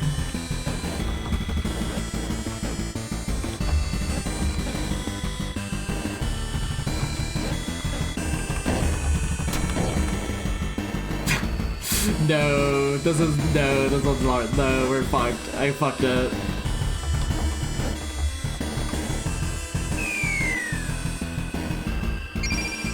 Uh-oh. How am I supposed to do this?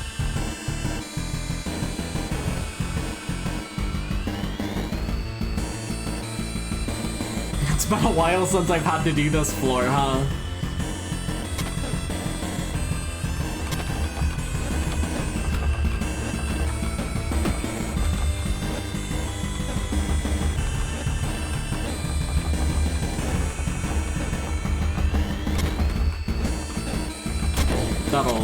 That'll work a lot better. That'll work a lot better. There we go.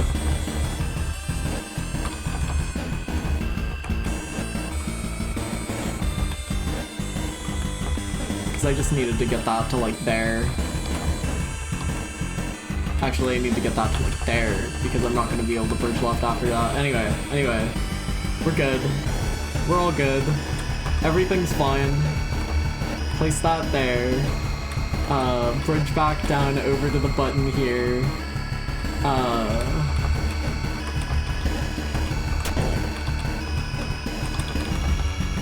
There we go. Never even an issue, honestly. I should probably try and get that,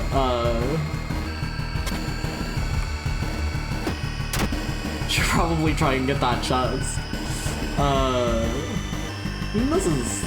This should just work, right? Come here, buddy.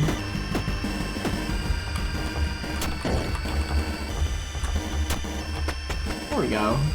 There we go.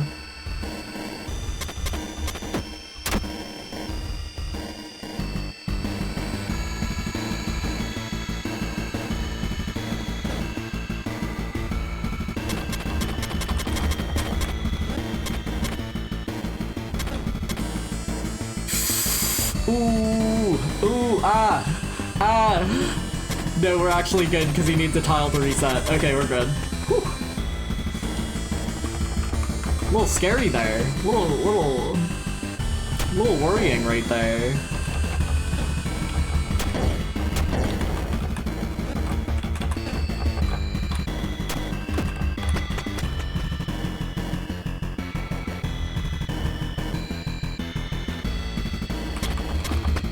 I don't want that chest. Am I allowed to take that one? No. that's like a full chest. No man, I'm good. Don't get greedy.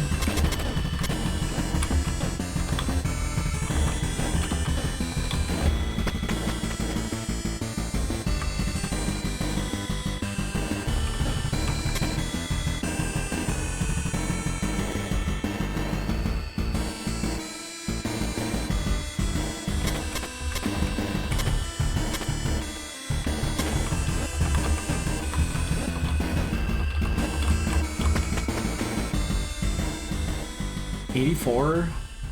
How long can I realistically play this for? Oh. How long can I realistically go for? I mean, I could beat it, but like...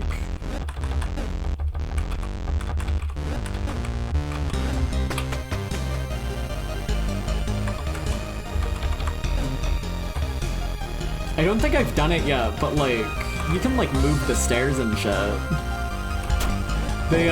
They kind of like obfuscate that idea. But you can just move the stairs if it's more convenient.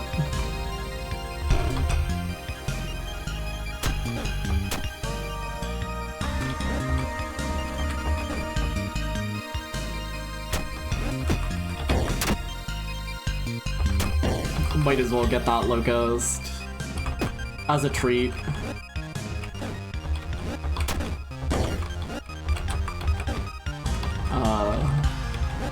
Oh no, I can just...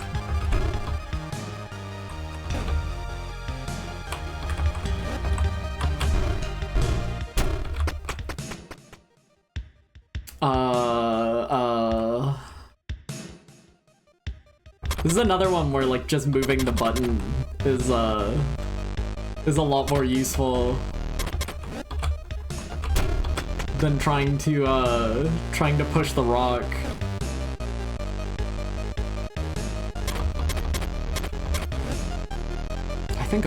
I think my ass is gonna get stuck there if I try and do that. Cause that's glass. I'm better off doing it like this. Even then, I think I might have fucked it all up. Hold on.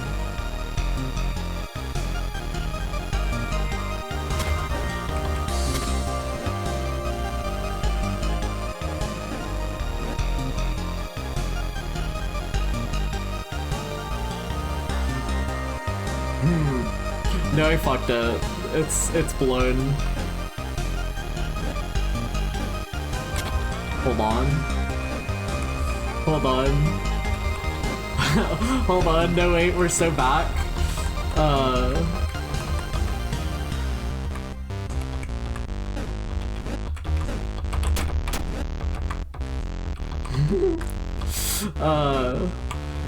I'm so crazy. I'm so good. There we go, there we go. A little freestyling's usually the way to do it.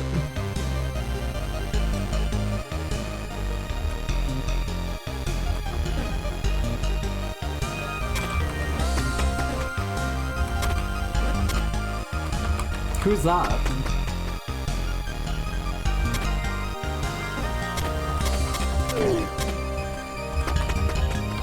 They're fucking breaking all my glass.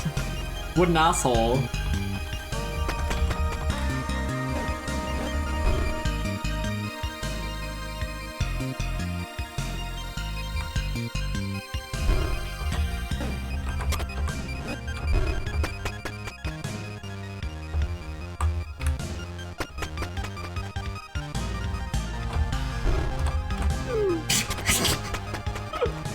That's so fucked up that you just don't have to interact with them. You just don't have to engage with them. That's so fucked up.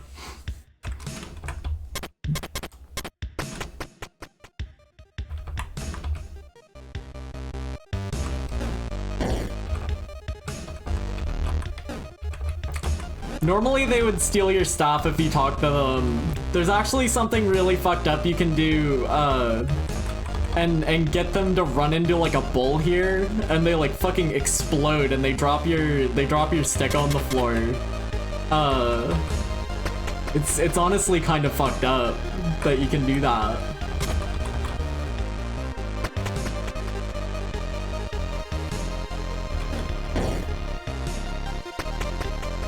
Because normally you'd have to do this area without your staff, but you can just shove them into the pit and not have to worry about it. Is Grey evil? Why would she do this?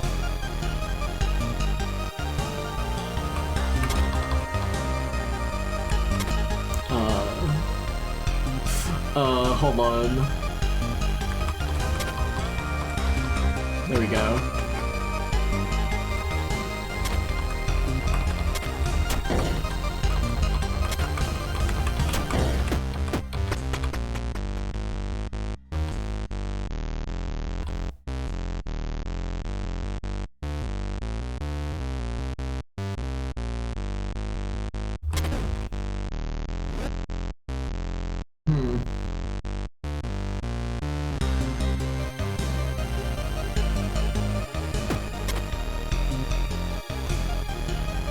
No, I'm boned. I've gone and fucked it. Because I can't get past that. Blah.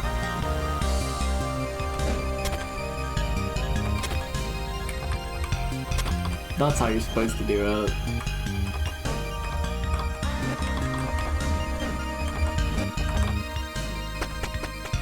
That's how you're supposed to do it.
I should probably get some more, Uh-oh.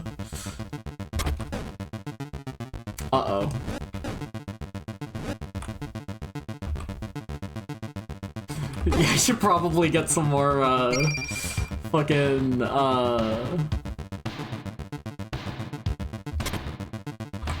There we go. That's how you're supposed to do it. Should probably get some more, bugs before Gray gets too hungry and dies. Poor thing. Okay, hold on.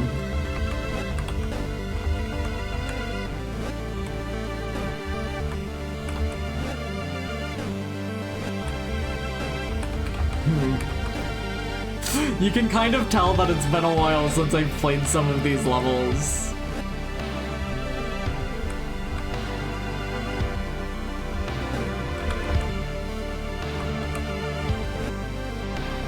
I'd like to get one more of these, but I don't think I'm going to be able to.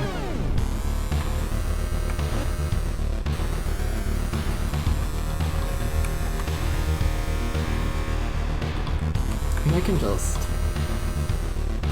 maybe follow you.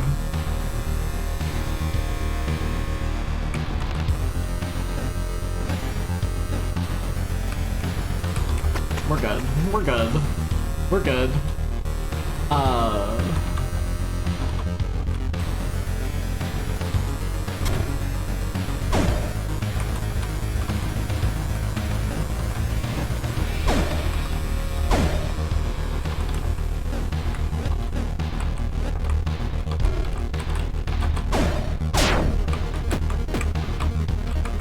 There we go. There we go.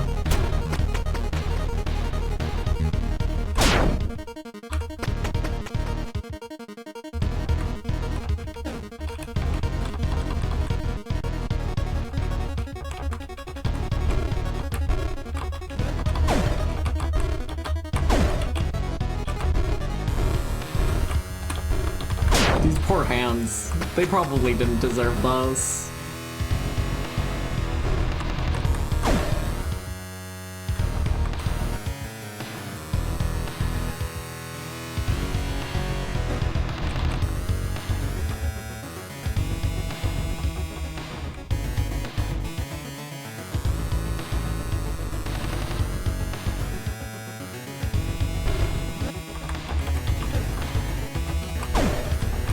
That one's kind of fucked up because you need to make sure you press, you need to make sure you place a tile, after your movement step there, or else, you can't do this one. At least I think. It's been a while. It's been a bit. It's been a few minutes.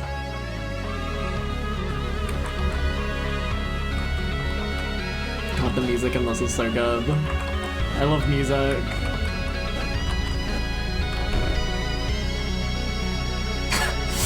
Fucks the puzzle up immediately. Oh my god.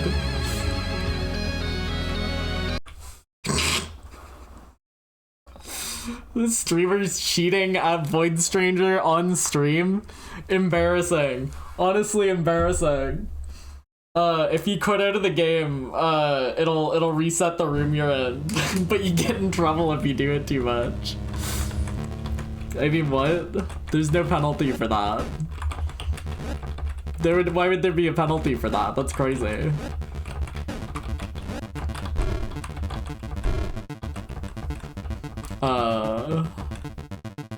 I kinda want the treasure chest up there. Okay, we can go around this way. Do they have ICBMs in Finland? They might, I wouldn't know.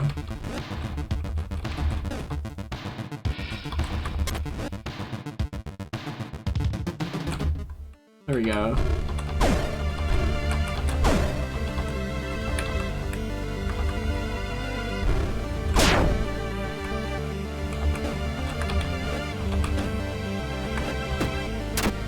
We get another little snack, another little treat for Gray.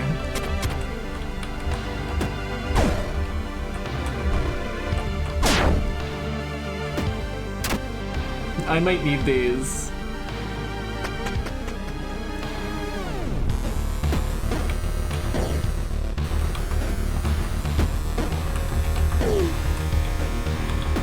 Chat, what if someone tricked your mouths into falling down holes? Would you be pissed or what?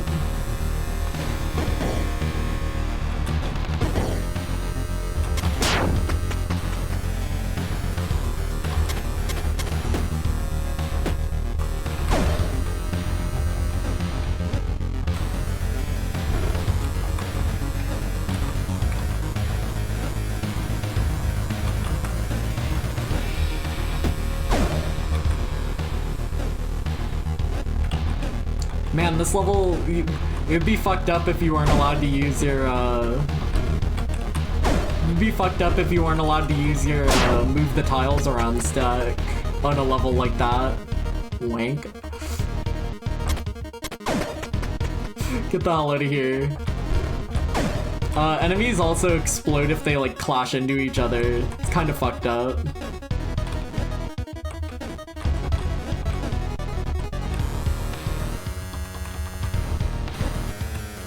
Die. Poor guys.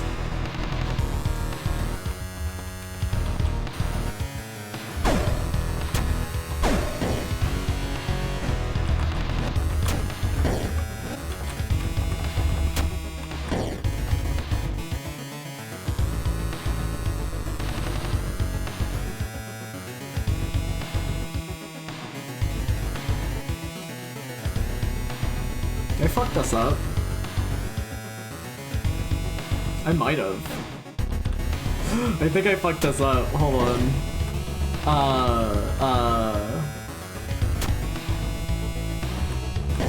Yeah, because I need to kill the enemies. Hold on.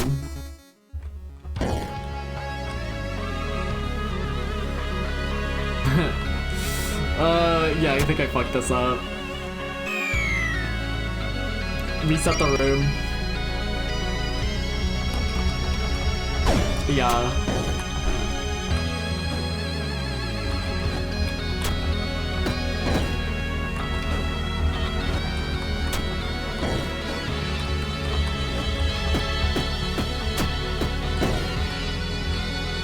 No, you're staying in there, buddy.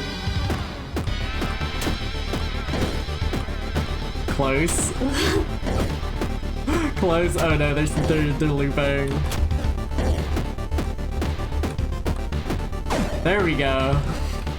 Poor guy.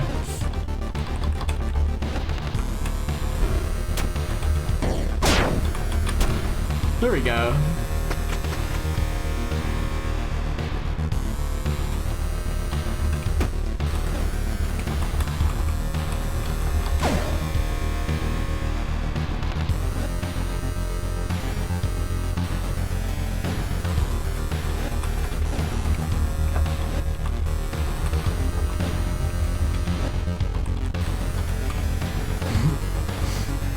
No, I gotta leave that one there. Hold on.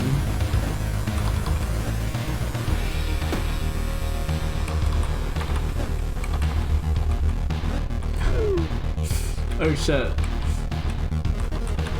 Okay, hold on. We can make this easier. Actually, I think you usually need to be like 4 apart to consistently get clashes set up.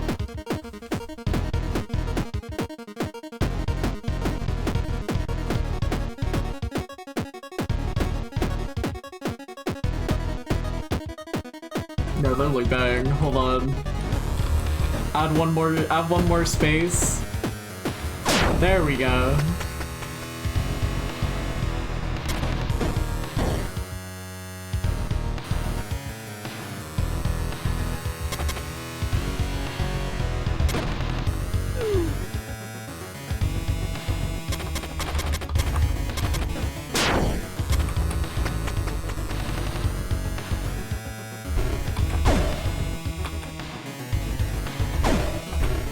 Fuck.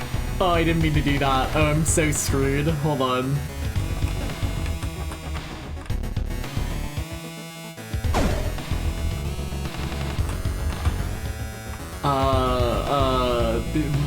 Perhaps recoverable? Hold on.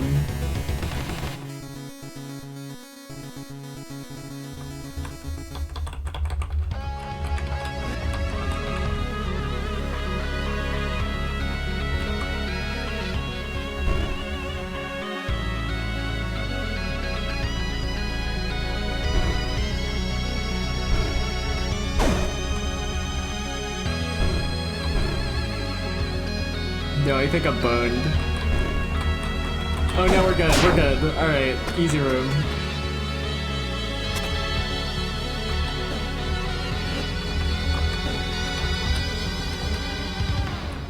Do I need that? I don't think I do, because I can just go... I can get the snake to go on the button.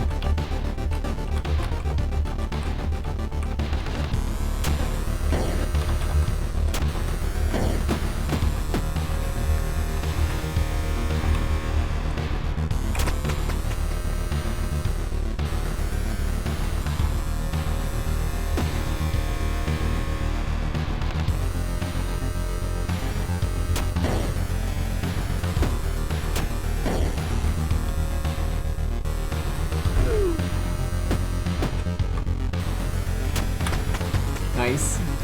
Nice. Good. Clean. Nice easy room where you don't have to engage with anything. Ooh. Ooh. Hold on, I don't remember how to solve this room. Ooh. I like how just immediate it was that I was seeing this room and like, I don't remember this one. I don't remember how to do this one. Hold on.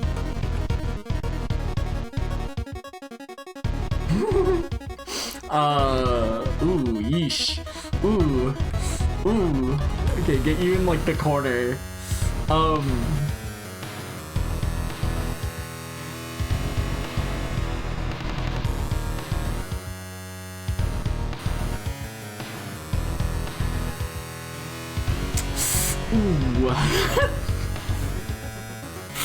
Oh, chat, believe me, I've played this game before, I promise.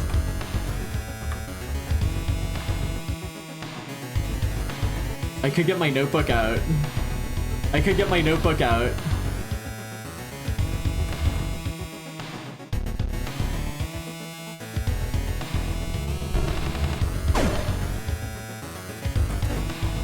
Take that hole out there. Get this guy to go over here. I need to time it so I don't bump into the snake, but I don't entirely remember what the timing is, so I'm just gonna go for it. We're good. Lower the mouth down. We're good. We can actually get rid of those two. We're good. Nice and safe. Nice and safe. Everything is okay. Lure this bull up and out of there. Oh, we're so good. We're so out of there. Whew. Whew. Gee whiz.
I think this kid like kicks you into the hole if you keep talking to her. Eventually. What an asshole. I never saw that before. I read that on a wiki. Normally, it's fucked up. Normally you have to like push her in the hole to get off of this stage. Which is a little fucked up, isn't it?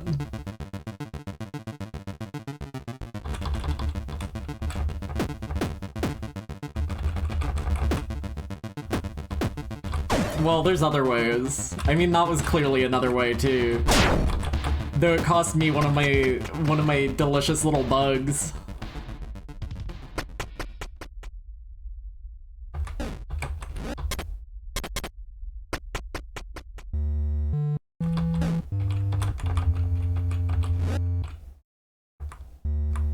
Ah, fuck! Oh my!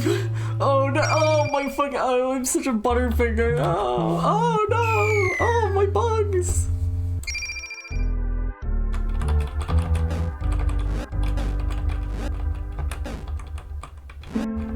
This is one of my favorite songs too.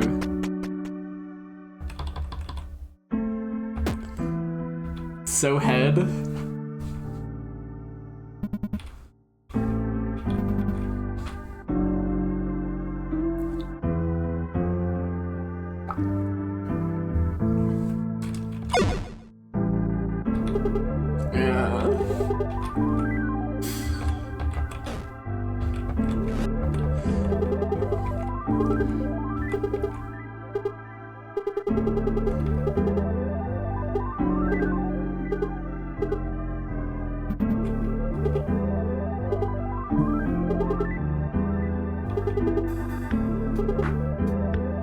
She doesn't have a body anymore.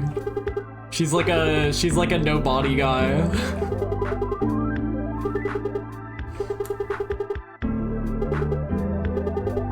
Can you go find a sword that can kill me? On it, boss. Right away.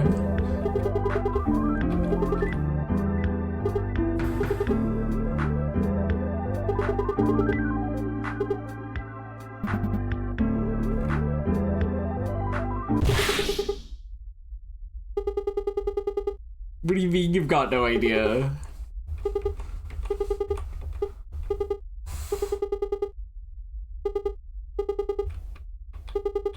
You want to get to the exit? Can't move. If you leap into a hole directly in front of it, you'll be able to go further. Haven't got any food with you? Hooray!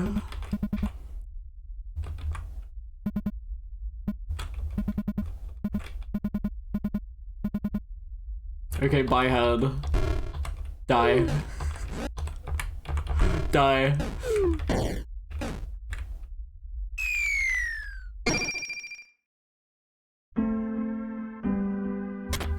Oh, hey man, what's up?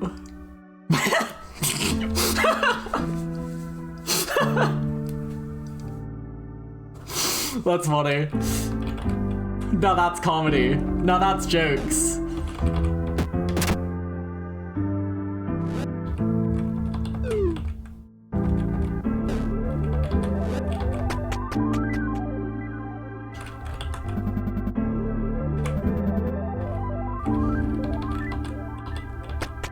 I should probably try and get more chests. Speaking of chests, oh,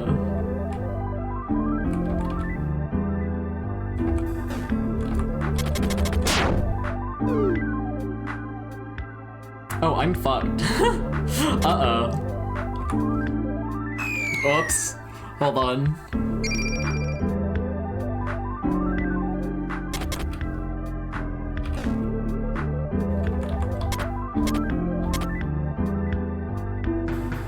Am I fucked again?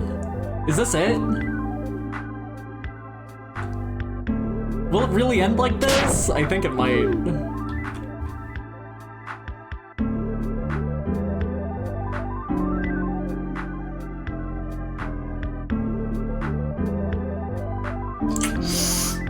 Reset the room. Hold on, cheat.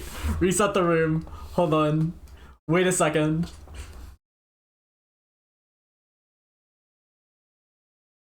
Wait a minute, hold on. Cheater? What? You'd think I'd be better at this game that I've beaten.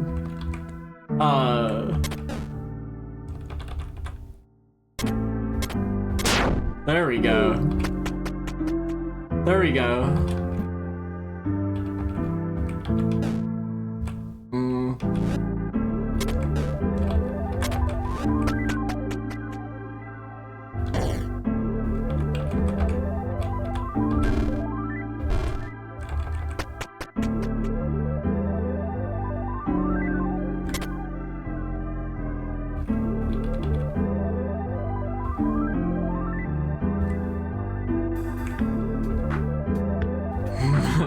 Hold on. Wait a second.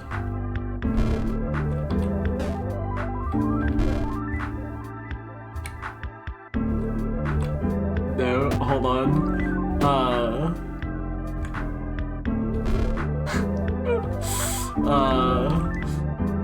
No, almost got me.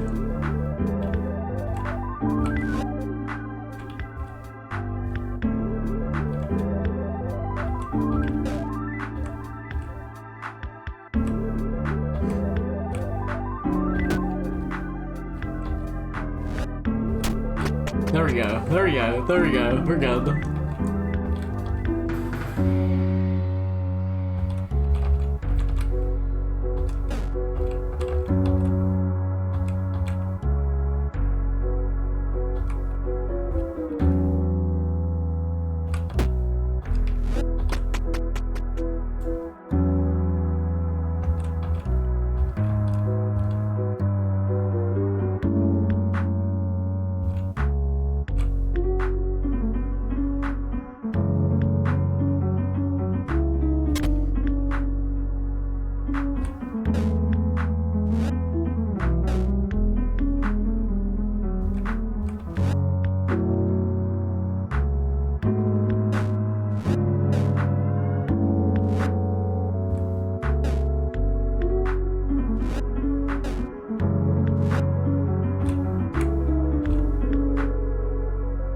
Wait a second.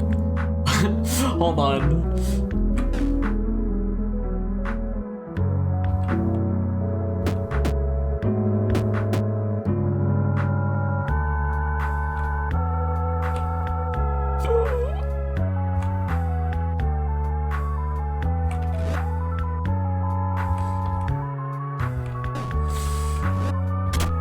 Okay, there we go. It's very funny to me that these puzzles are still, like, particularly fucked up for me.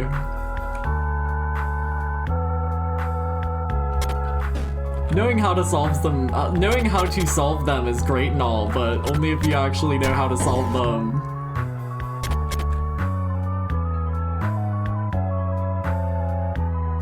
Oh, am I boned? Yes.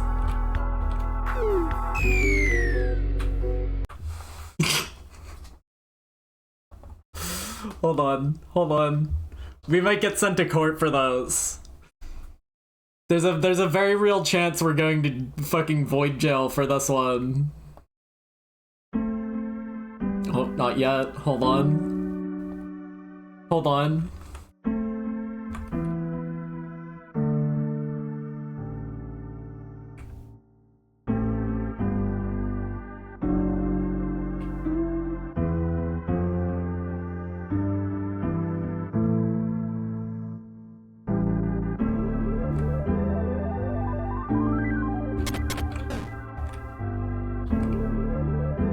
Now we're fucked too.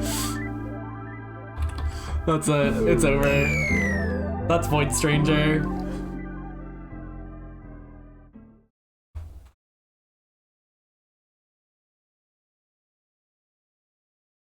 Who's this little guy? Who's this little punk? Hey man. No. Do you want to continue? No.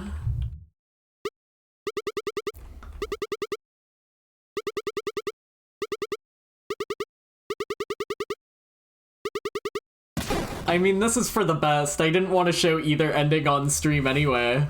Oh, they took my achievement away! Fucker! Oh, motherfucker. Okay. Chat, when you play Void Stranger, there's one achievement in the game. You get it when you start the game. That's funny. They took my fucking achievement away. You bastards. Chat, there's one achievement in Void Stranger. You get it when you start the game and you lose it when you die. So I don't have my achievement anymore. They fucking took it from me. Wouldn't be the first time. Chat, thanks for showing up for my Game of the Year stream. I have to draw 4 more emotes now. You guys are such heroes. Kiss kiss. Is anybody streaming? Is Bag back yet? Bag's still on Bagcation, I guess. What if Bag never streams again? What if Bag never streams again?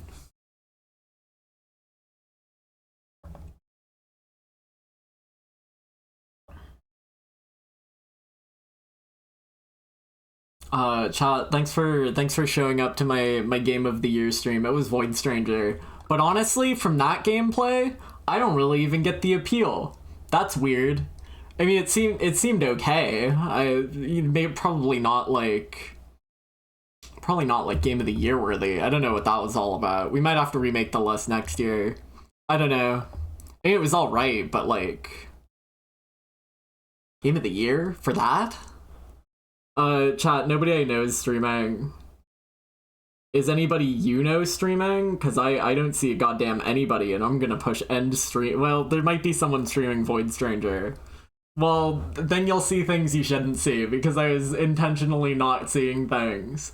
Well, realistically, you'll probably close the stream tab immediately. That's how these things go.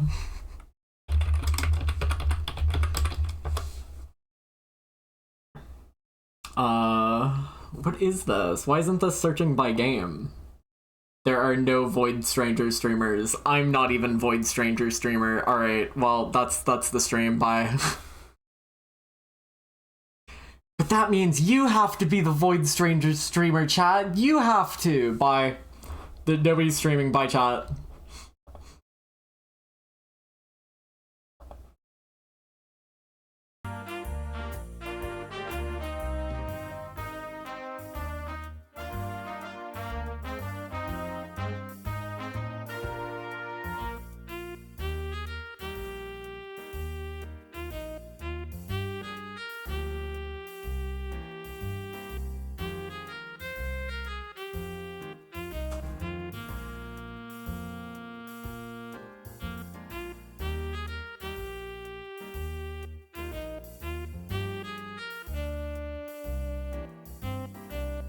Sorry, I'm just fucking wiggling now. Bye.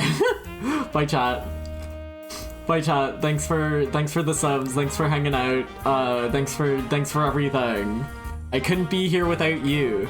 The most important thing to remember is that over this year is you, chat. You. I'm pointing at you like E.T. when he pointed his gross, nasty his nasty glow finger at that boy. You, chat. I'm gonna go set up my mousetrap again. Thanks for coming by. It was a good 10-hour fucking stream. Next stream will probably be, next year will probably be, well, not next year, sorry. Next stream will probably be, Pokemon? Is it Pokemon or is it... No, I did Pokemon last time. It's probably Mario next stream, chat. That'll be fun. I love Mario. I love that guy.